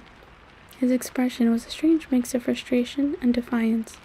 Then he revved the engine, and the tires squealed against the wet pavement. The Volvo was out of sight in seconds. "Hey, Bella," called a familiar husky voice from the driver's side of the little black car. "Jacob?" I asked, squinting through the rain. Just then, Charlie's cruiser swung around the corner, his lights shining on the occupants of the car in front of me. Jacob was already climbing out, his wide grin visible even through the darkness. In the passenger seat was a much older man, a heavy-set man with a memorable face, a face that overflowed, the cheeks resting against his shoulders, with creases running through the russet skin like an old leather jacket, and the surprisingly familiar eyes, black eyes that seemed at the same time both too young and too ancient for the broad face they were set in. Jacob's father, Billy Black. I knew him immediately, though in the more than 5 years since I'd seen him last, I'd managed to forget his name when Charlie had spoken of him my first day here. He was staring at me, scrutinizing my face, so I smiled tentatively at him. His eyes were wide, as if in shock or fear. His nostrils flared. My smile faded. "Another complication," Edward had said. Billy still stared at me with intense, anxious eyes. I groaned internally. Had Billy recognized Edward so easily? Could he really believe the impossible legends his son had scoffed at? The answer was clear in Billy's eyes. Yes. Yes, he could. Chapter 12. Balancing. "Billy!" Charlie called as soon as he got out of the car. I turned toward the house, beckoning to Jacob as I ducked under the porch. I heard Charlie greeting them loudly behind me. "I'm going to pretend I didn't see you behind the wheel, Jake," he said disapprovingly. "We get permits early on the rest," Jacob said while I unlocked the door and flicked on the porch light. "Sure you do," Charlie laughed. "I have to get around somehow." I recognized Billy's resonant voice easily, despite the years. The sound of it made me feel suddenly younger, a child. I went inside, leaving the door open behind me and turning on lights before I hung up my jacket. Then I stood in the door, watching anxiously as Charlie and Jacob helped Billy out of the car and into his wheelchair. I backed out of the way as the three of them hurried in, shaking off the rain. "This is a surprise," Charlie was saying. "It's been too long," Billy answered. "I hope it's not a bad time." His dark eyes flashed up to me again, their expression unreadable. "No, it's great. I hope you can stay for the game." Jacob grinned. "I think that's the plan. Our TV broke last week." Billy made a face at his son. "And of course, Jacob was anxious to see Bella again," he added. Jacob scowled and tucked his head while I fought back a surge of remorse. Maybe I'd been too convincing on the beach. "Are you hungry?" I asked, turning toward the kitchen. I was eager to escape Billy's searching gaze. "Nah, we ate just before we came," Jacob answered. "How about you, Charlie?" I called over my shoulder as I fled around the corner. "Sure," he replied, his voice moving in the direction of the front room and the TV. I could hear Billy's chair follow. The grilled cheese sandwiches were in the frying pan and I was slicing up a tomato when I sensed someone behind me. "So, how are things?" Jacob asked. "Pretty good," I smiled. His enthusiasm was hard to resist. "How about you? Did you finish your car?" "No," he frowned. "I still need parts. We borrowed that one." He pointed with his thumb in the direction of the front yard. "Sorry, I haven't seen any. What was it you were looking for?"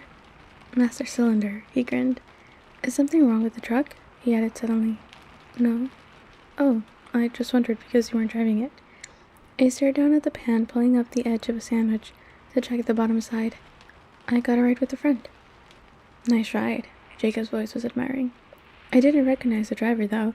I thought I knew most of the kids around here. I nodded noncommittally, keeping my eyes down as I flipped sandwiches. My dad seemed to know him from somewhere. Jacob, could you hand me some plates? They're in the cupboard over the sink. Sure. He got the plates in silence. I hoped you would let it drop now. So, who was it? He asked, setting 2 plates on the counter next to me. I sighed in defeat. Edward Cullen. To my surprise, he laughed. I glanced up at him. He looked a little embarrassed. Guess that explains it then, he said. I wondered why my dad was acting so strange. That's right, I faked an innocent expression. He doesn't like the Cullens. Superstitious old man, Jacob muttered under his breath. You don't think he'd say anything to Charlie? I couldn't help asking, the words coming out in a low rush. Jacob stared at me for a moment, and I couldn't read the expression in his dark eyes. I doubt it, he finally answered. I think Charlie chewed him out pretty good last time. They haven't spoken much since. Tonight is sort of a reunion, I think. I don't think he'd bring it up again. Oh, I said, trying to sound indifferent. I stayed in the front room after I carried the food out to Charlie, pretending to watch the game while Jacob chattered at me. I was just really listening to the men's conversation, watching for any sign that Billy was about to rat me out, trying to think of ways to stop him if he began. It was a long night. I had a lot of homework that was going undone, but I was afraid to leave Billy alone with Charlie. Finally, the game ended. Are you and your friends coming back to the beach soon? Jacob asked as he pushed his father over the lip of the threshold. I'm not sure, I hedged. That was fun, Charlie, Billy said. Come up for the next game, Charlie encouraged. Sure, Billy said. We'll be here. Have a good night. His eyes shifted to mine, and his smile disappeared. You take care, Bella, he added seriously. Thanks, I muttered, looking away. I headed for the stairs while Charlie waved from the doorway. Wait, Bella? He said. I cringed. Had Billy gotten something in before I joined them in the living room? But Charlie was relaxed, still grinning from the unexpected visit. I didn't get a chance to talk to you tonight. How was your day? Good. I hesitated with one foot on the first stair, searching for details I could safely share. My badminton team won all 4 games. Wow, I didn't know you could play badminton. Well, actually I can't, but my partner is really good, I admitted. Who is it? He asked with token interest. Mike Newton? I told him reluctantly. Oh yeah, you said you were friends with the Newton kid, he perked up. Nice family, he mused for a minute. Why didn't you ask him to the dance this weekend? Dad, I groaned. He's kind of dating my friend Jessica. Besides, you know I can't dance. Oh yeah, he muttered. Then he smiled at me apologetically. So I guess it's good you'll be gone Saturday. I'd made plans to go fishing with the guys from the station. The weather's supposed to be real warm. But if you wanted to put your trip off till someone could go with you, I'd stay home. I know I leave you here alone too much. Dad, you're doing a great job. You really are, Charlie. You're doing an amazing job. What is it? You're doing great, sweetie. I smiled, hoping my relief didn't show. I've never minded being alone. I'm too much like you. I winked at him, and he smiled his crinkly-eyed smile. I slept better that night, too tired to dream again. When I woke to the pearl gray morning, my mood was blissful. The tense evening with Billy and Jacob seemed harmless enough now. I decided to forget it completely. I caught myself whistling while I was pulling the front part of my hair back into a beret. Brett? And later again as I skipped down the stairs. Charlie noticed. You're cheerful this morning, he commented over breakfast. I shrugged. It's Friday. I hurried so I would be ready to go the second Charlie left. I had my bag ready, shoes on, teeth brushed, but even though I rushed to the door as soon as I was sure Charlie would be out of sight, Edward was faster. He was waiting in his shiny car, windows down, engine off. I didn't hesitate this time, climbing in the passenger side quickly, the sooner to see his face. He grinned his crooked smile at me, stopping my breath in my heart. I couldn't imagine how an angel could be any more glorious. There was nothing about him that could be improved upon.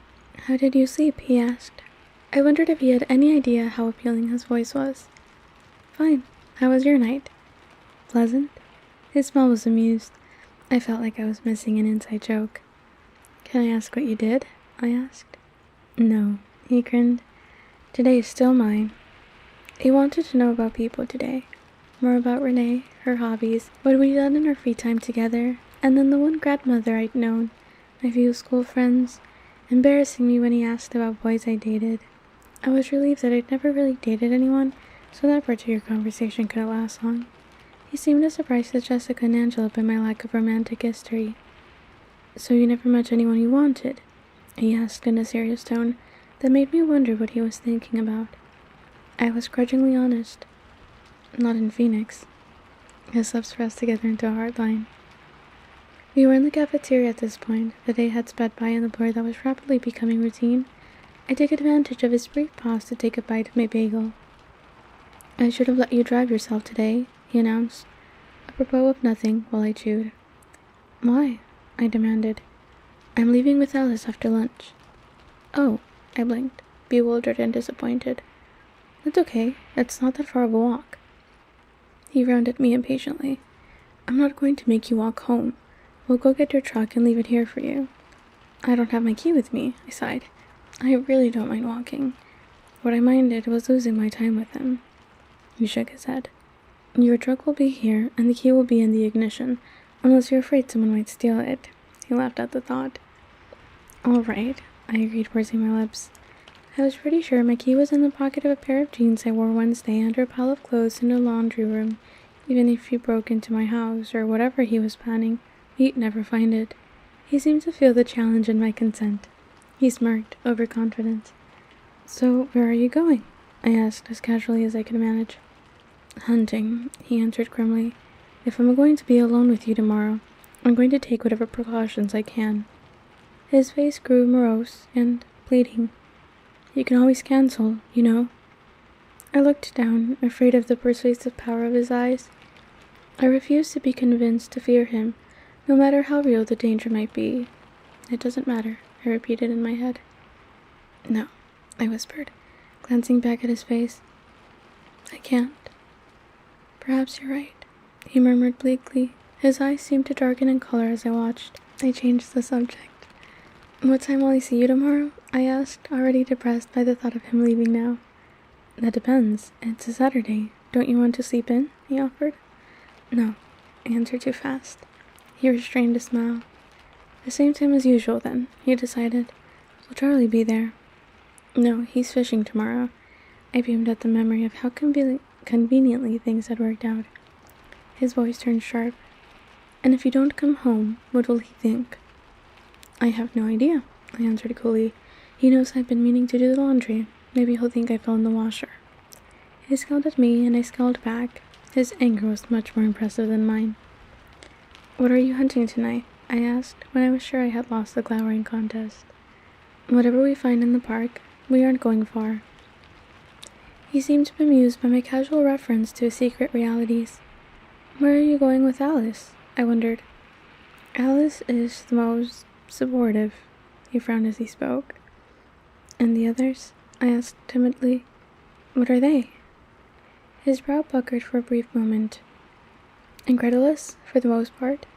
I peeked quickly behind me at his family. They sat staring off in different directions, exactly the same as the first time I'd seen them. Only now they were four. Their beautiful, bronze-haired brother sat across from me, his golden eyes troubled. They don't like me, I guessed. That's not it, he disagreed, but his eyes were too innocent. They don't understand why I can't leave you alone. I grimaced. Neither do I, for that matter. Edward shook his head slowly, rolling his eyes toward the ceiling before he met my gaze again. I told you, you don't see yourself clearly at all. You're not like anyone I've ever known. You fascinate me. I glared at him, sure he was teasing now. He smiled as he deciphered my expression. Having the advantages I do, he murmured, touching his forehead discreetly. I have a better than average grasp of human nature. People are predictable. But you never do what I expect. You always take me by surprise. I looked away, my eyes wandering back to his family, embarrassed and dissatisfied. His words made me feel like a science experiment. I wanted to laugh at myself for expecting anything else. That part is easy enough to explain, he continued. I felt his eyes on my face, but I couldn't look at him yet, afraid he might read the chagrin in my eyes. But there's more, and it's not so easy to put into words. I was still staring at the Cullens while he spoke. Suddenly Rosalie, his blonde and breathtaking sister, turned to look at me. No, not to look. To glare, with dark, cold eyes. I wanted to look away, but her gaze held me until Edward broke off mid-sentence and made an angry noise under his breath. It was almost a hiss. Rosalie turned her head, and I was relieved to be free. I looked back at Edward, and I knew he could see the confusion and fear that widened my eyes. His face was tight as he explained. I'm sorry about that. She's just worried. You see, it's dangerous for more than just me if, after spending so much time with you so publicly, he looked down. If this ends badly. He dropped his head into his hands, as he had that night in Port Angeles. His anguish was plain. I yearned to comfort him, but I was at a loss to know how. My hand reached toward him involuntarily. Quickly, though, I dropped it to the table, fearing that my touch would only make things worse. I realized slowly that his words should frighten me. I waited for that fear to come, but all I could seem to feel was an ache for his pain. And frustration. Frustration that Rosalie had interrupted whatever he was about to say. I didn't know how to bring it up again. He still had his head in his hands. I tried to speak in a normal voice. And you have to leave now? Yes. He raised his face. It was serious for a moment, and then his mood shifted and he smiled. It's probably for the best. We still have 15 minutes of that wretched movie left to endure in biology. I don't think I could take any more. I started. Alice, her short inky hair and a halo of spiky disarray around her exquisite elfin face, was suddenly standing behind his shoulder. Her slight frame was willowy, graceful, even in absolute stillness. He greeted her without looking away from me. Alice? Edward? She answered, her high soprano voice almost as attractive as his. Alice, Bella, Alice. He introduced us, gesturing casually with his hand, a wry smile on his face. Hello, Bella. Her brilliant obsidian eyes were unreadable, but her smile was friendly. It's nice to finally meet you.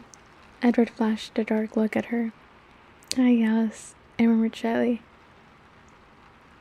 Are you ready? She asked him. His voice was aloof.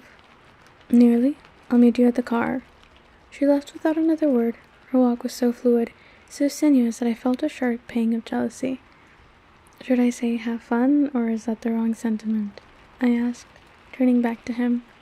No, have fun works as well as anything, he grinned. Have fun, then.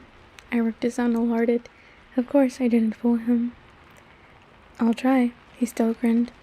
And you try to be safe, please. Safe in Forks, what a challenge. For you, it is a challenge.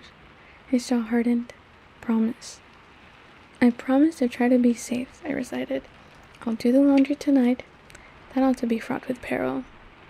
Don't fall in, he mocked. I'll do my best. He stood then, and I rose too. I'll see you tomorrow, I sighed. It seems like a long time to you, doesn't it? He mused. I nodded glumly. I'll be there in the morning, he promised, smiling his crooked smile. He reached across the table to touch my face, lightly brushing along my cheekbone again. Then he turned and walked away. I stared after him until he was gone. I was sorely tempted to ditch the rest of the day, at the very least, Jim, but a warning instinct stopped me. I knew that if I disappeared now, Mike and others would assume I was with Edward, and Edward was worried about the time we'd spend together publicly if things went wrong. I refused to dwell on the last thought, concentrating instead on making things safer for him. I intuitively knew, and sensed hated to, that tomorrow would be pivotal. Our relationship couldn't continue to balance as it did on the point of a knife. We would fall off one edge or the other, depending entirely upon his decision or his instincts. My decision was made before I'd ever consciously chosen, and I was committed to seeing it through. Because there was nothing more terrifying to me, more excruciating, than the thought of turning away from him. It was an impossibility. I went to class, feeling dutiful. I couldn't honestly say what happened in biology. My mind was too preoccupied with thoughts of tomorrow. In gym, Mike was speaking to me again. He wished me a good time in Seattle. I carefully explained that I'd cancelled my trip, worried about my truck. "Are you going to the dance with Cullen?" he asked, suddenly sulky. "No, I'm not going to the dance at all." "What are you doing then?" he asked, too interested. My natural urge was to tell him to butt out. Instead, I lied brightly.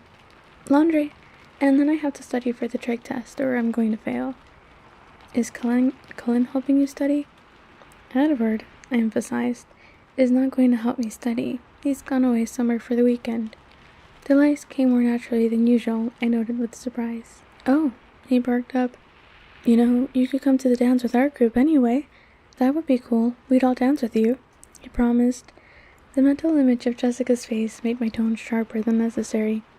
"I'm not going to the dance, Mike, okay?" "Fine," he sulked again. I was just offering. When the school day had finally ended, I walked to the parking lot without enthusiasm. I did not especially want to walk home, but I couldn't see how he would have retrieved my truck. Then again, I was starting to believe that nothing was impossible for him. The latter instinct proved correct.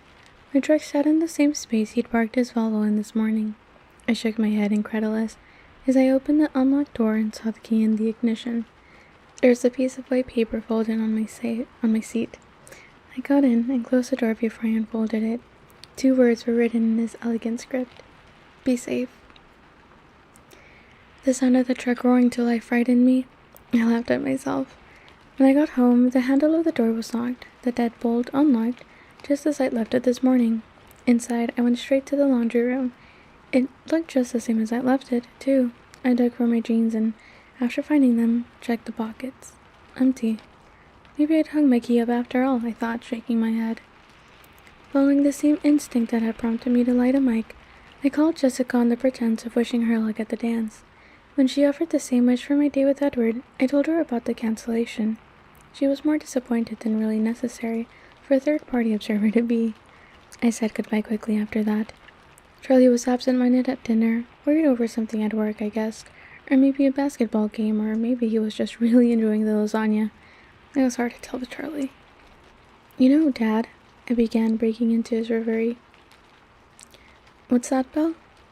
"I think you're right about Seattle. I think I'll wait until Jessica or someone else can go with me." "Oh," he said, surprised. Oh, okay. So do you want me to stay home?" "No, Dad, don't change your plans. I've got a million things to do. Homework, laundry. I need to go to the library and the grocery store. I'll be in and out all day. You go and have fun." "Are you sure?" "Absolutely, Dad. Besides, the freezer is getting dangerously low on fish. We're down to a 2, maybe 3-year supply." "You're sure you're easy to live with, Bella," he smiled. "I could say the same thing about you," I said, laughing. The sound of my laughter was off, but he didn't seem to notice. I felt so guilty for deceiving him that I almost took Edward's advice and told him where I would be. Almost. After dinner, I folded clothes. This is actually low-key kind of insane. She's literally like prepping her possible murderous alibi. Well, I guess we're all just crazy together. After dinner, I folded clothes and moved another load through the dryer. Unfortunately, it was the kind of job that only keeps hands busy. My mind definitely had too much free time, and it was getting out of control. I fluctuated between anticipation so intense that it was very nearly pain, and an insidious fear that picked at my resolve. I had to keep reminding myself that I'd made my choice, and I wasn't going back on it. I pulled his note out of my pocket much more often than necessary to absorb the 2 small words he'd written. He wants me to be safe, I told myself again and again. I would just hold on to that faith that, in the end, that desire would win out over the others. And what was my other choice? To cut him out of my life? Intolerable. Besides, since I'd come to Forks, it really seemed like my life was about him. Let's be clear, in any other scenario, this is bad. If he is not a vampire or werewolf, it could still be bad by you, but at least it's a little bit more acceptable. But a tiny voice in the back of my mind worried, wondering if it would hurt very much if it ended badly. I was relieved when it was late enough to be acceptable for bedtime. and I was far too stressed to sleep, so I did something I'd never done before. I deliberately took unnecessary cold medicine, the kind that knocked me out for a good 8 hours. I normally wouldn't condone that type of behavior in myself, but tomorrow would be complicated enough without me being loopy from sleep deprivation on top of everything else. While I waited for the drugs to kick in, I dried my clean hair till it was impeccably straight and fussed over what I would wear tomorrow. With everything ready for the morning, I finally lay in my bed. I felt hyper. I couldn't stop twitching. I got up and rifled through my shoebox of CDs until I found a collection of Chopin's nocturnes. I put that on very quietly and then lay down again, concentrating on relaxing individual parts of my body. Somewhere in the middle of that exercise, the cold pills took effect, and I gladly sank into unconsciousness. I woke early, having slept soundly and dreamlessly thanks to my gratuitous drug use. Though I was well rested, I slipped right back into the same hectic frenzy from the night before. I dressed in a rush, smoothing my collar against my neck, fidgeting with the tan sweater till it hung right over my jeans. I sneaked a swift look out the window to see that Charlie was already gone. A thin, cottony layer of clouds veiled the sky. They didn't look very lasting. I ate breakfast without tasting the food, hurrying to clean up when I was done. I peeked out the window again, but nothing had changed. I had just finished brushing my teeth and was heading back downstairs when a quiet knock sent my heart thudding against my rib cage. I flew to the door. I had a little trouble with the simple deadbolt, but I yanked the door open at last, and there he was. All the agitation dissolved as soon as I looked at his face, calm taking its place. I breathed a sigh of relief. Yesterday's fears seemed very foolish with him here. He wasn't smiling at first. His face was somber, but then his expression lightened as he looked me over, and he laughed. "Good morning," he chuckled. "What's wrong?" I glanced down to make sure I hadn't forgotten anything important like shoes or pants. "We match," he laughed again. I realized he had a long light tan sweater on with a white collar showing underneath and blue jeans. I laughed with him, hiding a secret twinge of regret. Why did he have to look like a runway model when I couldn't? I locked the door behind me while he walked to the truck. He waited by the passenger door with a murdered expression that was easy to understand. "We made a deal," I reminded him smugly, climbing into the driver's seat and reaching over to unlock his door. "Where to?" I asked. "Put your seatbelt on. I'm nervous already." I gave him a dirty look as I complied. "Where to?" I repeated with a sigh. "Take the 101 north," he ordered. It was surprisingly difficult to concentrate on the road while feeling his gaze on my face. I compensated by driving more carefully than usual through the still sleeping town. "Are you planning to make it out of Forks before nightfall?"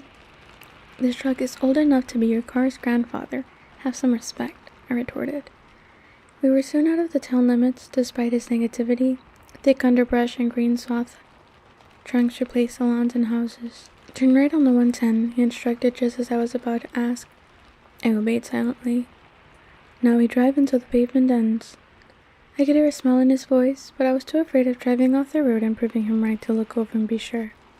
"And what's there, at the pavement's end?" I wondered. "A trail." "We're hiking?" Thank goodness I worn tennis shoes. "Is that a problem?" He sounded as if he'd expected as much. "No." I tried to make the lie sound confident, but if he thought my truck was slow. "Don't worry, it's only 5 miles or so, and we're in no hurry." 5 miles. I didn't answer so that he wouldn't hear my voice crack in panic. 5 miles of treacherous roots and loose stones, trying to twist my ankles or otherwise incapacitate me. This was going to be humiliating. We drove in silence for a while as I contemplated the coming horror. "What are you thinking?" he asked impatiently after a few moments. I lied again. "Just wondering where we're going." "It's a place I like to go when the weather is nice." We both glanced out the windows at the thinning clouds after he spoke. "Charlie said it would be warm today." "And did you tell Charlie what you were up to?" he asked. "Nope." "But Jessica thinks we're going to Seattle together." He seemed cheered by the idea. "No, I told her you canceled on me," which is true. "No one knows you're with me," angrily now. "That depends. I assume you told Alice?" "That's very helpful, Bella," he snapped. I pretended I didn't hear that.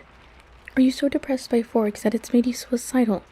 he demanded when I ignored him. You said it might cause trouble for you, us being together publicly, I reminded him. So you're worried about the trouble it might cause me if you don't come home? His voice was still angry and bitingly sarcastic. I nodded, keeping my eyes on the road. He muttered something under his breath, speaking so quickly that I couldn't understand.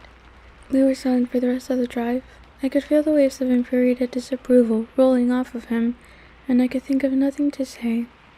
And then the road ended, constricting to a thin foot trail with a small wooden marker.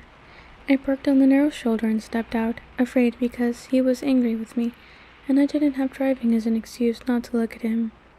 It was warm now, warmer than it had been in Forks since the day I'd arrived, almost muggy under the clouds. I pulled off my sweater and knotted it around my waist, glad that I'd worn the light sleeveless shirt, especially if I had 5 miles of hiking ahead of me.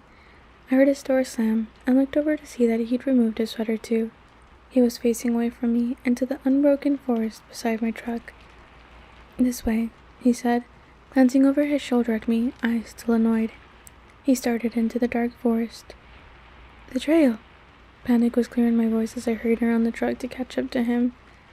I said there was a trail at the end of the road, not that we were taking it. No trail? I asked desperately. I won't let you get lost, he turned then with a mocking smile, and I stifled a gasp. His white shirt was sleeveless, and he wore it unbuttoned, so that the smooth white skin of his throat flowed uninterrupted over the marble contours of his chest. His perfect musculature no longer merely hinted at behind concealing clothes. He was too perfect, I realized with a piercing stab of despair. There was no way this godlike creature could be meant for me. He stared at me, bewildered by my tortured expression. Do you want to go home? He said quietly, a different pain than mine saturating his voice. No. I walked forward till I was close beside him, anxious not to waste 1 second of whatever time I might have with him. What's wrong? He asked, his voice gentle. I'm not a good hiker, I answered dully. I'll have to be very patient.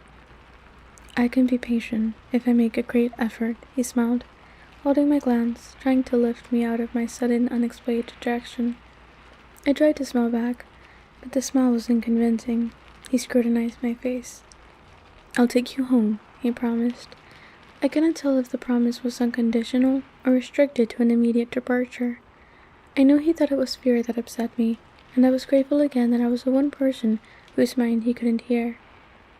If you want me to hike 5 miles through the jungle before sundown, you'd better start leading the way, I said acidly.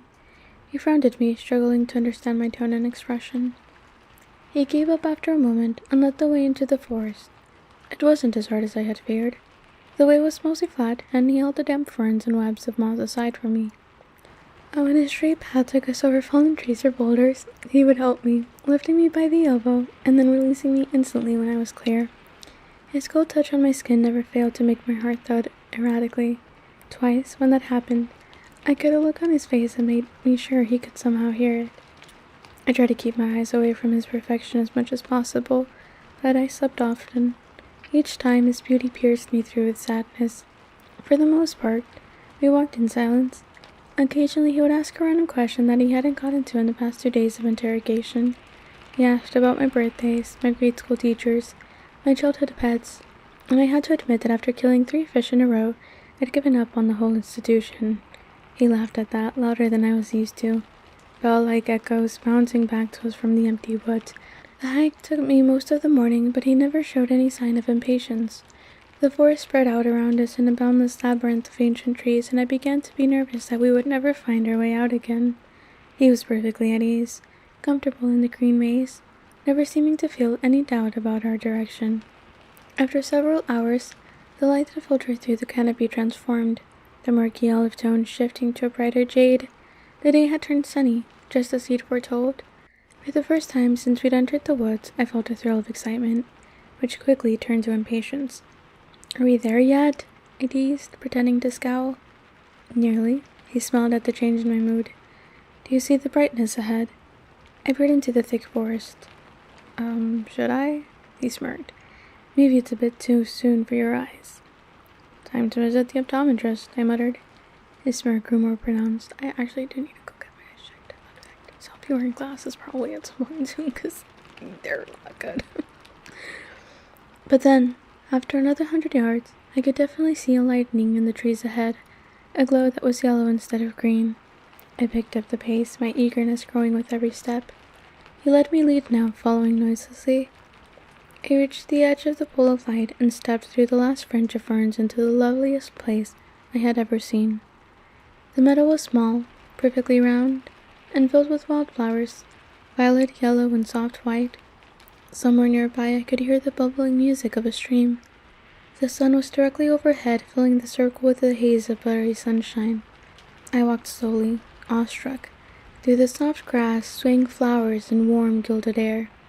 I halfway turned, wanting to share this with him, but he wasn't behind me where I thought he'd be. I spun around, searching for him with sudden alarm. Finally, I spotted him, still under the dense shade of the canopy at the edge of the hollow, watching me with cautious eyes. Only then did I remember what the beauty of the meadow had driven from my mind, the enigma of Edward in the sun, which he'd promised to illustrate for me today. I took a step back toward him, my eyes alight with curiosity. His eyes were very reluctant. I smiled encouragingly and beckoned to him with my hand, taking another step back to him. He held up a hand in warning, and I hesitated, rocking back onto my heels. Edward seemed to take a deep breath, and then he stepped out into the bright glow of the midday sun. Chapter 13. Confessions. Edward in the sunlight was shocking. I couldn't get used to it, though I'd been staring at him all afternoon. His skin, white despite the faint flush from yesterday's hunting trip, literally sparkled, like thousands of tiny diamonds were embedded in the surface. He lay perfectly still in the grass, his shirt open over his sculpted incandescent chest, his scintillating arms bare. His glistening, pale lavender lids were shut, though of course he didn't sleep. A perfect statue, carved in some unknown stone, smooth like marble, glittering like crystal. Now and then, his lips would move, so fast it looked like they were trembling, but when I asked, he told me he was singing to himself. It was too low for me to hear. I enjoyed the sun too, though the air wasn't quite dry enough for my taste. I would have liked to lie back as he did and let the sun warm my face, but I stayed curled up, my chin resting on my knees, unwilling to take my eyes off him. The wind was gentle, it tangled my hair and ruffled the grass that swayed around his motionless form. The meadow, so spectacular to me at first, paled next to its magnificence. Hesitantly, always afraid even now that he would disappear like a mirage, too beautiful to be real. Hesitantly, I reached out one finger and stroked the back of his shimmering hand where it lay within my reach. I marveled again at the perfect texture, satin smooth, cool as stone. When I looked up again, his eyes were open, watching me. Butterscotch today, lighter, warmer after hunting. His quick smile turned up the corners of his flawless lips. "I don't scare you?" he asked playfully, but I could hear the real curiosity in his soft voice. "No more than usual." He smiled wider, his teeth flashed in the sun. I inched closer, stretched out my whole hand now to trace the contours of his forearm with my fingertips. I saw that my fingers trembled and knew it wouldn't escape his notice. "Do you mind?" I asked, for he had closed his eyes again. "No," he said without opening his eyes. "You can't imagine how that feels," he sighed. I lightly trailed my hand over the perfect muscles of his arm, followed the faint pattern of bluish veins inside the crease at his elbow. With my other hand, I reached to turn his hand over. Realizing what I wished, he flipped his palm up in one of those blindingly fast, disconcerting movements of his. It startled me. My fingers froze on his arm for a brief second. "Sorry," he murmured. I looked up in time to see his golden eyes close again. "It's too easy to be myself with you." I lifted his hand, turning it this way and that as I watched the sun glitter on his palm. I held it closer to my face, trying to see the hidden facets in his skin. "Tell me what you're thinking," he whispered. I looked to see his eyes watching me, suddenly intent. It's still so strange for me, not knowing. You know, the rest of us feel that way all the time. It's a hard life. Did I imagine the hint of regret in his tone? But you didn't tell me. I was wishing I could know what you were thinking. I hesitated. And I was wishing that I could believe that you were real, and I was wishing that I wasn't afraid. I don't want you to be afraid.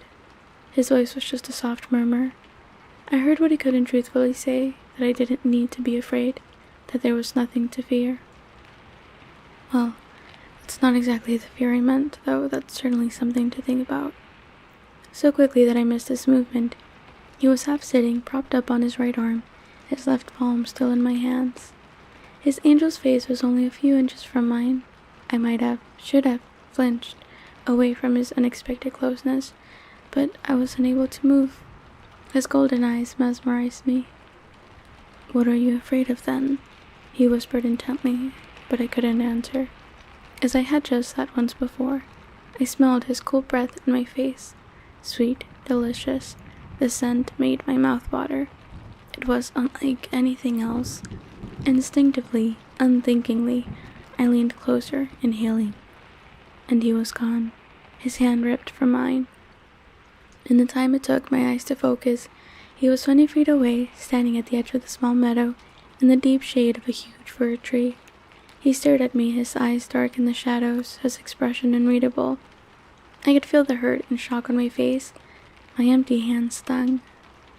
I'm sorry, Edward, I whispered. I knew he could hear. Give me a moment, he called, just loud enough for my less sensitive ears. I sat very still. After 10 incredibly long seconds, he walked back, slowly for him. He stopped, still several feet away, and sank gracefully to the ground, crossing his legs. His eyes never left mine. He took 2 deep breaths and then smiled in apology. I am so very sorry. He hesitated. Would you understand what I meant if I said I was only human? I nodded once, not quite able to smile at his joke. Adrenaline pulsed through my veins as the realization of danger slowly sank in. He could smell that from where he sat. His smile turned mocking. I'm the world's best predator, aren't I? Everything about me invites you in. My voice, my face, even my smell. As if I need any of that. Unexpectedly, he was on his feet, bounding away instantly out of sight, only to appear beneath the same tree as before, having circled the meadow in half a second. As if you could outrun me, he laughed bitterly. He reached up with one hand and, with a deafening crack, effortlessly ripped a 2-foot thick branch from the trunk of the spruce. He balanced it in that hand for a moment, and then threw it with blinding speed, shattering it against another huge tree, which shook and trembled at the blow. And he was in front of me again, standing 2 feet away, still as a stone. As if you could fight me off, he said gently. I sat without moving, more frightened of him than I had ever been. I'd never seen him so completely freed of that carefully cultivated facade. He'd never been less human, or more beautiful. Face ashen, eyes wide, I sat like a bird locked in the eyes of a snake. His lovely eyes seemed to glow with rash excitement. Then, as the seconds passed, they dimmed. His expression slowly folded into a mask of ancient sadness. Don't be afraid, he murmured, his velvet voice unintentionally seductive. I promise, he hesitated. I swear not to hurt you. He seemed more concerned with convincing himself than me. Don't be afraid, he whispered again as he stepped closer, with exaggerated slowness. He sat sinuously with deliberately unhurried movements, till our faces were on the same level, just a foot apart. Please forgive me, he said formally. I can't control myself.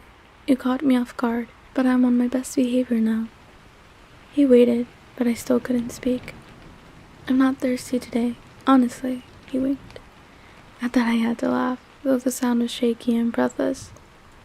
Are you all right? He asked tenderly, reaching out slowly, carefully, to place his marble hand back in mine. I looked at his smooth, cold hand and then at his eyes. They were soft, repentant. I looked back at his hand and then deliberately returned to tracing the lines in his hand with my fingertip. I looked up and smiled timidly. His answering smile was dazzling. So, where were we? Before I behaved so rudely, he asked in the gentle cadences of an earlier century? I honestly can't remember. He smiled, but his face was ashamed. I think we were talking about what you were afraid, besides the obvious reason. Oh, right. Well, I looked down at his hand and doodled aimlessly across the smooth iridescent palm. The seconds ticked by. How easily frustrated I am, he sighed. I looked into his eyes, abruptly grasping that this was every bit as new to him as it was to me. As many years of unfathomable experience as he had, this was hard for him too. I took courage from that thought. I was afraid, because, for, well, obvious reasons, I can't stay with you.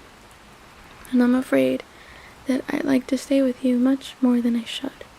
I looked down at his hands as I spoke. It was difficult for me to say this aloud. Yes, he agreed slowly. That is something to be afraid of indeed. Wanting to be with me. That's really not in your best interest. I frowned. I should have left long ago, he sighed. I should leave now, but I don't know if I can. I don't want you to leave, I mumbled pathetically, staring down again. Which is exactly why I should, but don't worry. I'm essentially a selfish creature. I crave your company too much to do what I should. I'm glad. Don't be. He withdrew his hand. More gently this time, his voice was harsher than usual. Harsh for him, still more beautiful than any human voice. It was hard to keep up. His sudden mood changes left me always a step behind, dazed. It's not only your company I crave. Never forget that. Never forget I am more dangerous to you than I am to anyone else.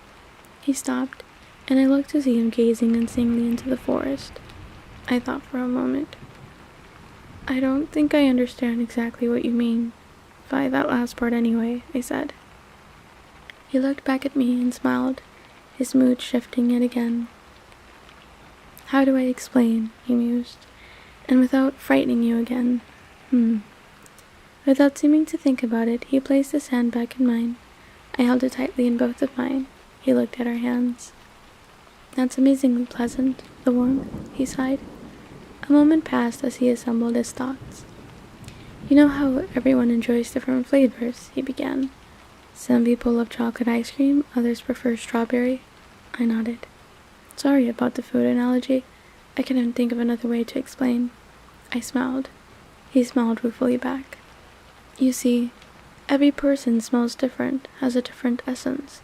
If you locked an alcoholic in a room full of stale beer, he'd gladly drink it. But he could resist, if he wished to, if he were a recovering alcoholic. Now, let's say you placed in that room a glass of 100-year-old brandy. Now, let's say you placed in that room a glass of 100-year-old brandy, the rarest, finest cognac, and filled the room with its warm aroma. How do you think you would fare then? We sat silently looking into each other's eyes, trying to read each other's thoughts. He broke the silence first. Maybe that's not the right comparison. Maybe it would be too easy to turn down the brandy. Perhaps I should have made our alcoholic a heroin addict instead. So what you're saying is, I'm your brand of heroin? I teased, trying to lighten the mood. He smiled swiftly, seeming to appreciate my effort. Yes, you are exactly my brand of heroin. Does that happen often? I asked. He looked across the treetops, thinking through his response. I spoke to my brothers about it. He still stared into the distance. To Jasper, every one of you is much the same. He's the most recent to join our family. It's a struggle for him to abstain at all. He hasn't had time to grow sensitive to the differences in smell and flavor. He glanced swiftly at me, his expression apologetic. Sorry, he said. I don't mind. Please don't worry about offending me or frightening me or whichever. That's the way you think. I can understand, or I can try to at least. Just explain however you can. He took a deep breath and gazed at the sky again. So, Jasper wasn't sure if he'd ever come across someone who was as... He hesitated, looking for the right word. Appealing as you are to me, which makes me think not. Emmett has been on the wagon longer, so to speak, and he understood what I meant. He says twice for him, one stronger than the other, and for you? Never. The word hung there for a moment in the warm breeze. What did Emmett do? I asked to break the silence. It was the wrong question to ask. His face grew dark, his hand clenched into a fist inside mine. He looked away. I waited, but he wasn't going to answer. I guess I know, I finally said. He lifted his eyes, his expression was wistful, pleading. Even the strongest of us fall off the wagon, don't we? What are you asking? My permission? My voice was sharper than I'd intended. I tried to make my tone kinder. I could guess what his honesty must cost him. I mean, is there no hope, then? How calmly I could discuss my own death. No, he was instantly contrite. Of course there's hope. I mean, of course I won't. He left the sentence hanging. His eyes burned into mine. It's different for us. Emmett, these are strangers he happened across. It was a long time ago, and he wasn't as practiced, as careful as he is now. He fell silent and watched me intently as I thought it through. So if we'd met, in a dark alley or something, I trailed off. It took everything I had not to jump up in the middle of that class full of children, and he stopped abruptly, looking away. When you walked past me, I could have ruined everything Carlisle has built for us right then and there. If I hadn't been denying my thirst for the last, too many years, I wouldn't have been able to stop myself. He paused, scowling at the trees. He glanced at me grimly, both of us remembering. You must have thought I was possessed. I couldn't understand how you could hate me so quickly. To me, it was like you were some kind of demon, summoned straight from my own personal hell to ruin me. The fragrance coming off your skin, I thought it would make me deranged that first day. In that 1 hour, I thought of 100 different ways to lure you from the room with me, to get you alone, and I fought them each back, thinking of my family, what I could do to them. I had to run out, to get away before I could speak the words that would make you follow. He looked up then at my staggered expression as I tried to absorb his bitter memories, his golden eyes scorched from under his lashes, hypnotic and deadly. You would have come, he promised. I tried to speak calmly, without a doubt. He frowned down at my hands, releasing me from the force of his stare. And then, as I tried to rearrange my schedule in a pointless attempt to avoid you, you were there, in that close, warm little room. The sun was maddening, so I very nearly took you then. There was only one other frail human there, so easily dealt with. I shivered in the warm sun, seeing my memories anew through his eyes, only now grasping the danger poor Miss Cope.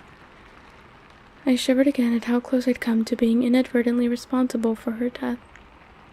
But I resisted. I don't know how. I forced myself not to wait for you, not to follow you from the school. It was easier outside when I couldn't smell you anymore, to think clearly, to make the right decision. I left the others near home. I was too ashamed to tell them how weak I was. They only knew something was very wrong. And then I went straight to Carlisle at the hospital to tell him I was leaving. I stared in surprise. I traded cars with him. He had a full tank of gas and I didn't want to stop. I didn't dare to go home to face Esme. She wouldn't have let me go without a scene. She would have tried to convince me that it wasn't necessary. By the next morning, I was in Alaska. He sounded ashamed, as if admitting a great cowardice. I spent 2 days there with some old acquaintances, but I was homesick. I hated knowing I'd upset Esme and the rest of them, my adopted family. In the pure air of the mountains, it was hard to believe you were so irresistible. I convinced myself it was weak to run away. I dealt with temptation before, not of this magnitude, not even close, but I was strong. Who were you, an insignificant little girl, he grinned suddenly, to chase me from the place I wanted to be? So I came back. He stared off into space. I couldn't speak. I took precautions, hunting, feeding more than usual before seeing you again. I was sure that I was strong enough to treat you like any other human. I was arrogant about it. It was unquestionably a complication that I couldn't simply read your thoughts to know what your reaction was to me. I wasn't used to having to go to such circuitous measures. Yeah, I feel like that's it. Listening to your words in Jessica's mind. Her mind isn't very original, and it was annoying to have to stoop to that. And then I couldn't know if you really meant what you said. It was all extremely irritating. He frowned at the memory. I wanted you to forget my behavior that first day, if possible, so I tried to talk to you. So I tried to talk with you like I would with any other person. I was eager, actually, hoping to decipher some of your thoughts. But you were too interesting.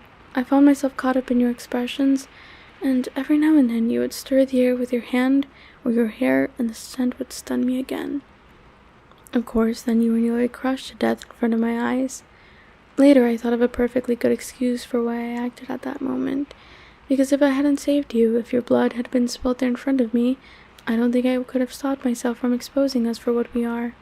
But I only thought of that excuse later. At that time, all I could think was, not her. He closed his eyes, lost in his agonized confession. I listened, more eager than rational. Common sense told me I should be terrified. Instead, I was relieved to finally understand, and I was filled with compassion for his suffering even now, as he confessed his craving to take my life. A little insane, Bella. I finally was able to speak, though my voice was faint. In the hospital? His eyes flashed up to mine. I was appalled. I couldn't believe I had put us in danger after all, put myself in your power, you, of all people, as if I needed another motive to kill you. We both flinched as that word slipped out. But it had the opposite effect, he continued quickly. I fought with Rosalie, Emmett, and Jasper when they suggested that now was the time. The worst fight we've ever had. Carlisle sided with me, and Dallas. He grimaced when he said her name. I couldn't imagine why. Esme told me to do whatever I had to in order to stay. He shook his head indulgently. All that next day I eavesdropped on the minds of everyone you spoke to, shocked that you kept your word. I didn't understand you at all, but I knew that I couldn't become more involved with you. I did my very best to stay as far from you as possible, and every day the perfume of your skin, your breath, your hair, it hit me as hard as the very first day. He met my eyes again, and they were surprisingly tender. And for all that, he continued, I'd have fared better if I had exposed us all that first moment than if now, here, with no witnesses and nothing to stop me, I were to hurt you. I was human enough to have to ask, why? Isabella. He pronounced my full name carefully, then playfully ruffled my hair with his free hand. A shock ran through my body at his casual touch. Bella, I couldn't live with myself if I ever hurt you. You don't know how it's tortured me. He looked down, ashamed again. The thought of you, still, white, cold, to never see you blush scarlet again, to never see that flash of intuition in your eyes when you see through my pretenses, it would be unendurable. He lifted his glorious, agonized eyes to mine. You are the most important thing to me now, the most important thing to me ever. My head was spinning at the rapid change in direction our conversation had taken. From the cheerful topic of my impending demise, we were suddenly declaring ourselves. He waited, and even though I looked down to steady our hands between us, I knew his golden eyes were on me. You already know how I feel, of course, I finally said. I'm here, which, roughly translated, means I would rather die than stay away from you. I frowned. I'm an idiot. You are an idiot, he agreed with a laugh. Our eyes met, and I laughed too. We laughed together at the idiocy and sheer impossibility of such a moment. And so the lion fell in love with the lamb, he murmured. I looked away, hiding my eyes as I thrilled to the word. What a stupid lamb, I sighed. What a sick, masochistic lion. He stared into the shadowy forest for a long moment, and I wondered where his thoughts had taken him. Why? I began and then paused, not sure how to continue. He looked at me and smiled. Sunlight glinted off his face, his teeth. Yes? Tell me why you ran from me before. His smile faded. You know why. No, I mean, exactly what did I do wrong? I'll have to be on my guard, you see, so I better start learning what I shouldn't do. This, for example. I stroked the back of his hand. Seems to be all right. He smiled again. You didn't do anything wrong, Bella. It was my fault. But I want to help, if I can, to not make this harder for you. Well, he contemplated for a moment. It was just how close you were. Most humans instinctively shy away from us, are repelled by our alienness. I wasn't expecting you to come so close. And the smell of your throat. He stopped short, looking to see if he'd upset me. Okay then, I said flippantly, trying to alleviate the suddenly tense atmosphere. I tucked my chin. No throat exposure. It worked. He laughed. No, really, it was more the surprise than anything else. He raised his free hand and placed it gently on the side of my neck. I sat very still, the chill of his touch a natural warning, a warning telling me to be terrified. But there was no feeling of fear in me. There were, however, other feelings. You see, he said, perfectly fine. My blood was racing, and I wished I could slow it, sensing that this must make everything so much more difficult. The thudding of my pulse in my veins. Surely he could hear it. The blush on your cheeks is lovely, he murmured. He gently freed his other hand. My hands fell limply into my lap. Softly, he brushed my cheek and held my face between his marble hands. Be very still, he whispered, as if I wasn't already frozen. Slowly, never moving his eyes from mine, he leaned toward me. Then abruptly, but very gently, he rested his cold cheek against the hollow at the base of my throat. I was quite unable to move, even if I'd wanted to. I listened to the sound of his even breathing, watching the sun and wind play in his bronze hair, more human than any other part of him. With deliberate slowness, his hand slid down the sides of my neck. I shivered and heard him catch his breath, but his hands didn't pause as he softly moved to my shoulders and then stopped. His face drifted to the side, his nose skimming across my collarbone. He came to rest with the side of his face pressed tenderly against my chest, listening to my heart. He sighed. I don't know how long we sat without moving. It could have been hours. Eventually the throb of my pulse quieted, but he didn't move or speak again as he held me. I knew at any moment it could be too much, and my life could end, so quickly that I might not even notice, and I couldn't make myself be afraid. I couldn't think of anything, except that he was touching me. And then, too soon, he released me. His eyes were peaceful. It won't be so hard again, he said with satisfaction. Was that very hard for you? Not nearly as bad as I imagined it would be. And you? No, it wasn't bad. For me. He smiled at my infliction. You know what I mean. I smiled. Here, he took my hand and placed it against his cheek. Do you feel how warm it is? And it was almost warm, his usually icy skin, but I barely noticed, for I was touching his face, something I dreamed of constantly since the first day I'd seen him. Don't move, I whispered. This is really, we're just touching faces. No one could be still like Edward. He closed his eyes and became as immobile as stone, a carving under my hand. I moved even more slowly than he had, careful not to make one unexpected move. I caressed his cheek, delicately stroked his eyelid, the purple shadow in the hollow under his eye. I traced the shape of his perfect nose and then, so carefully, his flawless lips. His lips parted under my hand and I could feel his cool breath on my fingertips. I wanted to lean in, to inhale the scent of him, so I dropped my hand and leaned away, not wanting to push him too far. He opened his eyes, and they were hungry, not in a way to make me fear, but rather to tighten the muscles in the pit of my stomach and send my pulse hammering through my veins again. I wish, he whispered, I wish you could feel the complexity, the confusion I feel, that you could understand. He raised his hand to my hair, then carefully brushed it across my face. Tell me, I breathed. I don't think I can. I've told you, on the one hand, the hunger, the thirst, that deplorable creature that I am, I feel for you, and I think you can understand that to an extent, though. He half smiled. As you are not addicted to any illegal substances, you probably can't empathize completely. But his fingers touched my lips lightly, making me shiver again. There are other hungers. Weird accent in there. Hungers I don't even understand that are foreign to me. I may understand that better than you think. I'm not used to feeling so human. Is it always like this? For me? I paused. No, never. Never before this.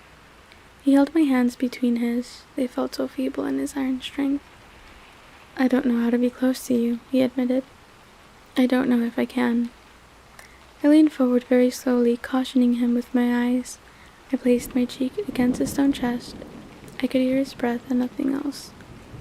This is enough, I sighed, closing my eyes. In a very human gesture, he put his arms around me and pressed his face against my hair. You're better at this than you give yourself credit for, I noted.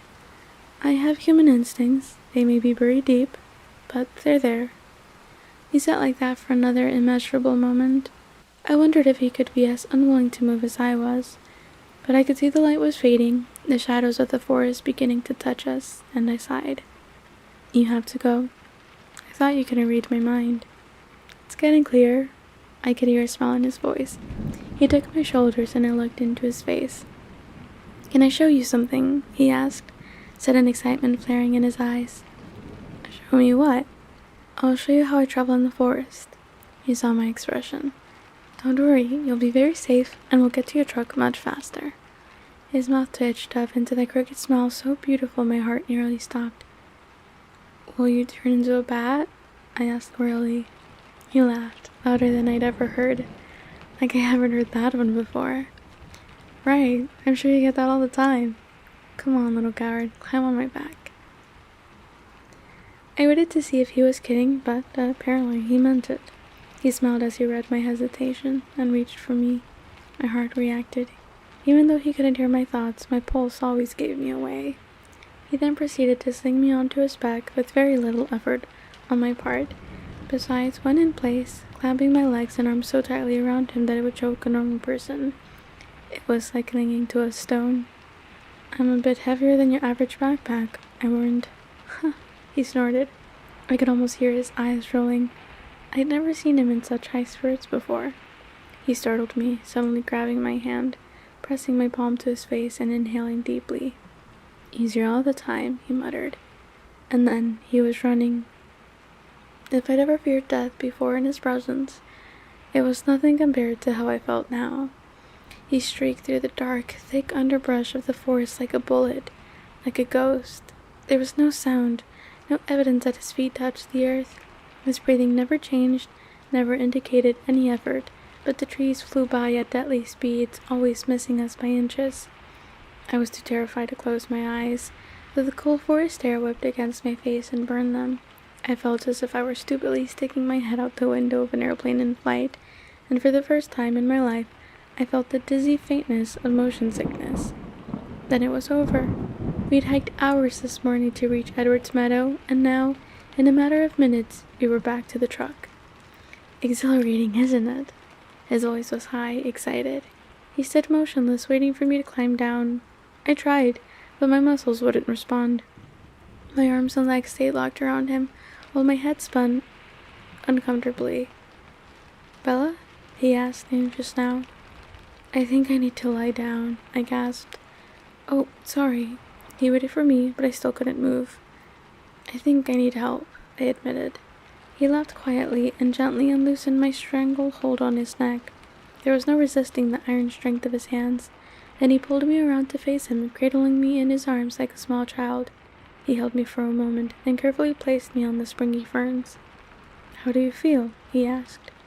I couldn't be sure how I felt when my head was spinning so crazily. Dizzy, I think. Put your head between your knees. I tried that, and it helped a little. I breathed in and out slowly, keeping my head very still. I felt him sitting beside me. The moments passed, and eventually, I found that I could raise my head. There was a hollow ringing sound in my ears. I guess that wasn't the best idea, he mused. I tried to be positive, but my voice was weak.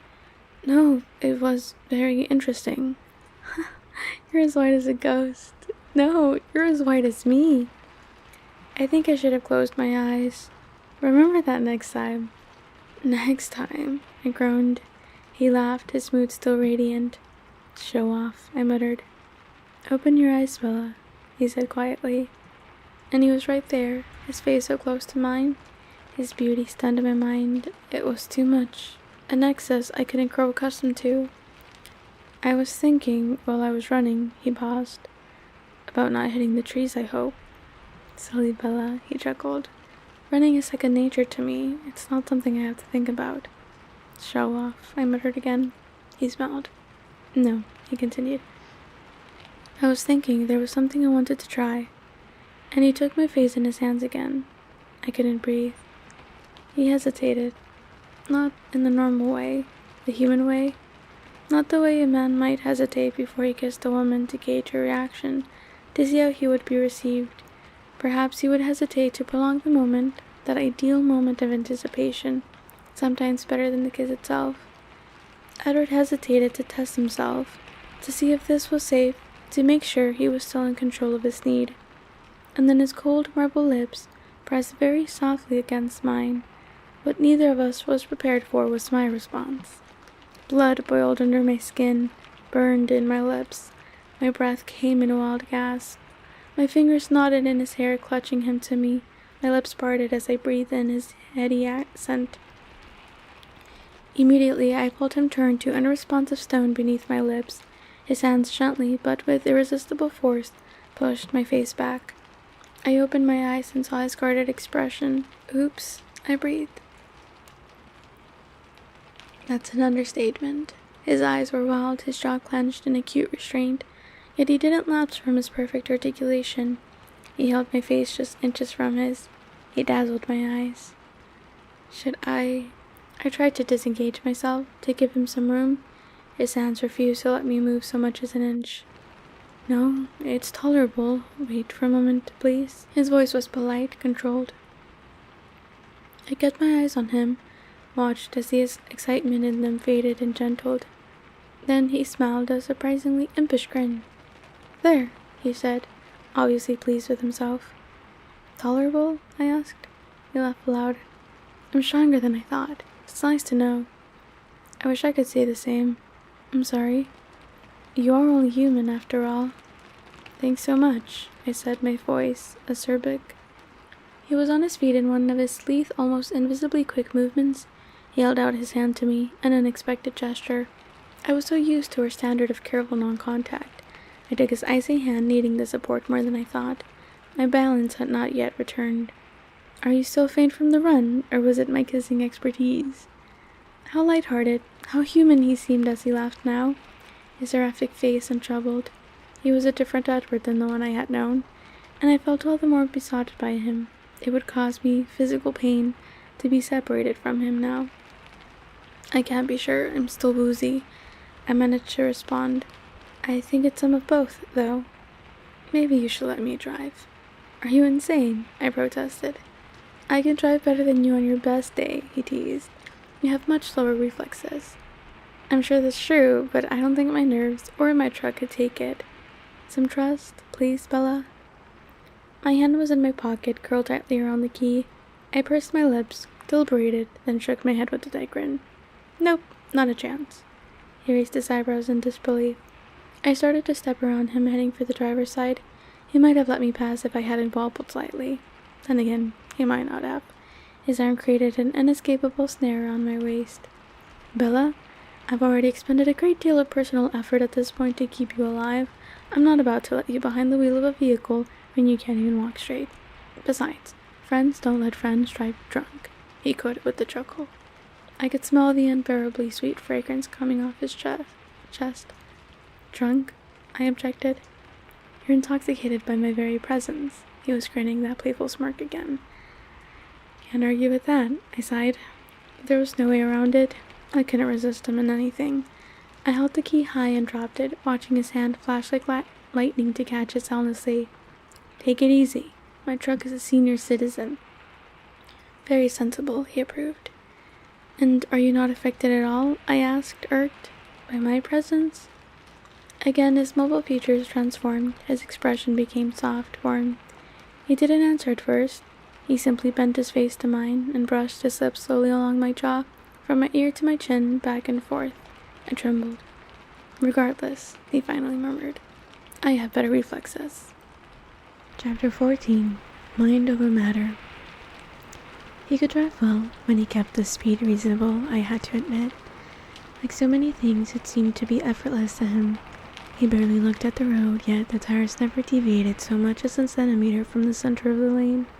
He drove one-handed, holding my hand on the seat. Sometimes he gazed into the setting sun, sometimes he glanced at me, my face, my hair blowing out the open window, our hands twined together. He had turned the radio to an oldie station, and he sang along with this song I'd never heard. He knew every line. You like 50s music? I asked. Music in the 50s was good, much better than the 60s, or the 70s, ugh, he shuddered. The 80s were bearable. Are you ever going to tell me how old you are? I asked, tentative, not wanting to upset his buoyant humor. Does it matter much? His smile, to my relief, remained unclouded. No, but I still wonder, I grimaced. There's nothing like an unsolved mystery to keep you up at night. I wonder if it will upset you, he reflected to himself. He gazed into the sun. The minutes passed. Try me, I finally said. He sighed and then looked into my eyes, seeming to forget the road completely for a time. Whatever he saw there must have encouraged him. He looked into the sun. The light of the setting orb glittered off his skin in ruby-tinged sparkles, and spoke. I was born in Chicago in 1901. He paused and glanced at me from the corner of his eyes. My face was carefully unsurprised, patient for the rest. He smiled a tiny smile and continued. Carlyle found me in a hospital in the summer of 1918. I was 17 and dying of the Spanish influenza. He heard my intake of breath, though it was barely audible to my own ears. He looked down into my eyes again. I don't remember it well. It was a very long time ago, and human memories fade. He was lost in his thoughts for a short time before he went on. I do remember how it felt when Carlyle saved me.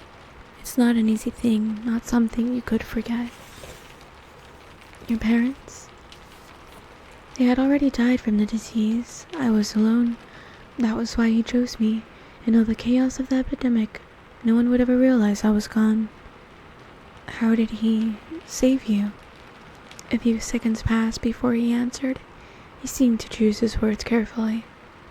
It was difficult.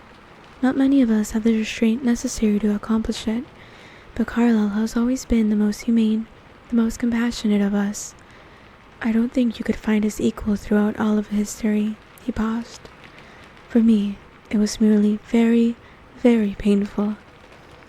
I could tell from the set of his lips he would say no more on this subject. I suppressed my curiosity, though it was far from idle. There were many things I needed to think through on this particular issue, things that were only beginning to occur to me. No doubt his quick mind had already comprehended every aspect that eluded me. His soft voice interrupted my thoughts. He acted from loneliness. That's usually the reason behind the choice. I was the first in Carlyle's family, though he found Esme soon after. She fell from a cliff. They brought her straight to the hospital morgue, though. Somehow, her heart was still beating. So, you must be dying, then, to become...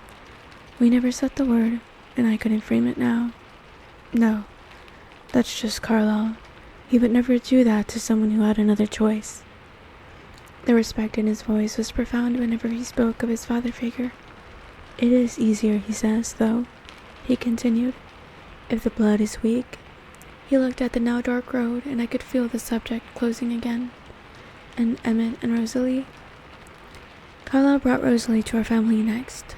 I didn't realize till much later that he was hoping she would be to me what Esme was to him. He was careful with his thoughts around me. He rolled his eyes. But she was never more than a sister. It was only 2 years later that she found Emmett. She was hunting. We were in Appalachia at the time, and found a bear about to finish him off. She carried him back to Carlisle more than 100 miles, afraid she wouldn't be able to do it herself. I'm only beginning to guess how difficult that the journey was for her. He threw a pointed glance in my direction and raised her hands, still folded together, to brush my cheek with the back of his hand. But she made it, I encouraged, looking away from the unbearable beauty of his eyes. Yes, he murmured. She saw something in his face that made her strong enough, and they've been together ever since. Sometimes they live separately from us as a married couple, but the younger we pretend to be, the longer we can stay in any given place. Fork seemed perfect, so we all enrolled in high school. He laughed. I suppose I'll have to go to their wedding in a few years again. Alice and Jasper? Alice and Jasper are two very rare creatures. They both developed a conscience, as we refer to it, with no outside guidance. Jasper belonged to another family, a very different kind of family. He became depressed, and he wandered on his own. Alice found him. Like me, she has certain gifts above and beyond the norm for our kind. Really? I interrupted, fascinated. But you said you were the only one who could hear people's thoughts. It's true. She knows other things. She sees things.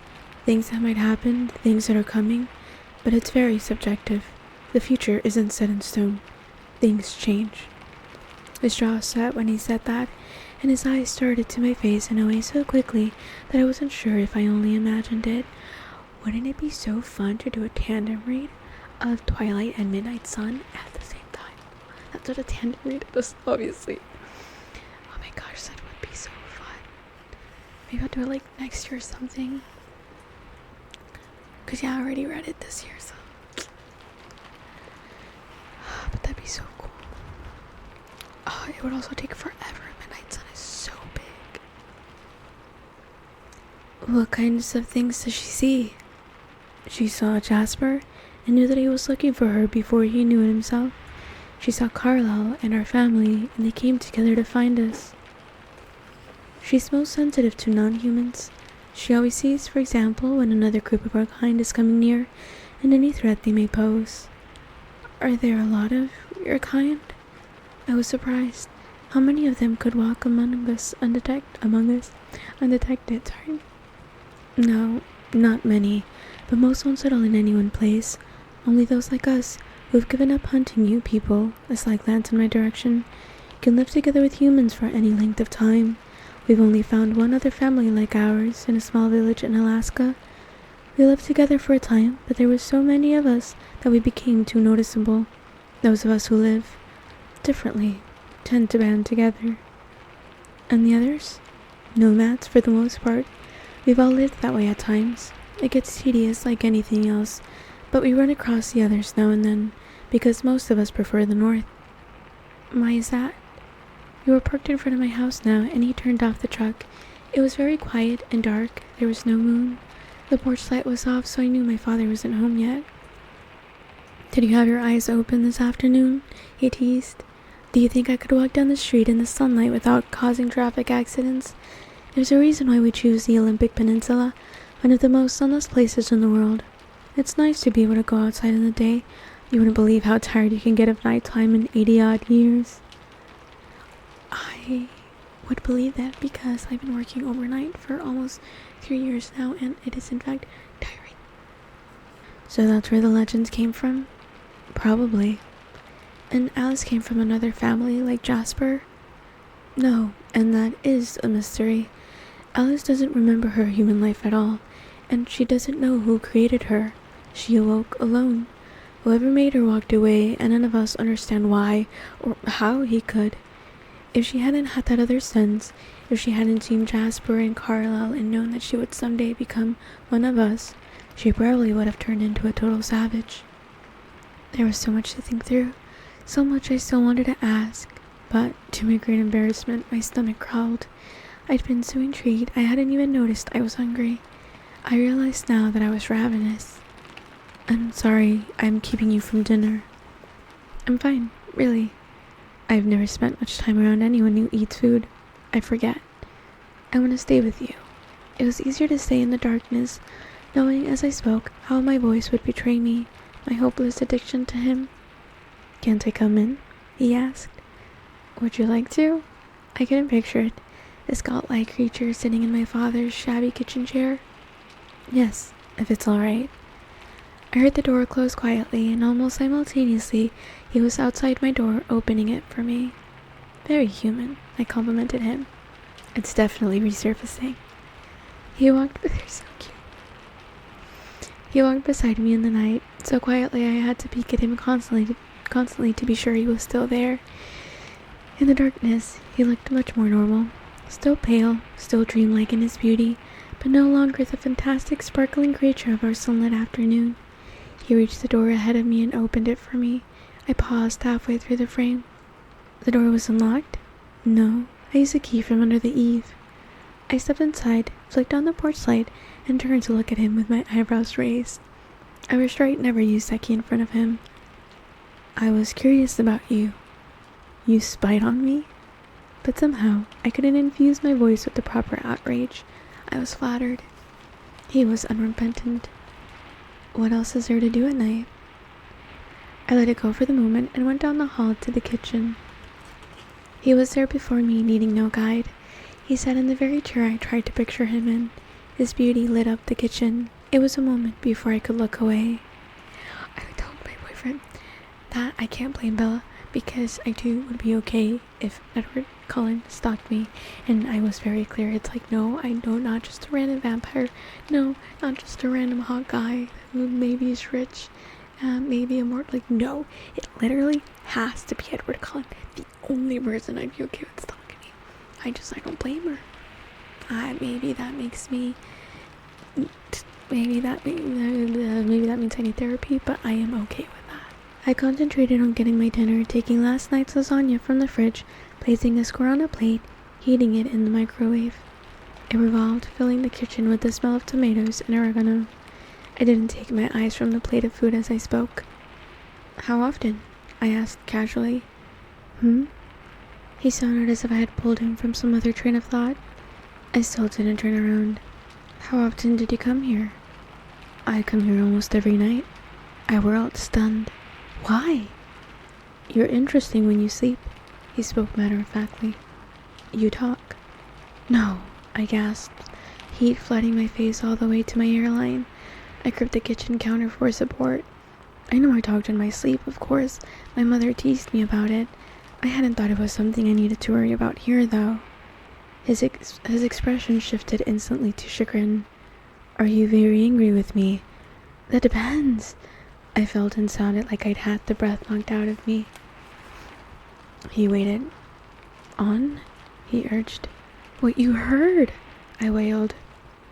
Instantly, silently, he was at my side, taking my hands carefully in his. Don't be upset, he pleaded. He dropped his face to the level of my eyes, holding my gaze. I was embarrassed. I tried to look away. You miss your mother, he whispered. You worry about her, and when it rains, the sound makes you restless. You used to talk about home a lot, but it's less often now. Once you said, it's too green. He laughed softly, hoping I could see, not to offend me further. Anything else? I demanded. He knew what I was getting at. You did say my name, he admitted. I sighed in defeat. A lot? How much do you mean by a lot, exactly? Oh no. I hung my head. He pulled me against his chest, softly, naturally. Don't be self-conscious, he whispered in my ear. If I could dream at all, it would be about you, and I'm not ashamed of it. Then we both heard the sound of tires on the brick driveway, saw the headlights flash through the front windows, down the hall to us. I stiffened in his arms. Should your father know I'm here? He asked. I'm not sure. I tried to think it through quickly. Another time, then. And I was alone. Edward, I hissed. I heard a ghostly chuckle, then nothing else. My father's key turned in the door. Bella, he called. It had bothered me before. Who else would it be? Suddenly, he didn't seem so far off base. In here. I hoped he couldn't hear the hysterical edge to my voice. I grabbed my dinner from the microwave and sat at the table as he walked in. His footsteps sounded so noisy after my day with Edward. Can you get me some of that? I'm bushed. He stepped on the heels of his boots to take them off, holding the back of Edward's chair for support. Man has sat on that chair once, and now it's his chair. I took my food with me, scarfing it down as I got his dinner. It burned my tongue. I filled 2 glasses with milk while his lasagna was heating and gulped mine to put out the fire. As I set the glass down, I noticed the milk trembling and realized my hand was shaking. Charlie sat in the chair, and the contrast between him and its former occupant was comical. "Thanks," he said as I placed his food on the table. "How was your day?" I asked. The words were rushed. I was dying to escape to my room. "Good. The fish were biting. How about you? Did you get everything done that you wanted to?" "Not really. It was too nice out to stay indoors." I took another big bite. "It was a nice day," he agreed. "What an understatement," I thought to myself. Finished with the last bite of lasagna, I lifted my glass and chugged the remains of my milk. Charlie surprised me by being observant. "In a hurry?" "Yeah, I'm tired. I'm going to bed early." "You look kinda keyed up," he noted. Why, oh why, did this have to be his night to pay attention? "Do I?" was all I could manage in response. I quickly scrubbed my dishes clean in the sink and placed them upside down on a dish towel to dry. "It's Saturday," he mused. I didn't respond. "No plans tonight?" he asked suddenly. "No, Dad, I just want to get some sleep." "None of the boys in town your type, eh?" He was suspicious, but trying to play it cool. "No, none of the boys have caught my eye yet." I was careful not to overemphasize the word boys in my quest to be truthful with Charlie. I thought maybe that Mike Newton, you said he was friendly. "He's just a friend, Dad." "Well, you're too good for them all anyway. Wait till you get to college to start looking." Every father's dream that his daughter will be out of the house before the hormones kick in. "Sounds like a good idea to me," I agreed as I headed up the stairs. "Night, honey," he called after me. No doubt he would be listening carefully all evening, waiting for me to try to sneak out. "See you in the morning, Dad." "See you creeping into my room tonight at midnight to check on me." I worked to make my tread sound slow and tired as I walked up the stairs to my room. I shut the door loud enough for him to hear, and then sprinted on my tiptoes to the window. I threw it open and leaned out into the night. My eyes scanned the darkness, the impenetrable shadows of the trees. "Edward," I whispered, feeling completely idiotic. The quiet, laughing response came from behind me. "Yes?" I whirled, one hand flying into my throat in surprise. He lay, smiling hugely across my bed, his hands behind his head, his feet dangling off the end, the picture of ease. "Oh," I breathed, sinking unsteadily to the floor. "I'm sorry." He pressed his lips together, trying to hide his amusement. "Just give me a minute to restart my heart." He sat up slowly so as not to startle me again. Then he leaned forward and reached out with his long arms to pick me up, gripping the tops of my arms like I was a toddler. He sat me on the bed beside him. "Why don't you sit with me?" he suggested, putting a cold hand on mine. "How's the heart?" "You tell me. I'm sure you hear it better than I do." I felt his quiet laughter shake the bed. We sat there for a moment in silence, both listening to my heartbeat slow. I thought about having Edward in my room with my father in the house. "Can I have a minute to be human?" I asked. "Certainly." He gestured with one hand that I should proceed. "Stay," I said, trying to look severe. "Yes, ma'am." And he made a show of becoming a statue on the edge of my bed. I hopped up, grabbing my pajamas from off the floor, my bag of toiletries off the desk. I left the light off and slipped out, closing the door. I could hear the sound from the TV rising up the stairs. I banged the bathroom doors loudly so Charlie wouldn't come up to bother me. I meant to hurry. I brushed my teeth fiercely, trying to be thorough and speedy, removing all traces of lasagna, but the hot water of the shower couldn't be rushed. It unknotted the muscles in my back, calmed my pulse. The familiar smell of my shampoo made me feel like I might be the same person I had been this morning. I tried not to think of Edward sitting in my room, waiting, because then I had to start all over with the calming process. Finally, I couldn't delay any more. I shut off the water, toweling hastily, rushing again.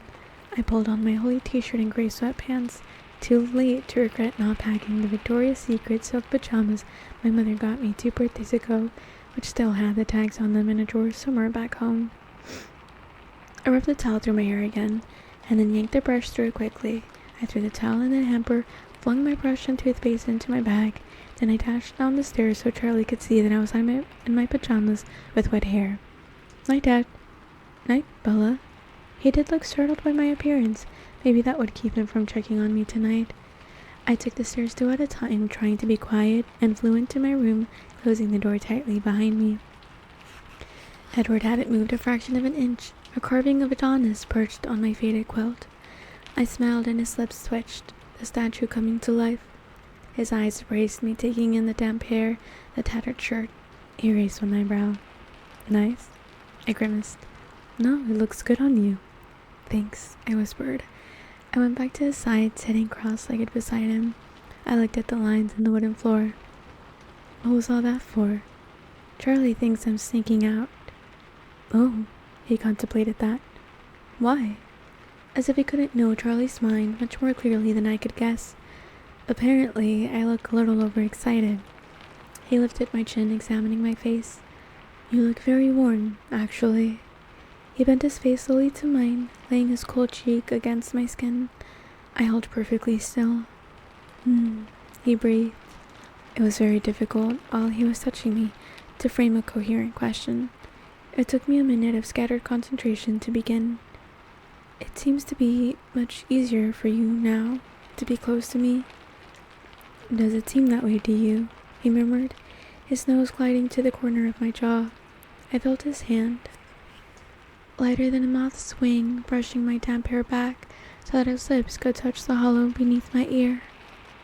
Much, much easier, I said, trying to exhale.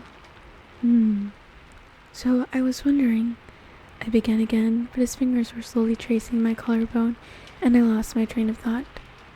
Yes, he breathed. Why is that? My voice shook, embarrassing me. Do you think? I felt the tremor of his breath on my neck as he laughed. Mind over matter. I pulled back as I moved. He froze, and I could no longer hear the sound of his breathing. We stared cautiously at each other for a moment, and then, as his clenched jaw gradually relaxed, his expression became puzzled. Did I do something wrong? No, the opposite. You're driving me crazy, I explained. He considered that briefly, and when he spoke, he sounded pleased. Really? A triumphant smile slowly lit his face. Would you like a round of applause? I asked sarcastically. He grinned. I'm just pleasantly surprised, he clarified. In the last 100 years or so, his voice was teasing, I never imagined anything like this. I didn't believe I would ever find someone I wanted to be with in another way than my brothers and sisters. And then to find, even though it's all new to me, that I'm good at it. At being with you. You're good at everything, I pointed out. He shrugged, allowing that, and we both laughed in whispers. But how can it be so easy now? I pressed. This afternoon. It's not easy, he sighed. But this afternoon I was still undecided. I am sorry about that. It was unforgivable for me to behave so. Not unforgivable, I disagreed. Thank you. He smiled. You see, he continued, looking down now. I wasn't sure if I was strong enough. He picked up one of my hands and pressed it lightly to his face, and while there was still that possibility that I might be overcome, he breathed in the scent at my wrist. I was susceptible until I made up my mind that I was strong enough, that there was no possibility at all that I ever could. I had never seen him struggle so hard for words. It was so human. So there's no possibility now? Mind over matter, he repeated, smiling, his teeth bright even in the darkness. Oh, that was easy, I said. He threw back his head and laughed, quietly as a whisper, but still exuberantly. Easy for you, he amended, touching my nose with his fingertip, and then his face was abruptly serious. I'm trying, he whispered, his voice pained. If it gets to be too much, I'm fairly sure I'll be able to leave. I scowled. I didn't like the talk of leaving. And it will be harder tomorrow, he continued. I've had the scent of you in my head all day, and I've grown amazingly desensitized. If I'm away from you for any length of time, I'll have to start over again. Not quite from scratch, though, I think. Don't go away then. I responded, unable to hide the longing in my voice. That suits me, he replied, his face relaxing into a gentle smile. Bring on the shackles.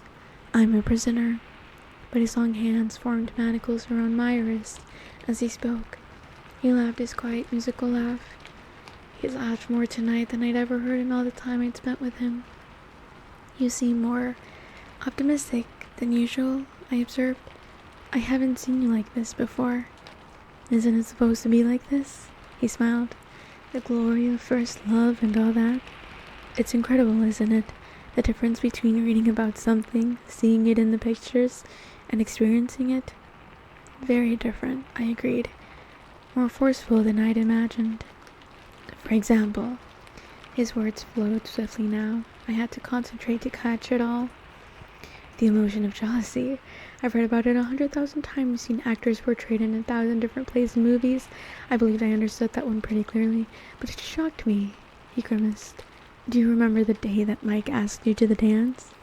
I nodded, though I remembered that day for a different reason.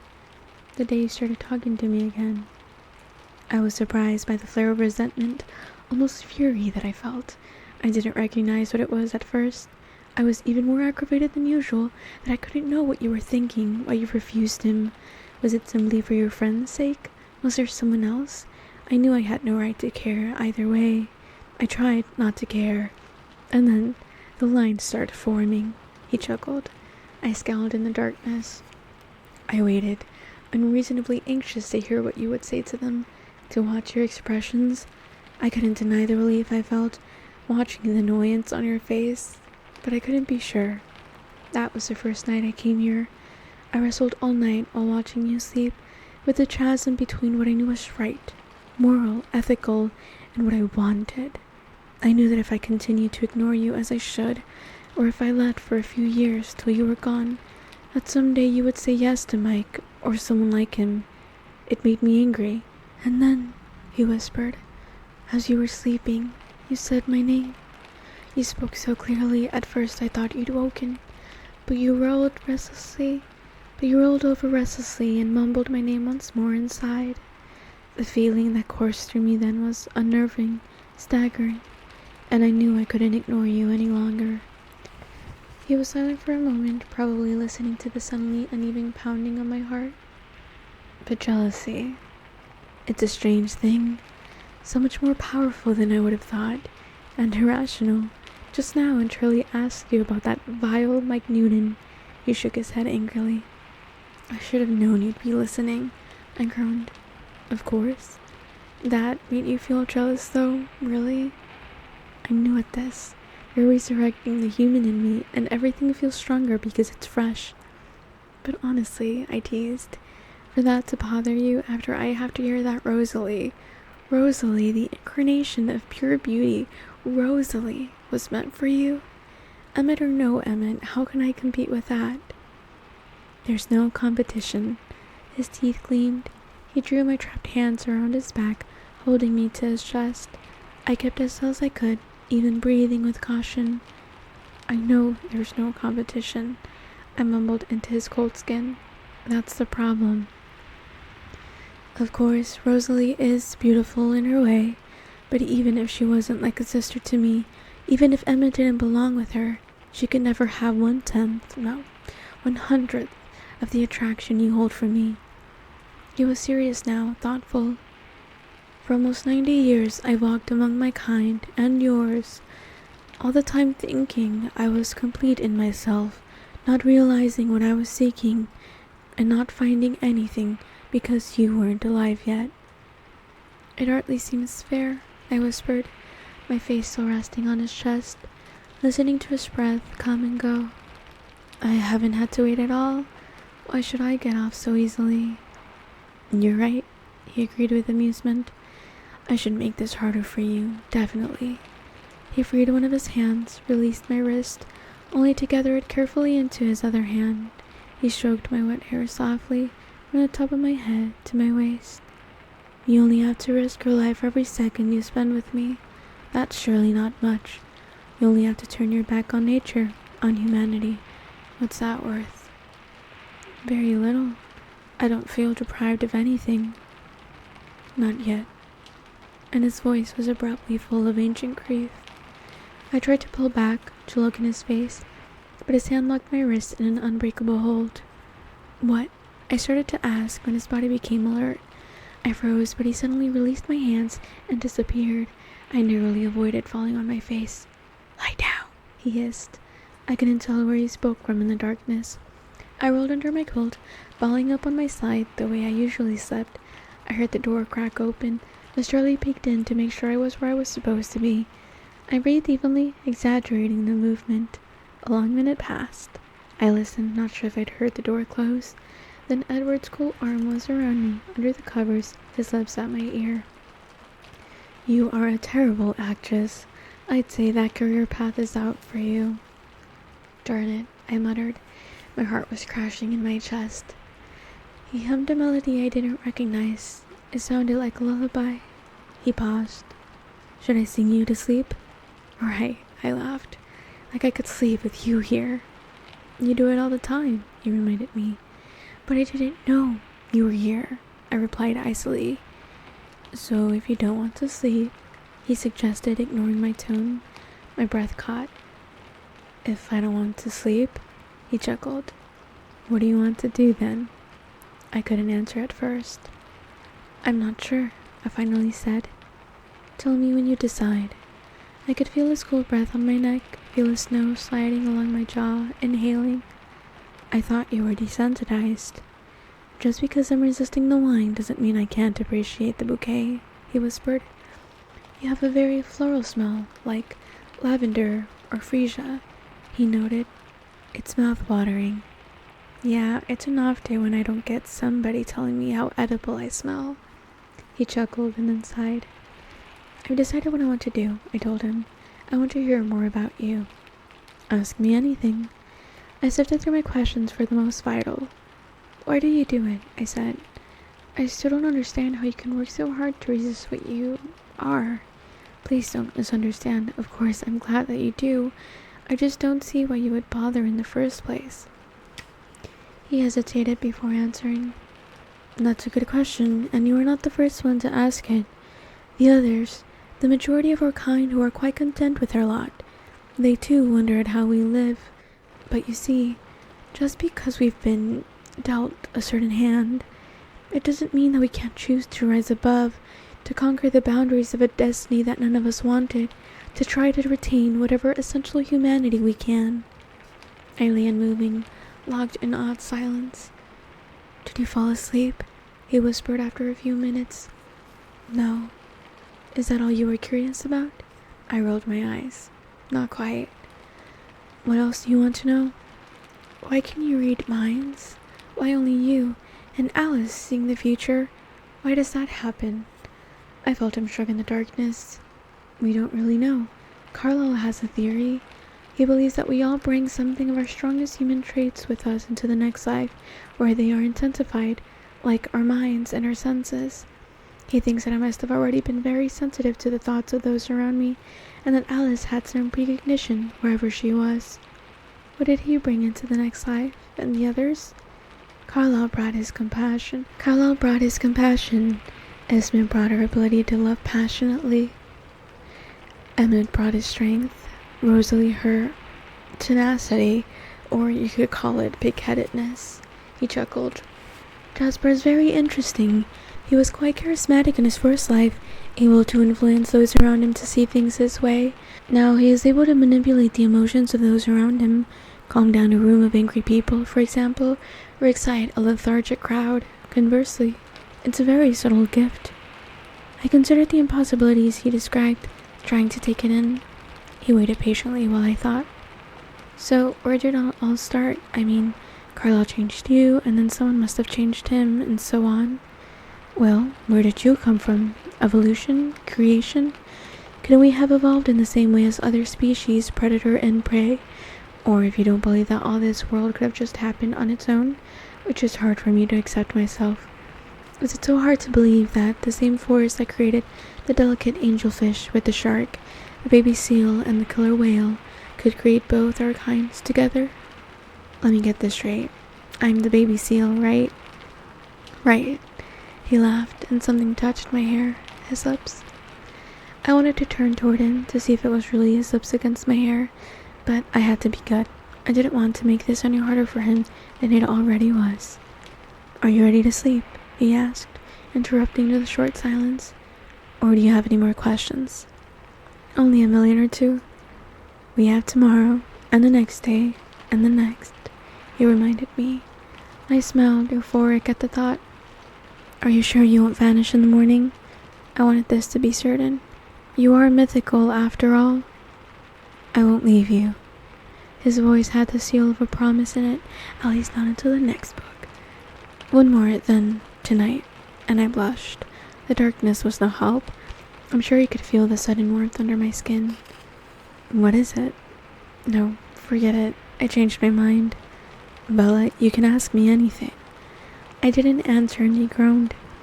"I keep thinking it will get less frustrating not hearing your thoughts, but it just gets worse and worse." "I'm glad you can't read my thoughts. It's bad enough that you eavesdrop on my sleep talking." "Please?" His voice was so persuasive, so impossible to resist. I shook my head. "If you don't tell me, I'll just assume it's something much worse than it is," he threatened darkly. "Please?" Again, that pleading voice. "Well," I began, glad that he couldn't see my face. "Yes?" "You said that Rosalie and Emmett will get married soon. Is that marriage the same as it is for humans?" He laughed in earnest now, understanding. "Is that what you're getting at?" I fidgeted, unable to answer. "Yes, I suppose it is much the same," he said. "I told you most of the human desires are there, just hidden behind more powerful desires." "Oh," was all I could say. "Was there a purpose behind your curiosity?" "Well, I did wonder about..." That's so freaking awkward. Oh my god. "I did wonder about you and me someday." He was instantly serious. I could tell by the sudden stillness of his body. I froze too, reacting automatically. "I don't think that would be possible for us." "Because it would be too hard for you if I were that close?" "That's certainly a problem, but that's not what I was thinking of. It's just that you are so soft, so fragile. I have to mind my actions every moment that we're together so that I don't hurt you. I could kill you quite easily, Bella, simply by accident."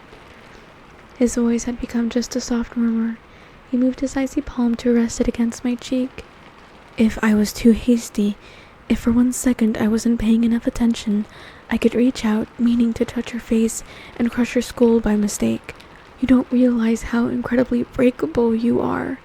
I can never afford to lose any kind of control when I'm with you."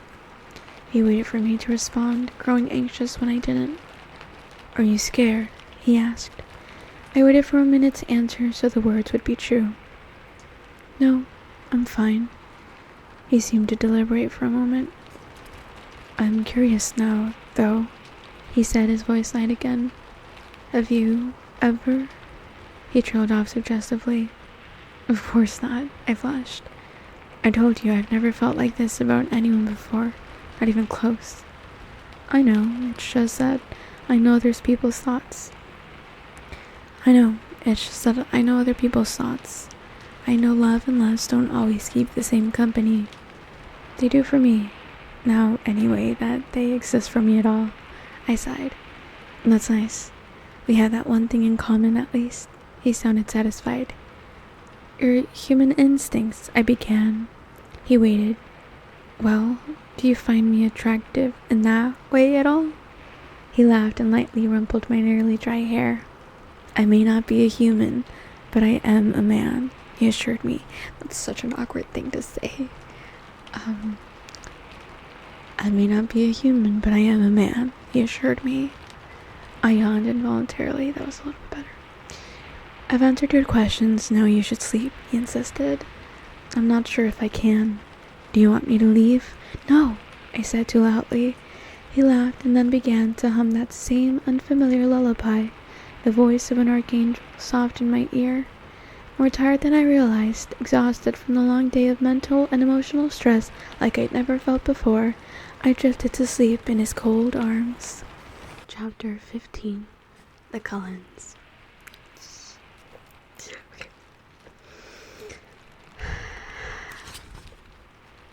The muted light of yet another cloudy day eventually woke me. I lay with my arm across my eyes, groggy and dazed. Something, a dream trying to be remembered, struggled to break into my consciousness. I moaned and rolled on my side, hoping more sleep would come. And then, the previous day flooded back into my awareness. Oh! I sat up so fast it made my head spin. Your hair looks like a haystack, but I like it. His unruffled voice came from the rocking chair in the corner. Edward, you stayed! I rejoiced and thoughtlessly threw myself across the room and into his lap. In the instant that my thoughts caught up with my actions, I froze, shocked by my own uncontrolled enthusiasm. I stared up at him, afraid that I had crossed the wrong line, but he laughed. Of course, he answered, startled but seeming pleased by my reaction. His hands rubbed my back. I laid my head cautiously against his shoulder, breathing in the smell of his skin. I was sure it was a dream. You're not that creative, he scoffed.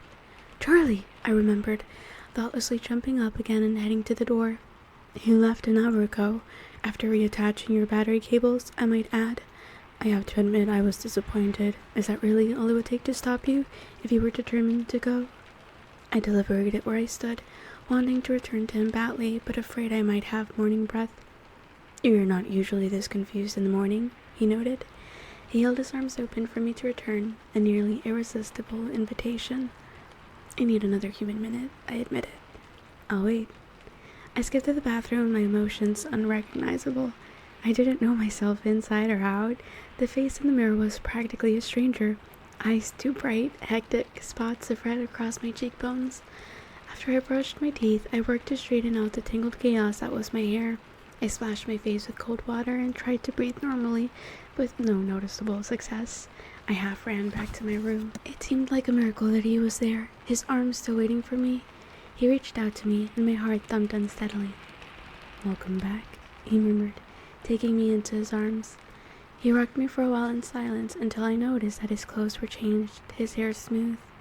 You left? I accused, touching the collar of his fresh shirt. I could hardly leave in the clothes I came in. What would the neighbors think? I pouted. You were very deeply asleep. I didn't miss anything. His eyes gleamed. The talking came earlier. I groaned. What did you hear? His cold eyes grew very soft. You said you loved me. You knew that already, I reminded him, tucking my head. It was nice to hear, just the same. I hid my face against his shoulder. I love you, I whispered. You are my life now, he answered simply. Imagine. Imagine. That is now the only acceptable response to me saying I love you. There was nothing more to say for the moment. He rocked us back and forth as the room grew lighter. Breakfast time, he said eventually, casually, to prove I'm sure that he remembered all my human frailties. So I clutched my throat with both hands and stared at him with wide eyes. Shock crossed his face. Kidding, I snickered. You said I couldn't act. He frowned in disgust. That wasn't funny. It was very funny, and you know it. But I examined his gold eyes carefully to make sure that I was forgiven. Apparently I was. Shall I rephrase? He asked. Breakfast time for the human? Oh, okay. He threw me over his stone shoulder, gently but with a swiftness that left me breathless. I protested as he carried me easily down the stairs, but he ignored me. He sat me right side up on a chair. The kitchen was bright, happy, seeming to absorb my mood. What's for breakfast? I asked pleasantly. That threw him for a minute. I'm not sure. What you like? His marble brow puckered. I grinned, hopping up. That's alright. I fend for myself pretty well. Watch me hunt. I found a bowl and a box of cereal. I could feel his eyes on me as I poured the milk and grabbed a spoon. I set my food on the table and then paused. Can I get you anything? I asked, not wanting to be rude. He rolled his eyes. Just eat, Bella. I sat at the table watching him as I took a bite. He was gazing at me, studying my every moment. It made me self-conscious. I cleared my mouth to speak, to distract him. "What's on the agenda for today?" I asked. I watched him frame his answer carefully. "What would you say to meeting my family?" I gulped. "Are you afraid now?" He sounded hopeful. "Yes," I admitted.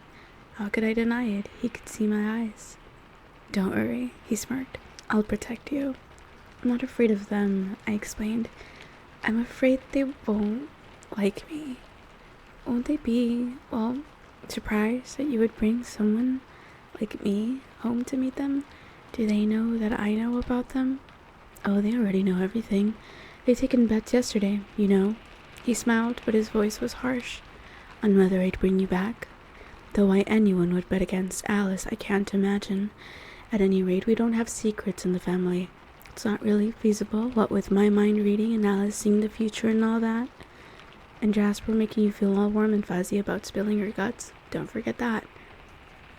"You paid attention." He smiled approvingly. "I've been known to do that every now and then," I grimaced. "So did Alice see me coming?" His reaction was strange. "Something like that," he said uncomfortably, turning away so I couldn't see his eyes. I stared at him curiously. "Is that any good?" he asked, turning back to me abruptly and eyeing my breakfast with a teasing look on his face. "Honestly, it doesn't look very appetizing." "Well, it's no irritable grizzly," I murmured, ignoring him when he glowered. I was still wondering why he responded that way when I mentioned Alice. I hurried through my cereal, speculating. He stood in the middle of the kitchen, the statue of Adonis again, staring abstractedly out the back windows. Then his eyes were back on me, and he smiled his heartbreaking smile. "And you should introduce me to your father too, I think." "He already knows you," I reminded him. "As your boyfriend, I mean."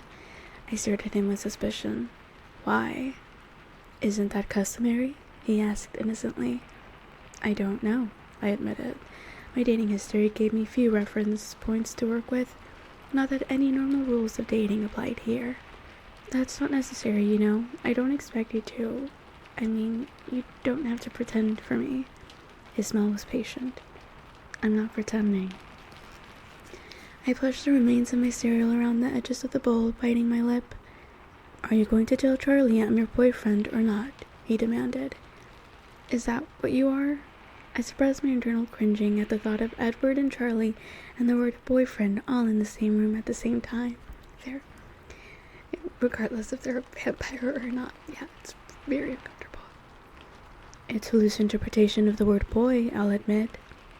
"I was under the impression that you were something more, actually," I confessed, looking at the table. "Well, I don't know if we need to give him all the gory details." He reached across the table to lift my chin with a cold, gentle finger. "But he will need some explanation for why I'm around here so much. I don't want Chief Swan getting a restraining order put on me." "Will you be?" I asked, suddenly anxious. "Will you really be here?" "As long as you want me," he assured me. "I'll always want you," I warned him. "Forever?" He walked slowly around the table, and pausing a few feet away, he reached out to touch his fingertips to my cheek. His expression was unfathomable. "Does that make you sad?" I asked. He didn't answer. He stared into my eyes for an immeasurable period of time. "Are you finished?" he finally asked. I jumped up. "Yes." "Get dressed. I'll wait here." It was hard to decide what to wear. I doubted there were any etiquette books detailing how to dress when your vampire sweetheart takes you home to meet his vampire family. It was a relief to think the word to myself. I knew I shied away from it intentionally. I ended up in my only skirt, long, khaki-colored, still casual. I put on the dark blue blouse he'd once complimented. A quick glance in the mirror told me my hair was entirely impossible, so I pulled it back into a ponytail. "Okay," I bounced down the stairs. "I'm decent." He was waiting at the foot of the stairs, closer than I thought, and I bounded right into him. He steadied me, holding me a careful distance away for a few seconds before suddenly pulling me closer. "Wrong again," he murmured in my ear. "You are utterly indecent. No one should look so tempting. It's not fair." "Tempting how?" I asked. "I can change," he sighed, shaking his head. "You are so absurd." He pressed his cool lips delicately to my forehead, and the room spun. The smell of his breath made it impossible to think. Okay, that's a little weird, but it's a book. I'll explain how you were tempting me, he said. It was clearly a rhetorical question.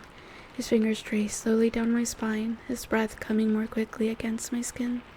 My hands were limp on his chest, and I felt lightheaded again. He tilted his head slowly and touched his cool lips to mine for the second time, very carefully, parting them slightly. And then I collapsed. Bella? His voice was alarmed as he caught me and helped me up. You made me faint, I accused him dizzily.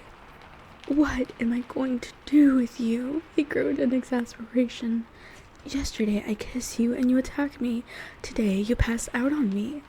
I laughed weakly, letting his arms support me while my head spun. So much for being good at everything, he sighed. That's the problem. I was still dizzy. You're too good. Far, far too good. Do you feel sick? He asked. He'd seen me like this before. No, that wasn't the same kind of fainting at all. I don't know what happened. I shook my head apologetically. I think I forgot to breathe. I can't take you anywhere like this. I'm fine, I insisted. Your family is going to think I'm insane anyway. What's the difference? He measured my expression for a moment. I'm very partial to that color with your skin, he offered unexpectedly. I flushed with pleasure and looked away. Look, I'm trying really hard not to think about what I'm about to do, so can we go already? I asked. And you're worried, not because you're headed to meet a house full of vampires, but because you think those vampires won't approve of you, correct? That's right, I answered immediately, hiding my surprise at his casual use of the word. He shook his head. You're incredible. I realized as he drove my truck out of the main part of town that I had no idea where he lived. We passed over the bridge at the Kalawa River, the road winding northward, the houses flashing past us, growing further apart, getting bigger. And then we were past the other houses altogether, driving through misty forest. I was trying to decide whether to ask or be patient when he turned abruptly onto an unpaved road. It was unmarked, barely visible among the ferns.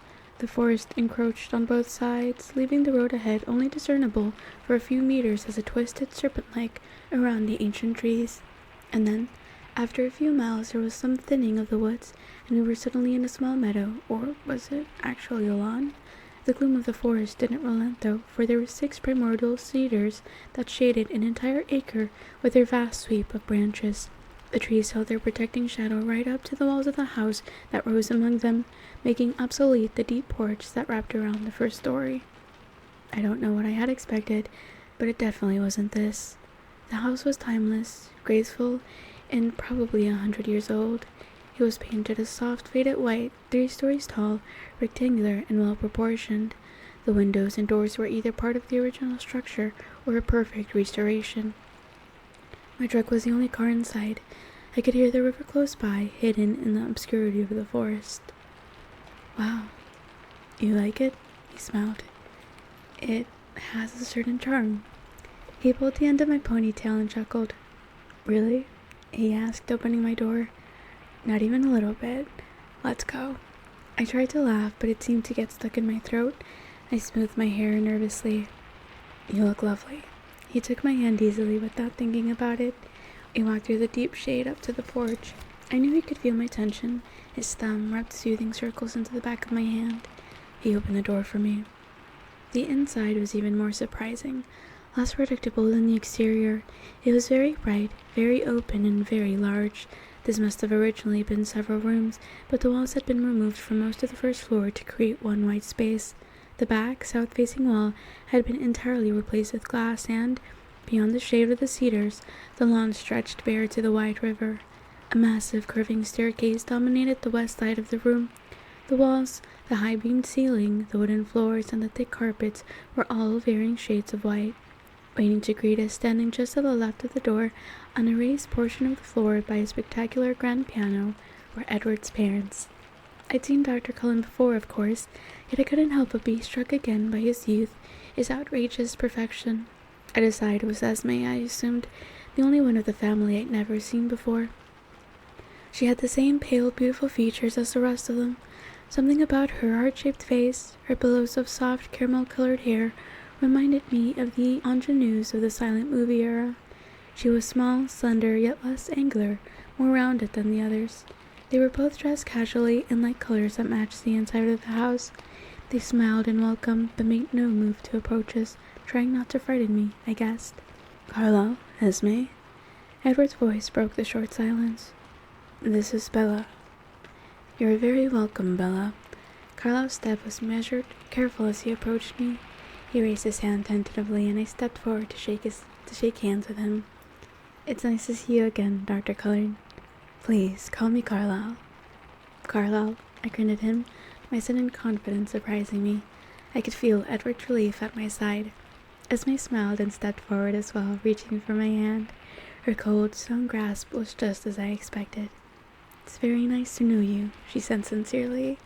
"Thank you. I'm glad to meet you too." And I was. It was like meeting a fairy tale, Snow White in the flesh. "Where are Alice and Jasper?" Edward asked, but no one answered as they had just appeared at the top of the wide staircase. It's so funny because when you think about like Alice especially, but also just vampires low-key in general, but especially like Alice and Edward, where things would feel more like a script. Is that what he says in Midnight Sun? Is that why I'm thinking this?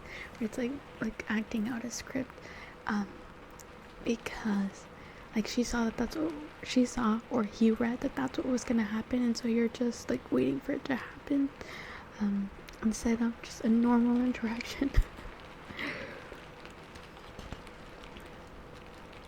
It's funny. At least the way I'm seeing it in my head just makes it maybe funnier than it is. "Hey, Edward," Alice called enthusiastically. She ran down the stairs, a streak of black hair and white skin, coming to a sudden and a graceful stop in front of me. Carlo and Esme shot warning glances at her, but I liked it. It was natural. For her, anyway. "Hi, Bella," Alice said, and she bounced forward to kiss my cheek. If Carlo and Esme had looked cautious before, they now looked staggered. There was shock in my eyes, too, but I was also very pleased as she seemed to approve of me so entirely. I was startled to feel Edward stiffen at my side. I glanced at his face, but his expression was unreadable. "You do smell nice. I never noticed before," she commented, to my extreme embarrassment. No one else seemed to know quite what to say, and then Jasper was there, tall and leonine. A feeling of ease spread through me, and I was suddenly comfortable despite where I was. Edward stared at Jasper, raising one eyebrow, and I remembered what Jasper could do. "Hello, Bella?" Jasper said. He kept his distance, not offering to shake my hand, but it was impossible to feel awkward near him. "Hello, Jasper?"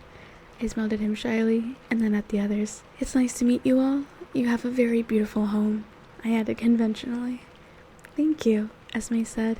"We're so glad that you came." She spoke with feeling, and I realized that she thought I was brave. I also realized that Rosalie and Emmett were nowhere to be seen, and I remembered Edward's too innocent denial when I asked him if the others didn't like me. Carlo's expression distracted me from this train of thought. He was gazing meaningfully at Edward with an intense expression. Out of the corner of my eye, I saw Edward nod once. I looked away, trying to be polite. My eyes wandered again to the beautiful instrument on the platform by the door. I suddenly remembered my childhood fantasy that, should I ever win the lottery, I would buy a grand piano for my mother. She wasn't really good. She only played for herself on her second-hand upright, but I loved to watch her play. She was happy, absorbed. She seemed like a new, mysterious being to me then, someone outside the mom persona I took for granted. She'd put me through lessons, of course, but like most kids, I whined until she let me quit. Isma noticed my preoccupation. "Do you play?" she asked, inclining her head toward the piano. I shook my head. "Not at all, but it's so beautiful. Is it yours?" "No," she laughed. "Edward didn't tell you he was musical?" "No." I glared at his suddenly innocent expression with narrowed eyes. I should have known, I guess. Esma raised her delicate eyebrows in confusion. "Edward can do everything, right?" I explained. Jasper snickered and Esme gave Edward a reproving look. "I hope you haven't been showing off. It's rude," she scolded. "Just a bit," he laughed freely. Her face softened at the sound, and they shared a brief look that I didn't understand, though Esme's face seemed almost smug. "He's been too modest, actually," I corrected. "Well, play for her," Esme encouraged. "You just said showing off was rude," he objected. There are exceptions to every rule, she replied. I'd like to hear you play, I volunteered. It settled then. Esme pushed him toward the piano. He pulled me along, sitting me on the bench beside him. He gave me a long, exasperated look before he turned to the keys. They're so cute. And then his fingers flowed swiftly across the ivory, and the room was filled with a composition so complex, so luxuriant, it was impossible to believe only one set of hands played. I felt my chin drop, my mouth open in astonishment, and heard low chuckles behind me at my reaction. Edward looked at me casually, the music still surging around us without a break, and winked. Do you like it? You wrote this? I gasped, understanding. He nodded. It's Esme's favorite. I closed my eyes, shaking my head. What's wrong? I'm feeling extremely insignificant. The music slowed, transforming into something softer, and, to my surprise, I detected the melody of a lullaby weaving through the profusion of notes. You inspired this one, he said softly. The music grew unbearably sweet. I couldn't speak. They like you, you know, he said conversationally. Esme especially. I glanced behind me, but the huge room was empty now. Where did they go? Very subtly giving us some privacy, I suppose. I sighed. They like me, but Rosalie and Emmett, I trailed off, not sure how to express my doubts. He frowned. Don't worry about Rosalie, he said, his eyes wide and persuasive. She'll come around. I pursed my lips skeptically. Emmett? Well, he thinks I'm a lunatic, it's true, but he doesn't have a problem with you. He's trying to reason with Rosalie. What is it that upsets her? I wasn't sure if I wanted to know the answer. He sighed deeply. Rosalie struggles the most with what we are. It's hard for her to have someone on the outside know the truth, and she's a little jealous. Rosalie is jealous of me? I asked incredulously. I tried to imagine a universe in which someone as breathtaking as Rosalie would have any possible reason to feel jealous of someone like me. You're human, he shrugged. She wishes that she were too. Oh, I muttered, still stunned. Even Jasper, though. That's really my fault, he said. I told you he was the most recent to try our way of life. I warned him to keep his distance. I thought about the reason for that and shuddered. Esme and Carlisle, I continued quickly to keep him from noticing, are happy to see me happy. Actually, Esme wouldn't care if you had a third eye and webbed feet. All this time she's been worried about me, afraid that there was something missing from my essential makeup, that I was too young when Carlisle changed me. She's ecstatic. Every time I touch you, she just about chokes with satisfaction. Alice seems very enthusiastic. Alice has her own way of looking at things, he said through tight lips. And you're not going to explain that, are you? A moment of wordless communication passed between us. He realized that I knew he was keeping something from me. I realized that he wasn't going to give anything away. Not now. So what was Carlisle telling you before? His eyebrows pulled together. You noticed that, did you? I shrugged. Of course. He looked at me thoughtfully for a few seconds before answering. He wanted me to tell me some news. He didn't know if it was something I would share with you. Will you? I have to, because I'm going to be a little overbearingly protective over the next few days, or weeks, and I wouldn't want you to think I'm naturally a tyrant. What's wrong? Nothing's wrong, exactly. I'll just see some visitors coming soon. They know we're here, and they're curious. Visitors? Yes, well, they aren't like us, of course. In their hunting habits, I mean. They probably won't come into town at all, but I'm certainly not going to let you out of my sight till they're gone. I shivered. Finally, a rational response, he murmured. I was beginning to think you had no sense of self-preservation at all. I let that one pass, looking away, my eyes wandering again around the spacious room. He followed my gaze. Not what you expected, is it? He asked, his voice smug. No, I admitted. No coffins, no piled skulls in the corners. I don't even think we have cobwebs. What a disappointment this must be for you, he continued slyly. I ignored his teasing. It's so light, so open. He was more serious when he answered. It's the one place we never have to hide.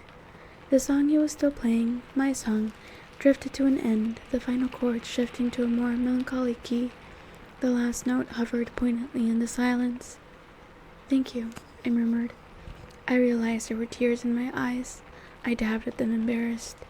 He touched the corner of my eye, trapping one I missed. He lifted his finger, examining the drop of moisture broodingly. Then, so quickly I couldn't be positive that he really did, he put his finger to his mouth to taste it. I looked at him questioningly, and he gazed back for a long moment before he finally smiled. Really weird, moving past it, or not acknowledging it beyond this moment. "Do you want to see the rest of the house?" "No coffins," I verified, the sarcasm in my voice not entirely masking the slight but genuine anxiety I felt. He laughed, taking my hand, leading me away from the piano. "No coffins," he promised.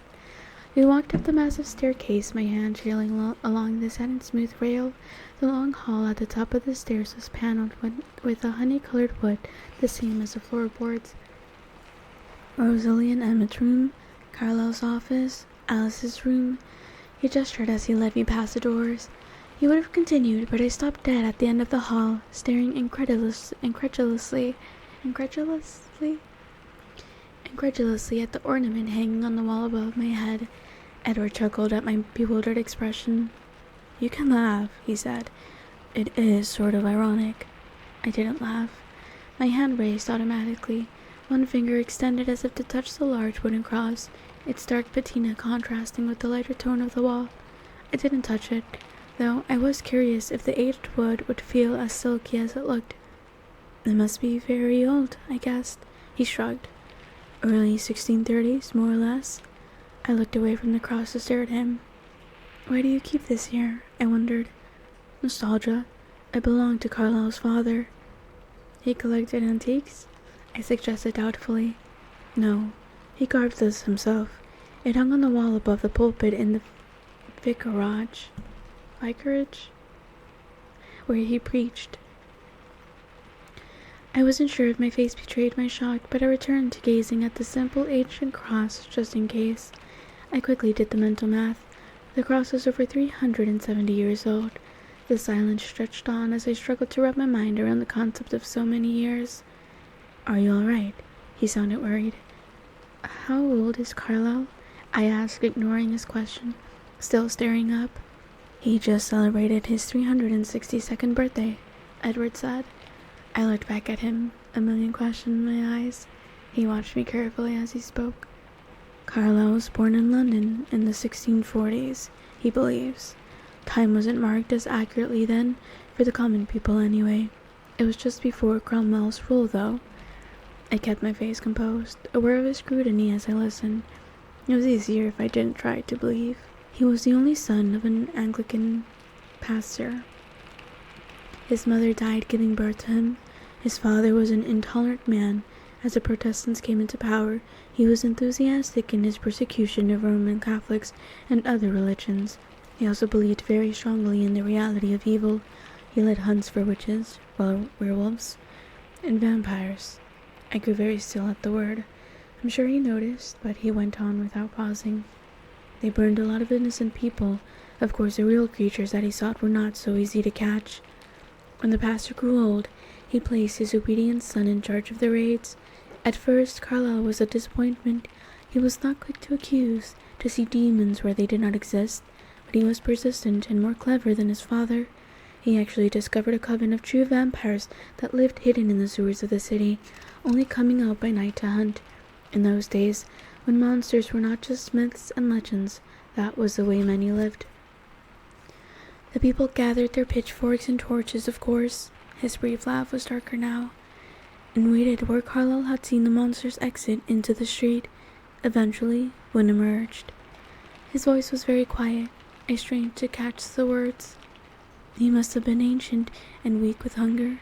Carlisle heard him call out in Latin to the others when he caught the scent of the mob. He ran through the streets, and Carlisle, he was 23 and very fast, was in the lead of the pursuit.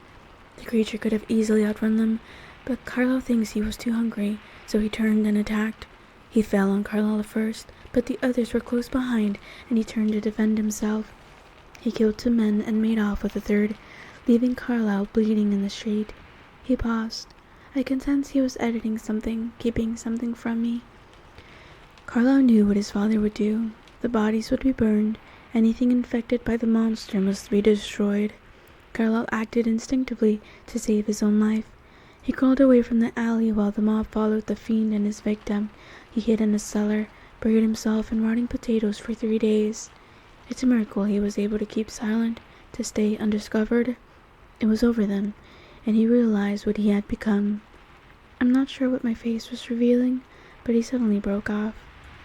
"How are you feeling?" he asked. "I'm fine," I assured him, and though I bit my lip in hesitation, he must have seen the curiosity burning in my eyes. He smiled. "I expect you have a few more questions for me?" "A few." His smile widened over his brilliant teeth. He started back down the hall, pulling me along by the hand. "Come on then," he encouraged. "I'll show you." Chapter 16. Carlisle. He led me back to the room that he'd pointed out as Carlisle's office. He paused outside the door for an instant. "Come in," Carlisle's voice invited. Edward opened the door to a high-ceilinged room with tall west-facing windows. The walls were paneled again in a darker wood, or they were visible. Most of the wall space was taken up by towering bookshelves that reached high above my head and held more books than I'd ever seen outside a library. Carlisle sat behind a huge mahogany desk in a leather chair. He was just placing a bookmark in the pages of the thick volume he held. The room was how I'd always imagined a college dean's would look, only Carlisle looked too young to fit the part. So 23. He looks 23. That's like really, really young. They did not cast that movie correctly, but also they did. I don't remember the actor's name, but like he does a good job. Like, right? He does in fact look like old in a fantasy way, you know, and very calm and fatherly, which is supposed to be like the vibe that Carlisle gives. But 23. "What can I do for you?" he asked us pleasantly, rising from his seat. "I wanted to show Bella some of our history," Edward said. "Well, your history, actually." "We didn't mean to disturb you," I apologized. "Not at all. Where are you going to start?" "The wagoner," Edward replied, placing one hand lightly on my shoulder and spinning me around to look back toward the couch we'd just come through. Every time he touched me in even the most casual way, my heart had an audible reaction. It was more embarrassing with Carlisle there. The wall we faced now was different from the others. Instead of bookshelves, this wall was crowded with framed pictures of all sizes, some in vibrant colors, others dull monochromes.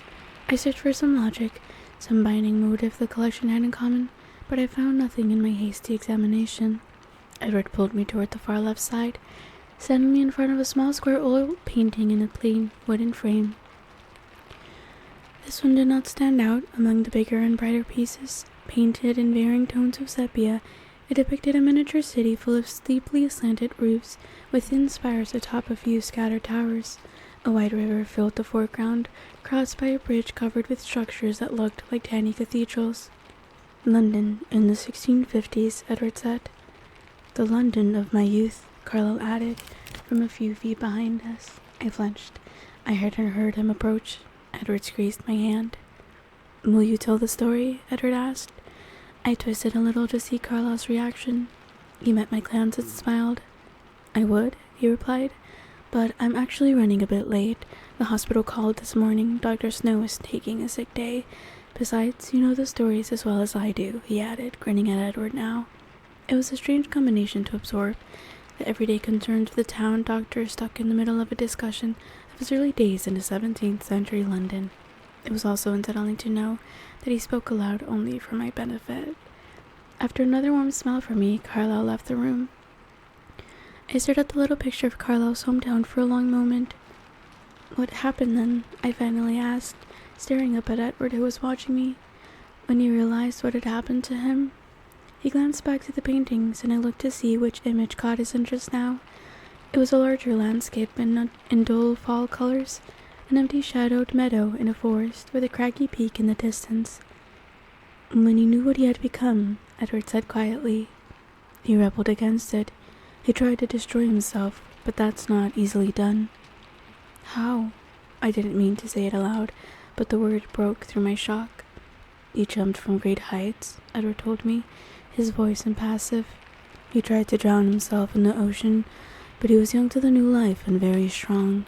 It is amazing that he was able to resist feeding while he was still so new. The instinct is more powerful then. It takes over everything. But he was so repelled by himself that he had the strength to try to kill himself with starvation. Is that possible? My voice was faint. No, there are very few ways that we can be killed. I opened my mouth to ask, but he spoke before I could. So he grew very hungry and eventually weak. He strayed as far as he could from the human populace, recognizing that his willpower was weakening too. For months he wandered by night, seeking the loneliest places, loathing himself. One night a herd of deer passed his hiding place. He was so wild with thirst that he attacked without a thought. His strength returned and he realized there was an alternative to being the vile monster he feared. Had he not eaten venison in his former life? Over the next months his new philosophy was born. He could exist without being a demon. He found himself again. He began to make better use of his time. He had always been intelligent, eager to learn. Now he had unlimited time before him. He studied by night, planned by day. He swam to France. People swim the channel all the time, Bella, he reminded me patiently. That's true, I guess. It just sounded funny in that context. Go on. Swimming is easy for us. Everything is easy for you, I griped. He waited, his expression amused. I won't interrupt again, I promise. He chuckled darkly and finished his sentence. Because technically we don't need to breathe. No, you promised, he laughed, putting his cold finger lightly to my lips. Do you want to hear this story or not? You can't spring something like that on me and then expect me not to say anything, I mumbled against his finger. He lifted his hand, moving it to rest against my neck. The speed of my heart reacted to that, but I persisted. You don't have to breathe, I demanded. No, it's not necessary. Just a habit, he shrugged. How long can you go without breathing? Indefinitely, I suppose. I don't know. It gets a bit uncomfortable, being without a sense of smell. A bit uncomfortable, I echoed. I wasn't paying attention to my own expression, but something in it made him grow somber. His hand dropped to the side, and he stood very still, his eyes intent on my face. The silence lengthened. His features were immobile as stone. What is it? I whispered, touching his frozen face. His face softened under my hand, and he sighed. I keep waiting for it to happen. For what to happen? I know that at some point, something I tell you or something you see is going to be too much, and then you'll run away from me, screaming as you go. He smiled half a smile, but his eyes were serious. I won't stop you. I want this to happen because I want you to be safe, and yet I want to be with you. The two desires are impossible to reconcile. He trailed off, staring at my face, waiting. I'm not running anywhere, I promised. We'll see, he said, smiling again. I frowned at him. So, go on. Carlyle was swimming to France? He paused, getting back into his story. Reflexively, his eyes flickered to another picture, the most colorful of them all, the most ornately framed, and the largest. It was twice as wide as the door it hung next to. The canvas overflowed with bright figures in swirling robes, writhing around long pillars and off marbled balconies. I couldn't tell if it represented Greek mythology, or if the characters floating in the clouds above were meant to be biblical. Carlyle swam to France and continued on through Europe, to the universities there. By night he studied music, science, medicine, and found his calling, his penance in that, and saving human lives. His expression became odd, almost reverent. I can't adequately describe the struggle. It took Carlyle 2 centuries of torturous effort to perfect his self-control. Now he is all but immune to the scent of human blood, and he is able to do the work he loves without agony. He finds a great deal of peace there, at the hospital. Edward stared off into space for a long moment. Suddenly he seemed to recall his purpose. He tapped his finger against a huge painting in front of us. He was studying in Italy when he discovered the others there. They were much more civilized and educated than the rafts of the London sewers. He touched a comparatively static quartet of figures painted on the highest balcony, looking down calmly on the mayhem below them. I examined the grouping carefully and realized, with a startled laugh, that I recognized the golden-haired man. Solimena was greatly inspired by Carlyle's friends. He often painted them as gods, Edward chuckled. Ero, Marcus, Caius. he said, indicating the other three, two black-haired, one snowy white, nighttime patrons of the arts. What happened to them? I wondered aloud, my fingertip hovering a centimeter from the figures on the canvas. They're still there, he shrugged, as they have been for who knows how many millennia. Carlyle stayed with them only for a short time, just a few decades. He greatly admired their civility, their refinement, but they persisted in trying to cure his aversion to his natural food source, as they called it. They tried to persuade him, and he tried to persuade them, to no avail. At that point, Carlyle decided to try the new world. He dreamed of finding others like himself. He was very lonely, you see. He didn't find anyone for a long time, but as monsters became the stuff of fairy tales, he found he could interact with unsuspecting humans as if he were one of them. He began practicing medicine, but the companionship he craved invaded him. He couldn't risk familiarity. When the influenza epidemic hit, he was working nights in a hospital in Chicago. He'd been turning over an idea in his mind for several years, and he had almost decided to act. Since he couldn't find a companion, he would create one. He wasn't absolutely sure how his transformation had occurred, so he was hesitant, and he was loath to steal anyone's life the way his had been stolen. It was in that frame of mind that he found me. There was no hope for me. I was left in a ward with the dying. He had nursed my parents and knew I was alone. He decided to try. His voice, nearly a whisper now, trailed off. He stared unseeingly through the west windows. I wondered which images filled his mind now, Carlyle's memories or his own. I waited quietly. When he turned back to me, a gentle angel smile lit his expression. And so we've come full circle, he concluded. Have you always stayed with Carlyle, then? I wondered. Almost always. He put his hand lightly on my waist and pulled me with him as he walked through the door. I stared back at the wall of pictures, wondering if I would ever get to hear the other stories. Edward didn't say any more as we walked down the hall, so I asked, Almost? He sighed, seeming reluctant to answer. Well, I had a typical bout of rebellious adolescence about 10 years after I was born, created, whatever you want to call it. I wasn't sold on his life of abstinence, and I resented him for curbing my appetite, so I went off on my own for a time. Really? I was intrigued, rather than frightened, as I perhaps should have been. He could tell. I vaguely realized that we were headed up the next flight of stairs, but I wasn't paying much attention to my surroundings. That doesn't repulse you? No. Why not? I guess it sounds reasonable. He barked a laugh, more loudly than before. We were at the top of the stairs now, in another paneled hallway. From the time of my new birth, he murmured, I had the advantage of knowing what everyone around me was thinking, both human and non-human alike. That's why it took me 10 years to defy Carlyle. I could read his perfect sincerity, understand exactly why he lived the way he did. It took me only a few years to return to Carlyle and recommit to his vision.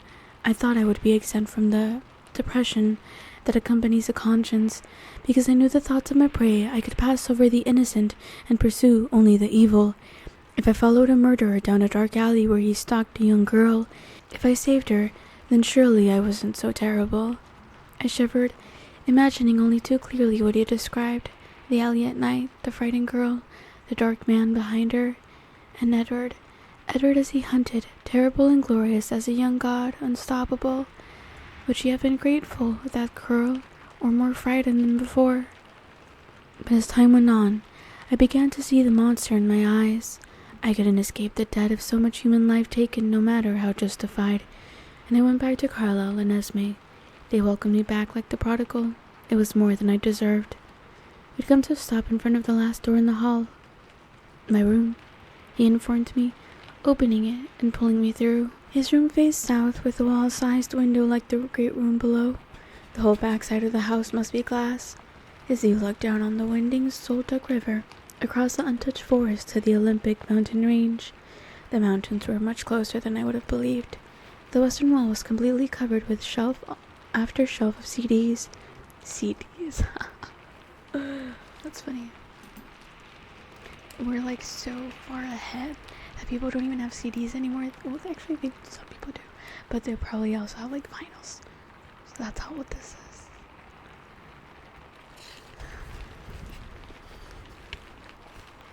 His room was better stocked than a music store. In the corner was a sophisticated-looking sound system, the kind I was afraid to touch because I'd sure to break something. There was no bed, only a wide and inviting black leather sofa. The floor was covered with a thick golden carpet, and the walls were hung with heavy fabric in a slightly darker shade. Good acoustics, I guessed. He chuckled and nodded. He picked up a remote and turned the stereo on. It was quiet, but the soft jazz number sounded like the band was in the room with us. I went to look at his mind-boggling music collection. "How do you have these organized?" I asked, unable to find any rhyme or reason to the titles. He wasn't paying attention. By year, and then by personal preference within that frame," he said absently. I turned and he was looking at me with a peculiar expression in his eyes. "What?" I was prepared to feel relieved, having you know about everything, not needing to keep secrets from you, but I didn't expect to feel more than that. "I like it. It makes me happy," he shrugged, smiling slightly. "I'm glad," I said, smiling back. I'd worried that he might regret telling me these things. It was good to know that wasn't the case. But then, as his eyes detected my expression, his smile faded and his forehead creased. "You're still waiting for the running and the screaming, aren't you?" I guessed. A faint smile touched his lips, and he nodded. "I hate to burst your bubble, but you're really not as scary as you think you are." "I don't find you scary at all, actually," I lied casually. He stopped, raising his eyebrows in blatant disbelief. Then he flashed a wide, wicked smile. "You really shouldn't have said that," he chuckled. He growled, a low sound in the back of his throat. His lips curled back over his perfect teeth. His body shifted suddenly, half crouched, tense like a lion about to pounce. I backed away from him, glaring. "You wouldn't." I didn't see him leap at me. It was much too fast. I only found myself suddenly airborne, and then we crashed onto the sofa, knocking it into the wall. All the while, his arms formed an iron cage of protection around me. I was barely jostled, but I was still gasping as I tried to right myself. He wasn't having that. He curled me into a ball against his chest, holding me more securely than iron chains. I glared at him in alarm, but he seemed well in control. His jaw relaxed as he grinned, his eyes bright only with humor. "You were saying," he growled playfully, "that you were a very, very terrifying monster," I said, my sarcasm marred a bit by my breathless voice. "Much better," he approved. I struggled. "Can I get up now?" He just laughed. "Can we come in?" A soft voice sounded from the hall. I struggled to free myself, but Edward merely readjusted me so that I was somewhat more conventionally seated on his lap. I could see it was Alice then, and Jasper behind her in the doorway. My cheeks burned, but Edward seemed at ease. "Go ahead." Edward was still chuckling quietly. Alice seemed to find nothing unusual in our embrace. She walked, almost danced, her movements were so graceful, to the center of the room where she folded herself sinuously onto the floor. Jasper, however, paused at the door, his expression a trifle shocked. He stared at Edward's face, and I wondered if he was tasting that atmosphere with his unusual sensitivity. "It sounded like you were having Bella for lunch, and we came to see if you would share," Alice announced. I stiffened for an instant, until I realized Edward was grinning. Whether at her comment or in my response, I couldn't tell. "Sorry, I don't believe I have enough to spare," he replied, his arms holding me recklessly close. "Actually," Jasper said, smiling despite himself as he walked into the room, "Alice says there's going to be a real storm tonight, and Emmett wants to play ball. Are you game?" The words were all common enough, but the context confused me. I gathered that Alice was a bit more reliable than the weatherman, though. Edward's eyes lit up, but he hesitated. "Of course you should bring Bella," Alice chirped. I thought I saw Jasper throw a quick glance at her. "Do you want to go?" Edward asked me, excited, his expression vivid.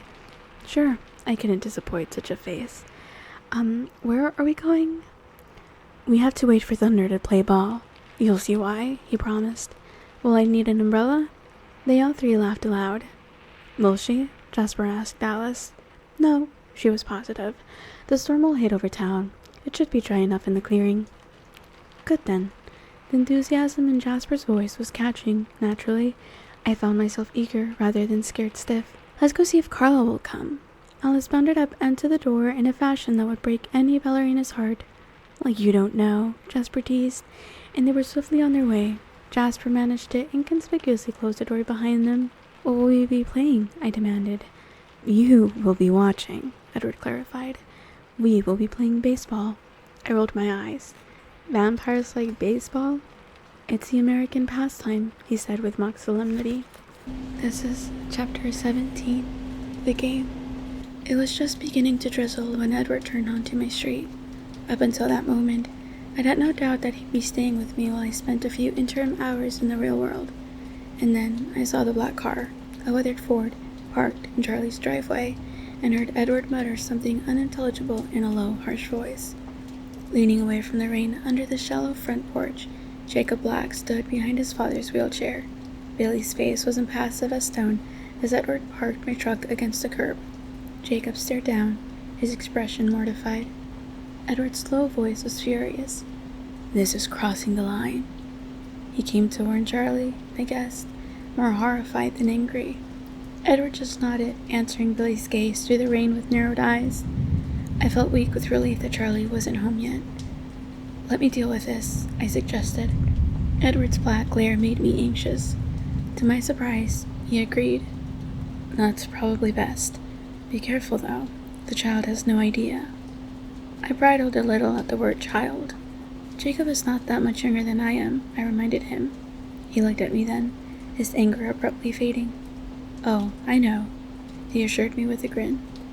I sighed and put my hand on the door handle. Get them inside, he instructed, so I can leave. I'll be back around dusk.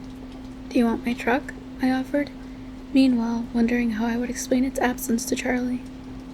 He rolled his eyes. I could walk home faster than this truck moves. You don't have to leave, I said wistfully. He smiled at my glum expression. Actually, I do. After you get rid of them, he threw a dark glance in the Black's direction. You still have to prepare Charlie to meet your new boyfriend. He grinned widely, showing all of his teeth. I groaned. Thanks a lot.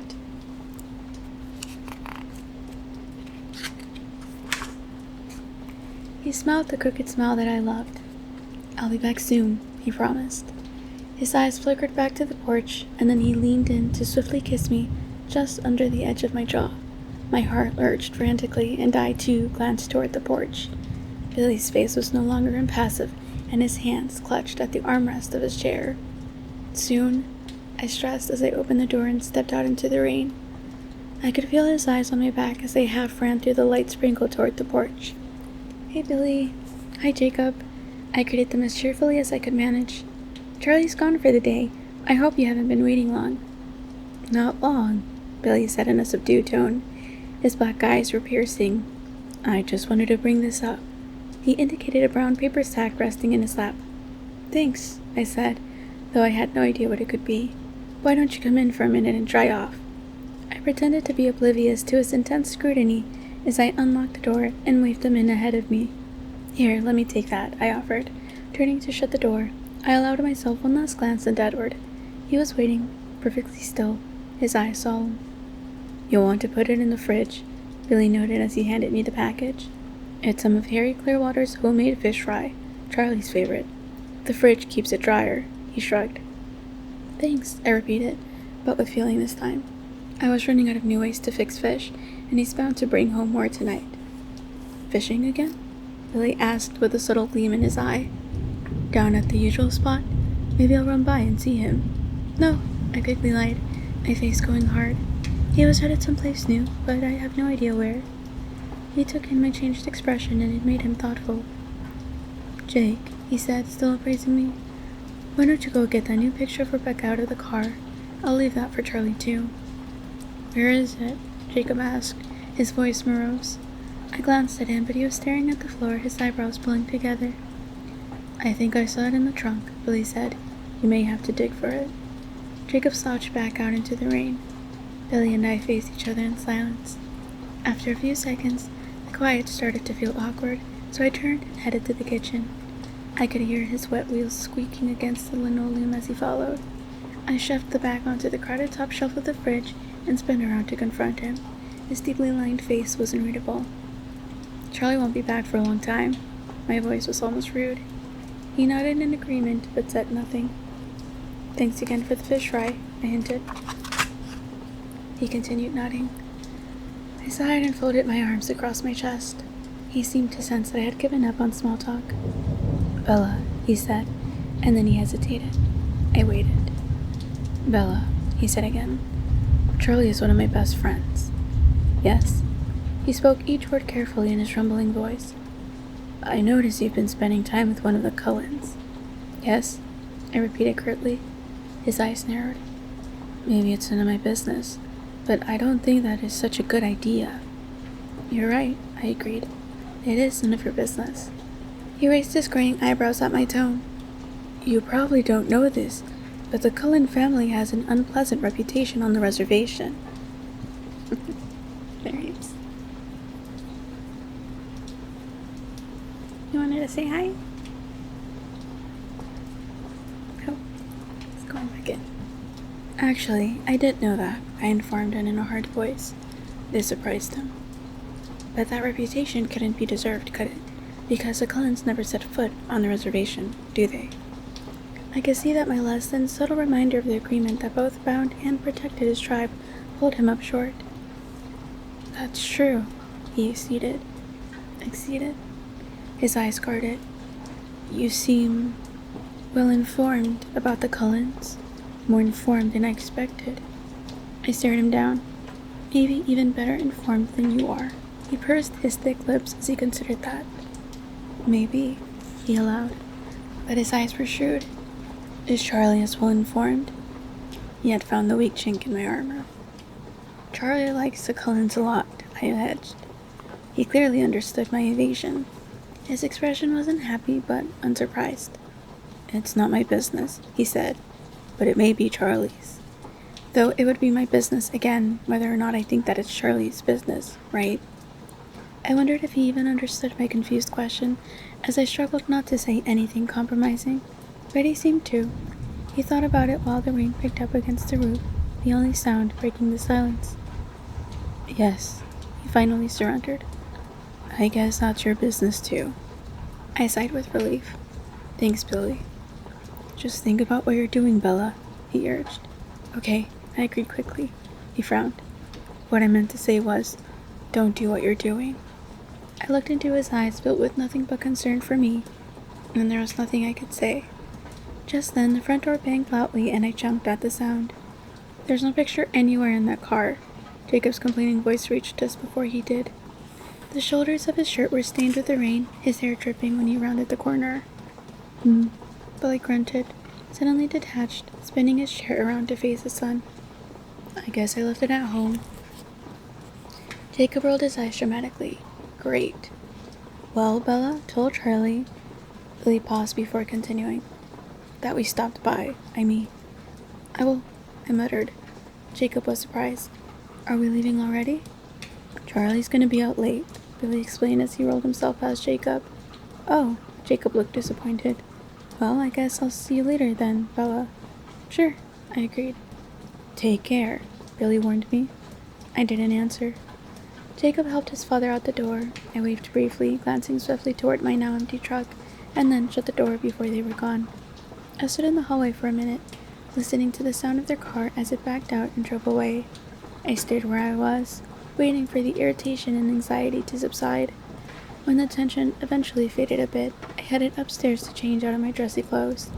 I tried on a couple of different tops, not sure what to expect tonight.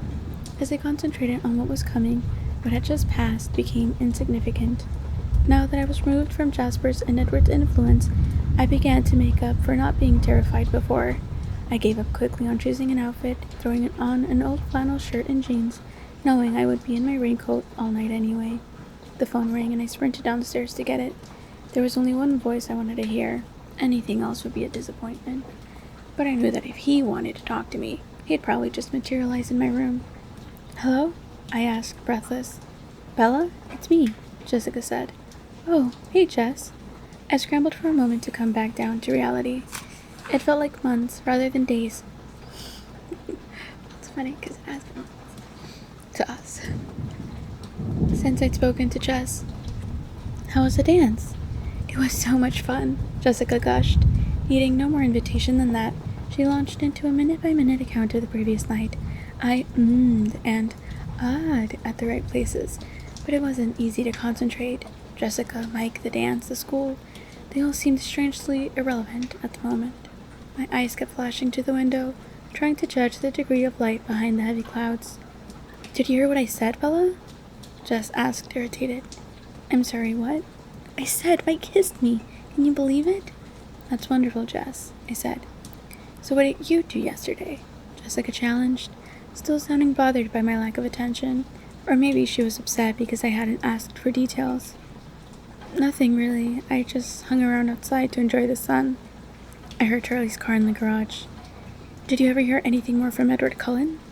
The front door slammed and I could hear Charlie banging around under the stairs, putting his tackle away. I hesitated, not sure what my story was anymore. Friendly reminder, she told everyone she was not going to be hanging out with Cullen. I don't remember what the fake story was. I guess she was just going to be alone, basically, just in case. Because she was going to be spending the day with Edward Cullen. But just to make sure that no one else knew that, because Edward would kill her. And, well, that would be inconvenient, you see. And she wouldn't want to condemn him in that way. So, that's our girl battle. "Hi there, kiddo," Charlie called as he walked into the kitchen. I waved at him. Jess heard his voice. "Oh, your dad's there. Never mind. We'll talk tomorrow. See you in Trig." "See you, Jess." I hung up the phone. "Hey, Dad," I said. He was scrubbing his hands in the sink. "Where's the fish?" I put it out in the freezer. "I'll go grab a few pieces before they freeze. Billy dropped off some of Harry Clearwater's fish fry this afternoon." I worked to sound enthusiastic. "He did?" Charlie's eyes lit up. "That's my favorite." Charlie cleaned up while I got dinner ready. It didn't take long till we were sitting at the table, eating in silence. Charlie was enjoying his food. I was wondering desperately how to fulfill my assignment, struggling to think of a way to broach the subject. "What did you do with yourself today?" he asked, snapping me out of my reverie. "Well, this afternoon I just hung out around the house. Only the very recent part of this afternoon, actually." I tried to keep my voice upbeat, but my stomach was hollow. "And this morning, I was over at the Cullens." That's like so random. Charlie dropped his fork. "Dr. Cullen's place?" he asked in astonishment. I pretended not to notice his reaction. "Yeah." "What were you doing there?" He hadn't picked his fork back up. Well, I sort of have a date with Edward Cullen tonight, and he wanted to introduce me to his parents." "Dad?" It appeared that Charlie was having an aneurysm. "Dad, are you alright?" "You're going out?" Oh, okay, he's a lot angry. "You are going out with Edward Cullen?" he thundered. "Uh-oh. I thought you liked the Cullens." "He's too old for you," he ranted. "We're both juniors," I corrected, though he was more right than he dreamed. "Wait," he paused. "Which one is Edwin?" "Edward is the youngest, the one with the reddish-brown hair. The beautiful one, the godlike one." "Oh, well, that's," he struggled. "Better, I guess. I don't like the look of that big one. I'm sure he's a nice boy and all, but he looks too mature for you." "Is this Edwin your boyfriend?" "It's Edward, Dad." "Is he?" "Sort of, I guess. You said last night that you weren't interested in any of the boys in town." But he picked up his fork again, so I could see the worst was over. "Well, Edward doesn't live in town, Dad." He gave me a disparaging look as he chewed. "And anyways," I continued, "it's kind of at an early stage, you know? Don't embarrass me with all the boyfriend talk, okay?" "When is he coming over?" "He'll be here in a few minutes." "Where is he taking you?" I groaned loudly. "I hope you're getting the Spanish Inquisition out of your system now. We're going to play baseball with his family." His face puckered, and then he finally chuckled. "You're playing baseball?" "Well, I'll probably watch most of the time." "You must really like this guy," he observed suspiciously. I sighed and rolled my eyes for his benefit. She was willing to die, and cover her own murder. So, a little bit. Something like that. I heard the roar of an engine pull up in front of the house. I jumped up and started cleaning my dishes. "Leave the dishes, I can do them tonight. You baby me too much." The doorbell rang and Charlie stalked off to answer it. I was half a step behind him. I hadn't realized how hard it was pouring outside. Edward stood in the halo of the porch light looking like a male model in an advertisement for raincoats. Come on in, Edward. I breathed a sigh of relief when Charlie got his name right. Thanks, Chief Swan, Edward said in a respectful voice. Go ahead and call me Charlie. Here, I'll take your jacket. Thanks, sir. Have a seat there, Edward, I grimaced. Edward sat down fluently in the only chair, forcing me to sit next to Chief Swan on the sofa. I quickly shot him a dirty look. He winked behind Charlie's back. So, I hear you're getting my girl to watch baseball. Only in Washington would the fact that it was raining buckets have no bearing at all on the playing of outdoor sports. Yes, sir, that's the plan. He didn't look surprised that I told my father the truth. He might have been listening, though. Well, more power to you, I guess.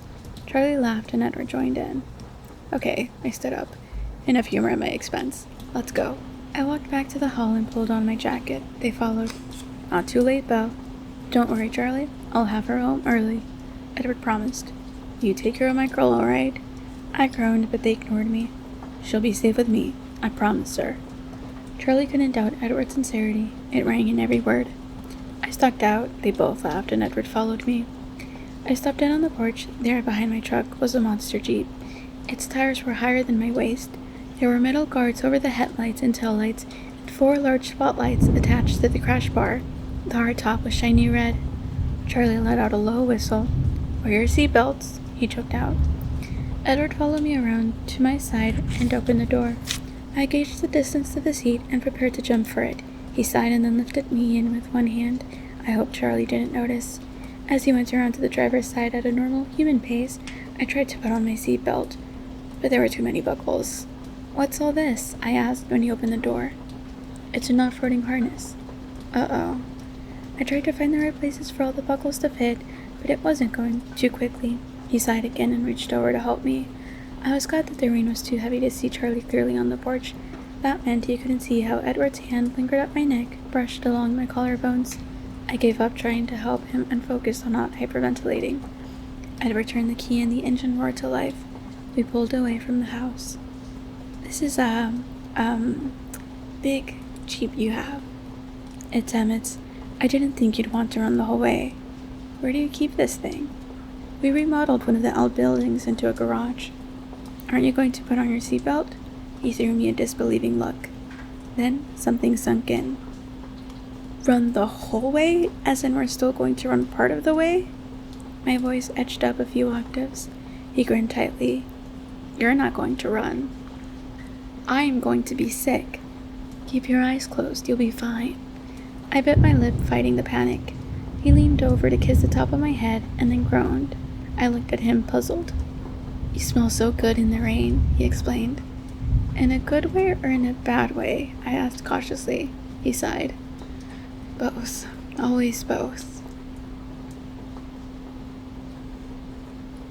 You know, I judge sometimes people who read certain books, and I'm realizing I shouldn't. I do not have a leg to stand on. So, I don't know how he found his way in the gloom and downpour, but he somehow found a side road that was less of a road and more of a mountain path. For a long while, conversation was impossible because I was bouncing up and down on the seat like a jackhammer. He seemed to enjoy the ride, though, smiling hugely the whole way. And then we came to the end of the road. The trees formed green walls on 3 sides of the Jeep. The rain was a mere drizzle, slowing every second, the sky brighter through the clouds. Sorry, Bella. We have to go on foot from here. You know what? I'll just wait here. What happened to all your courage? You were extraordinary this morning. I haven't forgotten the last time yet. Could it have only been yesterday? He was around to my side of the car in a blur. He started unbuckling me. I'll get those. You go on ahead, I protested. He mused as he quickly finished. It seems I'm going to have to tamper with your memory. Before I could react, he pulled me from the Jeep and set my feet on the ground. It was barely misting now. Alice was going to be right. Tamper with my memory? I asked nervously. Something like that. He was watching me intently, carefully, but there was humor deep in his eyes. Just know that there's a cat here. Look. See? I'm not making him up. Say hi. Say hi, David.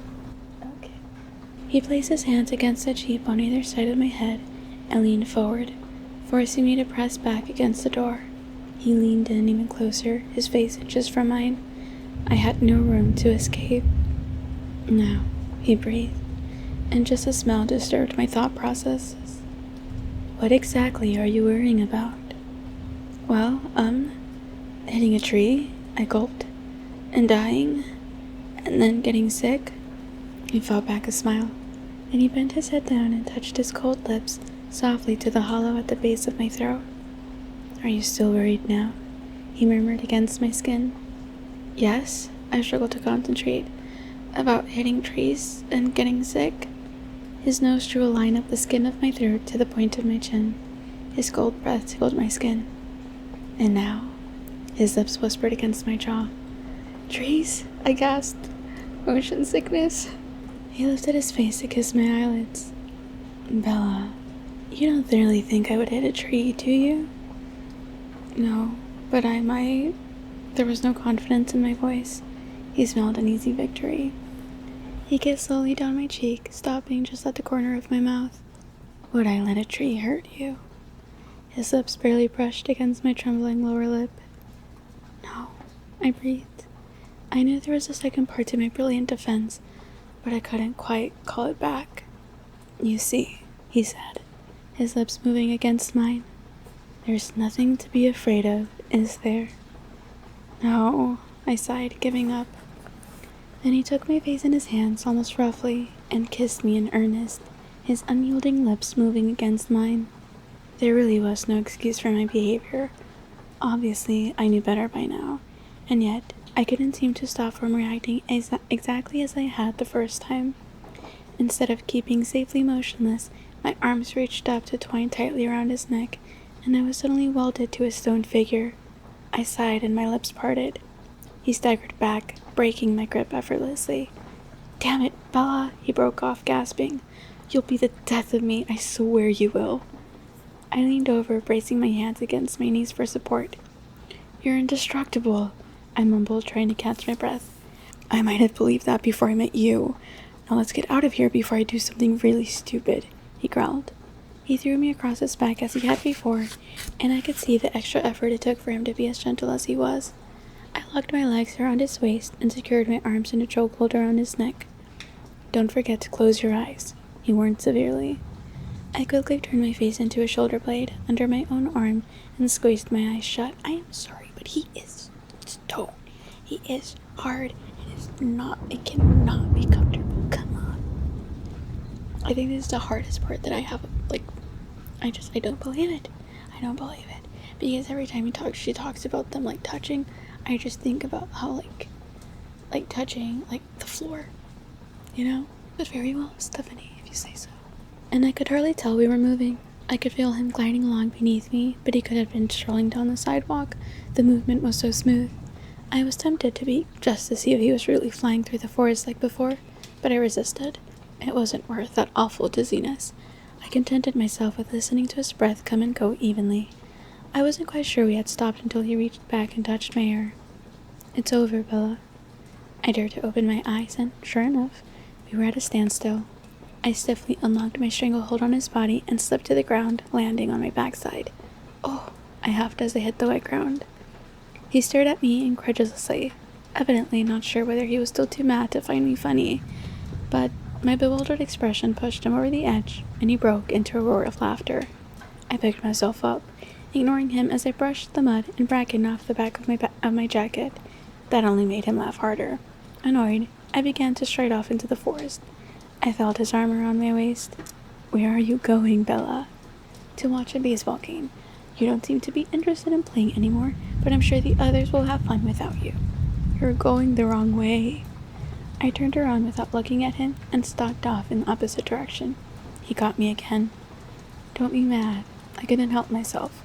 You should have seen your face." He chuckled before he could stop himself. "Oh, you're the only one who's allowed to get mad?" I asked, raising my eyebrows. "I wasn't mad at you." "Bella, you'll be the death of me?" I quoted sourly. That was simply a statement of fact. I tried to turn away from him again, but he held me fast. "You were mad," I insisted. "Yes, but you just said that I wasn't mad at you. Can't you see that, Bella?" He was suddenly intense, all trace of teasing gone. "Don't you understand?" "See what?" I demanded, confused by his sudden mood swing as much as his words. "I'm never angry with you. How could I be? Brave, trusting, warm as you are." "Then why?"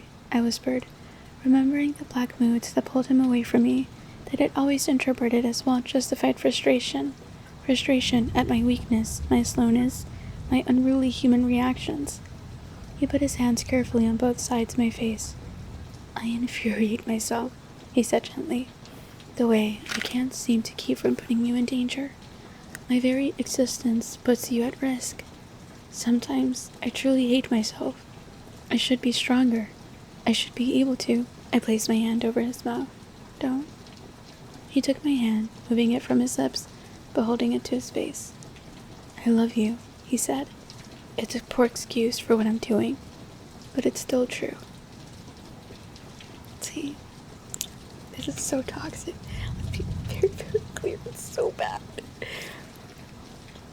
But only in the normal world where vampires don't even exist, okay? But my God, it's still good. It was the first time he'd said he loved me in so many words. He might not realize it, but I certainly did. "Now, please try to behave yourself," he continued, and he bent to softly brush his lips against mine. I held properly still, then I sighed. "You promised Chief Swan that you would have me home early, remember? We'd better get going." "Yes, ma'am." He smiled wistfully and released all of me but one hand. He led me a few feet through the tall wet ferns and draping moss, around a massive hemlock tree, and we were there, on the edge of an enormous open field in the lap of the Olympic Peaks. It was twice the size of any baseball stadium. I could see the others all there, Esme, Emmett, and Rosalie, sitting on a bare outcropping of rock, or the closest to us, maybe 100 yards away. Much farther out, I could see Jasper and Alice, at least a quarter of a mile apart, appearing to throw something back and forth, but I never saw any ball. It looked like Carlisle was marking bases, but could they really be that far apart? When we came into view, the three on the rocks rose. Esme started toward us. Emmett followed after a long look at Rosalie's back. Rosalie had risen gracefully and strode off toward the field without a glance in our direction. My stomach quivered uneasily in response. "Was that you we heard, Edward?" Esme asked as she approached. "It sounded like a bear choking," Emmett clarified. I smiled hesitantly at Esme. "That was him." "Bella was being unintentionally funny," Edward explained, quickly settling the score. Alice had left her position and was running, or dancing, toward us. She hurtled to a fluid stop at our feet. "It's time," she announced. As soon as she spoke, a deep rumble of thunder shook the forest beyond us, and then crashed westward toward the town. "Eerie, isn't it?" Emmett said with easy familiarity, winking at me. "Let's go." Alice reached for Emmett's hand, and they darted toward the oversized field. She ran like a gazelle. He was nearly as graceful and just as fast, yet Emmett could never be compared to a gazelle. "Are you ready for some ball?" Edward asked, his eyes eager, bright. I tried to sound appropriately enthusiastic. "Go team!" He snickered, and after mussing my hair, Mussing? I think it might be musing. Wandered off after the other two. His run was more aggressive, a cheetah rather than a gazelle, and he quickly overtook them. The grace and power took my breath away. I really like her comparisons to animals. I think it's like, I think it really helps build the credibility of her reactions, right? If you ever saw, when we watch animals move, we watch our cats, like, run, or, like, jump, or, like, damn, that was impressive. I don't want if we saw, like, a human do it, especially an attractive one. I get it. Totally fair.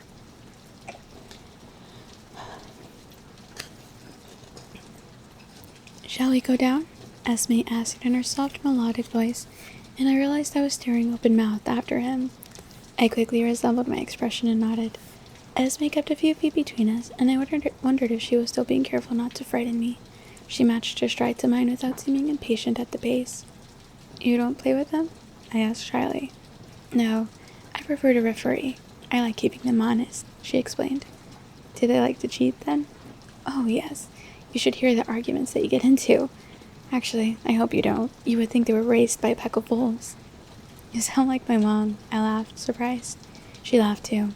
Well, I do think of them as my children in most ways. I never could get over my mothering instincts. Did Edward tell you I had lost a child? No, I murmured, stunned, scrambling to understand what lifetime she was remembering. Yes, my first and only baby. He died just a few days after he was born. The poor tiny thing, she sighed. It broke my heart. That's why I jumped off the cliff, you know, she added matter-of-factly. Edward just said you fell, I stammered. Always a gentleman, she smiled. Edward was the first of my new sons. I've always thought of him that way, even though he's older than I, in one way at least. She smiled at me warmly. That's why I'm so happy that he's found you, dear. The endearment sounded very natural on her lips. He's been the odd man out for far too long. It hurt me to see him alone.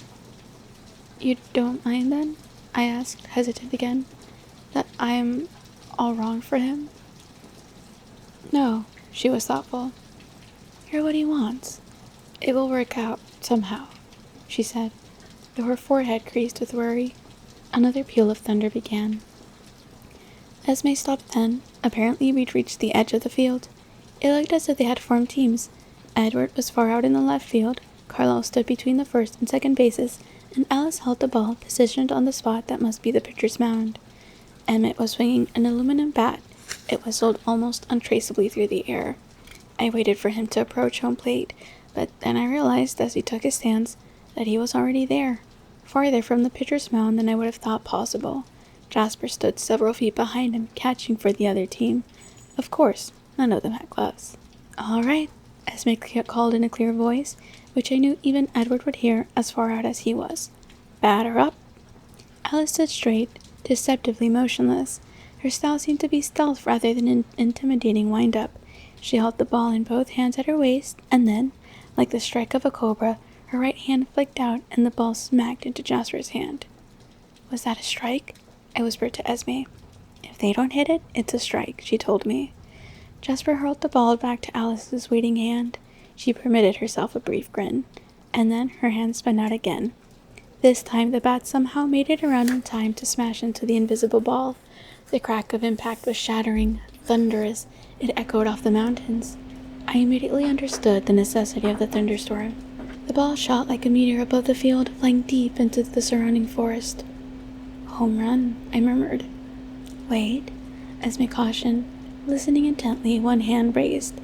Emmett was a blur around the bases, Carlisle shadowing him. I realized Edward was missing. Out! Esme cried in a clear voice. I stared in disbelief as Edward sprang from the fringe of the trees, ball in his upraised hand, his wide grin visible even to me. Emmett hits the hardest, Esme explained, but Edward runs the fastest. Oh great. Pumpkin has a series. The inning continued before my incredulous eyes. It was impossible to keep up with the speed at which the ball flew, the rate at which their bodies raced around the field. I learned the other reason they waited for a thunderstorm to play when Jasper, trying to avoid Edward's infallible fielding, hit a ground ball toward Carlisle. Carlisle ran into the ball and then raced Jasper to first base. When they collided, the sound was like the crash of two massive falling boulders. I jumped up in concern, but they were somehow unscathed.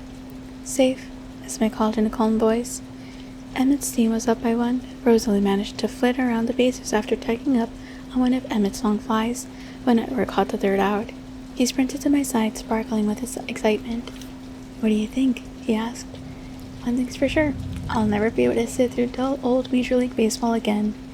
And it sounds like you did so much of that before, he laughed. I am a little disappointed, I teased. Why? He asked, puzzled.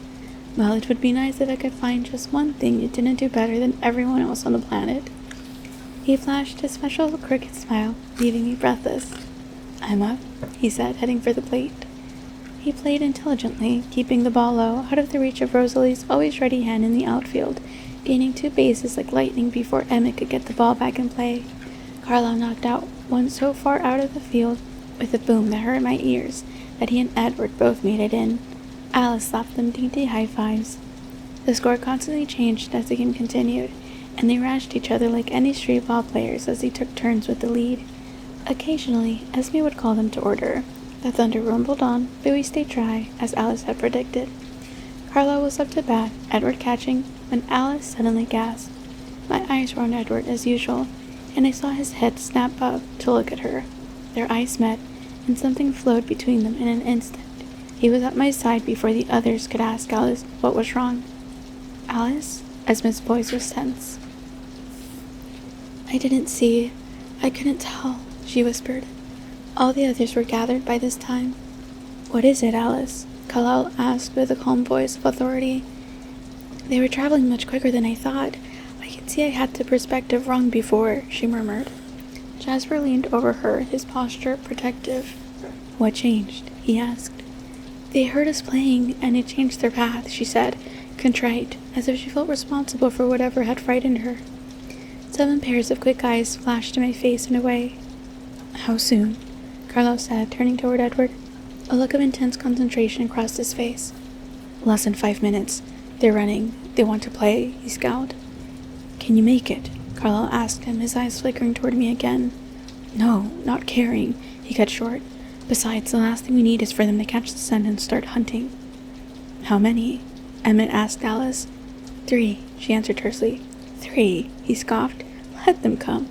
The steel bands of muscle flexed along his massive arms. For a split second that seemed much longer than it really was. Carlyle deliberated. Only Emmett seemed unperturbed. The rest stared at Carlyle's face with anxious eyes. Let's just continue the game, Carlyle finally decided. His voice was cold and level. Alice said they were simply curious. All this was said in a flurry of words that lasted only a few seconds. I had listened carefully and caught most of it, though I couldn't hear what Esme now asked Edward with a silent vibration of her lips. I only saw the slight shake of his head and the look of relief on her face. You catch, Esme, he said. I'll call it now. And he planted himself in front of me. The others returned to the field, warily sweeping the dark forest with their sharp eyes. Alice and Esme seemed to orient themselves around where I stood. Take your hair down, Edward said in a low, even voice. I obediently slid the rubber band out of my hair and shook it out around me. I stated the obvious. The others are coming now. Yes, stay very still, keep quiet, and don't move from my side, please. He hid the stress in his voice well, but I could hear it. I pulled my long hair forward around my face. That won't help, Alice said softly. I could smell her across the field. I know. A hint of frustration colored his tone. Carlyle stood at the plate, and the others joined the game half-heartedly. What did Esme ask you? I whispered. He hesitated for a second before he answered. Whether they were thirsty, he muttered unwillingly. The seconds ticked by, the game progressed with apathy now. No one dared to hit harder than a bunt, and Emmett, Rosalie, and Jasper hovered in the infield. Now and again, despite the fear that numbed my brain, I was aware of Rosalie's eyes on me. They were expressionless, but something about the way she held her mouth made me think she was angry. Edward paid no attention to the game at all, eyes and mind ranging the forest. I'm sorry, Bella, he muttered fiercely. It was stupid, irresponsible to expose you like this. I'm so sorry. I heard his breath stop, and his eyes zeroed in on right field. He took a half step, angling himself between me and what was coming. Carlyle, Emmett, and the others turned in the same direction, hearing sounds of passage much too faint for my ears. Chapter 18 of Twilight. The Hunt. They emerged one by one from the forest edge, ranging a dozen meters apart. The first male into the clearing fell back immediately, allowing the other male to take the front, orienting himself around the tall, dark-haired man in a manner that clearly displayed who led the pack. The third was a woman. From this distance, all I could see of her was that her hair was a startling shade of red. They closed ranks before they continued cautiously toward Edward's family, exhibiting the natural respect of a troop of predators as it encounters a larger, unfamiliar group of its own kind. As they approached, I could see how different they were from the Cullens. Their walk was cat-like, a gait that seemed constantly on the edge of shifting into a crouch. They dressed in the ordinary gear of backpackers, jeans and casual button-down shirts and heavy weatherproof fabrics. The clothes were frayed, though, with wear, and they were barefoot, Both men had cropped hair, but the woman's brilliant orange hair was filled with leaves and debris from the woods. Their sharp eyes carefully took in the more polished, urbane stance of Carlyle, who, flanked by Emmett and Jasper, stepped guardedly forward to meet them. Without any seeming communication between them, they each straightened into a more casual, erect bearing. The man in front was easily the most beautiful, his skin olive-toned beneath the typical pallor, his hair a glossy black. He was of a medium build, hard-muscled of course, but nothing next to Emmett's brawn. He smelled an easy smell, exposing a flash of gleaming white teeth. The woman was wilder, her eyes shifting restlessly between the men facing her and the loose grouping around me, her chaotic hair quivering in the slight breeze. Her posture was distinctly feline. The second male hovered unobtrusively behind them, slighter than the leader, his light brown hair and regular features both nondescript. His eyes, though completely still, somehow seemed the most vigilant. Their eyes were different too, not the cold or black I had come to expect, but a deep burgundy color that was disturbing and sinister. The dark-haired man, still smiling, stepped toward Carlyle. I can't do accents, and I'm not gonna try. That would be too painful that it would be distracting, okay? So we're just gonna... Everyone's American. We thought we heard a game, he said in a relaxed voice, with the slightest of French accents. I'm Laurent. These are Victoria and James. He gestured to the vampires beside him. I'm Carlyle. This is my family, Emmett and Jasper, Rosalie, Esme and Alice, Edward and Bella. He pointed us out in groups, deliberately not calling attention to individuals. I felt a shock when he said my name. Do you have room for a few more players? Laurent asked sociably. Carlyle matched Laurent's friendly tone. Actually, we were just finishing up, but we'd certainly be interested another time. Are you planning to stay in the area for long? We're headed north, in fact, but we were curious to see who was in the neighborhood. We haven't run into any company in a long time. No, this region is usually empty except for us and the occasional visitors, like yourselves. The tense atmosphere had slowly subsided into a casual conversation. I guess that Jasper was using his peculiar gift to control the situation. What's your hunting range? Laurent casually inquired. Carlyle ignored the assumption behind the inquiry. The Olympic range here, up and down the coast, ranges on occasion. We keep a permanent residence nearby. There's another permanent settlement like ours up near Denali. Laurent rocked back on his heels slightly. Permanent? How do you manage that? There was honest curiosity in his voice. Why don't you come back to our home with us and we can talk comfortably? Carlyle invited. It's a rather long story. James and Victoria exchanged a surprised look at the mention of the word home, but Laurent controlled his expression better. That sounds very interesting, and welcome. His smile was genial.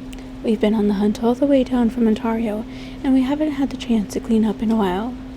His eyes moved appreciatively over Carlyle's refined appearance. Please don't take offense, but we'd appreciate it if you'd refrain from hunting in this immediate area. We have to stay inconspicuous, you understand? Carlyle explained. Of course, Laurent nodded. We certainly won't encroach on your territory.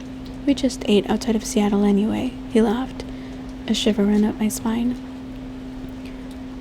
We'll show you the way if you'd like to run with us. Emmett and Alice, you can go with Edward and Bella to get the jeep, he casually added. 3 things seemed to happen simultaneously while Carlyle was speaking. My hair ruffled with a light breeze. Edward stiffened, and the second male, James, suddenly whipped his head around, scrutinizing me, his nostrils flaring. A swift rigidity fell on all of them as James lurched one step forward into a crouch. Edward bared his teeth, crouching in defense, a feral snarl ripping from his throat. It was nothing like the playful sounds I'd heard from him this morning. It was the single most menacing thing I had ever heard, and chills ran from the crown of my head to the back of my heels. What's this? Laurent exclaimed in open surprise. Neither James nor Edward relaxed their aggressive poses. James fainted slightly to the side, and Edward shifted in response. She's with us. Carlyle's firm rebuff was directed toward James. Laurent seemed to catch my scent less powerfully than James, but awareness now dawned on his face. You brought a snack? He asked, his expression incredulous as he took an involuntary step forward. Edward snarled even more ferociously, harshly, his lip curling high above his glistening bare teeth. Laurent stepped back again. "I said she's with us," Carlyle corrected in a hard voice. "But she's human," Laurent protested. The words were not at all aggressive, merely astounded.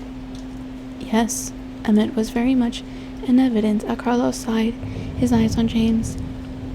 James slowly straightened out of his crouch, but his eyes never left me, his nostrils still wide. Edward stayed tense, like a lion in front of me. When Laurent spoke, his tone was soothing, trying to diffuse the sudden hostility. "It appears we have a lot to learn about each other." "Indeed." Carlyle's voice was still cool. "But we'd like to accept your invitation." His eyes flicked toward me and back to Carlyle. "And of course, we will not harm the human girl. We won't hunt on your range, as I said."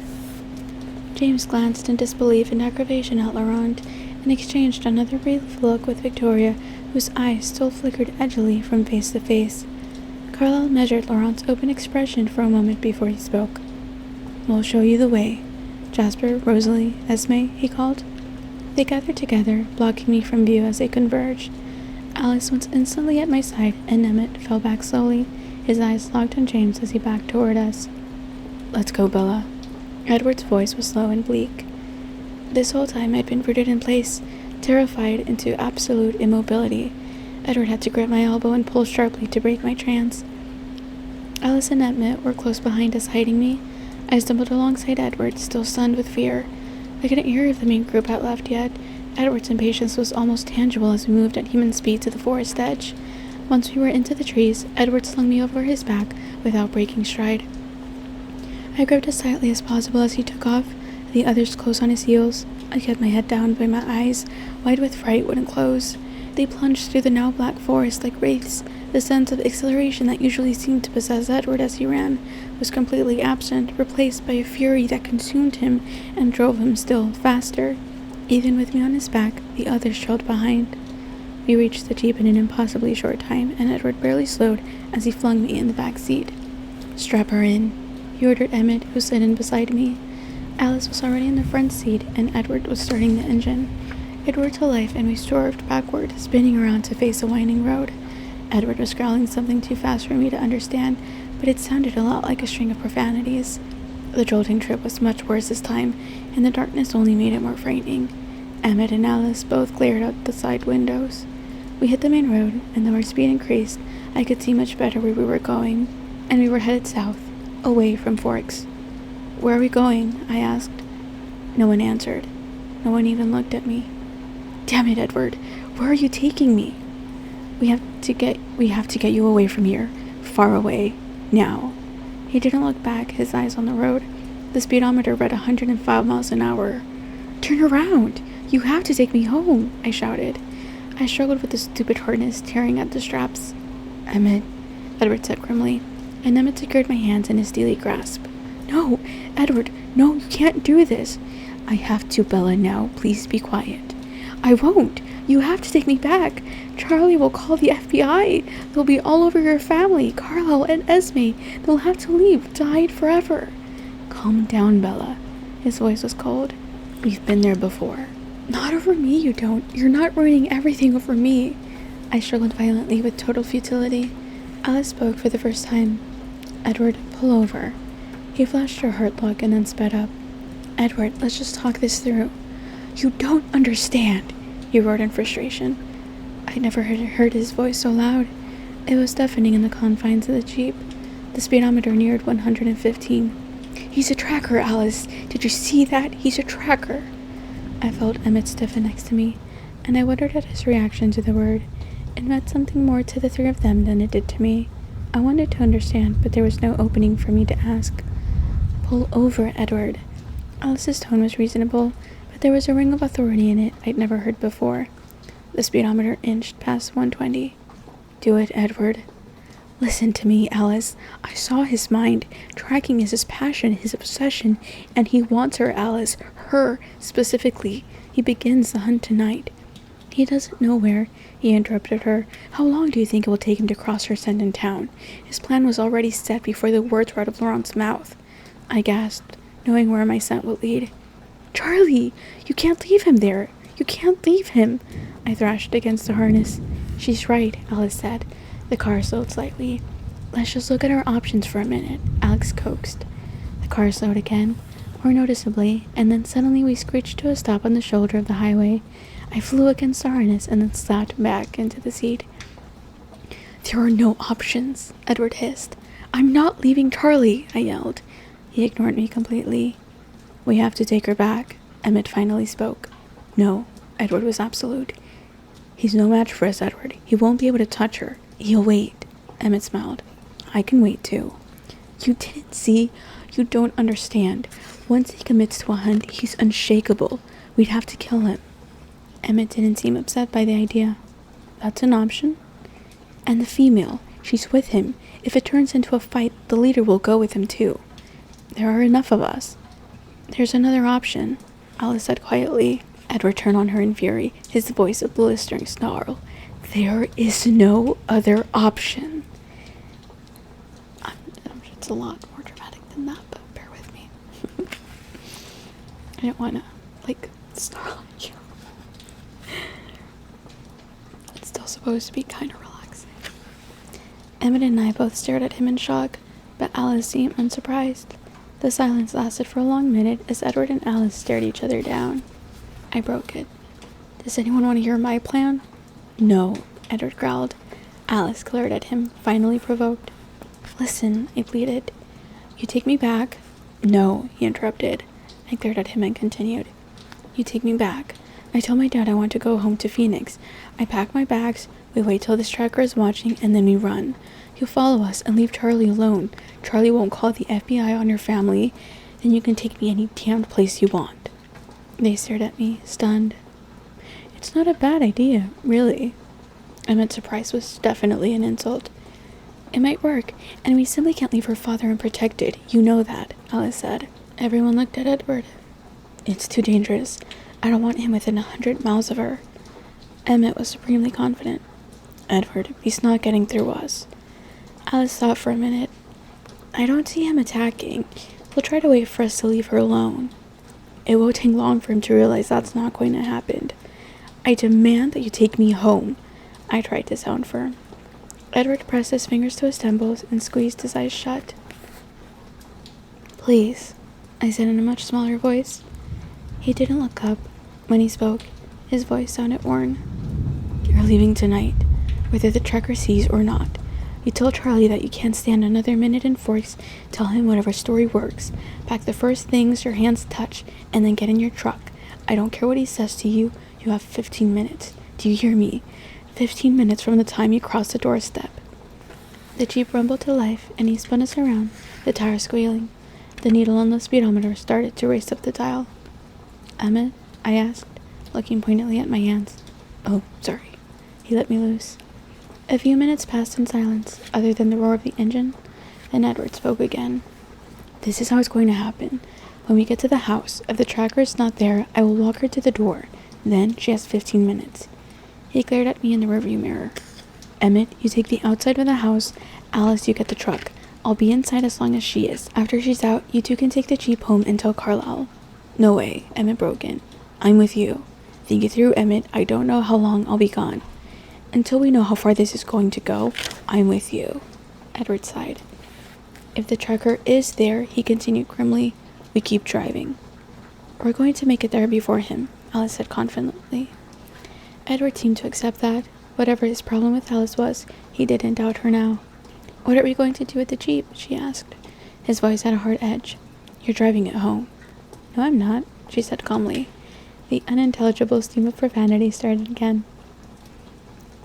We can't all fit in my truck, I whispered. Edward didn't appear to hear me. I think you should let me go alone, I said even more quietly. He heard that. Bella, please, just do this my way. Just this once, he said between clenched teeth. Listen, Charlie's not an imbecile, I protested. If you're not in town tomorrow, he's going to get suspicious. That's irrelevant. We'll make sure he's safe, and that's all that matters. Then what about this tracker? He saw the way you acted tonight. He's going to think you're with me, wherever you are. Emmett looked at me, insultingly surprised again. Edward, listen to her, he urged. I think she's right. Yes, she is, Alice agreed. I can't do that. Edward's voice was icy. Emmett should stay too, I continued. He definitely got an eye full of Emmett. What? Emmett turned on me. You'll get a better crack at him if you stay, Alice agreed. Edward stared at her incredulously. You think I should let her go alone? Of course not, Alice said. Jasper and I will take her. I can't do that, Edward repeated. But this time, there was a trace of defeat in his voice. The logic was working on him. I tried to be persuasive. Hang out here for a week. I saw his expression in the mirror and amended. A few days. Let Charlie see you haven't kidnapped me, and lead this James on a wild goose chase. Make sure he's completely off my trail. Then come and meet me. Take a roundabout route, of course, and then Jasper and Alice can go home. I could see him beginning to consider it. Meet you where? Phoenix. Of course. No, he'll hear that's where you're going, he said impatiently. And you'll make it look like that's a ruse, obviously. He'll know that we'll know that he's listening. He'll never believe I'm actually going where I say I'm going. She's diabolical, Emmett chuckled. And if that doesn't work, there are several million people in Phoenix, I informed him. It's not that hard to find a phone book. I won't go home. Oh? He inquired, a dangerous note in his voice. I'm quite old enough to get my own place. Edward, we'll be with her, Alice reminded him. What are you going to do in Phoenix? He asked her scathingly. Stay indoors? I kinda like it. Emmett was thinking about cornering James, no doubt. Shut up, Emmett. Look, if we try to take him down while she's still around, there's a much better chance that someone will get hurt. She'll get hurt, or you will, trying to protect her. Now, if we get him alone... He trailed off with a slow smile. I was right. The jeep was crawling slowly along now as we drove into town. Despite my brave talk, I could feel the hairs on my arms standing up. I thought about Charlie, alone in the house, and tried to be courageous. Bella? Edward's voice was very soft. Alice and Emmett looked out their windows. If you let anything happen to yourself, anything at all, I'm holding you personally responsible. Do you understand that? Yes, I gulped. He turned to Alice. Can Jasper handle this? Give him some credit, Edward. He's been doing very, very well, all things considered. Can you handle this? He asked. And graceful little Alice pulled back her lips in a horrific grimace and let loose with a guttural snarl that had me cowering against the seat in terror. Edward smiled at her. But keep your opinions to yourself, he muttered suddenly. Chapter 19. Goodbyes. Charlie was waiting up for me. All the house lights were on. My mind was blank as I tried to think of a way to make him let me go. This wasn't going to be pleasant. Edward pulled up slowly, staying well back from my truck. All three of them were acutely alert, ramrod straight in their seats, listening to every sound of the wood, looking through every shadow, catching every scent, searching for something out of place. The engine cut off, and I sat motionless as they continued to listen. He's not here, Edward said tensely. Let's go. Emmett reached over to help me get out the harness. Don't worry, Bella, he said in a low but cheerful voice. We'll take care of things here quickly. I felt moisture filling up my eyes as I looked at Emmett. I barely knew him, and yet, somehow, not knowing when I would see him again after tonight was anguishing. I knew this was just a faint taste of the goodbyes I would have to survive in the next hour, and the thought made the tears begin to spill. Alice, Emmett. Edward's voice was a command. They slithered soundlessly into the darkness, instantly disappearing. Edward opened my door and took my hand, then drew me into the protecting enclosure of his arm. He walked me swiftly toward the house, eyes always roving through the night. 15 minutes, he warned under his breath. I can do this, I sniffled. My tears had given me an inspiration. I stopped on the porch and took hold of his face in my hands. I looked fiercely into his eyes. I love you, I said in a low, intense voice. I will always love you, no matter what happens now. Nothing is going to happen to you, Bella, he said just as fiercely. Just follow the plan, okay?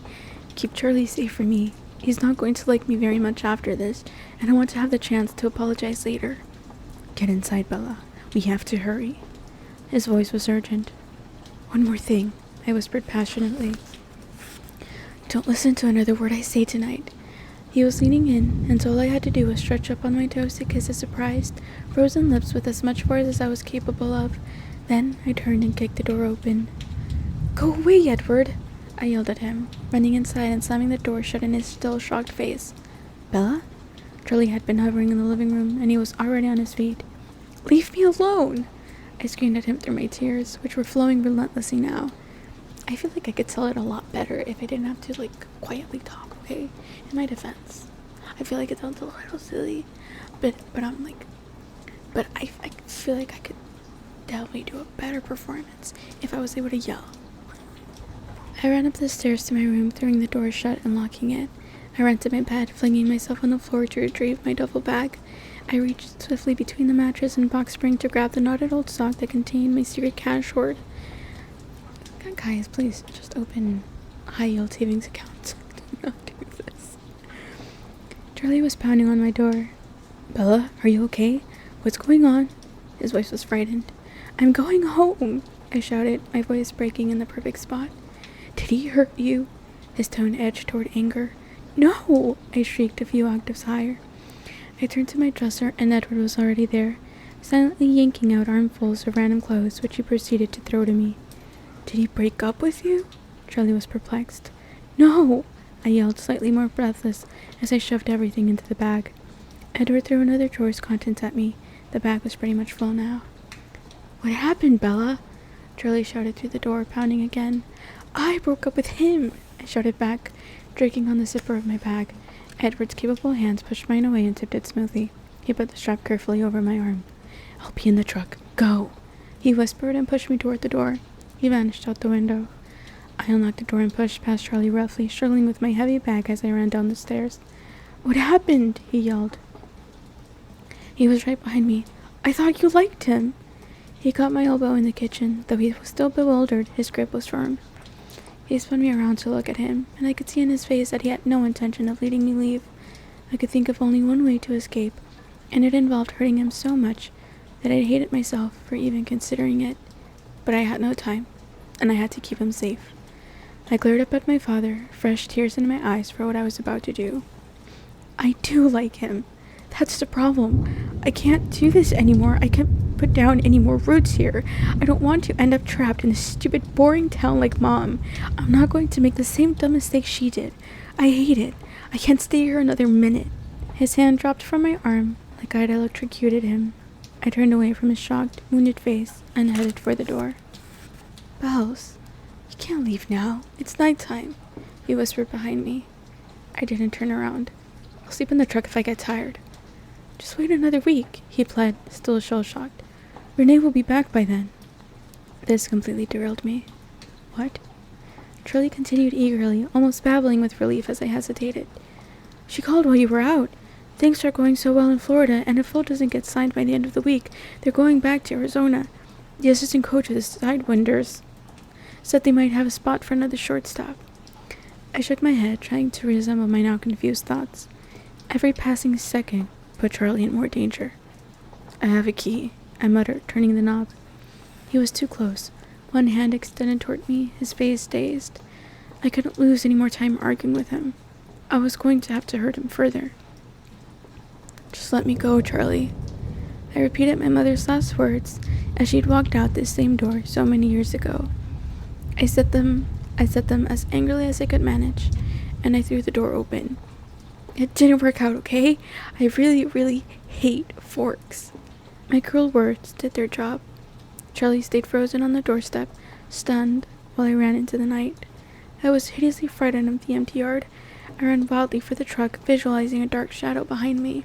I threw my bag in the bed and wrenched the door open. The key was waiting in the ignition. I'll call you tomorrow, I yelled, wishing more than anything that I could explain everything to him right then, knowing I would never be able to. I gunned the engine and peeled out.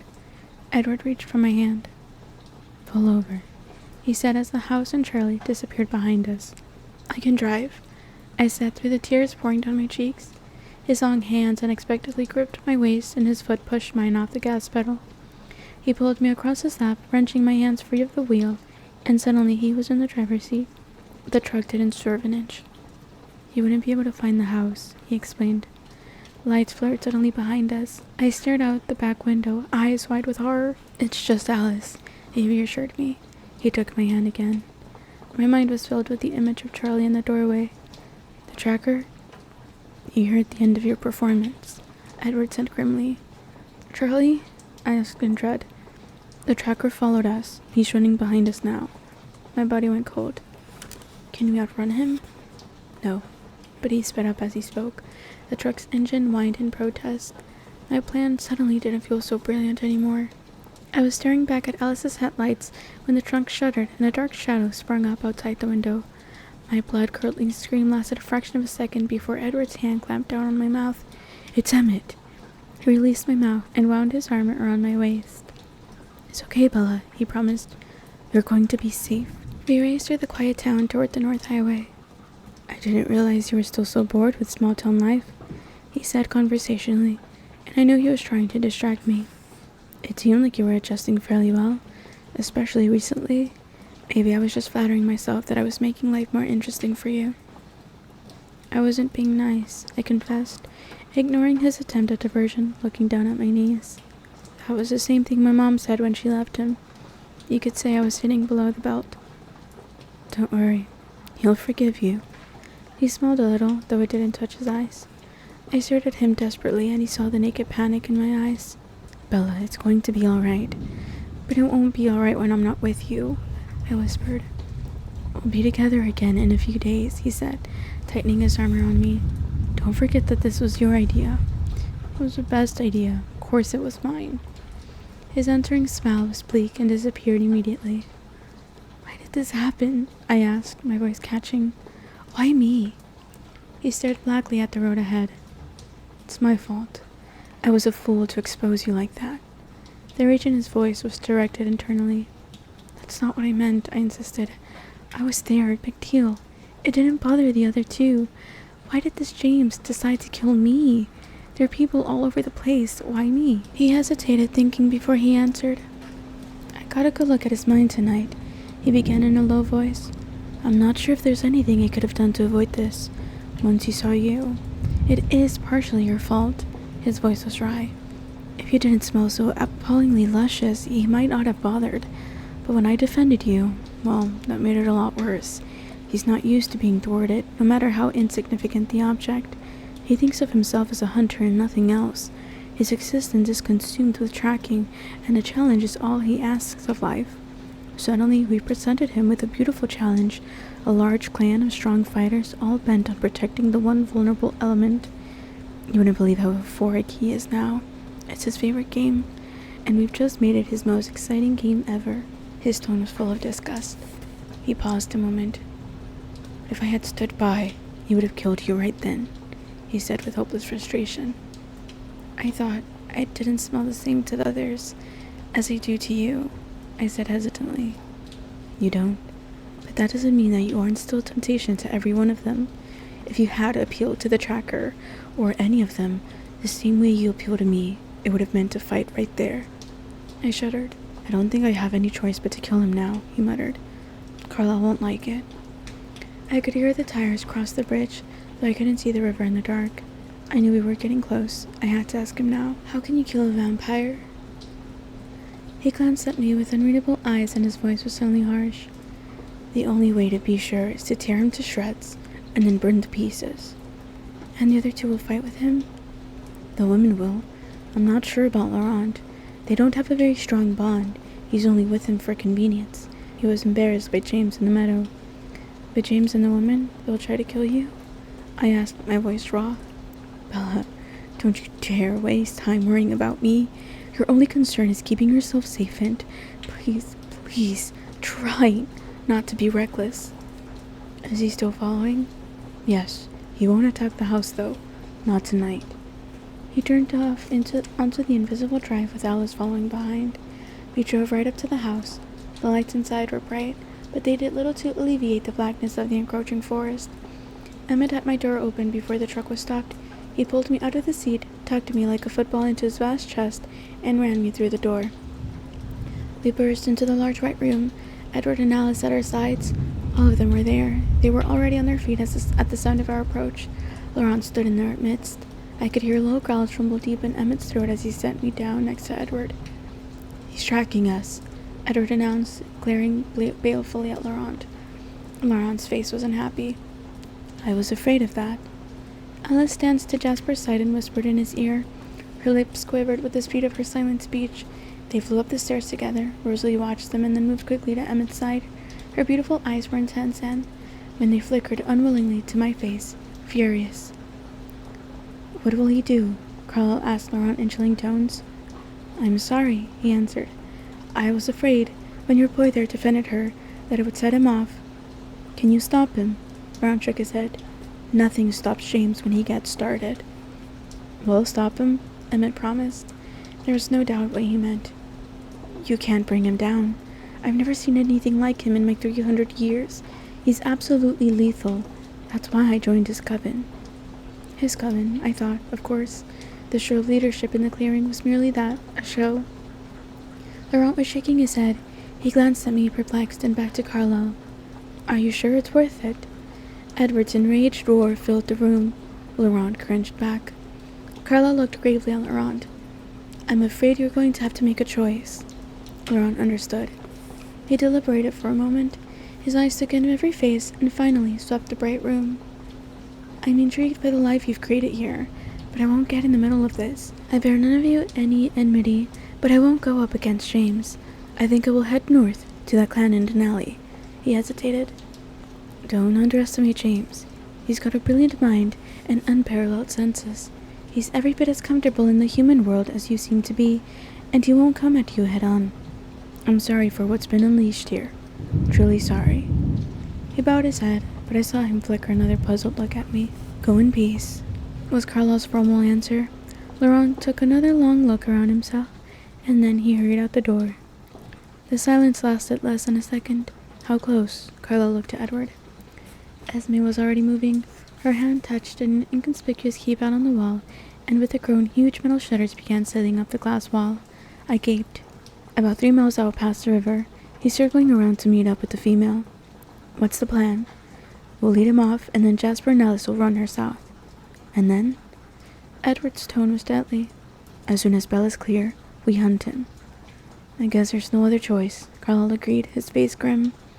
Edward turned to Rosalie. "Get her upstairs and trade clothes," Edward commanded. She stared back at him with livid disbelief. "Why should I?" she hissed. "What is she to me, except a menace, a danger you've chosen to inflict on all of us?" I flinched back from the venom in her voice. "Rose," Emmett murmured, putting one hand on her shoulder. She shook it off. But I was watching Edward carefully, knowing his temper, worried about his reaction. He surprised me. He looked away from Rosalie as if she hadn't spoken, as if she didn't exist. "Esme?" he asked calmly. "Of course," Esme murmured. Esme was at my side in half a heartbeat, swinging me up easily into her arms and dashing up the stairs before I could gasp in shock. "What are we doing?" I asked breathlessly as she set me down in a dark room somewhere off the second-story hall. "Trying to confuse the smell. It won't work for long, but it might help get you out." I could hear her clothes falling to the floor. "I don't think I'll fit," I hesitated, but her hands were abruptly pulling my shirt over my head.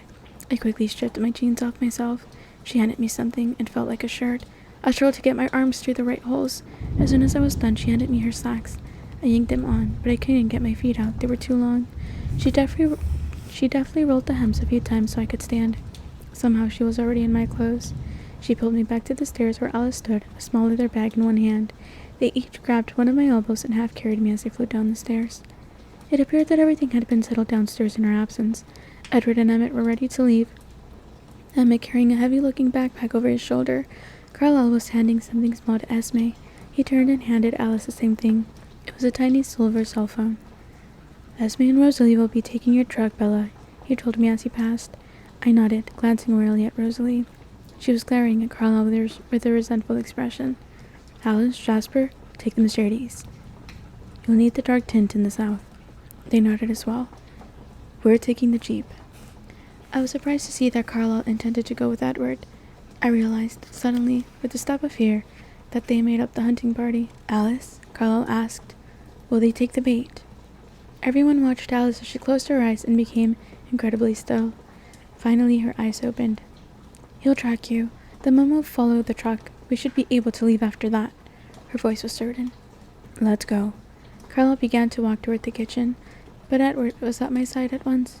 He caught me up in his iron grip, crushing me to him. He seemed unaware of his watching family as he pulled my face to his, lifting my feet off the floor. For the shortest second, his lips were icy and hard against mine. Then it was over. He set me down, still holding my face, his glorious eyes burning into mine. His eyes went blank, curiously dead as he turned away, and they were gone. We stood there, the others looking away from me as a tear streaked noiselessly down my face. The silent moment dragged on, and then Esme's phone vibrated in her hand. It flashed to her ear. "Now," she said. Rosalie stalked out the front door without another glance in my direction, but Esme touched my cheek as she passed. "Be safe." Her whisper lingered behind them as they slipped out the door. I heard my truck start thunderously and then fade away. Jasper and Alice waited. Alice's phone seemed to be at her ear before it buzzed. "Edward says the woman is on Esme's trail. I'll get the car." She vanished into the shadows the way Edward had gone. Jasper and I looked at each other. He stood across the length of the entryway from me, being careful. "You're wrong, you know," he said quietly. "What?" I gasped. "I can feel what you're feeling now, and you are worth it." "I'm not," I mumbled. "If anything happens to them, it will be for nothing." "You're wrong," he repeated, smiling kindly at me. I heard nothing, but then Alice stepped through the front door and came toward me with her arms held out. "May I?" she asked. "You're the first one to ask permission," I smiled wryly. She lifted me in her slender arms as easily as Emmett had, shielding me protectively, and then we flew out the door, leaving the lights bright behind us. Chapter 20. Impatience. When I woke up, I was confused. My thoughts were hazy, still twisted up in dreams and nightmares. It took me longer than it should have to realize where I was. This room was too bland to belong anywhere but in a hotel. The bedside lamps, bolted to the tables, were a dead giveaway, as were the long drapes made from the same fabric as the bedspread, and the generic watercolor prints on the walls. I tried to remember how I got here, but nothing came at first. I did remember the sleek black car, the glass in the windows darker than that on a limousine, the engine almost silent though we'd raced across a black freeways at more than twice the legal speed, and I remembered Alice sitting with me on the dark leather back seat. Somehow, during the long night, my head had ended up against her granite neck. My closeness didn't seem to bother her at all, and her cool, hard skin was oddly comforting to me. The front of her thin cotton shirt was cold, damp with the tears that streamed from my eyes until red and sore they ran dry. Sleep had evaded me, my aching eyes strained open even though the night finally ended and dawn broke over a low peak somewhere in California. The gray light streaking across the cloudless sky stung my eyes, but I couldn't close them. When I did, the images that flashed all too vividly, like still slides behind my lids, were unbearable. Charlie's broken expression, Edward's brutal snarl, teeth bared, Rosalie's resentful glare, the keen night scrutiny of the tracker, the dead look in Edward's eyes after he kissed me the last time. I couldn't stand to see them, so I fought against my weariness, and the sun rose higher. I was still awake when we came through a shallow mountain pass, and the sun behind us now reflected off the tiled rooftops of the Valley of the Sun. I didn't have enough emotion left to be surprised that we made a 3-day journey in one. I stared blankly at the wide, flat expanse laid out in front of me. Phoenix. The palm trees, the scrubby creosote, the haphazard lines of the intersecting freeways, the green swaths of golf courses, and turquoise splotches of swimming pools, all submerged in a thin smog and embraced by the short rocky ridges that weren't really big enough to be called mountains. The shadows of the palm trees slanted across the freeway, defined, sharper than I remembered, paler than they should be. Nothing could hide in these shadows. The bright open freeway seemed benign enough, but I felt no relief, no sense of homecoming. "Which way to the airport, Bella?" Jasper had asked, and I flinched, though his voice was quite soft and unalarming. It was the first sound besides the purr of the car to break the long night silence. "Stay on the I-10, I'd answered automatically. "We'll pass right by it." My brain had worked slowly through the fog of sleep deprivation. "Are we flying somewhere?" I'd asked Alice. "No, but it's better to be close, just in case." I remembered beginning the loop around Sky Harbor International, but not ending it. I suppose that must have been when I'd fallen asleep. Though, now that I chased the memories down, I did have a vague impression of leaving the car. The sun was just falling behind the horizon, my arm draped over Alice's shoulder and her arm firm around my waist, dragging me along as I stumbled through the warm, dry shadows. I had no memory of this room. I looked at the digital clock on the nightstand. The red numbers claimed it was 3 o'clock, but they gave no indication if it was night or day. No light escaped the thick curtains, but the room was bright with the light from the lamps. I rose stiffly and staggered to the window, pulling back the drapes. It was dark outside. 3 in the morning then. My room looked out on a deserted section of the freeway and a new long-term parking garage for the airport. It was slightly comforting to be able to pinpoint time and place. I looked down at myself. I was still wearing Esme's clothes, and they didn't fit very well at all. I looked around the room, glad when I discovered my duffel bag on top of the low dresser. I was on my way to find new clothes when a light tap on the door made me jump. "Can I come in?" Alice asked. I took a deep breath. "Sure." She walked in and looked me over cautiously. "You look like you could sleep longer," she said. I just shook my head. She drifted silently to the curtains and closed them securely before turning back to me. "We'll need to stay inside," she told me. "Okay."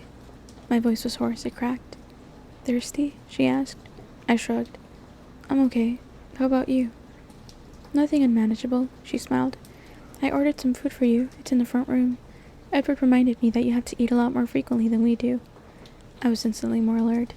"He called?" "No," she said, and watched as my face fell. "It was before we left." She took my hand carefully and led me through the door into the living room of the hotel suite. I could hear a low buzz of voices coming from the TV. Jasper sat motionlessly at the desk in the corner, his eyes watching the news with no glimmer of interest. I sat on the floor next to the coffee table, where a tray of food waited, and began picking at it without noticing what I was eating. Alice perched on the arm of the sofa and stared blankly at the TV like Jasper. I ate slowly, watching her, turning now and then to glance quickly at Jasper. It began to dawn on me that they were too still. They never looked away from the screen, though commercials were playing now. I pushed the tray away, my stomach abruptly uneasy. Alice looked down at me. "What's wrong, Alice?" I asked. "Nothing's wrong." Her eyes were wide, honest, and I didn't trust them. "What do we do now?" "We wait for Carla to call." "And should he have called by now?" I could see that I was near the mark. Alice's eyes flitted from mine to the phone on top of her leather bag and back. "What does that mean?" My voice quavered, and I fought to control it. "That he hasn't called yet. It just means that they don't have anything to tell us." But her voice was too even, and the air was harder to breathe. Jasper was suddenly beside Alice, closer to me than usual. "Bella," he said in a suspiciously soothing voice, "you have nothing to worry about. You are completely safe here. I know that." "Then why are you frightened?" he asked, confused. He might feel the tenor of my emotions, but he couldn't read the reasons behind them. "You heard what Laurent said." My voice was just a whisper, but I was sure they could hear me. "He said James was lethal. What if something goes wrong and they get separated? If something happens to any of them? Carlisle, Emmett, Edward." I gulped. "If that wild female hurts Esme." My voice had grown higher, a note of hysteria beginning to rise in it. "How could I live with myself when it's my fault? None of you should be risking yourselves for me." Bella, stop." He interrupted me, his words pouring out so quickly they were hard to understand. "You're worrying about all the wrong things, Bella. Trust me on this. None of us are in jeopardy. You are under too much strain as it is. Don't add to it with wholly unnecessary worries." "Listen to me," he ordered. Friat looked away. "Our family is strong. Our only fear is losing you." "Why should you?" Alice interrupted this time, touching my cheek with her cold fingers. "It's been almost a century that Edward's been alone. Now he's found you. You can't see the changes that we see, we who have been with him for so long. Do you think any of us want to look into his eyes for the next 100 years if he loses you?" My guilt slowly subsided as I looked into her dark eyes. But even as the calm spread over me, I knew I couldn't trust my feelings with Jasper there. It was a very long day. We stayed in the room. Alice called down to the front desk and asked them to ignore our maid service for now. The window stayed shut, the TV on, though no one watched it. At regular intervals, food was delivered for me. The silver phone resting on Alice's bag seemed to grow bigger as the hours passed. My babysitters handled the suspense better than I did. As I fidgeted and paced, they simply grew more still, two statues whose eyes followed me imperceptibly as I moved. I occupied myself with memorizing the room, the striped pattern of the couches, tan, peach, cream, dull gold, and tan again. Sometimes I stared at the abstract prints, randomly finding pictures in the shapes, like I'd found pictures in the clouds as a child. I traced a blue hand, a woman combing her hair, a cat stretching. But when the pale red circle became a staring eye, I looked away. As the afternoon wore on, I went back to bed, simply for something to do. I hoped that by myself in the dark, I could give in to the terrible fears that hovered on the edge of my consciousness, unable to break through under Jasper's careful supervision.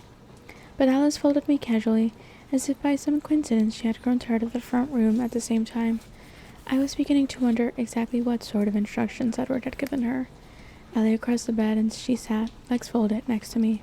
I ignored her at first, suddenly tired enough to sleep, but after a few minutes the panic that had held off in Jasper's presence began to make itself known. I gave up on the idea of sleep quickly then, curling up into a small ball wrapping my arms around my legs. "Alice?" I asked. "Yes?" I kept my voice very calm. "What do you think they're doing?" Carla wanted to lead the tracker as far north as possible, wait for him to get close, and then turn and ambush him. Esme and Rosalie were supposed to head west as long as they could keep the female behind them. If she turned around, they were to head back to Forks and keep an eye on her dad. So I imagine things are going well. If they can't call, it means the tracker's close enough that they don't want him to overhear. And Esme?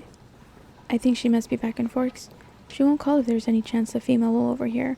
I expect they're all just being very careful. Do you think they're safe, really? Bella, how many times do we have to tell you that there's no danger to us? Would you tell me the truth, though? Yes, I will always tell you the truth. Her voice was earnest. I deliberated for a moment and decided she meant it. Tell me then, how do you become a vampire? My question caught her off guard. She was quiet. I rolled over to look at her and expression seemed ambivalent. Edward doesn't want me to tell you that, she said firmly, but I sensed she didn't agree. That's not fair. I think I have a right to know. I know. I looked at her waiting. She sighed. He'll be extremely angry.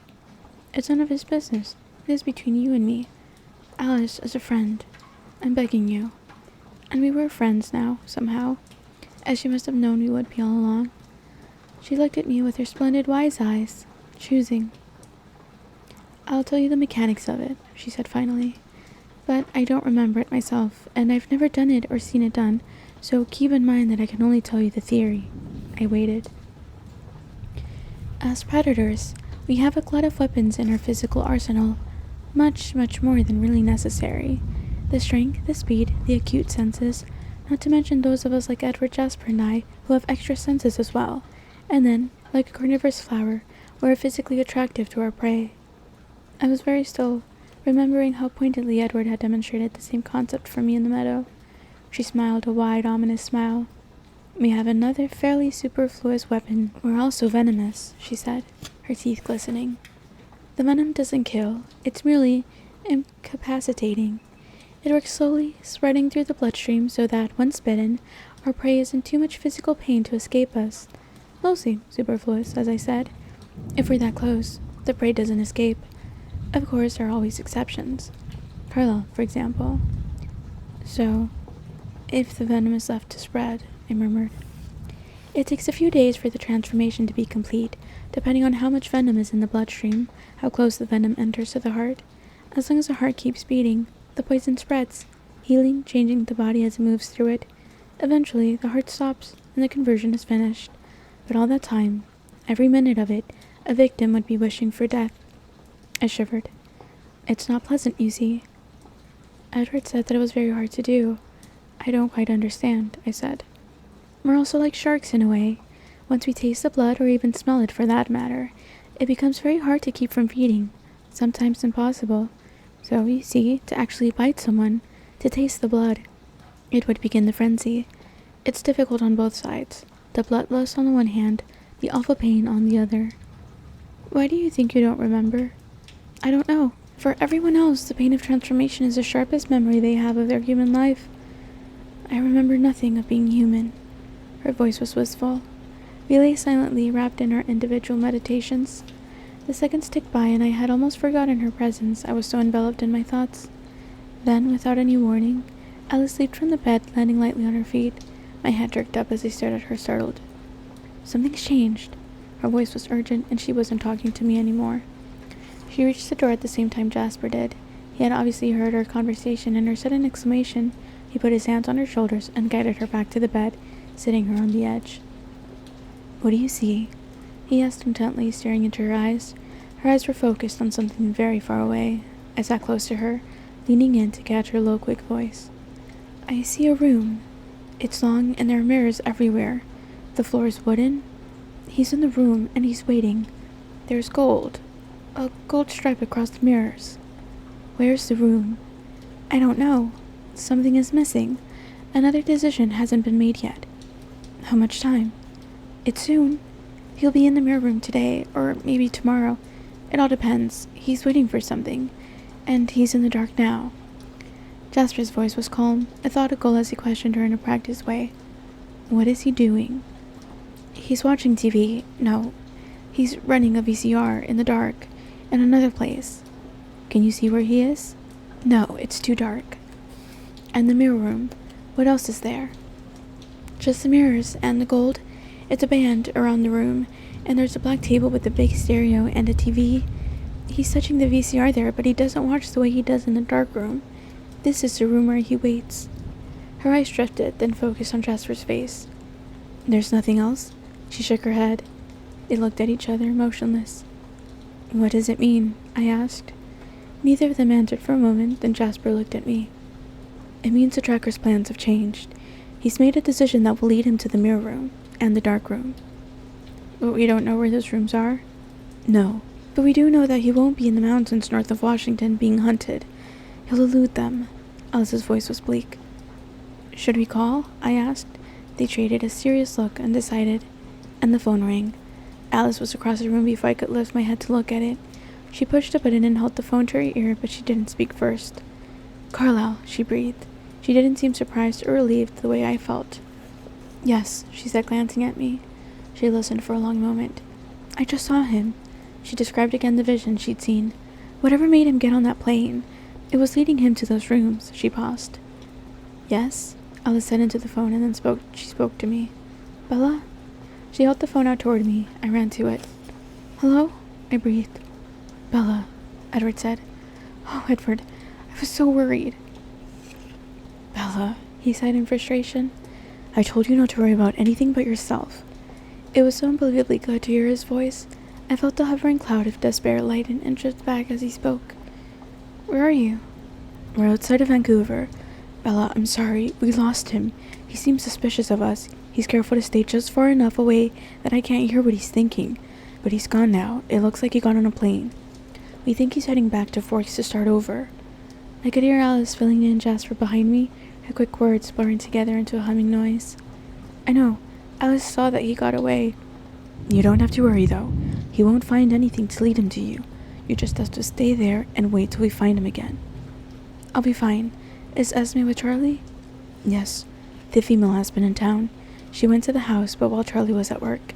She hasn't gone near him, so don't be afraid. He's safe with Esme and Rosalie watching. What is she doing? Probably trying to pick up the trail. She's been all through the town during the night. Rosalie traced her through the airport, all the roads around town, the school. She's digging, Bella, but there's nothing to find. Are you sure Charlie's safe? Yes. Esme will let him out of her sight, and we'll be there soon. If the tracker gets anywhere near Forks, we'll have him. I miss you, I whispered. I know, Bella. Believe me, I know. It's like you've taken half myself away with you. Come and get it then, I challenged. Soon. As soon as I possibly can. I will make you safe first. His voice was hard. I love you, I reminded him. Could you believe that, despite everything I put you through? I love you too. Yes, I can, actually. I'll come for you soon. I'll be waiting. As soon as the phone went dead, the cloud of depression began to creep over me again. I turned to give the phone back to Alice and found her and Jasper bent over the table where Alice was sketching on a piece of hotel stationery. I leaned on the back of the couch, looking over her shoulder. She drew a room, long rectangular with a thinner square section at the back. The wooden planks that made up the floor stretched lengthwise across the room. Down the walls were lines denoting the breaks in the mirrors, and then, wrapping around the walls, waist high, a long band. The band, Alice said, was gold. It's a ballet studio, I said, suddenly recognizing the familiar shapes. They looked at me, surprised. Do you know this room? Jasper's voice sounded calm, but there was an undercurrent of something I couldn't identify. Alice bent her head to her work, her hand flying across the page now, the shape of an emergency exit taking shape against the back wall, the stereo and TV on a low table by the front right corner. It looks like a place I used to go for dance lessons. When I was 8 or 9, it was shaped just the same. I touched the page where the square section jutted out, narrowing the back part of the room. That's where the bathrooms were. The doors were there, through the other dance floor. But the stairwell was here. I pointed to the left corner. It was older, and there wasn't a TV. There was a window in the reading room, and you could see the room from this perspective if you looked through it. Alice and Jasper were staring at me. Are you sure it's the same room? Jasper asked, still calm. No, not at all. I suppose most dance studios would look the same. The mirrors, the bar. I traced my fingers along the ballet bar set against the mirrors. It's just a shape that looked familiar. I touched the door, set in exactly the same place as the one I remembered. But do you have any reason to go there now? Alice asked, breaking my reverie. No, I haven't been there in almost 10 years. I was a terrible dancer. They always put me in the back for recitals. I admitted. So there's no way it could be connected with you? Alice asked intently. No, I don't even think the same person owns it. I'm sure it's just another dance studio somewhere. Where was the studio you went to? Jasper asked in a casual voice. It was just around the corner from my mom's house. I used to walk there after school, I said, my voice shrilling off. I didn't miss the look they exchanged. Here in Phoenix, then? His voice was still casual. Yes, I whispered. 58th Street and Cactus? We all sat in silence, staring at the drawing. Alice, is that phone safe? Yes, she reassured me. The number would just trace back to Washington. Then I can use it to call my mom? I thought she was in Florida. She is, but she's coming home soon, and she can't come back to the house while... My voice trembled. I was thinking about something Edward had said, about the red-haired female at Charlie's house, at the school, where my records would be. How will you reach her? They don't have a permanent number except at the house. She's supposed to check her messages regularly. Jasper? Alice asked. He thought about it. I don't think there's any way it could hurt. Be sure you don't say where you are, of course. I reached eagerly for the phone and dialed the familiar number. It rang 4 times, and then I heard my mom's breezy voice telling me to leave a message. Mom, I said after the beep. It's me. Listen, I need you to do something. It's important. As soon as you get this message, call me at this number. Alice was already at my side, writing the number for me on the bottom of her picture. I read it carefully, twice. Please don't go anywhere until you talk to me. Don't worry, I'm okay, but I have to talk to you right away, no matter how late you get this call, alright? I love you, Mom. Bye. I closed my eyes and prayed with all my might that no unforeseen change of plans would bring her home before she got my message. I settled into the sofa, nibbling on a plate of leftover fruit, anticipating a long evening. I thought about calling Charlie, but I wasn't sure if I should be home by now or not. I concentrated on the news, watching out for stories about Florida, or about spring training, strikes or hurricanes or terrorist attacks, anything that might send them home early. Immortality must grant endless patience. Neither Jasper nor Alice seemed to feel the need to do anything at all. For a while, Alice sketched the vague outline of the dark room for her vision, as much as she could see in the light from the TV. But when she was done, she simply sat, looking at the blank walls with her timeless eyes. Jasper, too, seemed to have no urge to pace, or peek through the curtains, or run screaming out the door the way I did.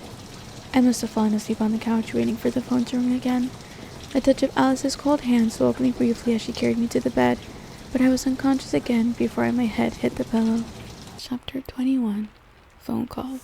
I could feel it was too early again when I woke, and I knew I was getting the schedule of my days and nights slowly reversed.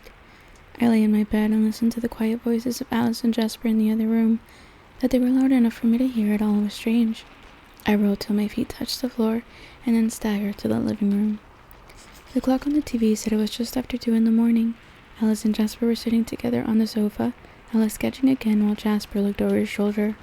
They didn't look up when I entered, too engrossed in Alice's work. I crept to Jasper's side to peek. Did she see something more? I asked him quietly. Yes. Something's brought him back to the room with the VCR, but it's light now. I watched as Alice drew a square room with dark beams across its low ceiling. The walls were paneled in wood, a little too dark, out of date. The floor had a dark carpet with a pattern in it.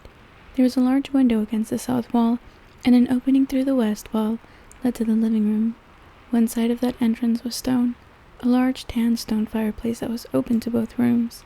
The focus of the room from this perspective, the TV and VCR, balanced on a too small wooden stand, were in the southwest corner of the room. An aged sectional sofa curved around in front of the TV, around a coffee table in front of it.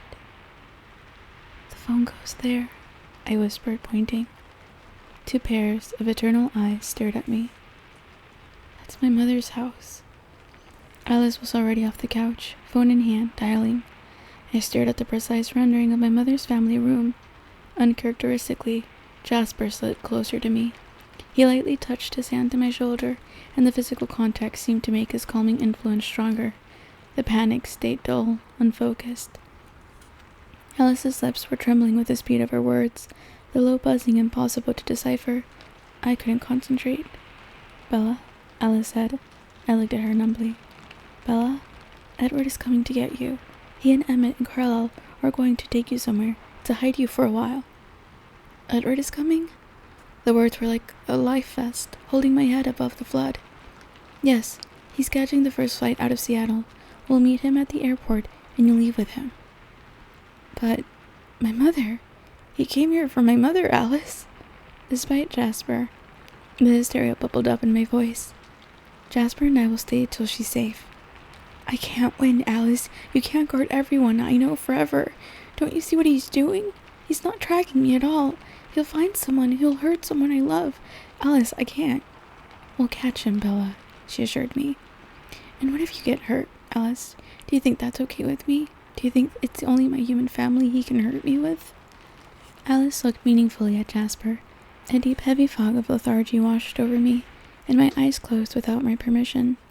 My mind struggled against the fog, realizing what was happening. I forced my eyes open and stood up, stepping away from Jasper's hand. "I don't want to go back to sleep," I snapped. I walked to my room and shut the door, slammed it really so I could be free to go to pieces privately. This time, Alice didn't follow me. For 3.5 hours I stared at the wall, curled in a ball, rocking.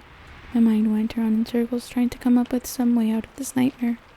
There was no escape, no reprieve. I could see only one possible end looming darkly in my future. The only question was how many other people would be hurt before I reached it. The only solace, the only hope I had left was knowing that I would see Edward soon. Maybe if I could just see his face again, I would also be able to see the solution that eluded me now. When the phone rang, I returned to the front room, a little ashamed of my behavior. I hoped I hadn't offended either of them, that they would know how grateful I was for the sacrifices they were making on my account. Alice was talking as rapidly as ever, but what caught my attention was that, for the first time, Jasper was not in the room. I looked at the clock. It was 5:30 in the morning. "They're just boarding their plane," Alice told me. "They'll land at 9:45. Just a few more hours to keep breathing till he was here." "Where's Jasper?" "He went to check out." "You aren't staying here?" "No, we're relocating closer to your mother's house." My stomach twisted uneasily at her words, but the phone rang again, distracting me. She looked surprised, but I was already walking forward, reaching hopefully for the phone. "Hello?" Alice asked. "No, she's right here." She held the phone out to me. "Your mother," she mouthed. "Hello? Bella? Bella?" It was my mother's voice, in a familiar tone I had heard 1,000 times in my childhood. Any time I'd gotten too close to the edge of the sidewalk or strayed out of her sight in a crowded place, it was the sound of panic. I sighed. I'd been expecting this, though I tried to make my message as unalarming as possible without lessening the urgency of it. "Calm down, Mom," I said in my most soothing voice, walking slowly away from Alice. I wasn't sure if I could lie as convincingly with her eyes on me. "Everything is fine, okay? Just give me a minute and I'll explain everything, I promise." I paused, surprised that she hadn't interrupted me yet. "Mom?" "Be very careful not to say anything until I tell you to." The voice I heard now was as unfamiliar as it was unexpected. It was a man's tenor voice, a very pleasant, generic voice, the kind of voice that you heard in the background of luxury car commercials. He spoke very quickly. "Now, I don't need to hurt your mother, so please do exactly as I say, and she'll be fine." He paused for a minute while I listened in mute horror. "That's very good," he congratulated. "Now repeat after me, and do try to sound natural. Please say, 'No, Mom, stay where you are.'" "No, Mom, stay where you are." My voice was barely more than a whisper. I can see this is going to be difficult. The voice was amused, still light and friendly. Why don't you walk into another room now so your face doesn't ruin everything? There's no reason for your mother to suffer. As you're walking, please say, Mom, please listen to me. Say it now. Mom, please listen to me, my voice pleaded. I walked very slowly to the bedroom, feeling Alice's worried stare on my back. I shut the door behind me, trying to think clearly through the terror that gripped my brain. There now. Are you alone? Just answer yes or no. Yes. But they can still hear you, I'm sure. Yes. All right then, the agreeable voice continued. Say, Mom, trust me. Mom, trust me. This worked out rather better than I expected. I was prepared to wait, but your mother arrived ahead of schedule. It's easier this way, isn't it? Less suspense, less anxiety for you. I waited. Now, I want you to listen very carefully. I'm going to need you to get away from your friends. Do you think you can do that? Answer yes or no. No. I'm sorry to hear that. I was hoping you would be a little more creative than that. Do you think you could get away from them if your mother's life depended on it? Answer yes or no. Somehow, there had to be a way. I remembered that we were going to the airport, Sky Harbor International Airport, crowded, confusingly laid out. Yes, that's better.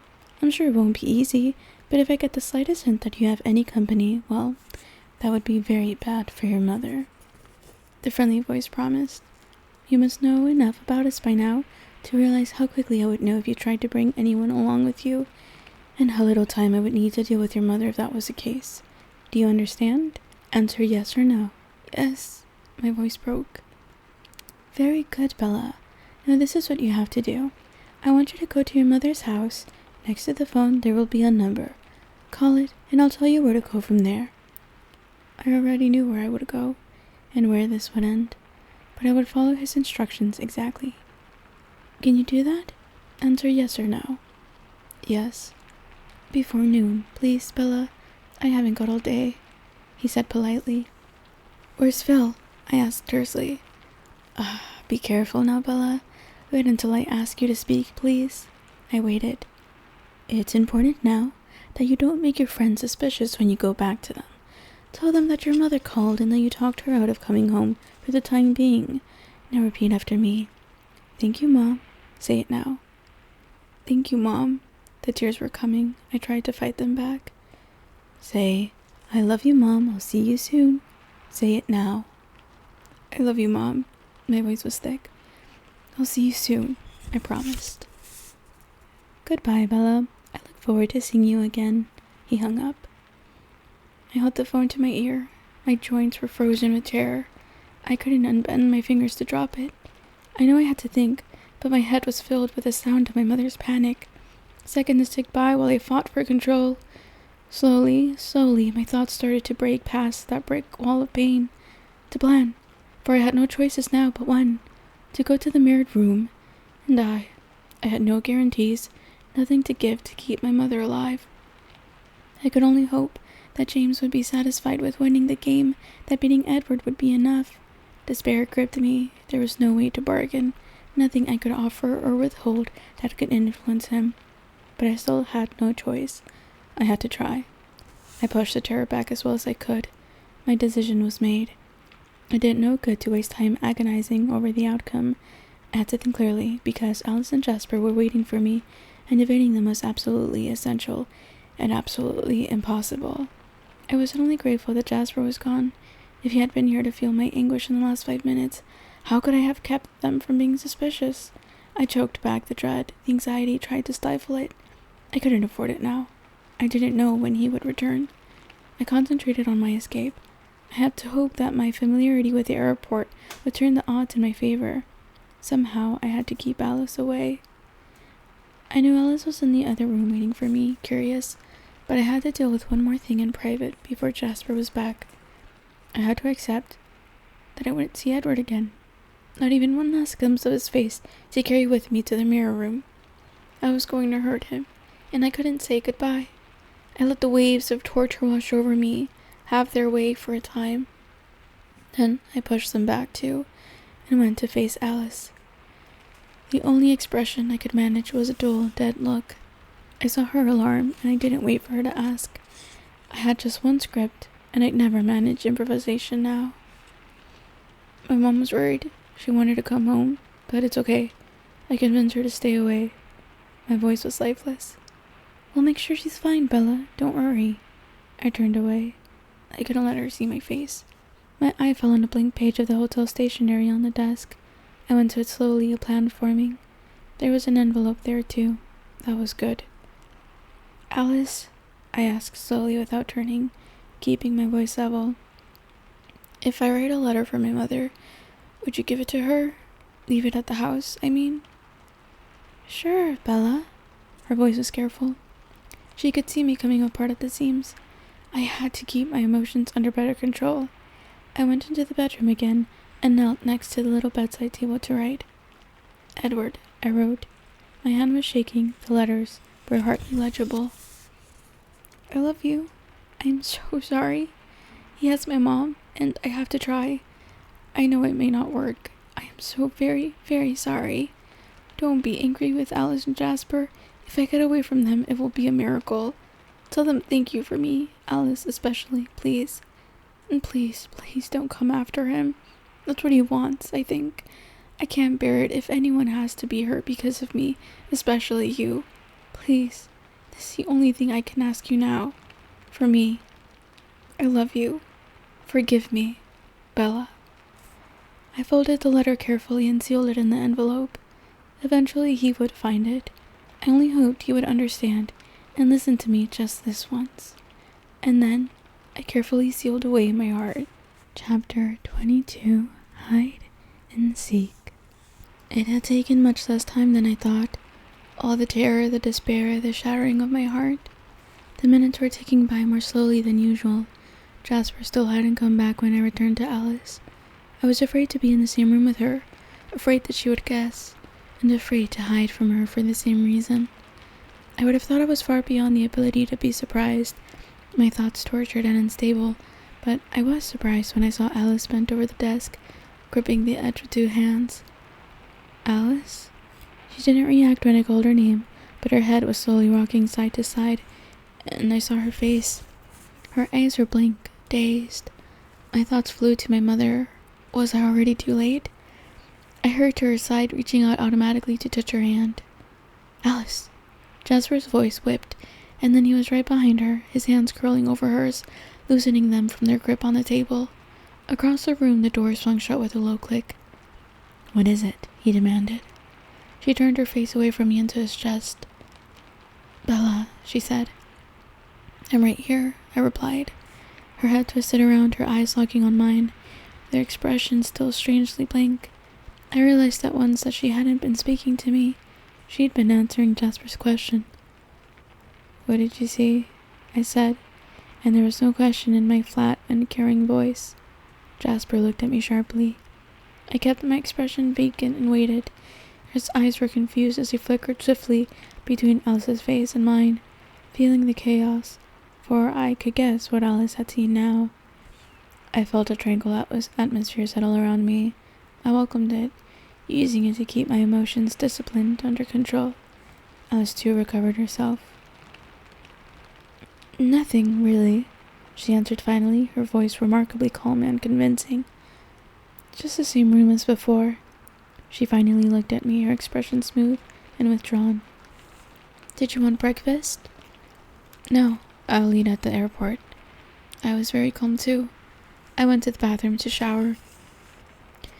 Almost as if I were borrowing Jasper's strange extra sense, I could feel Alice's wild, though well-concealed desperation to have me out of the room to be alone with Jasper, so she could tell him that they were doing something wrong, that they were going to fail.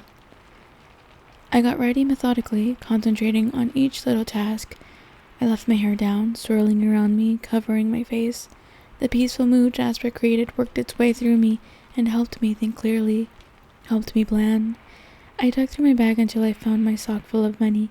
I emptied it into my pocket. I was anxious to get to the airport and glad when we left by 7. I sat alone this time in the back of the dark car. Alice leaned against the door, her face toward Jasper, but behind her sunglasses, shooting glances in my direction every few seconds.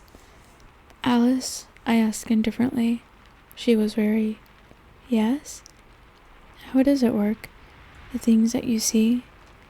I stared out the side window and my voice sounded bored. "Edward said it was indefinite. That things change?" It was harder than I would have thought to say his name.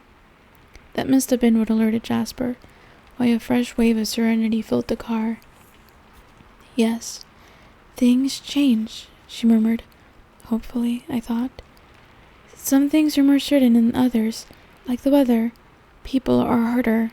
I only see the course they're on while they're on it. Once they change their minds, make a new decision, no matter how small, the whole future shifts." I nodded thoughtfully. "So you couldn't see James in Phoenix until he decided to come here?" "Yes," she agreed, wary again.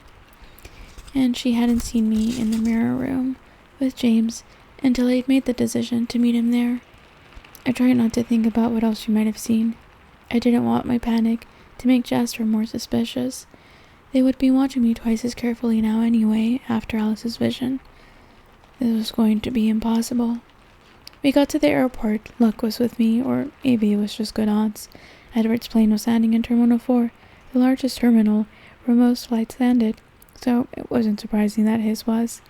But it was a terminal I needed, the biggest, the most confusing, and there was a door on level 3 that might be the only chance. We parked on the 4th floor of the huge garage.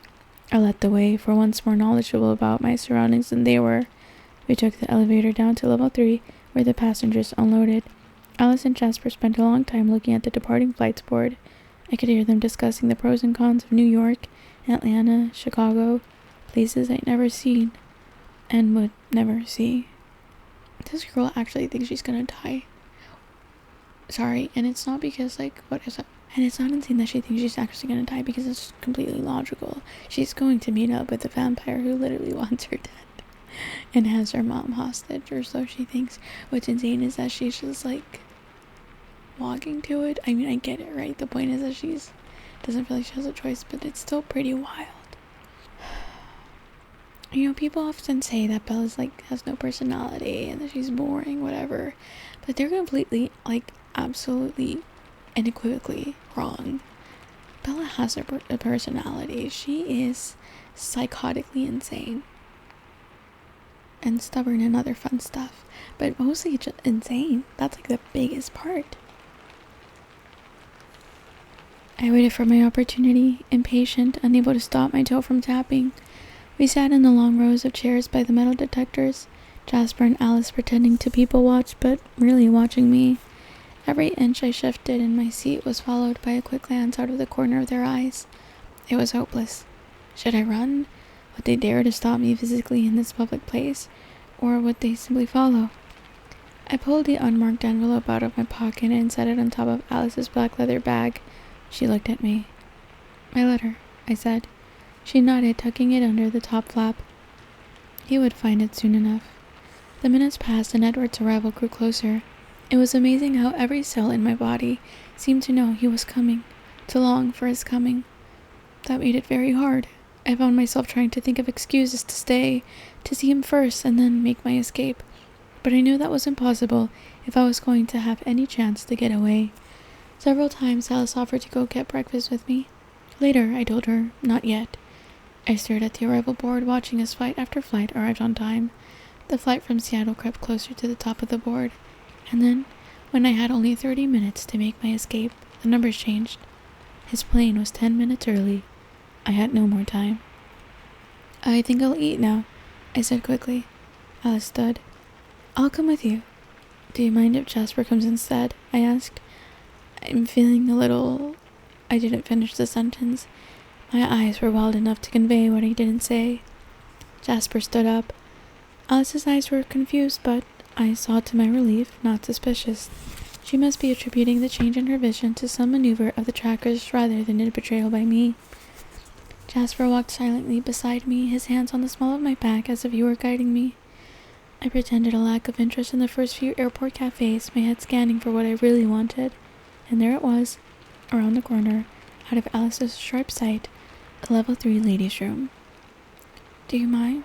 I asked Jasper as we passed. I'll just be a moment. I'll be right here, he said. As soon as the door shut behind me, I was running.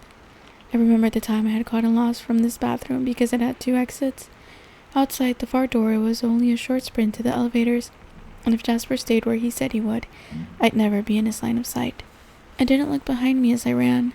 This was my only chance, and even if he saw me, I had to keep going. People stared, but I ignored them. Around the corner, the elevators were waiting, and I dashed forward, throwing my hand between the closing doors of a full elevator headed down. I squeezed in beside the irritated passengers and checked to make sure that the button for level 1 had been pushed. It was already lit, and the doors closed. As soon as the door opened, I was off again, to the sound of annoyed murmurs behind me. I slowed myself as I passed the security guards by the luggage carousels, only to break into a run again as the exit doors came into view. I had no way of knowing if Jasper was looking for me yet. I would have only seconds if he was following my scent. I jumped out the automatic doors, nearly smacking into the glass when they opened too slowly. Along the crowded curb, there was empty cab in sight. I had no time. Alice and Jasper were either about to realize I was gone, or they already had. They would find me in a heartbeat. A shuttle to the Hyatt was just closing its doors a few feet behind me. Wait, I called, running, waving at the driver. This is the shuttle to the Hyatt, the driver said in confusion as he opened the doors. Yes, I huffed. That's where I'm going. I hurried up the steps. He looked askance at my luggage-less state, but then shrugged, not caring enough to ask. Most of the seats were empty. I sat as far from the other travelers as possible and watched out the window as first the sidewalk and then the airport drifted away. I couldn't help imagining Edward, where he would stand at the edge of the road when he found the end of my trail. I couldn't cry yet, I told myself. I still had a long way to go. My luck held. In front of the Hyatt, a tired-looking couple was getting their last suitcase out of the trunk of a cab. I jumped out of the shuttle and ran to the cab, sliding into the seat behind the driver. The tired couple and the shuttle driver stared at me. I told the surprised cabbie my mother's address. I need to get there as soon as possible. That's in Scottsdale, he complained. I threw 420s over the seat. Will that be enough? Sure, kid, no problem. I sat back against the seat, folding my arms across my lap. The familiar city began to rush around me, but I didn't look out the windows. I exerted myself to maintain control. I was determined not to lose myself at this point, now that my plan was successfully completed. There was no point in indulging in more terror, more anxiety. My path was set. I just had to follow it now. I really appreciate that. I think that's it's not the best example, but it is a very good quality to have. So, instead of panicking, I closed my eyes and spent the 20-minute drive with Edward. I imagined that I had stayed at the airport to meet Edward. I visualized how I would stand on my toes the sooner to see his face, how quickly, how gracefully he would move through the crowds of people separating us, and then I would run to close those last few feet between us, reckless as always, and I would be in his marble arms, finally safe. I wondered where we would have gone. North somewhere, so he could be outside in the day, or maybe somewhere very remote, so we could lay in the sun together again. I imagined him by the shore, his skin sparkling like the sea. It wouldn't matter how long we had to hide. To be trapped in a hotel room with him would be a kind of heaven. So many questions I still had for him. I could talk to him forever, never sleeping, never leaving his side. I could see his face so clearly now, almost hear his voice. And despite all the horror and hopelessness, I was fleetingly happy. So involved was I in my escapist daydreams, I lost all track of the seconds racing by. Very quick note, do you see this? I feel like this is where she kind of realized that she would be happy to have eternity with him. Literally. And now, admittedly, I don't think it was ever so much a question of whether she wanted it, but I think it was always more a matter of, well, our wants change. And when we're young, we make decisions, always thinking we know, but sometimes you do, and then just sometimes you don't. But I do find it interesting, because this is just literally what it is, right? talking to him forever, never sleeping, never leaving his side. It's very interesting. Hey, what was the number? The cabbie's question punctured my fantasy, letting all the colors run out of my lovely delusions. Fear, bleak, and hard, was waiting to fill the empty space they left behind. 5821. My voice sounded strangled.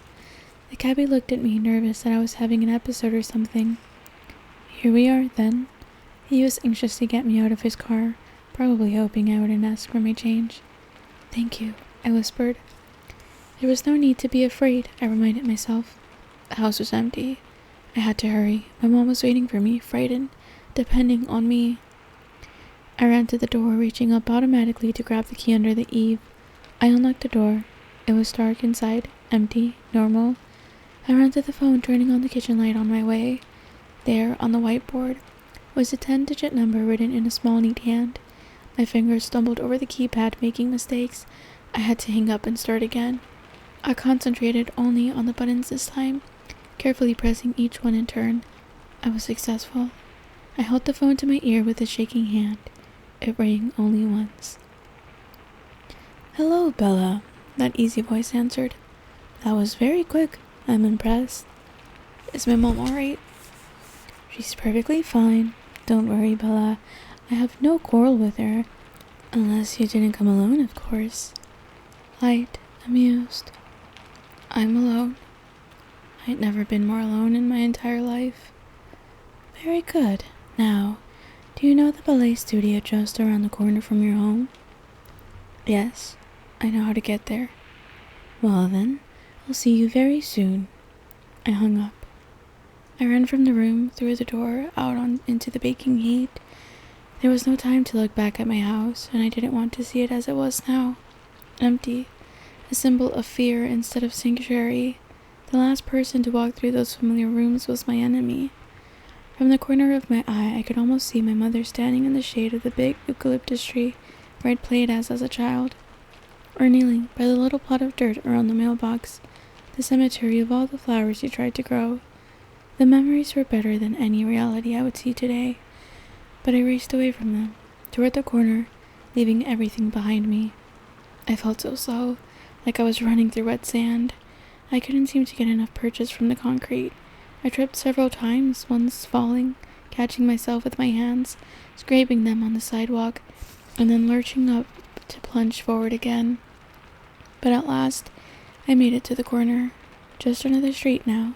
I ran, sweat pouring down my face, gasping. The sun was hot on my skin, too bright as it bounced off the white concrete and blinded me. I felt dangerously exposed, more fiercely than I would have dreamed I was capable of. I wished for the green, protective forest of forks, of home. When I rounded the last corner onto Cactus, I could see the studio, looking just as I remembered it. The parking lot in front was empty, the vertical blinds in all the windows drawn. I couldn't run anymore. I couldn't breathe. Exertion and fear had gotten the best of me. I thought of my mother to keep my feet moving, one in front of the other. As I got closer, I could see the sign inside the door. It was handwritten on hot pink paper. It said the dance studio was closed for spring break. I touched the handle, tugged on it cautiously. It was unlocked. I fought to catch my breath and opened the door. The lobby was dark and empty, cool, the air conditioner thrumming. The plastic molded chairs were stacked along the walls, and the carpet smelled like shampoo. The west dance floor was dark. I could see through the open viewing window. The east dance floor, the bigger room, was lit, but the blinds were closed on the window.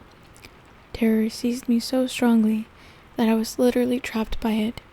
I couldn't make my feet move forward. And then, my mother's voice called. Bella? Bella? That same tone of hysterical panic. I sprinted to the door, to the sound of her voice. Bella, you scared me. Don't you ever do that to me again. Her voice continued as I ran into the long, high-ceilinged room. I stared around me, trying to find where her voice was coming from. I heard her laugh, and I whirled to the sound. There she was, on the TV screen, tussling my hair in relief. It was Thanksgiving, and I was 12. We'd gone to see my grandmother in California the last year before she died. She went to the beach one day, and I'd leaned too far over the edge of the pier. She'd seen my feet flailing, trying to reclaim my balance. "Bella? Bella?" she'd called to me in fear. And then, the TV screen was blue. I turned slowly. He was standing very still by the back exit, so still I hadn't noticed him at first. In his hand was a remote control. We stared at each other for a long moment, and then he smiled. He walked towards me, quite close, and then passed me to put the remote down next to the VCR. I turned carefully to watch him. Okay, no, I know this is like totally gonna break the immersion, and it's so not the vibes, but I really need a VCR. I am so jealous. So I have a very small VHS collection, because I had a very small VHS collection, bigger than the one I have now, when I was a child, and I'm trying to like recuperate it for funsies. And so I have about like 10 more or less of them now, which is like classic Disney movies so far. And there are some new ones, or like open box ones on eBay for like $200, or also just some like normal cheap ones, used, very obviously used, for anywhere from like $50 to probably like 90, maybe more, 150. You can find them at all different price points, but it's insane. It's insane. So if anyone wants to get rid of a VCR, so I'll just have to fork up the money at some point. But okay, that's it. Sorry about that, Bella, but isn't it better that your mother didn't really have to be involved in all of this? His voice was courteous, kind, and suddenly it hit me.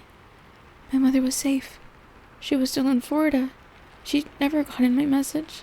She'd never be terrified by the dark red eyes and the abnormally pale face before me. She was safe. Yes, I answered, my voice saturated with relief. You don't sound angry that I tricked you. I'm not. My sudden high made me brave. What did it matter now? It would soon be over. Charlie and Mom would never be harmed, would never have to fear. I felt almost giddy. Some analytical part of my mind warned me that I was dangerously close to snapping from the stress. How odd. You really mean it. His dark eyes assessed me with interest. The irises were nearly black, just a hint of ruby around the edges. Thirsty. I will give your strange coven this much. You humans can be quite interesting. I guess I can see the draw of observing you. It's amazing. Some of you seem to have no sense of your own self-interest at all. He was standing a few feet away from me, arms folded, looking at me curiously. There was no menace in his face or stance. He was so very average-looking. Nothing remarkable about his face or body at all. Just the white skin, the circled eyes I'd grown so used to. He wore a pale blue long-sleeve shirt and faded blue jeans. I suppose you're going to tell me that your boyfriend will avenge you? He asked, hopefully, it seemed to me. No, I don't think so. At least, I asked him not to. And what was his reply to that? I don't know. It was strangely easy to converse with this genteel hunter. I left him a letter. How romantic, a last letter. And do you think he will honor it? His voice was just a little harder now, a hint of sarcasm marring his polite tone. I hope so. Well, our hopes differ then. You see, this was all just a little too easy, too quick. To be quite honest, I'm disappointed. I expected a much greater challenge, and after all, I only needed a little luck. I waited in silence. When Victoria couldn't get to your father, I had her find out more about you. There was no sense in running all over the planet chasing you down, when I could comfortably wait for you in a place of my choosing. So after I talked to Victoria, I decided to come to Phoenix to pay your mother a visit. I'd heard you say you were going home. At first, I never dreamed you meant it, but then I wondered. Humans can be very predictable. They like to be somewhere familiar, somewhere safe. And wouldn't it be the perfect ploy to go to the last place you should be when you're hiding? The place that you said you'd be? But of course I wasn't sure. It was just a hunch. I usually get a feeling about the prey that I'm hunting. A sixth sense, if you will.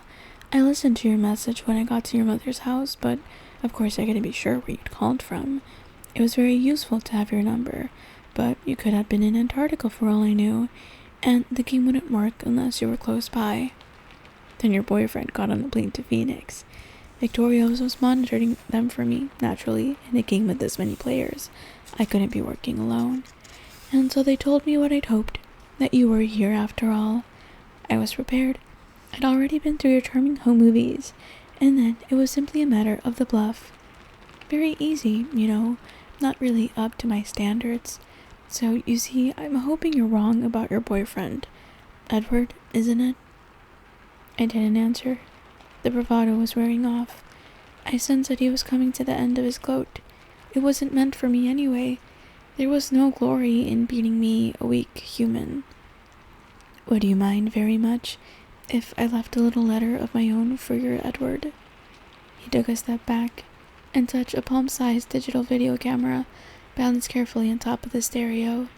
A small red light indicated that it was already running. I wish mine had a red light. Oh, it does. I'm just not using it like you normally do. He adjusted it a few times, widened the frame. I stared at him in horror. I'm sorry, but I just don't think he'll be able to resist hunting me after he watches this, and I wouldn't want him to miss anything. It was all for him, of course. You're simply a human who, unfortunately, was in the wrong place at the wrong time, and indisputably running with the wrong crowd, I might add. He stepped toward me, smiling. Before we begin, I felt a curl of nausea in the pit of my stomach as he spoke. This was something I had not anticipated. I would just like to rub it in, just a little bit. The answer was there all along, and I was so afraid Edward would see that and ruin my fun. It happened once, ages ago, the one and only time my prey escaped me. You see, the vampire who was so stupidly fond of this little victim made the choice that your Edward was too weak to make. When the old one knew I was after his little friend, he stole her from the asylum where he worked. I never will understand the obsession some vampires seem to form with you humans, and as soon as he freed her, he made her safe. She didn't even seem to notice the pain. Poor little creature. She'd been stuck in that black hole of a cell for so long. 100 years earlier, and she would have been burned at the stake for her visions. In the 1920s, it was the asylum and the shock treatments. When she opened her eyes, strong with her fresh youth, it was like she'd never seen the sun before. The old vampire made her a strong new vampire, and there was no reason for me to touch her then, he sighed. I destroyed the old one in vengeance. Alice, I breathed, astonished. Yes, your little friend. I was surprised to see her in the clearing, so I guess her coven ought to be able to derive some comfort from this experience. I get you, but they get her, the one victim who escaped me. Quite an honor, actually. And she did smell so delicious. I still regret that I never got to taste. She smelled even better than you do. Sorry, I don't mean to be offensive. You have a very nice smell. Floral, somehow. He took another step toward me, till he was just inches away. He lifted a lock of my hair and sniffed at it delicately. Then he gently patted the strand back into place, and I felt his cool fingertips against my throat. He reached up to stroke my cheek once quickly with his thumb, his face curious. I wanted so badly to run, but I was frozen. I couldn't even flinch away. No, he murmured to himself as he dropped his hand. I don't understand, he sighed. Well, I suppose we should get on with it, and then I can call your friends and tell them where to find you, and my little message. I was definitely sick now. There was pain coming. I could see it in his eyes. It wouldn't be enough for him to win, defeat, and go. There would be no quick end like I'd been counting on. My knees began to shake, and I was afraid I was going to fall. He stepped back and began to circle casually, as if he were trying to get a better view of a statue in a museum. His face was still open and friendly as he had decided where to start. Then he slumped forward, into a crouch I recognized, and his pleasant smile slowly widened, grew, till it wasn't a smile at all, but a contortion of teeth, exposed and glistening. I couldn't help myself. I tried to run. As useless as I knew it would be, as weak as my knees already were, panic took over and I bolted for the emergency door. He was in front of me in a flash. I didn't see if he used his hand or his foot. It was too fast. A crushing blow struck my chest. I felt myself flying backward and then heard the crunch as my head bashed into the mirrors. The glass buckled, some of the pieces shattering and splintering on the floor beside me. I was too stunned to feel the pain. I couldn't breathe yet. He walked toward me slowly. "That's a very nice effect," he said, examining the mess of glass, his voice friendly again. "I thought this room would be visibly dramatic for my little film. That's why I picked this place to meet you. It's perfect, isn't it?" I ignored him, scrambling on my hands and knees, crawling toward the other door. He was over me at once, his foot stepping down hard on my leg. I heard the sickening snap before I felt it, but then I did feel it, and I couldn't hold back my scream of agony. I twisted up to reach for my leg, and he was standing over me, smiling. "Would you like to rethink your last request?" he asked pleasantly. His toe nudged my broken leg, and I heard a piercing scream. With a shock, I realized it was mine. "Wouldn't you rather have Edward try to find me?" he prompted.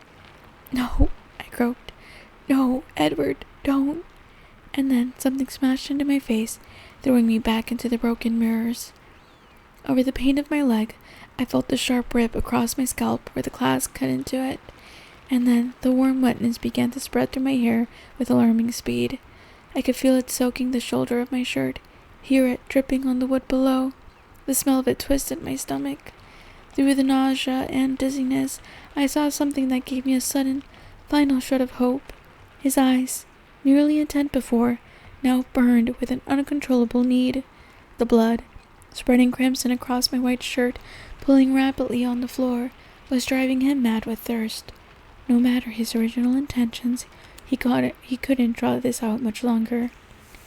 "Let it be quick now," was all I could hope as the flow of blood from my head sucked my consciousness away with it. My eyes were closing. I heard, as if from underwater, the final growl of the hunter. I could see through the long tunnels my eyes had become, his dark shape coming toward me. With my last effort, my hand instinctively raised to protect my face. My eyes closed, and I drifted. Chapter 23, The Angel. As I drifted, I dreamed. Where I floated under the dark water, I heard the happiest sound my mind could conjure up, as beautiful, as uplifting as it was ghastly. It was another snarl, a deeper, wilder roar that rang with fury. I was brought back, almost to the surface, by a sharp pain slashing my upraised hand, but I couldn't find my way back far enough to open my eyes. And then I knew I was dead, because through the heavy water, I heard the sound of an angel calling my name, calling me to the only heaven I wanted. "Oh no, Bella, no!" the angel's voice cried in horror. Behind that longed-for sound was another noise, an awful tumult that my mind shied away from. A vicious bass growling, a shocking, snapping sound, and a high keening suddenly breaking off. I tried to concentrate on the angel's voice instead.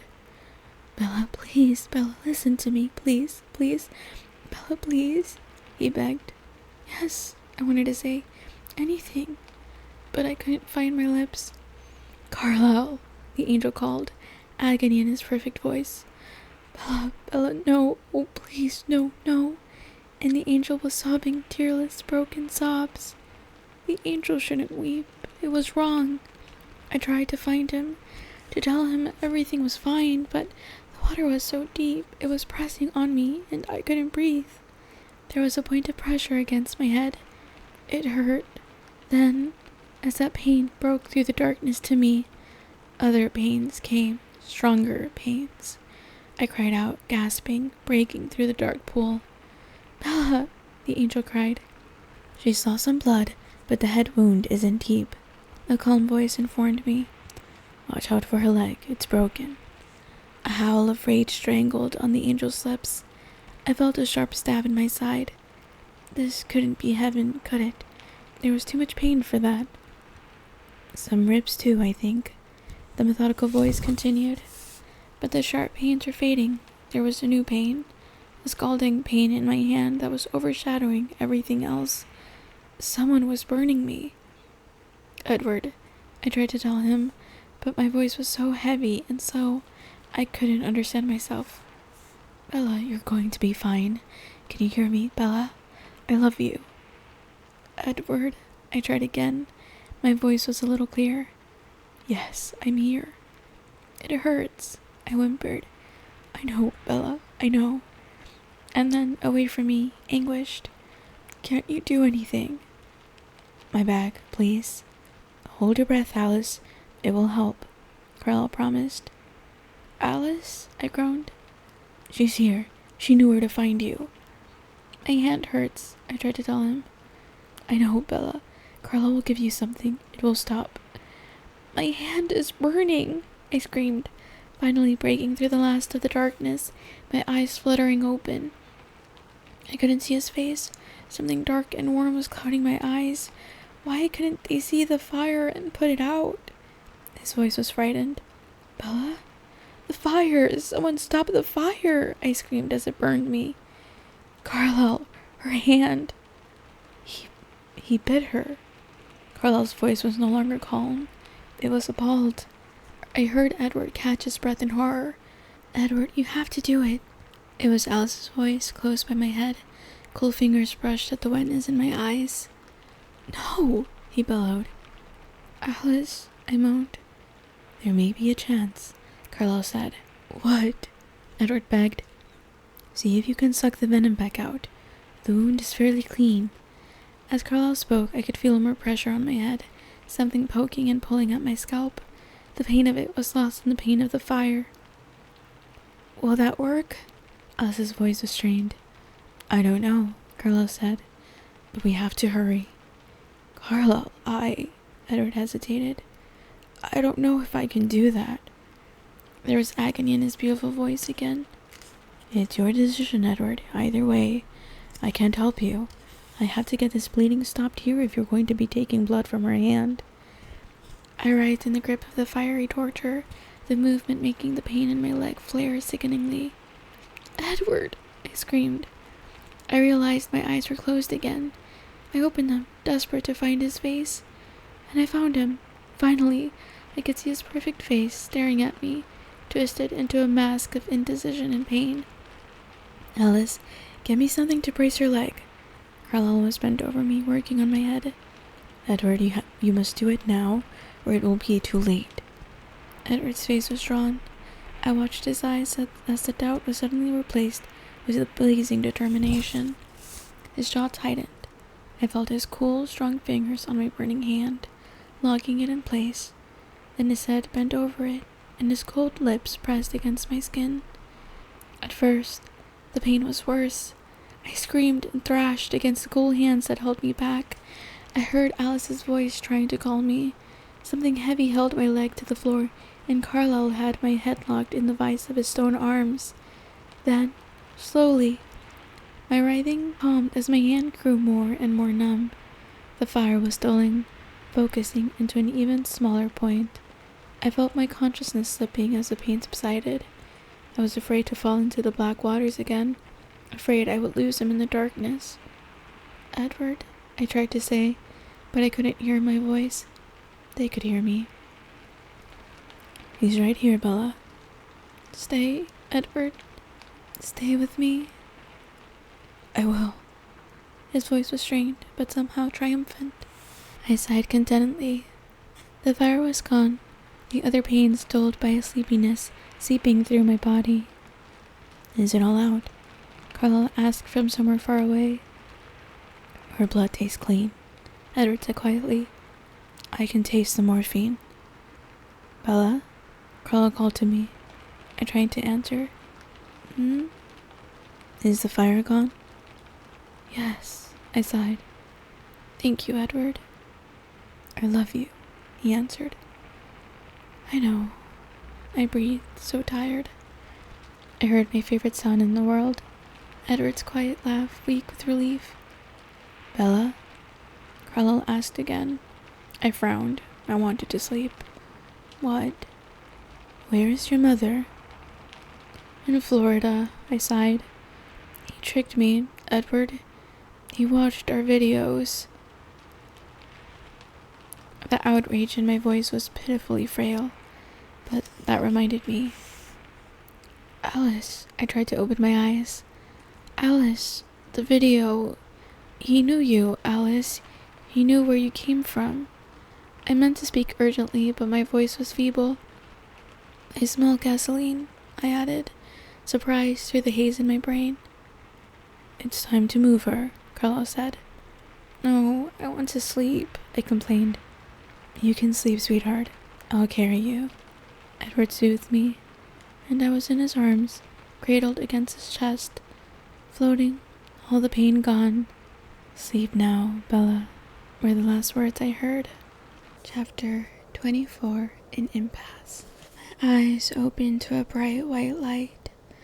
I was in an unfamiliar room, a white room. The wall beside me was covered in long, vertical blinds. Over my head, the glaring lights blinded me. I was propped up on a hard, uneven bed, a bed with rails. The pillows were flat and lumpy. There was an annoying beeping sound somewhere close by. I hoped that meant I was still alive. Death shouldn't be this uncomfortable. My hands were all twisted up with clear tubes, and something was taped across my face under my nose. I lifted my hand to rip it off. No, you don't. And cold fingers caught my hand. Edward? I turned my head slightly, and his exquisite face was just inches from mine, his chin resting on the edge of my pillow. I realized again that I was alive, this time with gratitude and elation. Oh, Edward, I'm so sorry. Shh. He shushed me. Everything's all right now. What happened? I couldn't remember clearly, and my mind rebelled against me as I tried to recall. I was almost too late. I could have been too late, he whispered, his voice tormented. I was so stupid, Edward. I thought he had my mom. He tricked us all. I need to call Charlie and my mom, I realized through the haze. Alice called them. Renee is here. Well, here in the hospital. She's getting something to eat right now. She's here? I tried to sit up, but the spinning in my head accelerated, and his hand pushed me gently down onto the pillows. She'll be back soon, he promised. And you need to stay still. But what did you tell her? I panicked. I had no interest in being soothed. My mom was here, and I was recovering from a vampire attack. Why did you tell her I'm here? You fell down 2 flights of stairs and through a window. He paused. You have to admit, it could happen. I sighed, and it hurt. I stared down at my body under the sheet, the huge lump that was my leg. How bad am I asked. You have a broken leg, 4 broken ribs, some cracks in your skull, bruises covering every inch of your skin, and you've lost a lot of blood. They gave you a few transfusions. I didn't like it. It made you smell all wrong for a while. That must have been a nice change for you. No, I like how you smell. How did you do it? I asked quietly. He knew what I meant at once. I'm not sure. He looked away from my wandering eyes, lifting my gauze-wrapped hand from the bed and holding it gently in his, careful not to disrupt the wire connecting me to one of the monitors. I waited patiently for the rest. He sighed without returning my gaze. It was impossible to stop, he whispered. Impossible, but I did. He looked up finally with half a smile. I must love you. Don't I taste as good as I smell? I smiled in response. That hurt my face. Even better. Better than I'd imagined. I'm sorry, I apologized. He raised his eyes to the ceiling. Of all the things to apologize for. What should I apologize for? For very nearly taking yourself away from me forever. I'm sorry, I apologized again. I know why you did it. His voice was comforting. It was still irrational, of course. You should have waited for me. You should have told me. You wouldn't have let me go. No, he agreed in a grim tone. I wouldn't. Some very unpleasant memories were beginning to come back to me. I shuddered and then winced. He was instantly anxious. Bella? Bella, what's wrong? What happened to James? After I pulled him off you, Emmett and Jasper took care of him. There was a fierce note of regret in his voice. This confused me. I didn't see Emmett and Jasper there. They had to leave the room. There was a lot of blood. But you stayed. Yes, I stayed. And Alice? And Carla? I said in wonder. They love you too, you know. A flash of painful images from the last time I'd seen Alice reminded me of something. Did Alice see the tape? I asked anxiously. Yes. A new sound darkened his voice, a tone of sheer hatred. She was always in the dark. That's why she didn't remember. I know. She understands now. His voice was even, but his face was black with fury. I tried to reach his face with my free hand, but something stopped me. I glanced down to see the IV pulling at my hand. Ugh, I winced. What is it? He asked anxiously, distracted, but not enough. The bleakness did not entirely leave his eyes. Needles, I explained, looking away from the one in my hand. I concentrated on a warped ceiling tile and tried to breathe deeply, despite the ache in my ribs. Afraid of a needle, he muttered to himself under his breath, shaking his head. Oh, a sadistic vampire intent on torturing her to death. Sure, no problem. She runs off to meet him, an IV on the other hand. I rolled my eyes. I was pleased to discover that this reaction at least was pain-free. I decided to change the subject. Why are you here? I asked. He stared at me, first confusion and then hurt touching his eyes. His brows pulled together as he frowned. Do you want me to leave? No, I protested, horrified by the thought. No, I meant, why does my mother think you're here? I need to have my story straight before she gets back. Oh, he said, and his forehead smoothed back into marble. I came to Phoenix to talk some sense into you, to convince you to come back to Forks. His white eyes were so earnest and sincere, I almost believed it myself. You agreed to see me, and you drove out to the hotel where I was staying. With Carlisle and Alice. Of course I was here with parental supervision. He answered it virtuously. But you tripped on the stairs on the way to my room and, well, you know the rest. You don't need to remember many details, though. You have a good excuse to be a little muddled about the finer points. I thought about it for a moment. There are a few flaws with that story, like no broken windows. Not really, he said. Alice had a little bit too much fun fabricating evidence. It's all been taken care of very convincingly. You could probably sue the hotel if you wanted to. You have nothing to worry about, he promised, stroking my cheek with the lightest of touches. Your only job now is to heal. I wasn't so lost to the soreness or the fog of medication that I didn't respond to his touch. The beeping of the monitor jumped around erratically. Now he wasn't the only one who could hear my heart misbehave. That's going to be embarrassing, I muttered to myself. He chuckled, and a speculative look came into his eye. I wonder. He leaned in slowly, the beeping noise accelerated wildly before his lips even touched me. But when they did, though with the most gentle of pressure, the beeping stopped altogether. He pulled back abruptly, his anxious expression turning to relief as the monitor reported the restarting of my heart. It seems that I'm going to have to be even more careful with you than usual, he frowned. I was not finished kissing you, I complained. Don't make me come over there. He grinned and bent to press his lips slightly to mine. The monitor went wild. But then his lips were taut. He pulled away. I think I hear your mother, he said, grinning again. Don't leave me, I cried, an irrational surge of panic flooding through me. I couldn't let him go. He might disappear from me again. He read the terror in my eyes for a short second. "I won't," he promised solemnly, and then he smiled. "I'll take a nap." He moved from the hard plastic chair by my side to the turquoise faux leather recliner at the foot of my bed, leaning it all the way back and closing his eyes. He was perfectly still. "Don't forget to breathe," I whispered sarcastically. He took a deep breath, his eyes still closed. I could hear my mother now.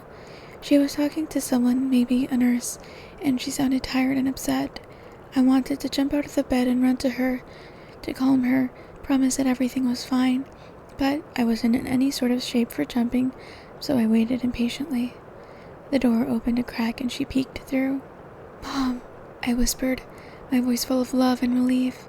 She took in Edward's still form on the recliner and tiptoed to my bedside. "He never leaves, does he?" she mumbled to herself. "Mom, I'm so glad to see you." She bent down to hug me gently, and I felt warm tears falling on my cheeks. "Bella, I was so upset." "I'm sorry, Mom, but everything's fine now. It's okay," I comforted her. "I'm just glad to finally see your eyes open." She sat on the edge of the bed. I suddenly realized I didn't have any idea when it was. "How long have they been closed?" "It's Friday, hun. You've been out for a while." "Friday?" I was shocked. I tried to remember what day it had been when, but I didn't want to think about that. "They had to keep you sedated for a while, honey. You've got a lot of injuries." "I know. I could feel them. You're lucky Dr. Cullen was there. He's such a nice man. Very young, though, and he looks more like a model than a doctor." "You met Carlisle?" "And Edward's sister, Alice. She's a lovely girl." "She is," I agreed wholeheartedly. She glanced over her shoulder at Edward, lying with his eyes closed in the chair. "You didn't tell me you had such good friends in Forks." I cringed and then moaned. "What hurts?" she demanded anxiously, turning back to me. Edward's eyes flashed in my face. "It's fine," I assured them. "I just have to remember not to move." He lapsed back into his phony slumber. I took advantage of my mother's momentary distraction to keep the subject from returning to my less than candid behavior. "Where's Phil?" I asked quickly. "Florida. Oh, Bella, you'll never guess. Just when we were about to leave, the best news." "Phil got signed, I guess." "Yes. How did you guess? The Suns, can you believe it?" "That's great, Mom," I said as enthusiastically as I could manage, though I had little idea what that meant. "And you'll like Jacksonville so much," she gushed while I stared at her vacantly. I was a little bit worried when Phil started talking about Akron, what with the snow and everything, because you know how I hate the cold. But now, Jacksonville, it's always sunny, and the humidity really isn't that bad. We found the cutest house, yellow with white trim and a porch just like in an old movie, and this huge oak tree, and it's just a few minutes from the ocean, and you'll have your own bathroom." "Wait, Mom," I interrupted. Edward still had his eyes closed, but he looked too tense to pass as asleep. "What are you talking about? I'm not going to Florida. I live in Forks." "But you don't have to anymore, silly," she laughed. "Phil will be able to be around so much more now. We've talked about it a lot, and what I'm going to do is trade off on the away games. Half the time with you, half the time with him." "Mom," I hesitated, wondering how best to be diplomatic about this. "I want to live in Forks. I'm already settled in at school, and I have a couple of girlfriends." She glanced toward Edward again when I reminded her of friends, so I tried another direction. "And Charlie needs me. He's just all alone up there, and he can't cook at all." "You want to stay in Forks?" she asked, bewildered. The idea was inconceivable to her, and then her eyes flickered back toward Edward. "Why?" I kind of get it. For those of you who don't know, I lived, surely at this point but I lived in Mexico for a while during, my teenage years, and, I moved back to the States immediately once I was allowed to by my mother, and, I'm still the only one who moved back, so if it's anything like that confusion, then I get it. I told you. School? Charlie? Ouch. I shrugged. Not a good idea. Her hands flirted helplessly over me, trying to find a safe place to pat. She made do with my forehead. It was unbandaged. Bella, honey, you hate forks, she reminded me. It's not so bad. She frowned and looked back and forth between Edward and me, this time very deliberately. Is it this boy? She whispered. I opened my mouth to lie, but her eyes were scrutinizing my face, and I knew she would see through that. He's part of it, I admitted. No need to confess how big a part. So, have you had a chance to talk with Edward? I asked. Yes, she hesitated, looking at his perfectly still form. And I want to talk to you about that. Uh-oh. What about? I asked. I think that boy's in love with you, she accused, keeping her voice low. I think so too, I confided. And how do you feel about him? She only poorly concealed the raging curiosity in her voice. I sighed, looking away. As much as I loved my mom, this was not a conversation I wanted to have with her. I'm pretty crazy about him. There, that sounded like something a teenager with her first boyfriend might say. Well, he seems very nice, and my goodness, he's incredibly good-looking, but you're so young, Bella. Her voice was unsure. As far as I could remember, this was the first time since I was 8 that she'd come close to trying to sound like a parental authority. I recognized the reasonable but firm tone of voice from talks I'd had with her about men. I know that, Mom. Don't worry about it. It's just a crush, I soothed her. That's right, she agreed, easily pleased. Then she sighed and glanced guiltily over her shoulder at the big round clock on the wall. Do you need to go? She bit her lip. Phil's supposed to call in a little while. I didn't know you were going to wake up. No problem, Mom. I tried to tone down the relief so she wouldn't get her feelings hurt. I won't be alone. I'll be back soon. I've been sleeping here, you know, she announced, proud of herself. Oh, Mom, you don't have to do that. You can sleep at home. I'll never notice. The swirl of painkillers in my brain was making it hard to concentrate, even now, though apparently I had been sleeping for days. I was too nervous, she admitted sheepishly. There's been some crime in the neighborhood, and I don't like being there alone. Crime? I asked in alarm. Someone broke into that dance studio around the corner from the house and burned it to the ground. There's nothing left at all, and they left a stolen car right out front. Do you remember when you used to dance there, honey? I remember, I shivered and winced. I can stay, baby, if you need me. No, Mom, I'll be fine. Edward will be with me. She looked like that might be why she wanted to stay. I'll be back tonight. It sounded as much like a warning as it sounded like a promise, and she glanced at Edward again as she said it. I love you, Mom. I love you too, Bella. Try to be more careful when you walk, honey. I don't want to lose you. Edward's eyes stayed closed, but a wide grin flashed across his face. A nurse came bustling in then to check all my tubes and wires. My mother kissed my forehead, patted my gauze-wrapped hand, and left. The nurse was checking the paper readout on my heart monitor. Are you feeling anxious, honey? Your heart rate got a little high there. I'm fine, I assured her. I'll tell your RN that you're awake. She'll be in to see you in a minute. As soon as she closed the door, Edward was at my side. You stole a car? I raised my eyebrows. He smiled, unrepentant. It was a good car, very fast. How was your nap? I asked. Interesting. His eyes narrowed. What? He looked down while he answered. I'm surprised. I thought Florida, and your mother. Well, I thought that's what you would want. I stared at him uncomprehendingly. But you'd be stuck inside all day in Florida. You'd only be able to come out at night, just like a real vampire. He almost smiled, but not quite, and then his face was grave. I would stay in Forks, Bella, or somewhere like it, he explained. Someplace where I couldn't hurt you anymore. It didn't sink in at first. I continued to stare at him blankly as the words, one by one, clicked into place in my head like a ghastly puzzle. I was barely conscious of the sound of my heart accelerating, though as my breathing became hyperventilation, I was aware of the sharp aching in my protesting ribs. He didn't say anything. He watched my face warily as the pain that had nothing to do with broken bones, pain that was infinitely worse, threatened to crush me. And then another nurse walked purposefully into the room. Edward sat still as stone as she took in my expression, with a practiced eye before turning to the monitors. "Time for more pain meds, sweetheart?" she asked, kindly tapping the IV feed. "Oh, no," I mumbled, trying to keep the agony out of my voice. "I don't need anything." I couldn't afford to close my eyes now. "No need to be brave, honey. It's better if you don't get too stressed out. You need to rest." She waited, but I just shook my head. "Okay," she sighed.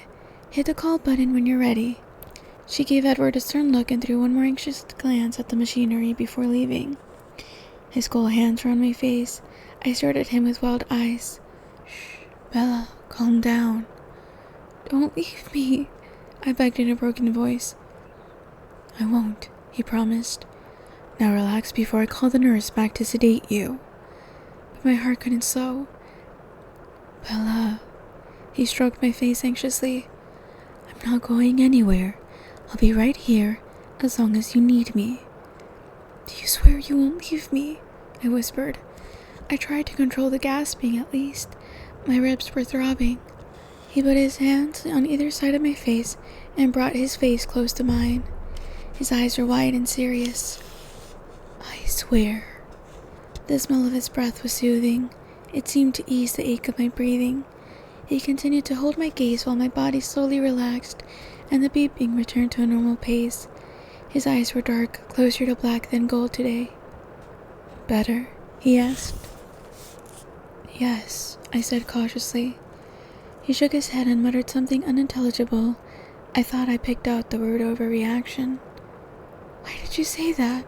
I whispered, trying to keep my voice from shaking. "Are you tired of having to save me all the time? Do you want me to go away?" "No, I don't want to be without you, Bella. Of course not. Be rational. And I have no problem with saving you either, if it weren't for the fact that I was the one putting you in danger. That I'm the reason that you're here." "Yes, you are the reason," I frowned. "The reason I'm here alive." "Barely." His voice was just a whisper. "Covered in gauze and plaster, and hardly able to move." "I wasn't referring to my most recent near-death experience," I said, growing irritated. "I was thinking of the others. You can take your pick. If it weren't for you, I would be rotting away in the Fork Cemetery." He winced at my words, but the haunted look didn't leave his eyes. "That's not the worst part, though," he continued to whisper. He acted as if I hadn't spoken. "Not seeing you there on the floor, crumpled and broken." His voice was choked. "Not thinking I was too late. Not even hearing you scream in pain. All those unbearable memories I'll carry with me for the rest of eternity. No, the very worst feeling, knowing that I couldn't stop, believing that I was going to kill you myself. But you didn't. I could have, so easily." I knew I needed to stay calm, but he was trying to talk himself into leaving me, and the panic fluttered in my lungs, trying to get out. "Promise me," I whispered. "What? You know what?" I was starting to get angry now. He was so stubbornly determined to dwell on the negative. He heard the change in my tone. His eyes tightened. "I don't seem to be strong enough to stay away from you, so I suppose that you'll get your way, whether it kills you or not," he added roughly. Good. He hadn't promised, though, a fact that I had not missed. The panic was only barely contained.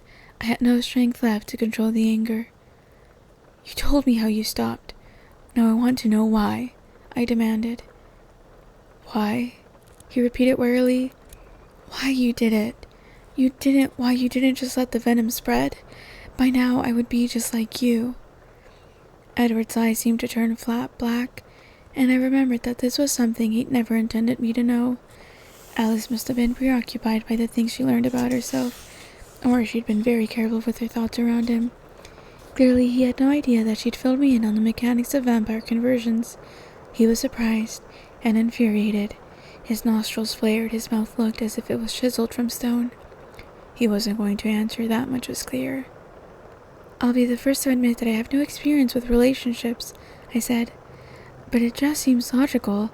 A man and a woman have to be somewhat equal, as in, one of them can't always be swooping in and saving the other one. They have to save each other equally. He folded his arms on the side of my bed and rested his chin on his arms. His expression was smooth, the anger reined in. Evidently, he decided he wasn't angry with me. I hoped I'd get a chance to warn Alice before he caught up with her. You have saved me, he said quietly. I can't always be Lois Lane, I insisted. I want to be Superman too. See? That's my girl. You don't know what you're asking. His voice was soft. He stared intently at the edge of the pillowcase. I think I do. Bella, you don't know. I've had almost 90 years to think about this, and I'm still not sure. Do you wish that Carlisle hadn't saved you? No, I don't wish that. He paused before continuing. But my life was over. I wasn't giving anything up. You are my life.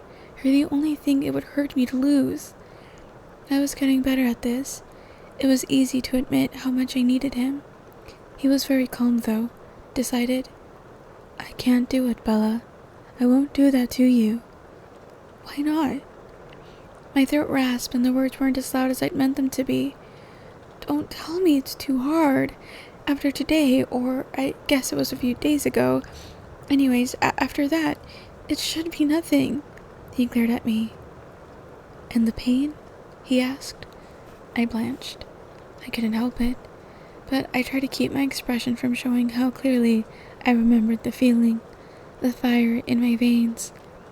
That's my problem, I said. I can handle it. It's possible to take bravery to the point where it becomes insanity. It's not an issue. 3 days, big deal.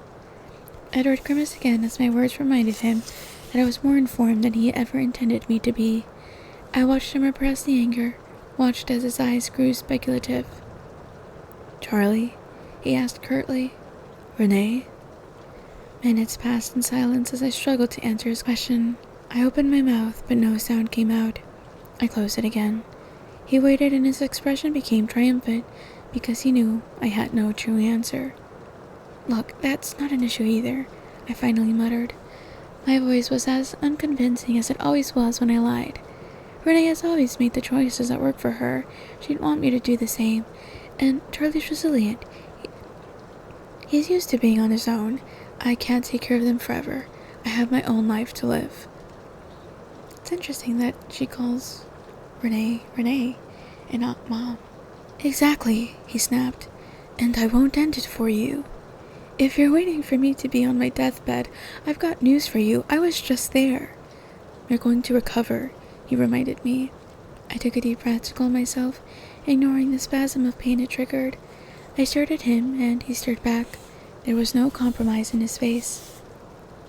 No, I said slowly. I'm not. His forehead creased. Of course you are. You may have a scar or two.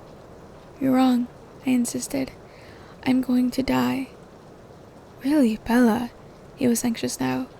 You'll be out of here in a few days. 2 weeks at most. I glared at him. I may not die now, but I'm going to die sometime. Every minute of the day I get closer, and I'm going to get old. He frowned as what I was saying sunk in, pressing his long fingers to his temples and closing his eyes. That's how it's supposed to happen. How it should happen. How would have happened if I didn't exist, and I shouldn't exist. I snorted. He opened his eyes in surprise. That's stupid.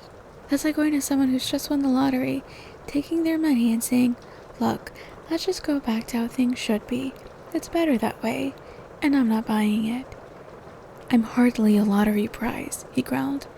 That's right, you're much better. He rolled his eyes and set his lips. Bella, we're not having this discussion anymore. I refuse to damn you to an eternity of night, and that's the end of it. If you think that's the end of it, then you don't know me very well, I warned him. You're not the only vampire I know. So funny. His eyes went blank again. Alice wouldn't dare. And for a moment he looked so frightening that I couldn't help but believe it. I couldn't imagine someone brave enough to cross him. Alice already saw it, didn't she? I guessed. That's why the things she says upset you. She knows I'm going to be like you. Someday. She's wrong. She also saw you dead, but that didn't happen either. You'll never catch me betting against Alice. We stared at each other for a very long time. It was quiet, except for the whirring of the machines, the beeping, the dripping, the ticking of the big clock on the wall. Finally, his expression softened. So, where does that leave us? I wondered. He chuckled humorlessly. I believe it's called an impasse. I sighed. Ouch, I muttered. How are you feeling? He asked, eyeing the button for the nurse. I'm fine, I lied. I don't believe you, he said gently. I'm not going back to sleep. You need rest. All this arguing isn't good for you. So give in, I hinted. Nice try. He reached for the button. No, he ignored me. Yes? The speaker on the wall squawked. I think we're ready for more pain medication, he said calmly, ignoring my furious expression. I'll send in the nurse. The voice sounded very bored. I won't take it, I promised. He looked toward the sack of fluids hanging beside my bed. I don't think they're going to ask you to swallow anything. My heart rate started to climb.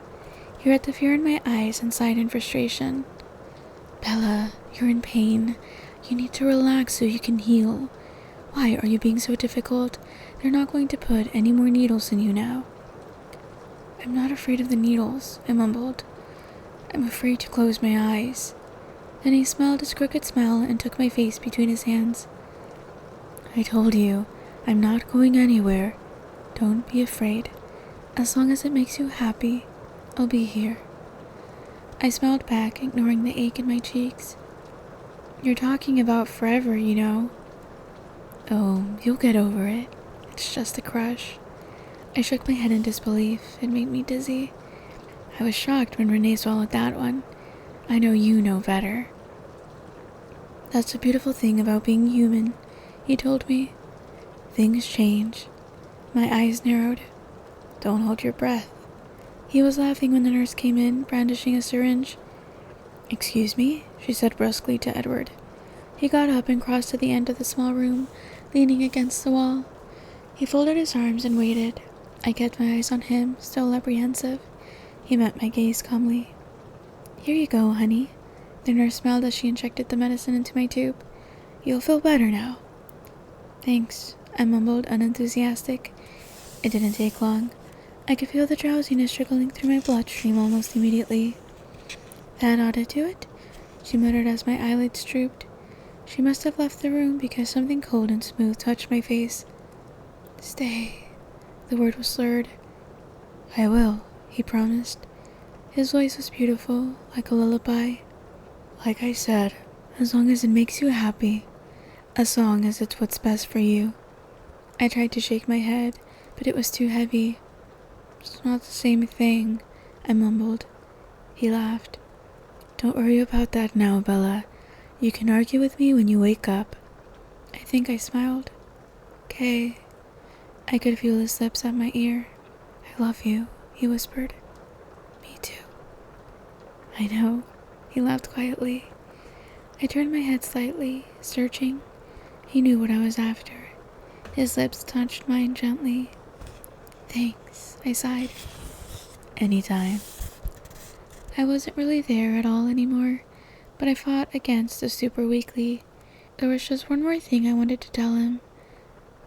Edward, I struggled to pronounce his name clearly. Yes? I'm betting on Alice, I mumbled, and then the night closed over me. Thank you so much for reading Twilight with me. You did it. You got to the very end of the book. Thank you so much for reaching this part. I won't prolong the end anymore. So get cozy, settle in, because this is the epilogue and occasion. Edward helped me into his car, being very careful of the wisps of silk and chiffon, the flowers he had just pinned into my elaborately styled curls, and my bulky walking cast. He ignored the angry set of my mouth. When he had me settled, he got into the driver's seat and headed back out the long, narrow drive. At what point, exactly, are you going to tell me what's going on? I asked grumpily. I really hated surprises, and he knew that. I'm shocked that you haven't figured it out yet. He threw a mocking smile in my direction, and my breath caught in my throat. Would I ever get used to his perfection? I did mention that you looked very nice, didn't I? I verified. Yes, he grinned again. I'd never seen him dressed in black before, and with the contrast against his pale skin, his beauty was absolutely surreal. I feel like if they're vampires and they're wearing black, they for sure just look dead. Right? They totally just look dead. Grossly pale. That much I couldn't deny, even if the fact that he was wearing a tuxedo made me very nervous. Not quite as nervous as the dress, or the shoe. Only one shoe, as my other foot was still securely encased in plaster, but the stiletto heel, held on only by satin ribbons, certainly wasn't going to help me as I tried to hobble around. I'm not coming over anymore if Alice is going to treat me like a guinea pig Barbie when I do, I griped. I'd spent the better part of the day in Alice's staggeringly vast bathroom, a helpless victim, as she played hairdresser and cosmetician. Whenever I fidgeted or complained, she reminded me that she didn't have any memories of being human, and asked me not to ruin her vicarious fun. Then, she dressed me in the most ridiculous dress, deep blue, frilly and off the shoulders, with French tags I couldn't read. A dress more suitable for a runway than Forks. Nothing good could come of our formal attire, of that I was sure. But I was afraid to put my suspicions into words, even in my own head. I was distracted then by the sound of a phone ringing.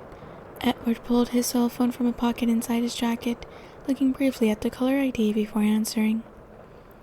Hello, Charlie, he said wearily. Charlie? I frowned. Charlie had been difficult since my return to Forks. He had compartmentalized my bad experience into two defined reactions. Toward Carlisle, he was almost worshipfully grateful. On the other hand, he was stubbornly convinced that Edward was at fault, because if not for him, I wouldn't have left home in the first place. And Edward was far from disagreeing with him. These days, I had rules that hadn't existed before. Curfews, visiting hours. Something Charlie was saying made Edward's eyes widen in disbelief, and then a grin spread across his face.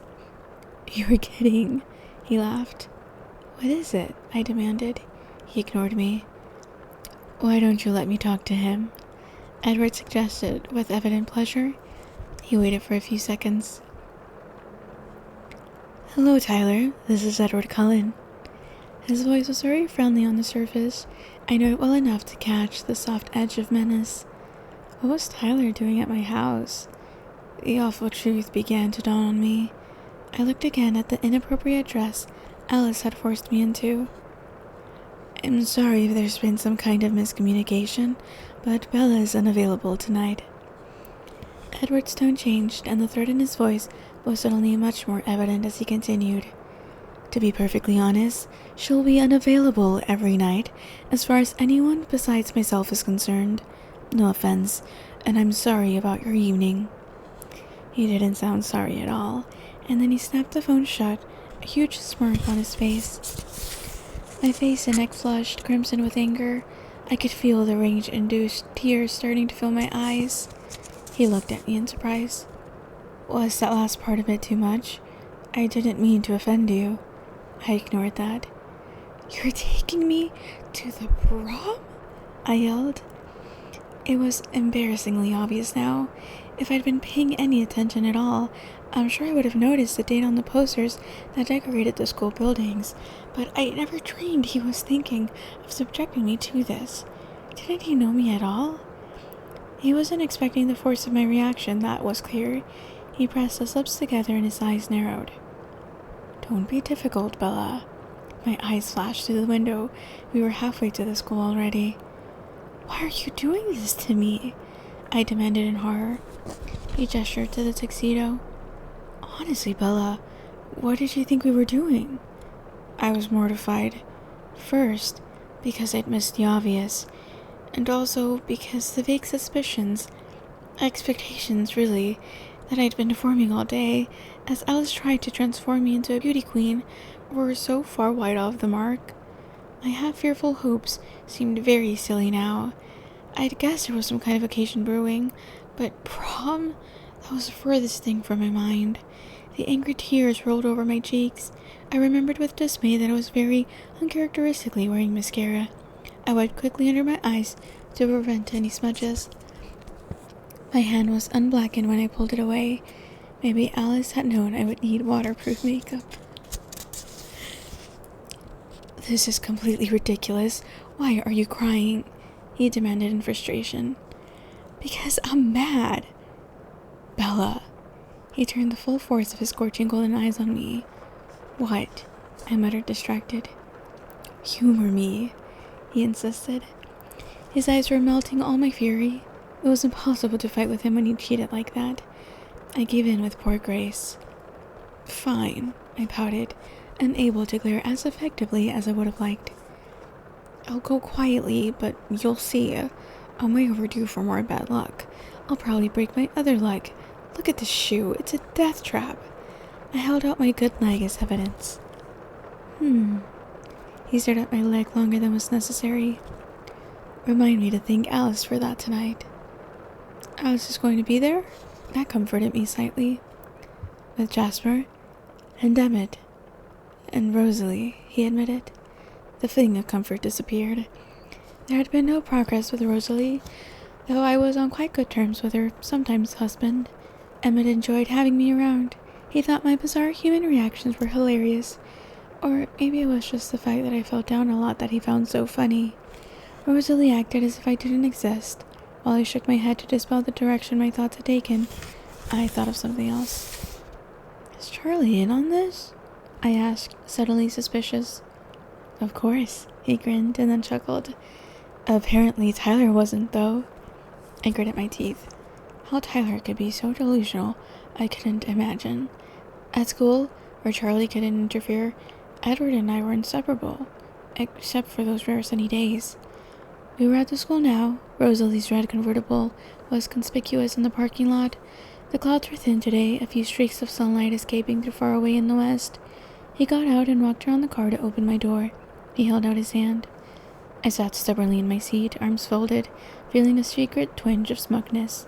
The lot was crowded with people in formal dress. Witnesses. He couldn't remove me forcibly from the car, as he might have if we'd been alone. He sighed. "When someone wants to kill you, you're brave as a lion. And then when someone mentions dancing..." He shook his head. I gulped. "Dancing?" "Bella, I won't let anything hurt you, not even yourself. I won't let go of you once, I promise."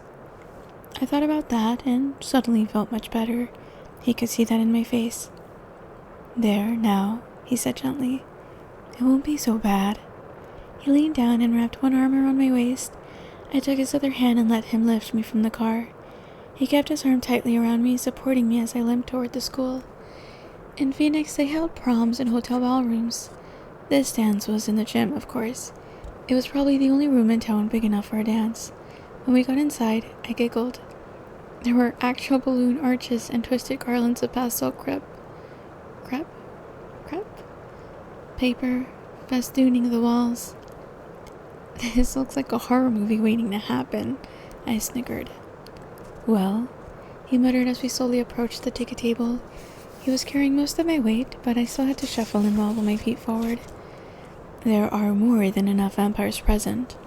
I looked at the dance floor. A wide gap had formed in the center of the floor, where two couples whirled gracefully. The other dancers pressed to the sides of the room to give them space. No one wanted to stand in contrast with such radiance. Emmett and Jasper were intimidating and flawless in classic tuxedos. Alice was striking in a black satin dress with geometric cutouts that bared large triangles of her snowy white skin. And Rosalie was, well, Rosalie. She was beyond belief. Her vivid scarlet dress was backless, tied to her calves, where it flared into a white ruffled train with a neckline that plunged to her waist. I pitied every girl in the room, myself included. "Do you want me to bolt the doors so you can massacre the unsuspecting townsfolk?" I whispered conspiratorially. "And where do you fit into that scheme?" he glared. "Oh, I'm with the vampires, of course." He smiled reluctantly. "Anything to get out of dancing." Anything. He bought our tickets, then turned me toward the dance floor. I cringed against his arm and dragged my feet. "I've got all night," he warned. Eventually, he told me out to where his family was, twirling elegantly, if in a style totally unsuitable to the present time in music. I watched in horror. "Edward." My throat was so dry I could only manage a whisper. "I honestly can't dance." I could feel the panic bubbling up inside my chest. "Don't worry, silly," he whispered back. "I can." He put my arms around his neck and lifted me to slide his feet under mine. And then, we were whirling too. "I feel like I'm 5 years old," I laughed after a few minutes of effortless waltzing. "You don't look 5, he murmured, pulling me closer for a second, so that my feet were briefly a foot from the ground. Alice caught my eye on a turn and smiled in encouragement. I smiled back. I was surprised to realize that I was actually enjoying myself. A little. Okay, this isn't half bad, I admitted. But Edward was staring toward the doors and his face was angry.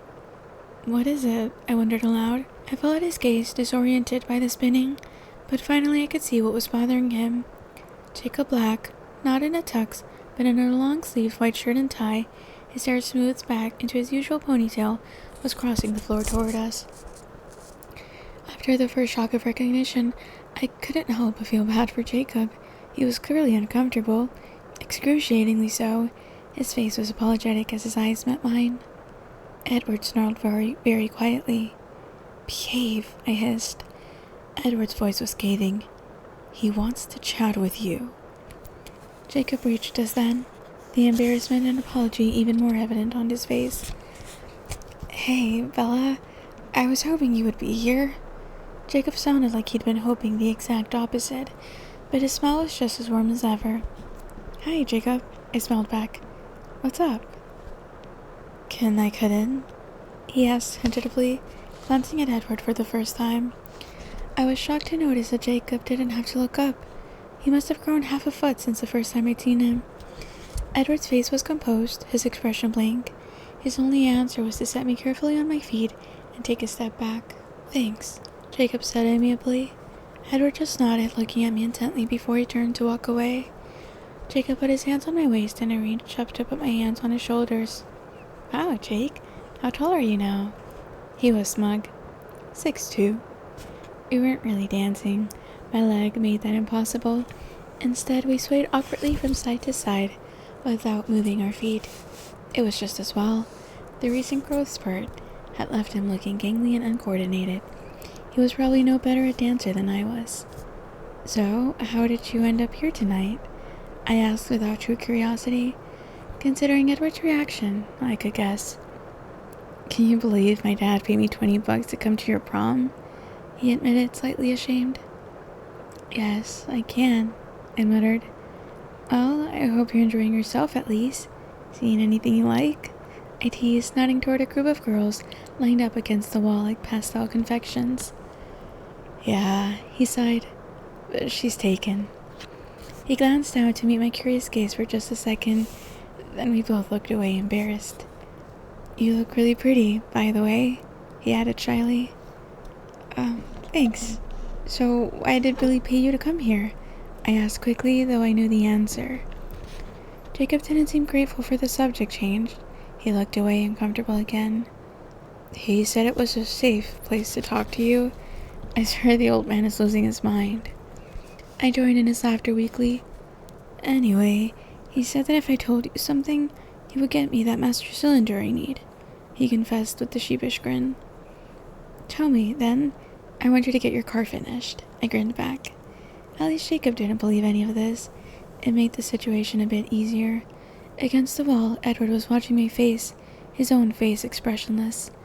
I saw a sophomore in a pink dress eyeing him with timid speculation, but he didn't seem to be aware of her. You wouldn't. Jacob looked away again, ashamed. Don't get mad, okay? There's no way I'll be mad at you, Jacob, I assured him. I wouldn't even be mad at Billy. Just say what you have to.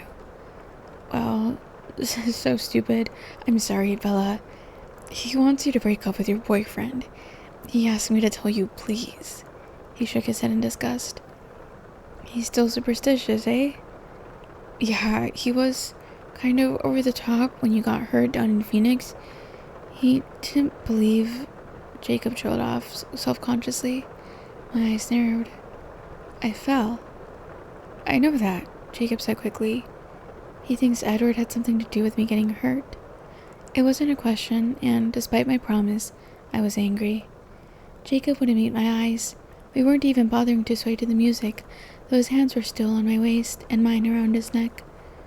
Look, Jacob, I know Billy probably won't believe this, but just so you know, he looked at me now, responding to the new earnestness in my voice. Edward really did save my life. If it weren't for Edward and his father, I'd be dead. I know, he claimed, but he sounded like my sincere words had affected him some. Maybe he'd be able to convince Billy of this much at least. Hey, I'm sorry you had to come do this, Jacob. I apologized. At any rate, you get your parts, right? Yeah, he muttered. He was still looking awkward, upset. There's more? I asked in disbelief.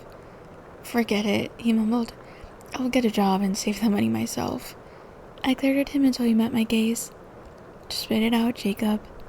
It's so bad. I don't care. Tell me, I insisted. Okay. Jeez, this sounds bad. He shook his head. He said to tell you, no, to warn you that, and this is his plural, not mine. He lifted one hand from my waist and made little quotation marks in the air. We'll be watching. He watched warily for my reaction. It sounded like something from a mafia movie. I laughed out loud. Sorry you had to do this, Jake, I snickered. I don't mind that much, he grinned in relief. His eyes were appraising as they raked quickly over my dress. So, should I tell him you said to butt the hell out? He asked hopefully. No, I sighed. Tell him I said thanks. I know he means well. The song ended and I dropped my arms. His hands hesitated at my waist and he glanced at my bum leg. Do you want to dance again? Or can I help you get somewhere? Edward answered for me. He's like, and you're done. That's alright, Jacob. I'll take it from here.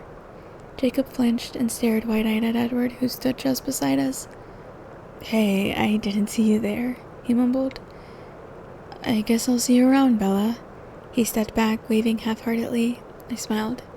Yeah, I'll see you later. Sorry, he said again before he turned for the door. Edward's arms wound around me as the next song started. It was a little up-tempo for slow dancing, but that didn't seem to concern him. I leaned my head against his chest, content. Feeling better? I teased.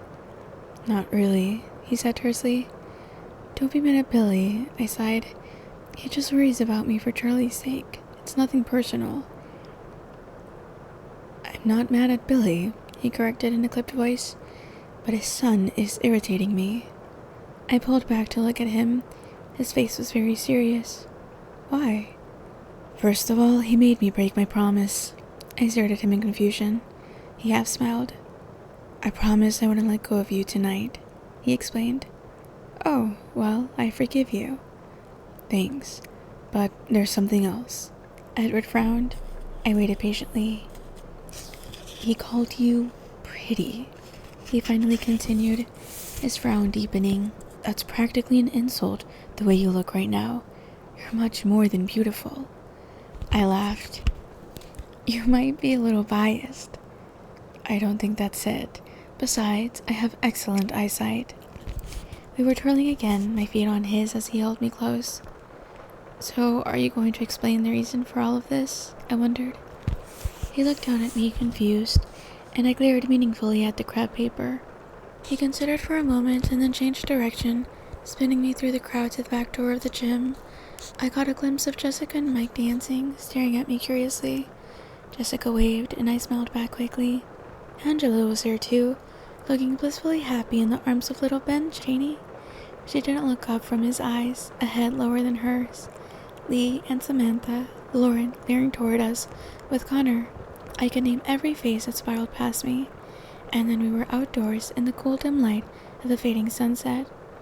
As soon as we were alone, he swung me up into his arms and carried me across the dark grounds till he reached the bench beneath the shadow of the madrone trees. He sat there, keeping me cradled against his chest. The moon was already up, visible through the gauzy clouds, and his face glowed pale in the white light. His mouth was hard, his eyes troubled. "A point?" I prompted softly. He ignored me, staring up at the moon. "Twilight, again," he murmured. "Another ending. No matter how perfect the day is, it always has to end. Some things don't have to end," I muttered through my teeth, instantly tense. He sighed. "I brought you to the prom," he said slowly, finally answering my question. "Because I don't want you to miss anything. I don't want my presence to take anything away from you, if I can help it. I want you to be human. I want your life to continue as it would have if I died in 1918 like I should have." I shuddered at his words, and then shook my head angrily. In what strange parallel dimension would I ever have gone to the prom of my own free will? If you weren't 1,000 times stronger than me, I would have never let you get away with this. He smiled briefly, but it didn't touch his eyes. "It wasn't so bad. You said so yourself." "That's because I was with you." We were quiet for a minute. He stared at the moon and I stared at him. I wish there was some way to explain how very uninterested I was in a normal human life. "Will you tell me something?" he asked, glancing down at me with a slight smile. "Don't I always?" "Just promise you'll tell me," he insisted, grinning. I knew I was going to regret this almost instantly. "Fine." "You seemed honestly surprised when you figured out that I was taking you here," he began. "I was," I interjected. "Exactly," he agreed. "But you must have had some other theory. I'm curious, what did you think I was dressing you up for?" "Yes." Instant regret. I pursed my lips, hesitating. "I don't want to tell you." "You promised," he objected. "I know. What's the problem?" I know he thought it was mere embarrassment holding me back. "I think it will make you mad. Or sad." His brows pulled together over his eyes as he thought that through. "I still want to know, please." I sighed. He waited. "Well, I assumed it was some kind of occasion, but I didn't think it would be some trite human thing. Prom," I scoffed. "Human?" he asked flatly. He'd picked up on the key word. I looked down at my dress, fidgeting with the stray piece of chiffon. He waited in silence.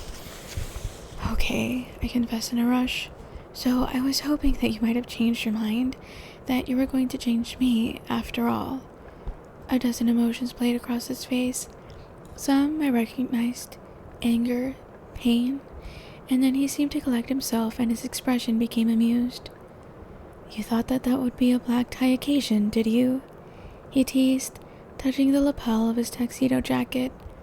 I scowled to hide my embarrassment. I don't know how these things work. To me, at least, it seems more rational than prom does. He was still grinning. "It's not funny," I said. "No, you're right.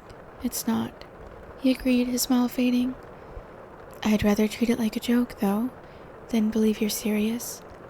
"But I am serious," he sighed deeply.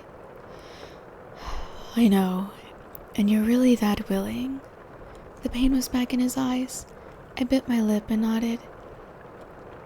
"So ready for this to be the end," he murmured, almost to himself. "For this to be the twilight of your life, though your life has barely started. You're ready to give up everything. It's not the end, it's the beginning. I disagreed under my breath. I'm not worth it, he said sadly. Do you remember when you told me that I didn't see myself very clearly? I asked, raising my eyebrows.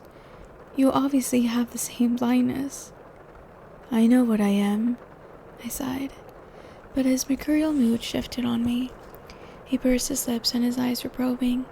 He examined my face for a long moment. You're ready now, then? He asked. I gulped. Yes?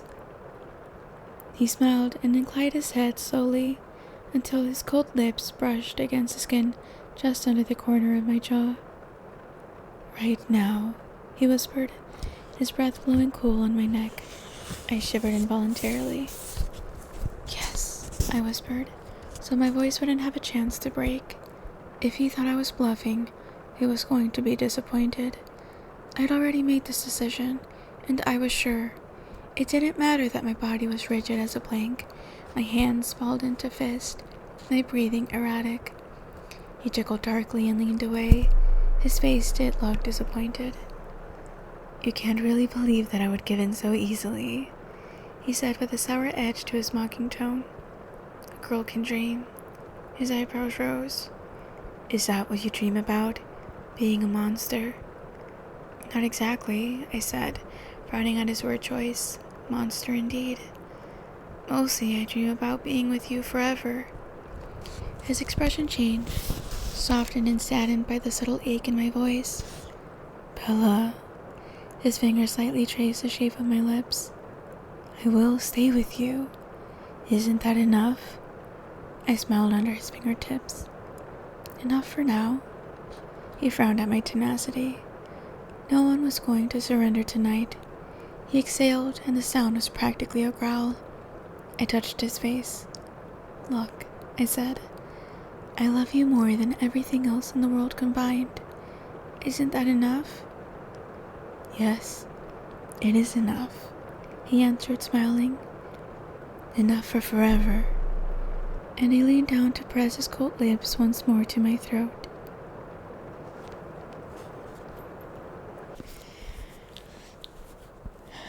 That is Twilight by Stephanie Meyer.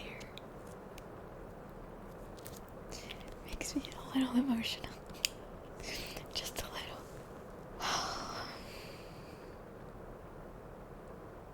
That was so much fun.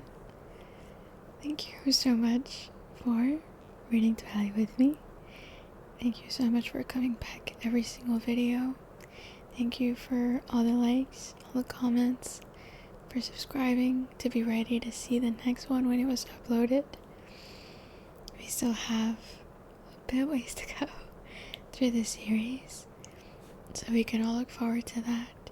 But for now, thank you so much for all your support you have thrown my way in any and every shape and form it took. Right now, we sit at a little over 400 subscribers. And I can't wait to see how many more of us there are by the end of this series. Even by the end of New Moon, hopefully. There's a couple more of us. Since I was a child, books became a haven. And as I faced uncertainty and strangers and a severe lack of stability in my life, books and the characters and the places portrayed in them were my constant. This is one of the reasons why Twilight holds a very special place in my heart.